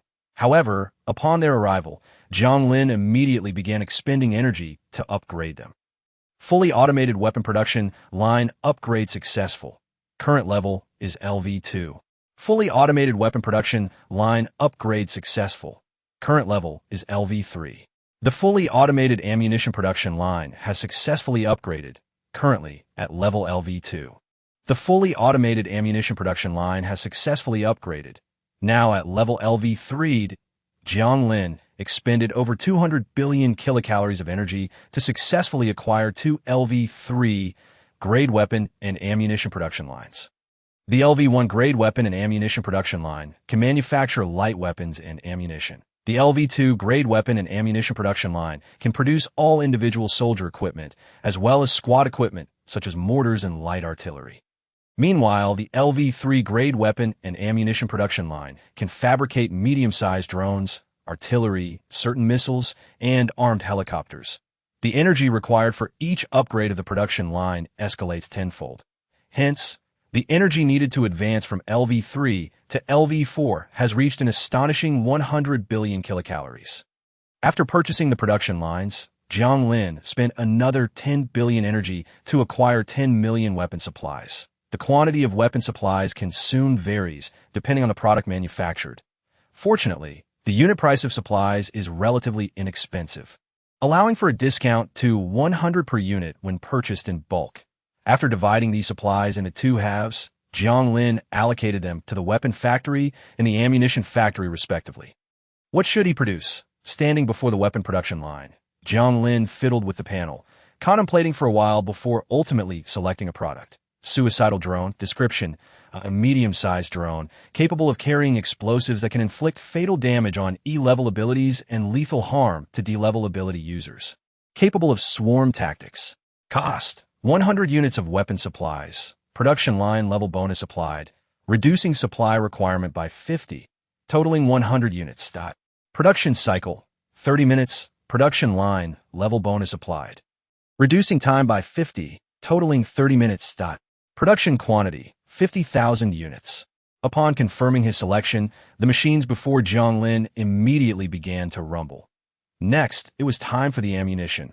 Rubbing his hands together, Jiang Lin approached the adjacent ammunition production line, directly skipping the ordinary ammunition section and focusing on the missile page. Currently, the production line could only manufacture 3 types of missiles: 1 for air, 1 for land, and 1 for ships. Jiang Lin passed on the air missile, as there were no aircraft to contend with. After confirming with Zhu Min that there was no shortage of ship missiles, he also decided to pass on that option. Ultimately, he chose to produce the land missile. This particular land missile has a range of approximately 200 kilometers and is capable of accommodating various warheads and sensors to achieve multiple combat objectives. For instance, equipping it with an armor-piercing warhead transforms it into an armor-piercing projectile.B while reducing the payload and increasing fuel. The missile's range can be extended to a maximum of 500 km. There are many other configurations as well. After selecting various configuration options and inputting the ammunition size data provided by Zhu Min into the machine began to rumble once more. The missile Jiang Lin was producing is named Broken Sword. Broken Sword Missile. Description: an exceptional medium-sized multi-launch missile that can adapt to various launch platforms, capable of being launched from deep sea, and can be equipped with multiple warheads to achieve versatile functionalities. Weapon efficiency, FD. Cost: 500 units of weapon supplies. Production line level bonus applied, reducing supply requirement by 50, totaling 500 units. Production cycle: 24 hours. Production line level bonus applied, reducing time by 50, totaling 24 hours. Production quantity: 10,000 units. Observing the rumbling machines, Jiang Lin's eyes gleamed with satisfaction. Although the production of the Broken Sword missile was slow, this was merely a temporary setback. Once Jiang Lin acquired more energy and either obtained another production line or upgraded the existing one, the efficiency would surely improve. What should he tackle next? Jiang Lin walked to a nearby open space, his expression marked by deep contemplation. Chapter 83. Jiang Lin and Jiang Fan. After completing the weapon factory and acquiring supplies, Jiang Lin was left with nearly 800 billion kilocalories of energy. He felt an unsettling urge to spend this energy as he recalled his gaming experiences. Money that isn't invested tends to become someone else's asset. Jiang Lin certainly did not wish to become a mere courier, delivering warmth to others. While perusing the factory catalog for a considerable time without arriving at a decision, the weapon factory had already begun to produce a suicide drone with a wingspan exceeding 100 meters. Laden with ample ammunition, was slowly being pushed out of the production line. So large. Upon witnessing the drone's dimensions, Jiang Lin finally realized what he needed to procure: a warehouse, one of astonishing size. Subconsciously, he had envisioned the drone as a palm-sized civilian model, thus dismissing the need for a warehouse, given the ample space in his factory. However, as the drone emerged, Jiang Lin understood his error. The drone size was indeed colossal. It was not a civilian drone. It was powered by fuel. Hastily, Jiang Lin navigated the factory interface and located the logistics and storage section. That he first spent 100 billion kilocalories of energy to purchase a fully automated storage service. This storage service did not include a warehouse, but provided all the necessary tools and personnel. The IT would automatically assign the appropriate personnel and tools based on the factory size and the nature of the goods. Naturally, these personnel would be robots, and the tools would encompass forklifts, trucks, and trailers. There would also be a monthly maintenance fee of 10 billion kilocalories, which, although costly, was still quite reasonable. Jiang Lin nodded slightly at the sudden appearance of robots and trailers. With the storage service established, the next step was to secure a warehouse. For the warehouse, Jiang Lin opted for the most economical choice, spending 100 billion kilocalories of energy to purchase a large warehouse covering 100,000 square meters. After acquiring the warehouse, he spent nearly 100 billion kilocalories on construction materials, stacking them within the warehouse. With everything in place, Jiang Lin summoned Wang Hai, instructing him to bring a construction team to build an additional 100,000 square meter warehouse adjacent to the current one. Upon witnessing the sudden appearance of this warehouse, Wang Hai felt an increased respect and apprehension towards Jiang Lin. Once the warehouse issue was resolved, Jiang Lin's account saw a significant reduction, leaving him with less than 500 billion kilocalories of energy.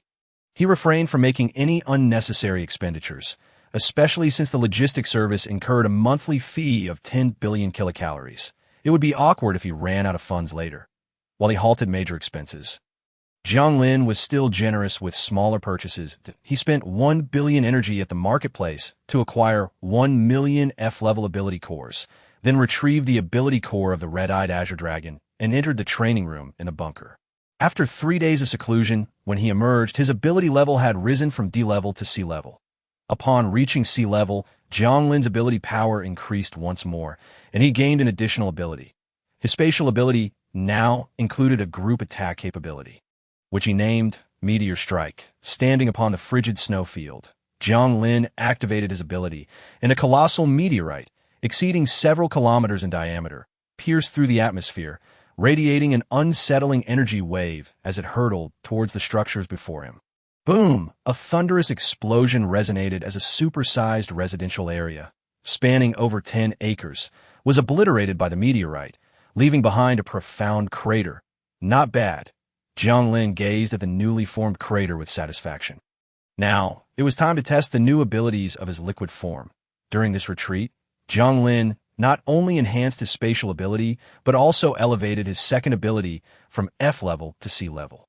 The liquid form progressed from F level to C level, acquiring 4 new capabilities: metallization, body division, consciousness division, and clone. The first, metallization, is the simplest, granting Jiang Lin a body as resilient as steel.As for body division and consciousness division. They serve the purpose of enabling the subsequent clone ability. They allowed Jiang Lin's consciousness and body to split into 2, with the 2 merging back into 1, creating a brand new Jiang Lin. Hi. Jiang Lin slightly raised his hand, greeting his clone before him. The clone was an exact replica of Jiang Lin, with no discernible differences. Their consciousnesses were interconnected, serving as mutual masters and servants. If one encountered peril, the other could instantly assume the role of the original. The existence of the clone ability meant Jiang Lin no longer had to fear assassination attempt, as long as neither the original nor the clone was killed simultaneously. He would essentially be invulnerable. This ability is indeed remarkable. I can have the clone venture out independently, adopting a new identity. Jiang Lin furrowed his brow in contemplation, and then, with a thought, the appearance and physique of the clone transformed dramatically. The clone morphed from a young man in his 20s into a middle-aged man marked by the trials of life. The uncle, with a scruffy beard and eyes seemingly filled with endless sorrow, would henceforth be known as Jiang Fan. Jiang Lin spoke softly. Jiang Fan? Jiang Fan nodded slightly. Now united with Jiang Lin in both purpose and consciousness, existing independently, yet intricately connected. This state, to be candid, feels rather peculiar. It would be prudent to temporarily sever this connection. Let us communicate once a month, or reach out only in times of peril. The same moment, Jiang Lin and Jiang Fan spoke in unison. And upon finishing, both could not contain their laughter. On that day, Jiang Lin provided Jiang Fan with a considerable amount of food and water, allowing him to depart from the base. After the division, neither party's strength diminished, and their abilities remained shared. Thus, Jiang Fan also possessed spatial abilities, with a C-grade spatial power, increasing his capacity from 100 cubic meters to 1,000 cubic meters. The ability to store items within 1,000 cubic meters was more than sufficient for Jiang Fan to sustain himself for several years while living outside. Who is he? Why did you give him so much food? At the factory entrance, Reba gazed at the receding figure of Jiang Fan, a sense of familiarity stirring within her. A friend. Jiang Lin spoke softly, offering no further explanation. A friend. When did you make friends with someone so much older? Reba questioned in confusion. Where is the age discrepancy? Jiang Lin leaned closer, lifting Reba into his arms, teasingly threatening. You should refrain from making such remarks. Let me show you how to punish you. Chapter 84. Assault in the Sea-High base in the following week. Apart from indulging in leisure within the bunker, Jiang Lin occasionally ascended to monitor the progress of production. The output of the broken sword missiles was somewhat disappointing, yet fortunately, their destructive power was commendable. Jiang Lin had conducted experiments with the produced broken sword missiles, determining that a fully loaded missile could annihilate approximately 500 to 600 degradability users, provided they were clustered together. Naturally, such catastrophic results were unattainable under real conditions. Nevertheless, this indicated that the energy threshold of the broken sword was exceedingly high. Should the missiles be equipped with cluster munitions, they could inflict mass casualties on enemies within a range of several kilometers. While this effect was significant, the efficiency level would diminish considerably. Through experimentation, Jiang Lin found that it could instantaneously eliminate F-grade ability users and severely injure or fatally wound E-grade ability users. posing little threat to degradability users. This was still a commendable outcome, one that Jiang Lin was quite satisfied with. The Sea base, which he was preparing to confront, was precisely the type with a substantial number of personnel. The elite members of the Sea base had already been dealt with by Jiang Lin, leaving behind a considerable number of other ability users whose strengths were likely not formidable. These weapons were perfectly suited for combating such adversaries. During this week, Jiang Lin also produced over 300 suicide drones. The energy intensity of each suicide drone slightly exceeded that of the broken sword missiles loaded with cluster munitions, but was marginally lower than that of the fully loaded broken sword missiles. While its individual energy intensity was not the highest, the sheer quantity far surpassed that of the broken sword missiles, establishing it as a strategic weapon among Jiang Lin's arsenal. Observing the warehouse filled with drones, Jiang Lin took out his satellite phone and called Zhu Min. "How are preparations on your end?" Jiang Lin inquired. "All is ready. Over 30,000 survivors from the base have boarded vehicles and are en route to Sea base." Zhu Min's excited voice responded. "Excellent. Then it is time for us to act. Have all arrangements been made for the situation at sea?" Jiang Lin continued his questioning. "Everything is prepared. The submarine has submerged to the designated sea area." Zhu Min replied. As the thickness of the ice increased, several destroyers from the Intan base became completely immobilized. Navigating through ice several meters thick, or even tens or hundreds of meters, rendered the destroyers incapable of movement, especially since Jiang Lin did not possess an icebreaker. Although regrettable, the destroyers had to be temporarily abandoned. Understood. The breaking of the ice will be left to other missiles or torpedoes. The broken sword missiles must be reserved for attacking the enemy base. Jiang Lin reiterated. "I comprehend." Zhu Min replied slowly. "What has you all so exhilarated?" Jiang Lin chuckled as he approached, wrapping his arms around Reba's delicate waist. "Aren't we going to engage in a fight?" Yang Mi interjected. "It's been a while since I've exercised. This is the perfect opportunity. Aren't we exercising every day?" Jiang Lin raised his left hand and embraced Yang Mi as well. "You know what I mean?" Yang Mi retorted with a playful glare at Jiang Lin. "Indeed. This time we're going for negotiations. If the other party is sensible, there is no need for conflict. However, should they prove unreasonable, I shall be compelled to engage in a skirmish." Jiang Lin remarked, casting a sidelong glance at Sure, who was operating drones within the factory. Sure, you need not accompany us this time. Your responsibility is to control these 300 drones." "Understood. I will operate them diligently to ensure your safety in the skies." Sure nodded earnestly. After much contemplation regarding the operator for the drones, Jiang Lin ultimately chose Sure. This choice stemmed from two primary reasons. Sure's loyalty was permanently locked at 100, ensuring she would not betray Jiang Lin. And among all the women present, she demonstrated the most adeptness at operating drones. Although Sure had never played video games nor piloted drones before, she quickly adapted once introduced to them. Within just a week, she was capable of coordinating 100 drones for simultaneous attacks, a learning ability that far surpassed that of Yang Mi and the others. "What do you mean, in the skies?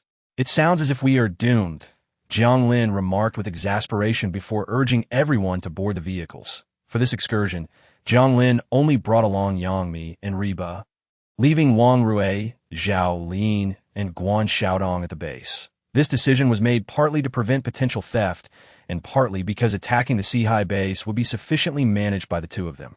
Seated in the back seat, Jiang Lin cozied up with Yang Mi and Reba, while Wang Rui drove in front. Behind Wang Rui, sounds of heavy breathing echoed, further igniting her already fervent emotions. Wang Rui exclaimed, flooring the accelerator, transforming their SUV into a whirlwind of speed. Had it not been for Wang Rui's proficient driving skills, they would have surely crashed by now. Thanks to Wang Rui's reckless driving, they reached the broken bridge outside the Sea base in under an hour. "How do we proceed from here?" Yang Mi asked, panting as she dressed. "We'll drive in. You all stay put in the vehicle." Jiang Lin replied as he stepped out. Approaching the front of the car, he waved his hand, opening a colossal spatial gate exceeding 5 meters in height and nearly 5 meters in length. "Ow, how did your spatial gate become so large?" Reba asked curiously, peeking her head out. "Oh, you like it?" Reba tilted her head slightly and leaned in for a kiss. "Oh dear," just as their passion began to ignite. Reba gasped, losing her balance, as Wang Rui propelled the car into the air. After traversing the spatial gate, their vehicle soared over 3 meters before crashing heavily to the ground. Upon entering the Sea base, the occupants of the vehicle were taken aback by the sight before them. Chapter 85. The Power of Suicide Drones. The Sea base resembled an independent county. Its internal roads and buildings were all new. With perfectly straight, pristine streets, what should have been a peaceful and serene land was now strewn with corpses' bodies, either slain by abilities or cut down by weapons, lay haphazardly piled along the roadsides. Green belts and sidewalks. The deceased spanned a wide age range, from teenagers to those in their 70s and 80s. The gender distribution among them showed no significant disparity, indicating that this massacre was not aimed at a particular demographic, but rather the aftermath of a struggle for some resource. Not a soul in sight, Reba remarked, furrowing her brow. This area is likely not the core zone, Jiang Lin observed, glancing at the road ahead, where they found themselves surrounded by a series of low-rise buildings. With the true high-rises still further ahead, as they ventured deeper, the scenes they encountered grew increasingly harrowing. While the outer bodies displayed some dismemberment, their clothing remained intact both before and after death. However, as they progressed, Jiang Lin and his companions began to witness truly inhumane sights. Rows of corpses with their hands bound behind their backs, stark naked, sprawled face down on the ground, and numerous female bodies, completely nude and covered in unidentifiable substances. Had these scenes been presented before the apocalypse, they would undoubtedly be classified as crimes against humanity. Yet now, none seemed to hold anyone accountable. After advancing another 5 kilometers, they finally came across a relatively normal scene that on either side of a main street stood 2 groups, each exceeding 500 individuals, glaring at each other while exchanging threats. Scarred Shun, this street is the territory of our Qing gang. Your alliance has overstepped its bounds. Not far ahead, a middle-aged man donned in a green scarf and tattered cotton clothing stood at the forefront of his group, frowning as he faced a counterpart with a prominent scar running diagonally across his face. Both men appeared to be of similar age, likely in their 30s. The strengths of both factions seemed evenly matched, with their leaders possessing D-grade abilities, while the remaining members included only a handful of F-grade ability users, who had likely just awakened. Jiang Lin stood at the corner of the street, silently observing the tumultuous conflict unfolding before him. As a newcomer, encountering such a clash provided him with a valuable opportunity to comprehend the intricacies of the Sea base. Lame Zhang, your leg has been crippled by our leader. What are you still holding on for? Chun Chong sneered as he approached. Though he was of similar age to Zhang Qi, his physique was markedly more robust. His muscles bulged like those of a bullfrog, but in this post-apocalyptic world, physical strength held little value compared to supernatural abilities. With such a physique, he could have easily made a living, even by courting a wealthy woman. Unfortunately, in this desolate era, his muscles were rendered useless. Chun Chong, I sacrificed my leg for your boss, and he promised not to disturb this area again. Are you now going back on your word? Zhang Qi limped forward, pointing at his crippled right leg and coldly admonishing Chun Chong. That was then. This is now to AT that time. Zhang Feng was in charge of the Sea base. You, being a distant relative of Zhang Feng, were spared a greater punishment as our leader showed him some leniency. Now, we, the Alliance, are the rulers of the Sea base. If you continue to be obstinate, do not blame me for being ruthless. Chun Chong retorted with a chilling smile that you're talking nonsense. If it weren't for your alliance causing chaos in the base, the rulers of Sea would be. Zhang Qi shouted in fury, but was abruptly interrupted by Chun Chong. What? Are you colluding with that wretched Murong Ingxue?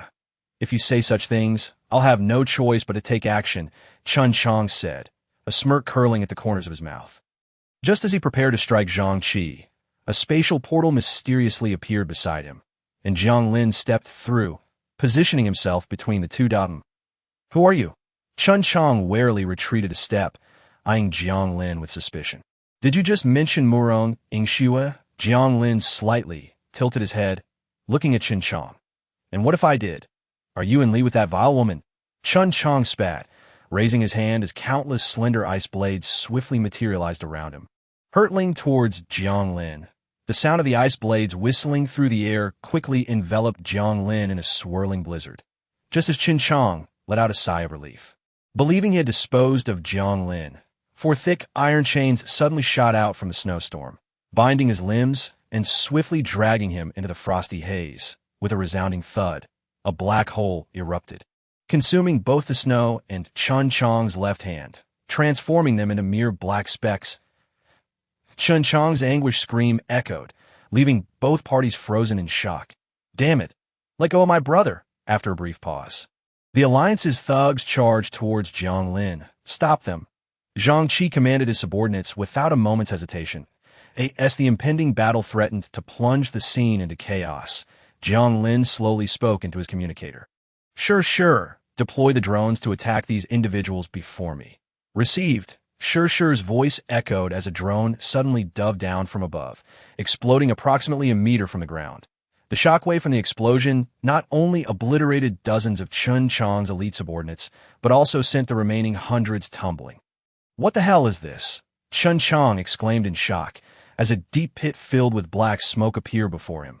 "Eliminate the rest," Jiang Lin commanded again, as 3 more drones swooped down in a triangular formation. Run! Qin Chang shouted in panic, sensing the commotion above. Yet it was all in vain. As his subordinates clambered to their feet, they barely had a moment to escape before the descending drones annihilated them completely. What is happening?" Qin Chang gazed ahead in despair. His men had not even approached Jiang Lin before being obliterated by the drones. "So, this is the power of technology," Jiang Lin remarked coldly, observing Qin Chang. "Now tell me, where is Murong Yingxue?" Murong Yingxue. Qin Chang looked at Jiang Lin in shock. "Why are you looking for her?" "You talk too much." Jiang Lin lifted his hand slightly, and a thick, dark chain suddenly shot forth from the void, halting before Qin Chang. "You have one last chance that I know where she is," Zhang Qi interjected suddenly.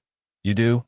Jiang Lin turned to Qin Chang, his expression icy. "So, you are of no use to me." As Jiang Lin spoke, a murderous glint ignited in his eyes. "Wait." Qin Chang attempted to resist, but Jiang Lin offered him no opportunity. With a swift motion, the black chain that had been suspended before Qin Chang's neck pierced through, causing crimson blood to erupt forth. Qin Chang's pupils widened in shock, that he grasped his neck tightly, his lips parting as if to speak, but the words never escaped his mouth. With his throat pierced by Jiang Lin, he had lost the ability to articulate anything. "Where is Murong Yingxue?" Jiang Lin coldly turned to Zhang Qi, who was left dumbfounded by the scene. She should be in prison there." Zhang Qi pointed towards a distant tall building, isolated from the others, perched precariously on the edge of a cliff. That building had once served as the office for Zhang Feng and his associates. Since Zhang Feng's disappearance, it had changed hands several times and now stood as the headquarters of the Alliance. Murong Yingxue, originally the president of the Self-Reliant Society, had been imprisoned there by the Alliance's leader after losing her bid for leadership. Zhang Qi recounted everything he knew to Jiang Lin. Self-Reliant Society? Jiang Lin furrowed his brow, nodding slightly. "I understand now. Thank you." With that, Jiang Lin turned to leave.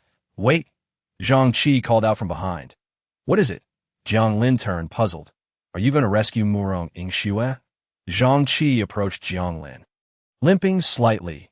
"Jiang Lin, this is my last chance to assist you. If you continue to wallow in despair, I may have no choice but to stand aside." The crimson of Murong Yingxue's attire, stained with bright blood, appeared even more vivid. However, Jiang Lin knew that with Murong Yingxue's tenacity, she would undoubtedly handle her affairs without his intervention. "Not going to save her?" Zhang Qi looked at Jiang Lin in confusion. "If you're going to save her, why inquire about her whereabouts? And, judging by your demeanor, you are certainly not from the Seahai base. How did you arrive here?" As Zhang Qi spoke, his suspicions deepened. "Indeed, we are not from the Seahai base," Jiang Lin confirmed with a nod. "Then who are you?" Zhang Qi's eyes suddenly filled with a hint of wariness. "Who are we?" Jiang Lin turned slowly, offering no answer. They drove onward, soon arriving at the building that Zhang Qi had indicated as the Alliance's headquarters. "Murong Yingxue?" Jiang Lin exclaimed in surprise. "That I didn't expect there to be Alliance lackeys lurking behind." After Murong Yingxue spoke, a fiery red whip materialized in her grasp. With her extraordinary ability to forge weapons from thin air, the weapons she created were not only powerful, but could also inflict various strange debuffs. In her previous life, Murong Yingxue had carved out a formidable reputation in the apocalypse with this power.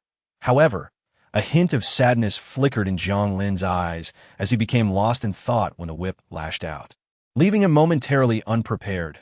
"Watch out!" Hotan rushed forward, alarmed by Jiang Lin's unresponsiveness.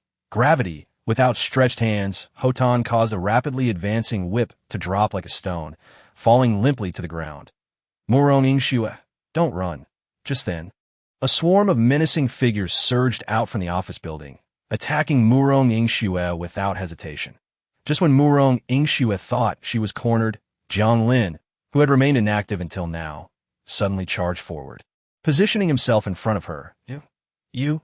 Both Murong Yingxue and the Alliance members displayed astonished expressions upon witnessing this. However, their surprise was short-lived. "Eliminate him!" With a shout, the Alliance members swiftly turned their weapons toward Jiang Lin. "Why are you helping me?" Murong Yingxue asked, bewildered. "Spatial ability," a voice rang out from behind. As the Alliance leader Fan, she glanced at Jiang Lin with a look of astonishment. Spatial abilities are a rare commodity. Anyone who encounters them will be tempted to harbor ulterior motives. "Why are you saving me?" After Murong Yingxue followed Jiang Lin out of the spatial gate, she murmured dreamily, "Because you are Murong Yingxue." Once Jiang Lin released her hand, he positioned himself in front of her. "Which of you is the president of the Alliance?" Jiang Lin inquired coldly. As soon as he finished speaking, Fan, she stepped forward. "I'm the president of the Alliance. Who are you?" Fan, she frowned as he gazed at Jiang Lin. "Are you the one ruling the 4Cs base?" Jiang Lin pressed on S. "Oh, what if I am?" "Who the hell are you?" Fan Shi's expression shifted slightly. He sensed something amiss, yet he was not entirely certain of his suspicions. After all, Jiang Lin's group was exceedingly small. Summoning 4 individuals should not lead to a challenge against his authority. "Right?" However, Jiang Lin's next words confirmed his conjecture. "That's good. Surrender to me, or die. Choose one." Jiang Lin's cold declaration left both Fan Shi and Murong Yingxue in shock, particularly Fan Shi, who stood frozen in astonishment. After a long pause, he regained his composure and mockingly retorted, "Are you still half asleep? Spouting nonsense here. So, you intend to resist?" Jiang Lin replied icily, "I think you're not just half asleep. You're clearly seeking death." Fan Shi's face darkened abruptly, and he turned to a lean man behind him. "Mengzi, eliminate them." Upon receiving the command, Mengzi clenched his fists and stepped forward as he approached Jiang Lin with a fierce expression. Jiang Lin coldly addressed Fan Shi and the others. "Zhu Min, level this building in front of us." "Level it? Are you really awake?" Just as Fan Shi's mocking laughter echoed, an unusual sound from the sky caused his expression to change dramatically. "A missile? Is it the Silver Beach base again?" Fan Shi stared in astonishment at the missile hurtling towards them from above. "Quick, take cover!" Fan Shi ordered frantically, yet before they could escape, they were caught off guard by the approaching drones. One after another, the drones dove down and unleashed their energy upon Fan Shi and his group. Could all of this truly be orchestrated by him? Fan Shi's heart raced in shock as he shouted at Jiang Lin. "Who exactly are you? What do you want?" "Me?" Jiang Lin scoffed. "I am merely the harbinger of disaster for you." After Jiang Lin spoke, the building ahead was engulfed in flames. The drones and missiles fired simultaneously, and the close-range explosions obliterated the 30-story edifice. "You aren't from the 4Cs base, are you? Who are you really?" Murong Yingxue watched the annihilation of the building and the Alliance with trepidation. Her gaze towards Jiang Lin now filled with wariness. "Jiang Lin. My name is Jiang Lin." Jiang Lin turned slightly, looking at Murong Yingxue. "Murong Yingxue, are you interested in joining me?" "Join you? For what purpose?" Murong Yingxue frowned. "To brave this damned apocalypse together. If you're willing, the 4Cs base will be under your command." Jiang Lin spoke slowly. "Not just the 4Cs base. The people of the Silver Beach base will also be at your disposal." "You are from the Silver Beach base?" Murong Yingxue's brows furrowed slightly as she asked Jiang Lin, "Are Zhang Feng and the others dead?" "Indeed." Jiang Lin nodded slightly. "They attacked me and were dealt with." "So, it is true." Murong Yingxue nodded slightly. We have just met, and you trust me enough to hand over such a large base? He was already thoroughly familiar with everything about Murong Yingshu. Handing the 4C's base over to her posed no concerns for him, as she was someone who placed great value on her promises. Once she committed to something, she would see it through. Even if that decision could cost her life. That was simply who she was, a person of principle oh you know me. We have just met, Haven Tiwi. Murong Yingshu regarded Jiang Lin curiously, and the 4C's base is not solely comprised of the Alliance. There are dozens of gangs here oh you truly believe you can take control. ISNT that for you to ponder? Jiang Lin smiled faintly. For me to ponder? Murong Yingshu questioned in confusion. Certainly, you wouldn't want the 4C's base to descend into chaos. Would you, if I were to act? Jiang Lin gestured towards the ground ahead, leaving the remainder of his thought unspoken. I understand now. Murong Yingshu nodded slightly. I accept your proposal, but you must guarantee that you will not engage in such inhumane acts again. I am afraid I cannot promise that. Jiang Lin shook his head slightly. Moreover, I hope you will also suppress that futile compassion, for I do not wish to see you jeopardize yourself for the sake of others again. Jiang Lin's words carried a deeper meaning, and his expression turned sorrowful. However, Murong Yingshu failed to grasp Jiang Lin's goodwill. Her gaze remained fixed above. Not far above her, hundreds of drones hovered in the air, poised to descend and strike at any moment. The subsequent proceedings unfolded with remarkable ease. Under Murong Yingshu's guidance, Jiang Lin and his group began negotiations with the various factions within the 4C's base. Upon hearing that the alliance had been vanquished by Jiang Lin and that Murong Yingshu had also been incorporated into his ranks, the factions expressed their willingness to submit to Jiang Lin. His tactic of killing the chicken to scare the monkey proved exceptionally effective. He had initially anticipated a protracted struggle, yet the process unfolded far more smoothly than he had imagined. By the time Jiang Lin and his group arrived at the 4C's base in the morning, they had completed the takeover by noon. By the afternoon, all survivors of the 4C's base were aware that a new regime had taken hold, with a foreigner named Jiang Lin at the helm. That afternoon, Zhu Min and his convoy finally reached the broken bridge of the 4C's base. Upon receiving the news, Jiang Lin personally went to escort the convoy into the base. When Zhu Min's group arrived at the building where Murong Yingshu was located, Jiang Lin conveyed his decision to Zhu Min. Murong Yingshu. Zhu Min's expression soured slightly upon learning that his future superior was a woman, especially upon realizing that she was considerably younger than him, intensifying his discontent. Allow me to introduce, this is Commander Zhu Min from the Silver Beach base, and this is President Murong Yingshu of the Alliance from the 4C's base. After Jiang Lin completed the introductions, Zhu Min stepped forward with a smile and firmly shook hands with Murong Yingshu. President Murong, you are truly talented to have become the ruler of the 4C's base at such a young age. Zhu Min's words, laced with flattery and discontent, did not go unnoticed by Murong Yingshu, who recognized his underlying disrespect. I am merely assisting Jiang Lin. He remains the one in command. Murong Yingshu deftly redirected the topic, shifting the tension onto Jiang Lin. Yes, both of you are my capable subordinates. Zhu Min, you need to harbor discontent. You will soon recognize President Murong's capabilities. This is merely temporary. Once more bases are established, you will once again resume your position. Indeed, Zhu Min nodded slightly, refraining from further comment. Well, the integration of the 4C's base has just been completed, and there are many matters that require your attention. So, I shall take my leave. You both are busy. With that, Jiang Lin departed the office, eager to avoid the burdensome administrative tasks. Is he just leaving like that? Will they face any issues? Reba followed Jiang Lin, expressing her concerns. What issues could possibly arise? Jiang Lin responded optimistically. Yet, reality proved Jiang Lin entirely mistaken.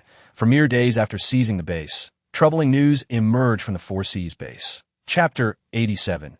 Zhu Min's betrayal since taking control of the 4C's base. Jiang Lin had been indulging in leisure within the bunker, surrounded by beautiful women. During this time, he finally managed to carve out some moments to lavish attention on all the AV actresses, successfully unlocking the LV3 achievement. Achievement LV3, AV Actress Collection completed. Congratulations, host, for obtaining one production line modification voucher. 3 area expansion vouchers, 1,000 square meters each, 10 production acceleration, 1 hour, vouchers, 3 special room construction vouchers, and 500 system coins. The rewards for achieving LV3 were far more abundant than Jiang Lin had anticipated. Although these rewards came in the form of vouchers, each held significant utility. After claiming his system rewards, Jiang Lin first opted to expand the bunker. After using the 3 vouchers, the bunker's area tripled from 1,000 square meters to 4,000 square meters. Following the expansion, Jiang Lin employed 3 special room construction vouchers to build 3 specialized rooms. Among these, one was designated for intimate activities, while the other 2 were dedicated training rooms. Presently, the demand for training rooms within the base was substantial, as Jiang Lin had distributed ability orbs to everyone, sparking a fervor for training. The existing training room was no longer sufficient to accommodate the surging demand among the base's populace. Therefore, Jiang Lin chose not to construct any extravagant chambers this time, opting instead to devote all resources to the creation of training facilities. After establishing the training rooms, Jiang Lin proceeded to modify the ammunition production line. The transformation of the ammunition production line has been successfully completed, yielding a special bonus, doubling production. Doubling production. The ammunition production line's output speed is doubled and material consumption is halved. Upon noticing the system notification, Jiang Lin's eyes brightened. He had not anticipated such a fortuitous enhancement. The production boost was precisely what Jiang Lin required at that moment. The production speed of the ammunition line had been rather sluggish, yielding merely 1 broken sword missile per day, which was exasperating to behold. Now, with the double production, the efficiency would be significantly enhanced. Although producing 2 missiles a day still wasn't particularly impressive, it was nonetheless a substantial improvement over the previous rate. Jiang Lin exited the factory with a sense of joy, only to have his satellite phone ring abruptly. "Hello. What's the matter?" Jiang Lin answered the call, his face etched with confusion. "Jiang Lin, this is bad. You must come to the Seahai base immediately." Zhu Min's panicked voice resonated through the satellite phone. "You'll understand once you get here." With that, Zhu Min abruptly hung up. Jiang Lin's expression changed dramatically. He hurriedly activated the spatial door and departed the factory. As he stepped through the spatial door, his countenance shifted again. He found himself in a square, surrounded by streets and alleys filled with thousands of superhumans, all of whom roared and charged toward him, shouting, "Kill!" "Zhu Min, what are you doing?" Jiang Lin exclaimed, alarmed by the throngs of superhumans surging toward him. His gaze shifted slightly to Zhu Min, who stood atop a platform nearby. "Jiang Lin, I fought to establish this territory for you, yet you have handed it over to a woman." Zhu Min glared at Jiang Lin. His face darkened. As he spoke, several missiles descended from the sky, heading straight for Jiang Lin. These missiles were none other than the broken sword missiles Jiang Lin had gifted to Zhu Min. "Are you rebelling?" Jiang Lin narrowed his eyes, ready to act when Zhu Min made a slight gesture, and a battered woman was dragged onto the platform. Click! Zhu Min drew a rifle from behind him, loaded it, and aimed it at Murong Yingshue's temple. "That if you dare to evade or make a move, I will kill her," Zhu Min declared, his face grim. "Damn it." Upon seeing Murong Yingshue, Jiang Lin's expression changed instantly. He owed her too much in his previous life, and he had intended to make amends in this one, only to find himself in such a predicament. "Jiang Lin, do you know the greatest taboo in employing people? Injustice. Only injustice is an unforgivable mistake. You have made me work under a woman, one whose abilities are far inferior to mine. Have you even considered my feelings?" Zhu Min shouted passionately, having grown accustomed to a life of authority and the sensation of commanding others. Now, being ordered by Murong Yingshue, he found intolerable. She had no merits, no capabilities. What right did she have to command him?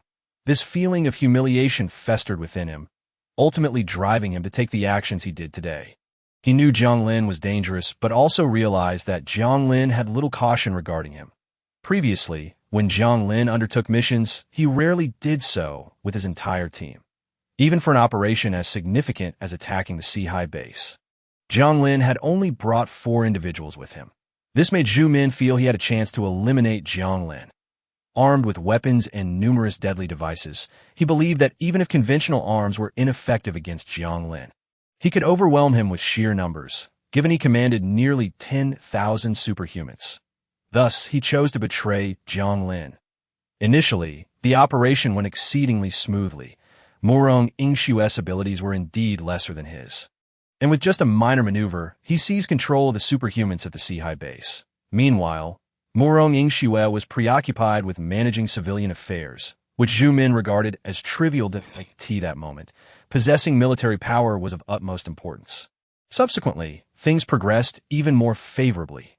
Zhu Min captured Murong Yingshu along with her faction to ensure success. Zhu Min waited a full day to meticulously plan his strategy against Jiang Lin. When he saw Jiang Lin emerge alone from the spatial door, excitement surged within him. He believed this was a rare opportunity to capture Jiang Lin. 5 broken sword missiles hurtled down from the sky, all armed with a full complement of ammunition. The energy released from their simultaneous detonation was sufficient to pose a threat to C-rank superhumans. Under Zhu Min's threat, Jiang Lin remained motionless until the missiles detonated above him, unleashing a torrent of scorching energy and brilliant light. Only then did Jiang Lin swiftly open the spatial door and dive inside. Boom! A violent explosion erupted, the brilliant flames obliterating everything at the scene. Zhu Min laughed maniacally upon witnessing the spectacle, but just as he believed he had disposed of Jiang Lin, a spatial door suddenly opened behind him. "Commander, watch out!" A voice cried out in alarm, prompting Zhu Min to quickly turn his rifle toward the approaching Jiang Lin. "Oh, you truly believe this toy can defeat me?" Jiang Lin replied coldly, his bloodthirsty gaze emanating an intimidating aura that caused Zhu Min to drop his rifle and kneel before Jiang Lin with a thud. "I'm sorry, Jiang Lin. I truly apologize. I was blinded by greed and made this egregious mistake. Please spare me," Zhu Min pleaded, his head knocking against the ground in desperation, while Jiang Lin's expression showed no inclination to forgive him. Just as Jiang Lin lifted his hand, intending to end Zhu Min's life, an unexpected turn of events occurred. Chapter 88. Jin Liu and the White Jade Emperor. A peculiar figure suddenly emerged from the shadows, his arm transforming into a blade as he struck at Jiang Lin, forcing him back before seizing the injured Zhu Min and vanishing into the darkness. Jiang Lin narrowed his brows as he watched the dark figure disappear. Moments later, he uttered a single word. "Black Temple? Interesting. You actually know of our Black Temple." The shadow reappeared. The figure, resembling someone draped in thick black oil, emerged from the darkness, carrying Zhu Min and stepping into the square where Jiang Lin had stood. The once even ground had been blasted into a deep pit over 1,000 meters in diameter by the broken sword missiles. In the pit, thousands of superhumans and hundreds of bizarre figures cloaked in black oil simultaneously raised their heads to gaze up at Jiang Lin. "I have never had any dealings with your Black Temple. Are you seeking death by using my subordinates against me?" Jiang Lin demanded coldly, raising his hand to sever the ropes binding Murong Yingshu. "Jiang Lin, they've planted explosives beneath us. We must flee," Murong Yingshu exclaimed just as brilliant flames flickered beneath their feet. "Damn it," Jiang Lin cursed, swiftly opening the spatial door and pulling Murong Yingshu through. Creak! As the spatial door opened, Jiang Lin barely had time to step through when a surge of potent energy erupted, collapsing the portal he had just opened. "Why the rush? Can we not have a proper conversation?" In the chaotic space, a young man, his body covered in inexplicable markings, appeared before Jiang Lin. Though he appeared to be in his early 20s, his visage was marred by illness, his pale complexion seeming more a result of chronic ailments than natural pallor. His emaciated form suggested long-term malnutrition. "I am Jin Liu, one of the dual kings of the Black Temple. What is it you wish to discuss with me?" Jiang Lin frowned, his expression impassive as he regarded the figure before him. "You seem quite familiar with our Black Temple. Have you interacted with us?" Jin Liu asked with a smile, his grin unsettling, stretching nearly to his ears. "How can I not be familiar?" Jiang Lin retorted with a cold laugh. "The Black Temple masquerades as saviors. Yet you are but executioners from another world, continuously absorbing the top superhumans from this realm to annihilate it." "Another world? What are you talking about? I am unaware of such matters." Jin Liu feigned calm, though his expression shifted slightly. Not play coy. The dual kings of the Black Temple are among the chief architects of this apocalypse. You are all S-rank beings, am I wrong? Jiang Lin stated icily, causing Murong Ingxue, cradled in his arms, to pale in shock upon hearing his words. This person is the root cause of the apocalypse on Blue Star, she thought, her gaze darkening as she glared at Jean Lu, a murderous intent gathering on her face. Interesting. How did you come to know this? Jean Lu's expression shifted, the false smile fading as a hint of malice surfaced. Does it truly matter how I know? What is significant is your presence on my territory and what you intend to do here. A territory? Jean Lu smirked slightly. This entire Blue Star belongs to me. You claim it as your territory? Ha! What utter nonsense! Blue Star belongs to the people of Blue Star, not to invaders like you, Jiang Lin retorted darkly. Fully aware that he was no match for Jean Lu, however, he remained composed, knowing that before the third deployment of the superhuman orbs, Jean Lu and his extraterrestrial kin were prohibited from acting against the superhumans on Blue Star. With ample time before the third deployment, he felt a semblance of security. Interesting, since you understand I am not from this world. Why are you not afraid of me? Jean Lu spoke, and an intense pressure suddenly erupted around him. This force manifested as if it were tangible, overwhelming Jiang Lin, making him feel as though he were shouldering an immense mountain. Thud! Murong Ingxue, merely affected by the pressure, collapsed to her knees, her face pale. Yet Jiang Lin, the target of Jean Lu's assault, despite his trembling legs, showed no signs of kneeling. How intriguing, a mere C-class ability user can withstand my pressure? The curiosity on Jean Lu's face deepened as he stepped forward, directly approaching Jiang Lin. You are quite impressive. I offer you the opportunity to follow me. Will you accept? Jean Lu stood before Jiang Lin, smiling as he spoke. Dark tendrils of energy flowed from his lips, enveloping Jiang Lin's senses and plunging his consciousness into chaos. I am willing, Jiang Lin murmured in confusion, just as he prepared to acquiesce to Jean Lu. A resounding dragon's roar echoed from within him. Instantly, the Bayou DG on his finger erupted with brilliant light. The Bayou D manifested amidst the radiance, hovering above Jiang Lin's head. Bayou D, you, a dead dragon, dare to meddle in the affairs of my Black Divine Hall. Jean Lu's countenance shifted dramatically upon seeing the Bayou D. Humph. Jean Lu, he is one of the successors I have chosen. The ring in his possession signifies he is mine. O harm I chosen is to overstep your bounds. You intend to wage war against my Bayou D clan. A commanding voice resonated from above, and Jiang Lin, amidst the chaos, suddenly regained clarity. Jiang Lin's face blanched in horror, his chest heaving as he gazed upward in shock. Bayou D, the sight of the colossal dragon above left Jiang Lin in awe, his heart racing. Had it not been for the timely appearance of the Bayou D, he might have fallen victim to Jean Lu's scheme. One of the dual kings of the Black Divine Hall. Jean Lu was adept at manipulation, capable of enticing high-level ability users to serve him. When the ability users of a human world learned of Jean Lu's existence, they attempted to besiege him multiple times. Yet, on each occasion, the majority of those sent betrayed their comrades. With a single word, he could sway 1,000,000 to his side. With a mere phrase, he could compel 1,000,000 ability users to take their own lives. Only one person in the human realm could contend with Jean Lu, Zhang Feng, who had ascended to S-class after receiving the Bayou D's legacy. However, even Zhang Feng found himself at a disadvantage when facing Jean Lu. Not to mention, the Black Divine Hall harbored another S-class, being even more formidable than Jean Lu Bayou D. Can you vanquish Jean Lu? Jiang Lin suddenly inquired, his words causing both Bayou D and Jean Lu to momentarily falter. Chapter 89. City Massacre. Jean Lu laughed heartily, and after a long pause, he fixed a dark glare upon Jiang L. Do you truly believe he can slay me? He is but a dead dragon. What could he possibly use to defeat me? Jean Lu, though I am deceased, do you dare lay a hand on me? Bayou D scoffed, his voice laced with disdain. Though he had perished, the reputation of him and his kin remained intact. As long as the Bayou D clan existed, Jean Lu would not dare to act against them. Boy, while you still draw breath, you would do well to take a few more breaths. For soon, you shall cease to breathe.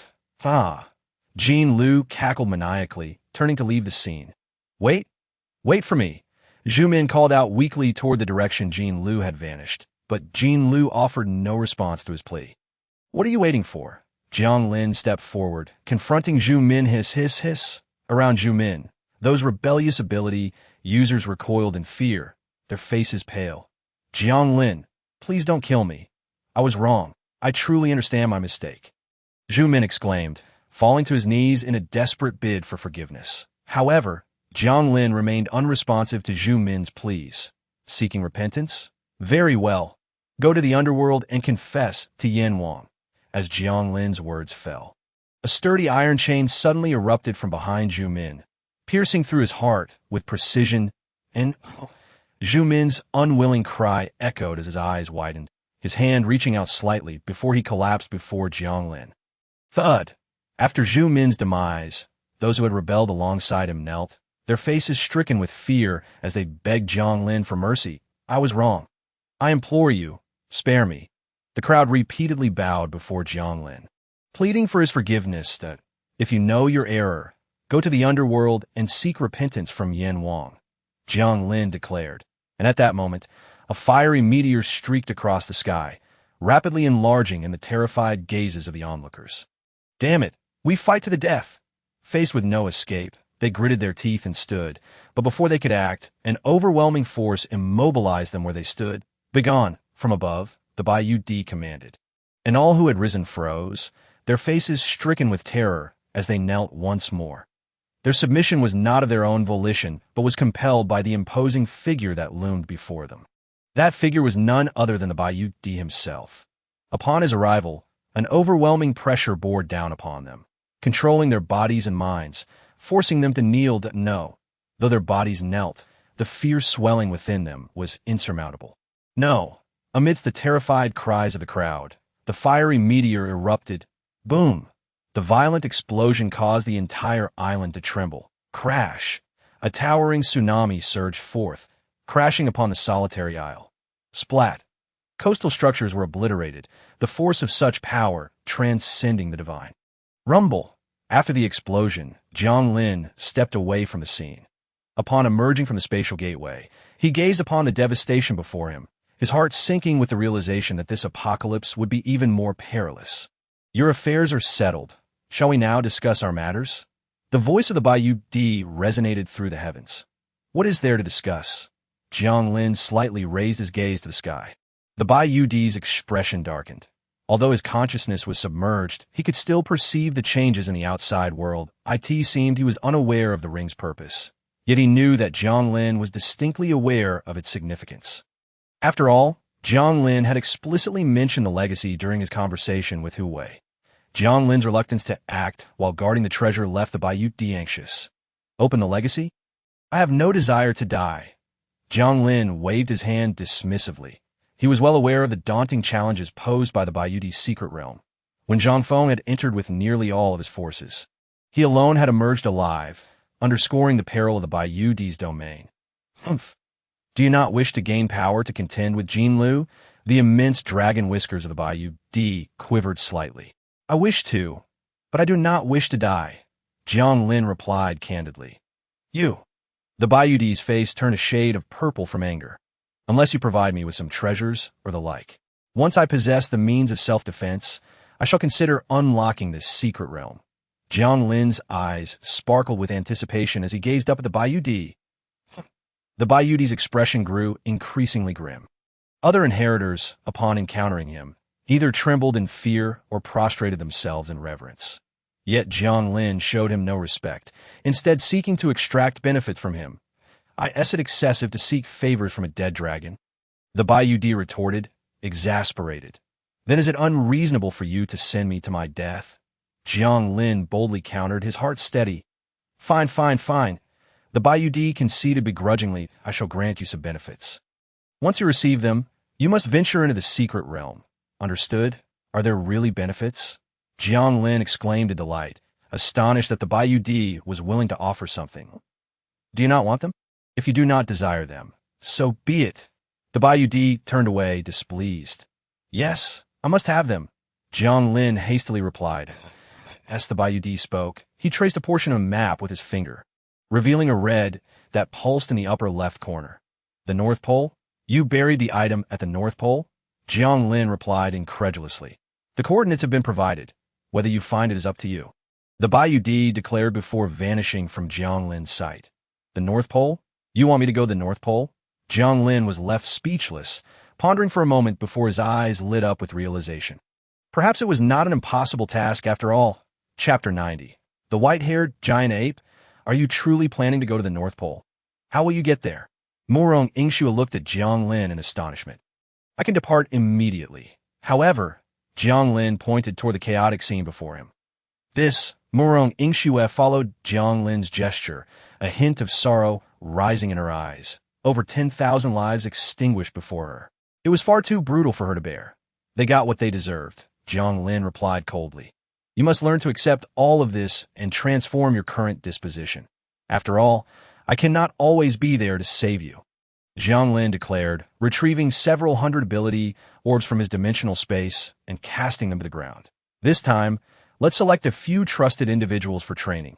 I will arrange for someone to deliver the ability orbs. After speaking, Jiang Lin opened the space of abilities and stepped inside. When he emerged from the ability space, he found himself not in the bunker, but on a vast expanse of snow and wind, a polar research station. Jiang Lin gazed upwards at the research station, its sign barely visible above the snow, and stepped forward. The Arctic, desolate even before the apocalypse, was now even more devoid of human presence. All that Jiang Lin could see, aside from the silent ice fields, was an utter emptiness. How am I supposed to find anything here? Standing upon the ice, Jiang Lin looked around, engulfed in confusion. Roar! At that moment, a colossal beast, over 100 meters in length, leapt down from an iceberg and landed before Jiang Lin. A D-class white-haired giant ape? Jiang Lin raised his gaze slightly, looking coldly at the massive creature, and commanded, "Scram!" A chilling glint suddenly ignited in Jiang Lin's eyes, causing the previously ferocious white-haired giant ape to be taken aback, turning to flee. Wait! Jiang Lin observed the giant ape's imposing form. An idea forming in his mind, he stepped forward, blocking its path. Thud, thud, thud, upon seeing Jiang Lin. The giant ape's face was filled with terror. Yet to bolster its courage and intimidate Jiang Lin, it stood tall and began to thump its chest rhythmically, producing a thunderous sound. Thud, thud, thud. The noise attracted others of its kind hidden among the icebergs. In an instant, the echo of drums resounded around Jiang Lin as numerous bloodthirsty red eyes emerged from various angles, fixated upon him. Roar! A thunderous roar erupted, and a white-haired giant ape, nearly 300 meters tall, with fur shifting from white to blue, descended from mountain with a deafening howl. C-class. Seriously, do you really need to go this far? Jiang Lin shook his head in exasperation, turning to the giant ape that had just landed. You should possess some intelligence now. I have no desire to engage in pointless conflict. You must be aware of my strength. How about we strike a deal? Jiang Lin spoke calmly, undeterred by the encroaching beast horde. The white-haired giant ape extended its furry hand. Curiously tilting its head, it then raised its hand to draw a circle in the air. Indeed, it possesses intelligence. Jiang Lin nodded knowingly. I will exchange this for a day's time. How does that sound? As he spoke, he produced a large bunch of fresh bananas from the ability space and tossed them to the giant ape. Upon seeing the bananas, the giant ape's eyes lit up. It swiftly grasped one, carefully peeling it before tossing it into its mouth. After consuming the banana, the giant ape's face instantly radiated joy. Quite discerning, Jiang Lin observed with a slight shake of his head. After finishing the bananas, the giant ape waved at Jiang Lin and made a motion indicating a large circle. Not enough? Jiang Lin shook his head helplessly, producing 2 more bunches of bananas and tossing them over. After devouring these, the giant ape repeated its gestures of waving and drawing circles. Do not be greedy. I've already given you a deposit. The remaining payment will be given once the task is completed. Jiang Lin threatened with a dark expression. In response to his warning, the giant ape crossed its arms, adopting a nonchalant demeanor. Jiang Lin's expression darkened at this sight. If you cannot fulfill your end of the bargain, return the bananas to me. He extended his hand toward the giant ape. To his surprise, the giant ape turned its massive backside toward him. Unwilling to relent, Jiang Lin unleashed a meteor strike. watching the colossal meteor hurtling down from the sky. The giant ape finally relented. It quickly turned around and began to bow deeply before Jiang Lin. Have you finally come to your senses? Jiang Lin waved his hand, and the meteor exploded in a brilliant display of light in the sky. Do you know this place? Jiang Lin asked, pulling out a tablet and pointing at a flickering red dot above. This red dot was a rough estimation of a location derived from the coordinates provided by the Jade Emperor. However, the white-haired giant ape could not comprehend the map.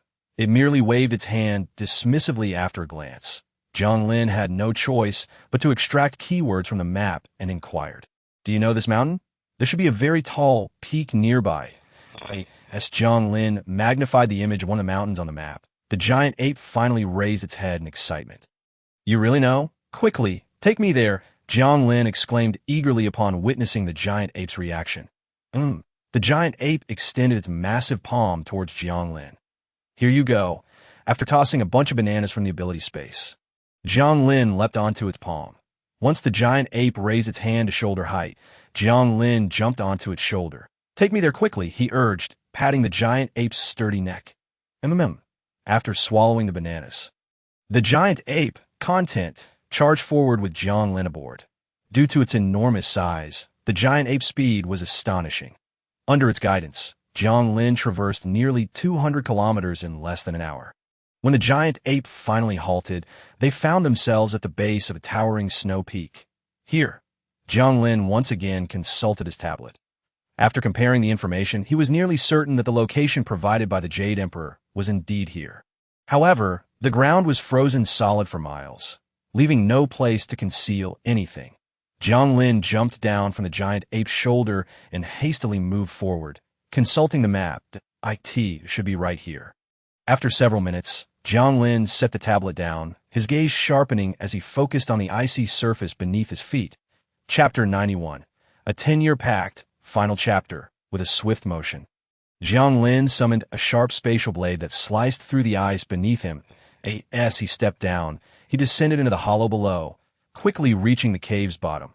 The entrance to the cave was not particularly large, barely wide enough for a single person. However, as he ventured deeper, the cave began to expand into a more spacious area. Upon reaching the depths of the cave, Jiang Lin's eyes fell upon a collection of items shimmering with unusual radiance. The array was both numerous and diverse. Some items were familiar to Jiang Lin, such as ability orbs and ability cores, while others were clearly not from Earth. Yet, as Jiang Lin surveyed the scene, his attention was drawn not to the scattered items but to a pulsating door ahead, a portal glowing with an otherworldly azure light. The door stood about human height, its width barely a meter.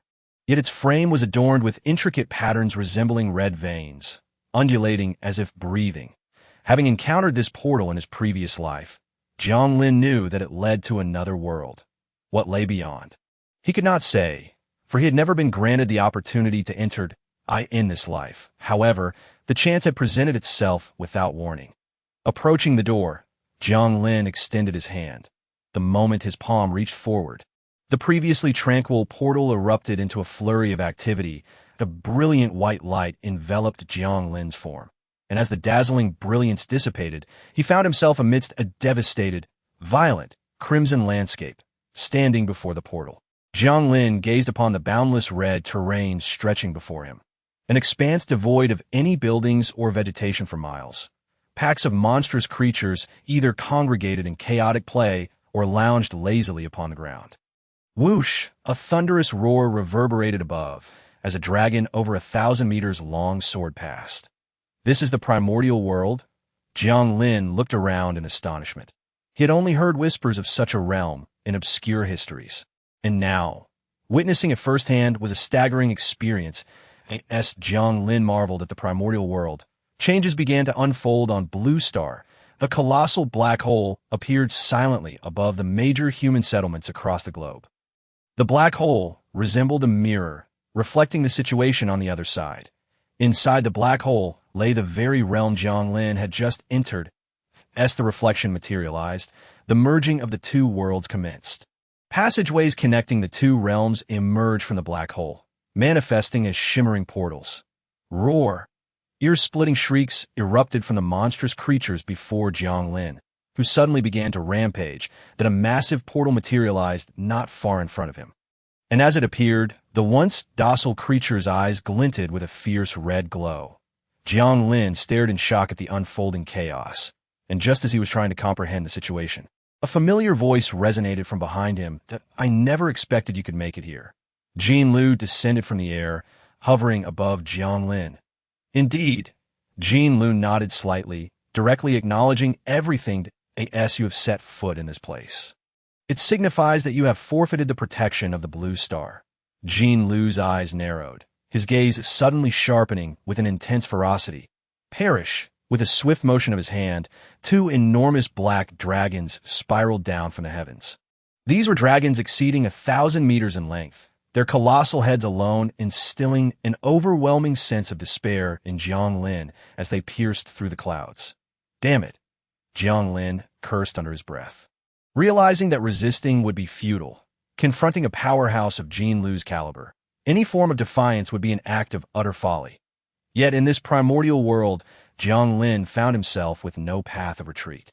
Advancing would lead to certain death, leaving him with only one choice, to gamble everything. Jiang Lin caressed the white jade emperor's finger, turning to make his escape. There must be something. As he ran, he searched frantically around him. Roar! The resounding roar of a dragon reverberated through the air. The black dragon descended, its formidable presence causing the very fabric of the world to tremble. Meanwhile, above the blue star, various forces battling against the monster tide witnessed this unfolding drama live. In the sky, Jiang Lin's figure was illuminated, flanked by the two dragons capable of annihilating worlds. Wherever the dragons roamed, all monsters erupted into nothingness. Those creatures, perceived as nearly invincible by the populace of the blue star, crumbled before the might of the dragons. This, within the Four Seas base, Mu Rong Ingxue, who was organizing her subordinates to fend off the monster tide, looked up at the sky upon seeing Jiang Lin in front of the dragons. A deep worry welled up in her eyes. Jiang Lin, inside the base factory, a group of girls gazed at the screen projecting the scene above the bunker, their faces filled with concern, while the people of the Blue Star fretted over Jiang Lin's safety. He, the focal point of the world, bore the immense pressure and began to recklessly charge through the primordial realm. Damn it! Could the rumors be false? Indeed, the primordial realm is not an end, but a beginning. Above the primordial realm, myriad powerful and mysterious worlds exist. These worlds are layered upon one another, forming the 9 circular realms of the universe. Have you run enough? Jin Lu, with a face devoid of emotion, flew before Jiang Lin, flanked by the 2 dragons that rubbed against him like pet dogs. Die. Jin Lu spoke coldly, and as he raised his hand, the dragons lunged forward, their massive jaws gaping to engulf Jiang Lin. White Jade Emperor, if you don't emerge now, I shall perish. Faced with desperation, Jiang Lin could only place his final hope upon the White Jade Emperor. Haha, this is my inner world. The White Jade Emperor cannot enter. So you may rest easy. Jin Lu's chilling laughter echoed that moment. As Jiang Lin's gaze pierced through the dragon, he looked up at the sky and felt a chill run down his spine. Could it be in the heavens? Jiang Lin's brows slightly furrowed as he raised his hand to open a spatial gate. Just as the dragon was about to strike, he found himself soaring into the sky. At the upper edge of the clouds, a massive golden circular gate slowly rotated. The golden gate shimmered in a faint golden hue, its surface reminiscent of flowing sand rather than metal. That I found it. Jiang Lin's eyes sparkled with excitement as he beheld the golden gate. This portal was a gateway to life. If he could breach it, he would escape this inner world and truly enter the 9 circular realms. How did you come to know of this place? Jin Lu's voice echoed from behind Jiang Lin.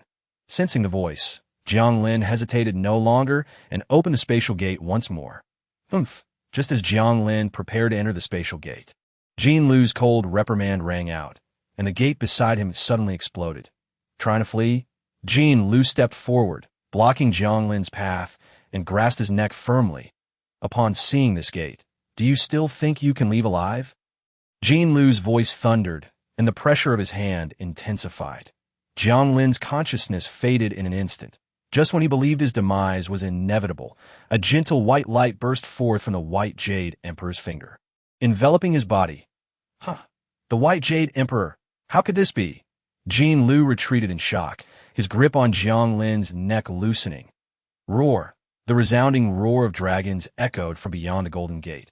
White dragons surged forth, each exceeding 10,000 meters in length, exuding a power rivaling that of Jean Lu particularly. An elderly dragon, its face lined with wrinkles, emanated an aura far surpassing that of Jean Lu beside Jiang Lin. White Jade Emperor clan leader. Upon seeing the ancient dragon, Jean Lu's expression was one of astonishment. This dragon, over several 100,000 meters long, with merely a portion of its head squeezing out from the Golden Gate, was none other than the contemporary clan leader of the White Jade Emperor lineage, the Saint of Wind. Jean Lu, do you dare to lay a hand on one of my White Jade Emperor clan? A thunderous roar resonated, and the once imposing Jean Lu now appeared as feeble as a mere insect, hunched over and slowly kneeling. I bow to the Saint of Wind. Jean Lu knelt beside Jiang Lin, respectfully bowing to the ancient dragon. Humph. The Saint of Wind merely huffed in response, disregarding Jean Lu's deference. You are the chosen successor of my son. How have you become so feeble?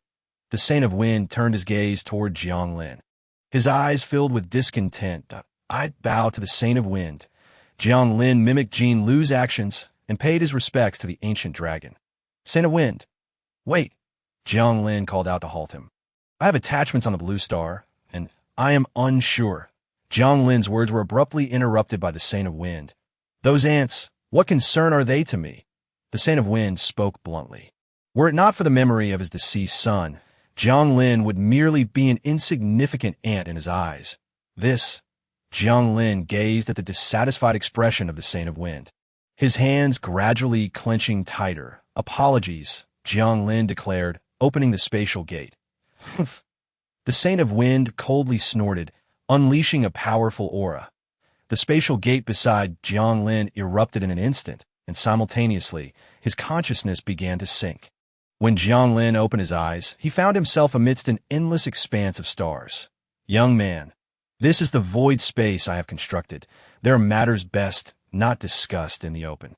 I shall clarify things with you here. You would do well to leave with me. Otherwise, not only you, but even your blue star shall face annihilation. The Saint of Wind's massive jaws opened and closed as he began to persuade Jiang Lin earnestly. Why? Jiang Lin inquired, perplexed. The Blue Star harbors great secrets, and the layers of this mystery are so profound that even I fall short. Do you comprehend what this signifies? The Saint of Wind spoke coldly. Jiang Lin's hair stood on end as he stood lost in thought for a long moment before finally nodding slowly. I understand. I shall accompany you. Jiang Lin bowed respectfully to the Saint of Wind, realizing that he belonged to the type who was ruthless yet benevolent. His prior demeanor had clearly been a fade to protect him.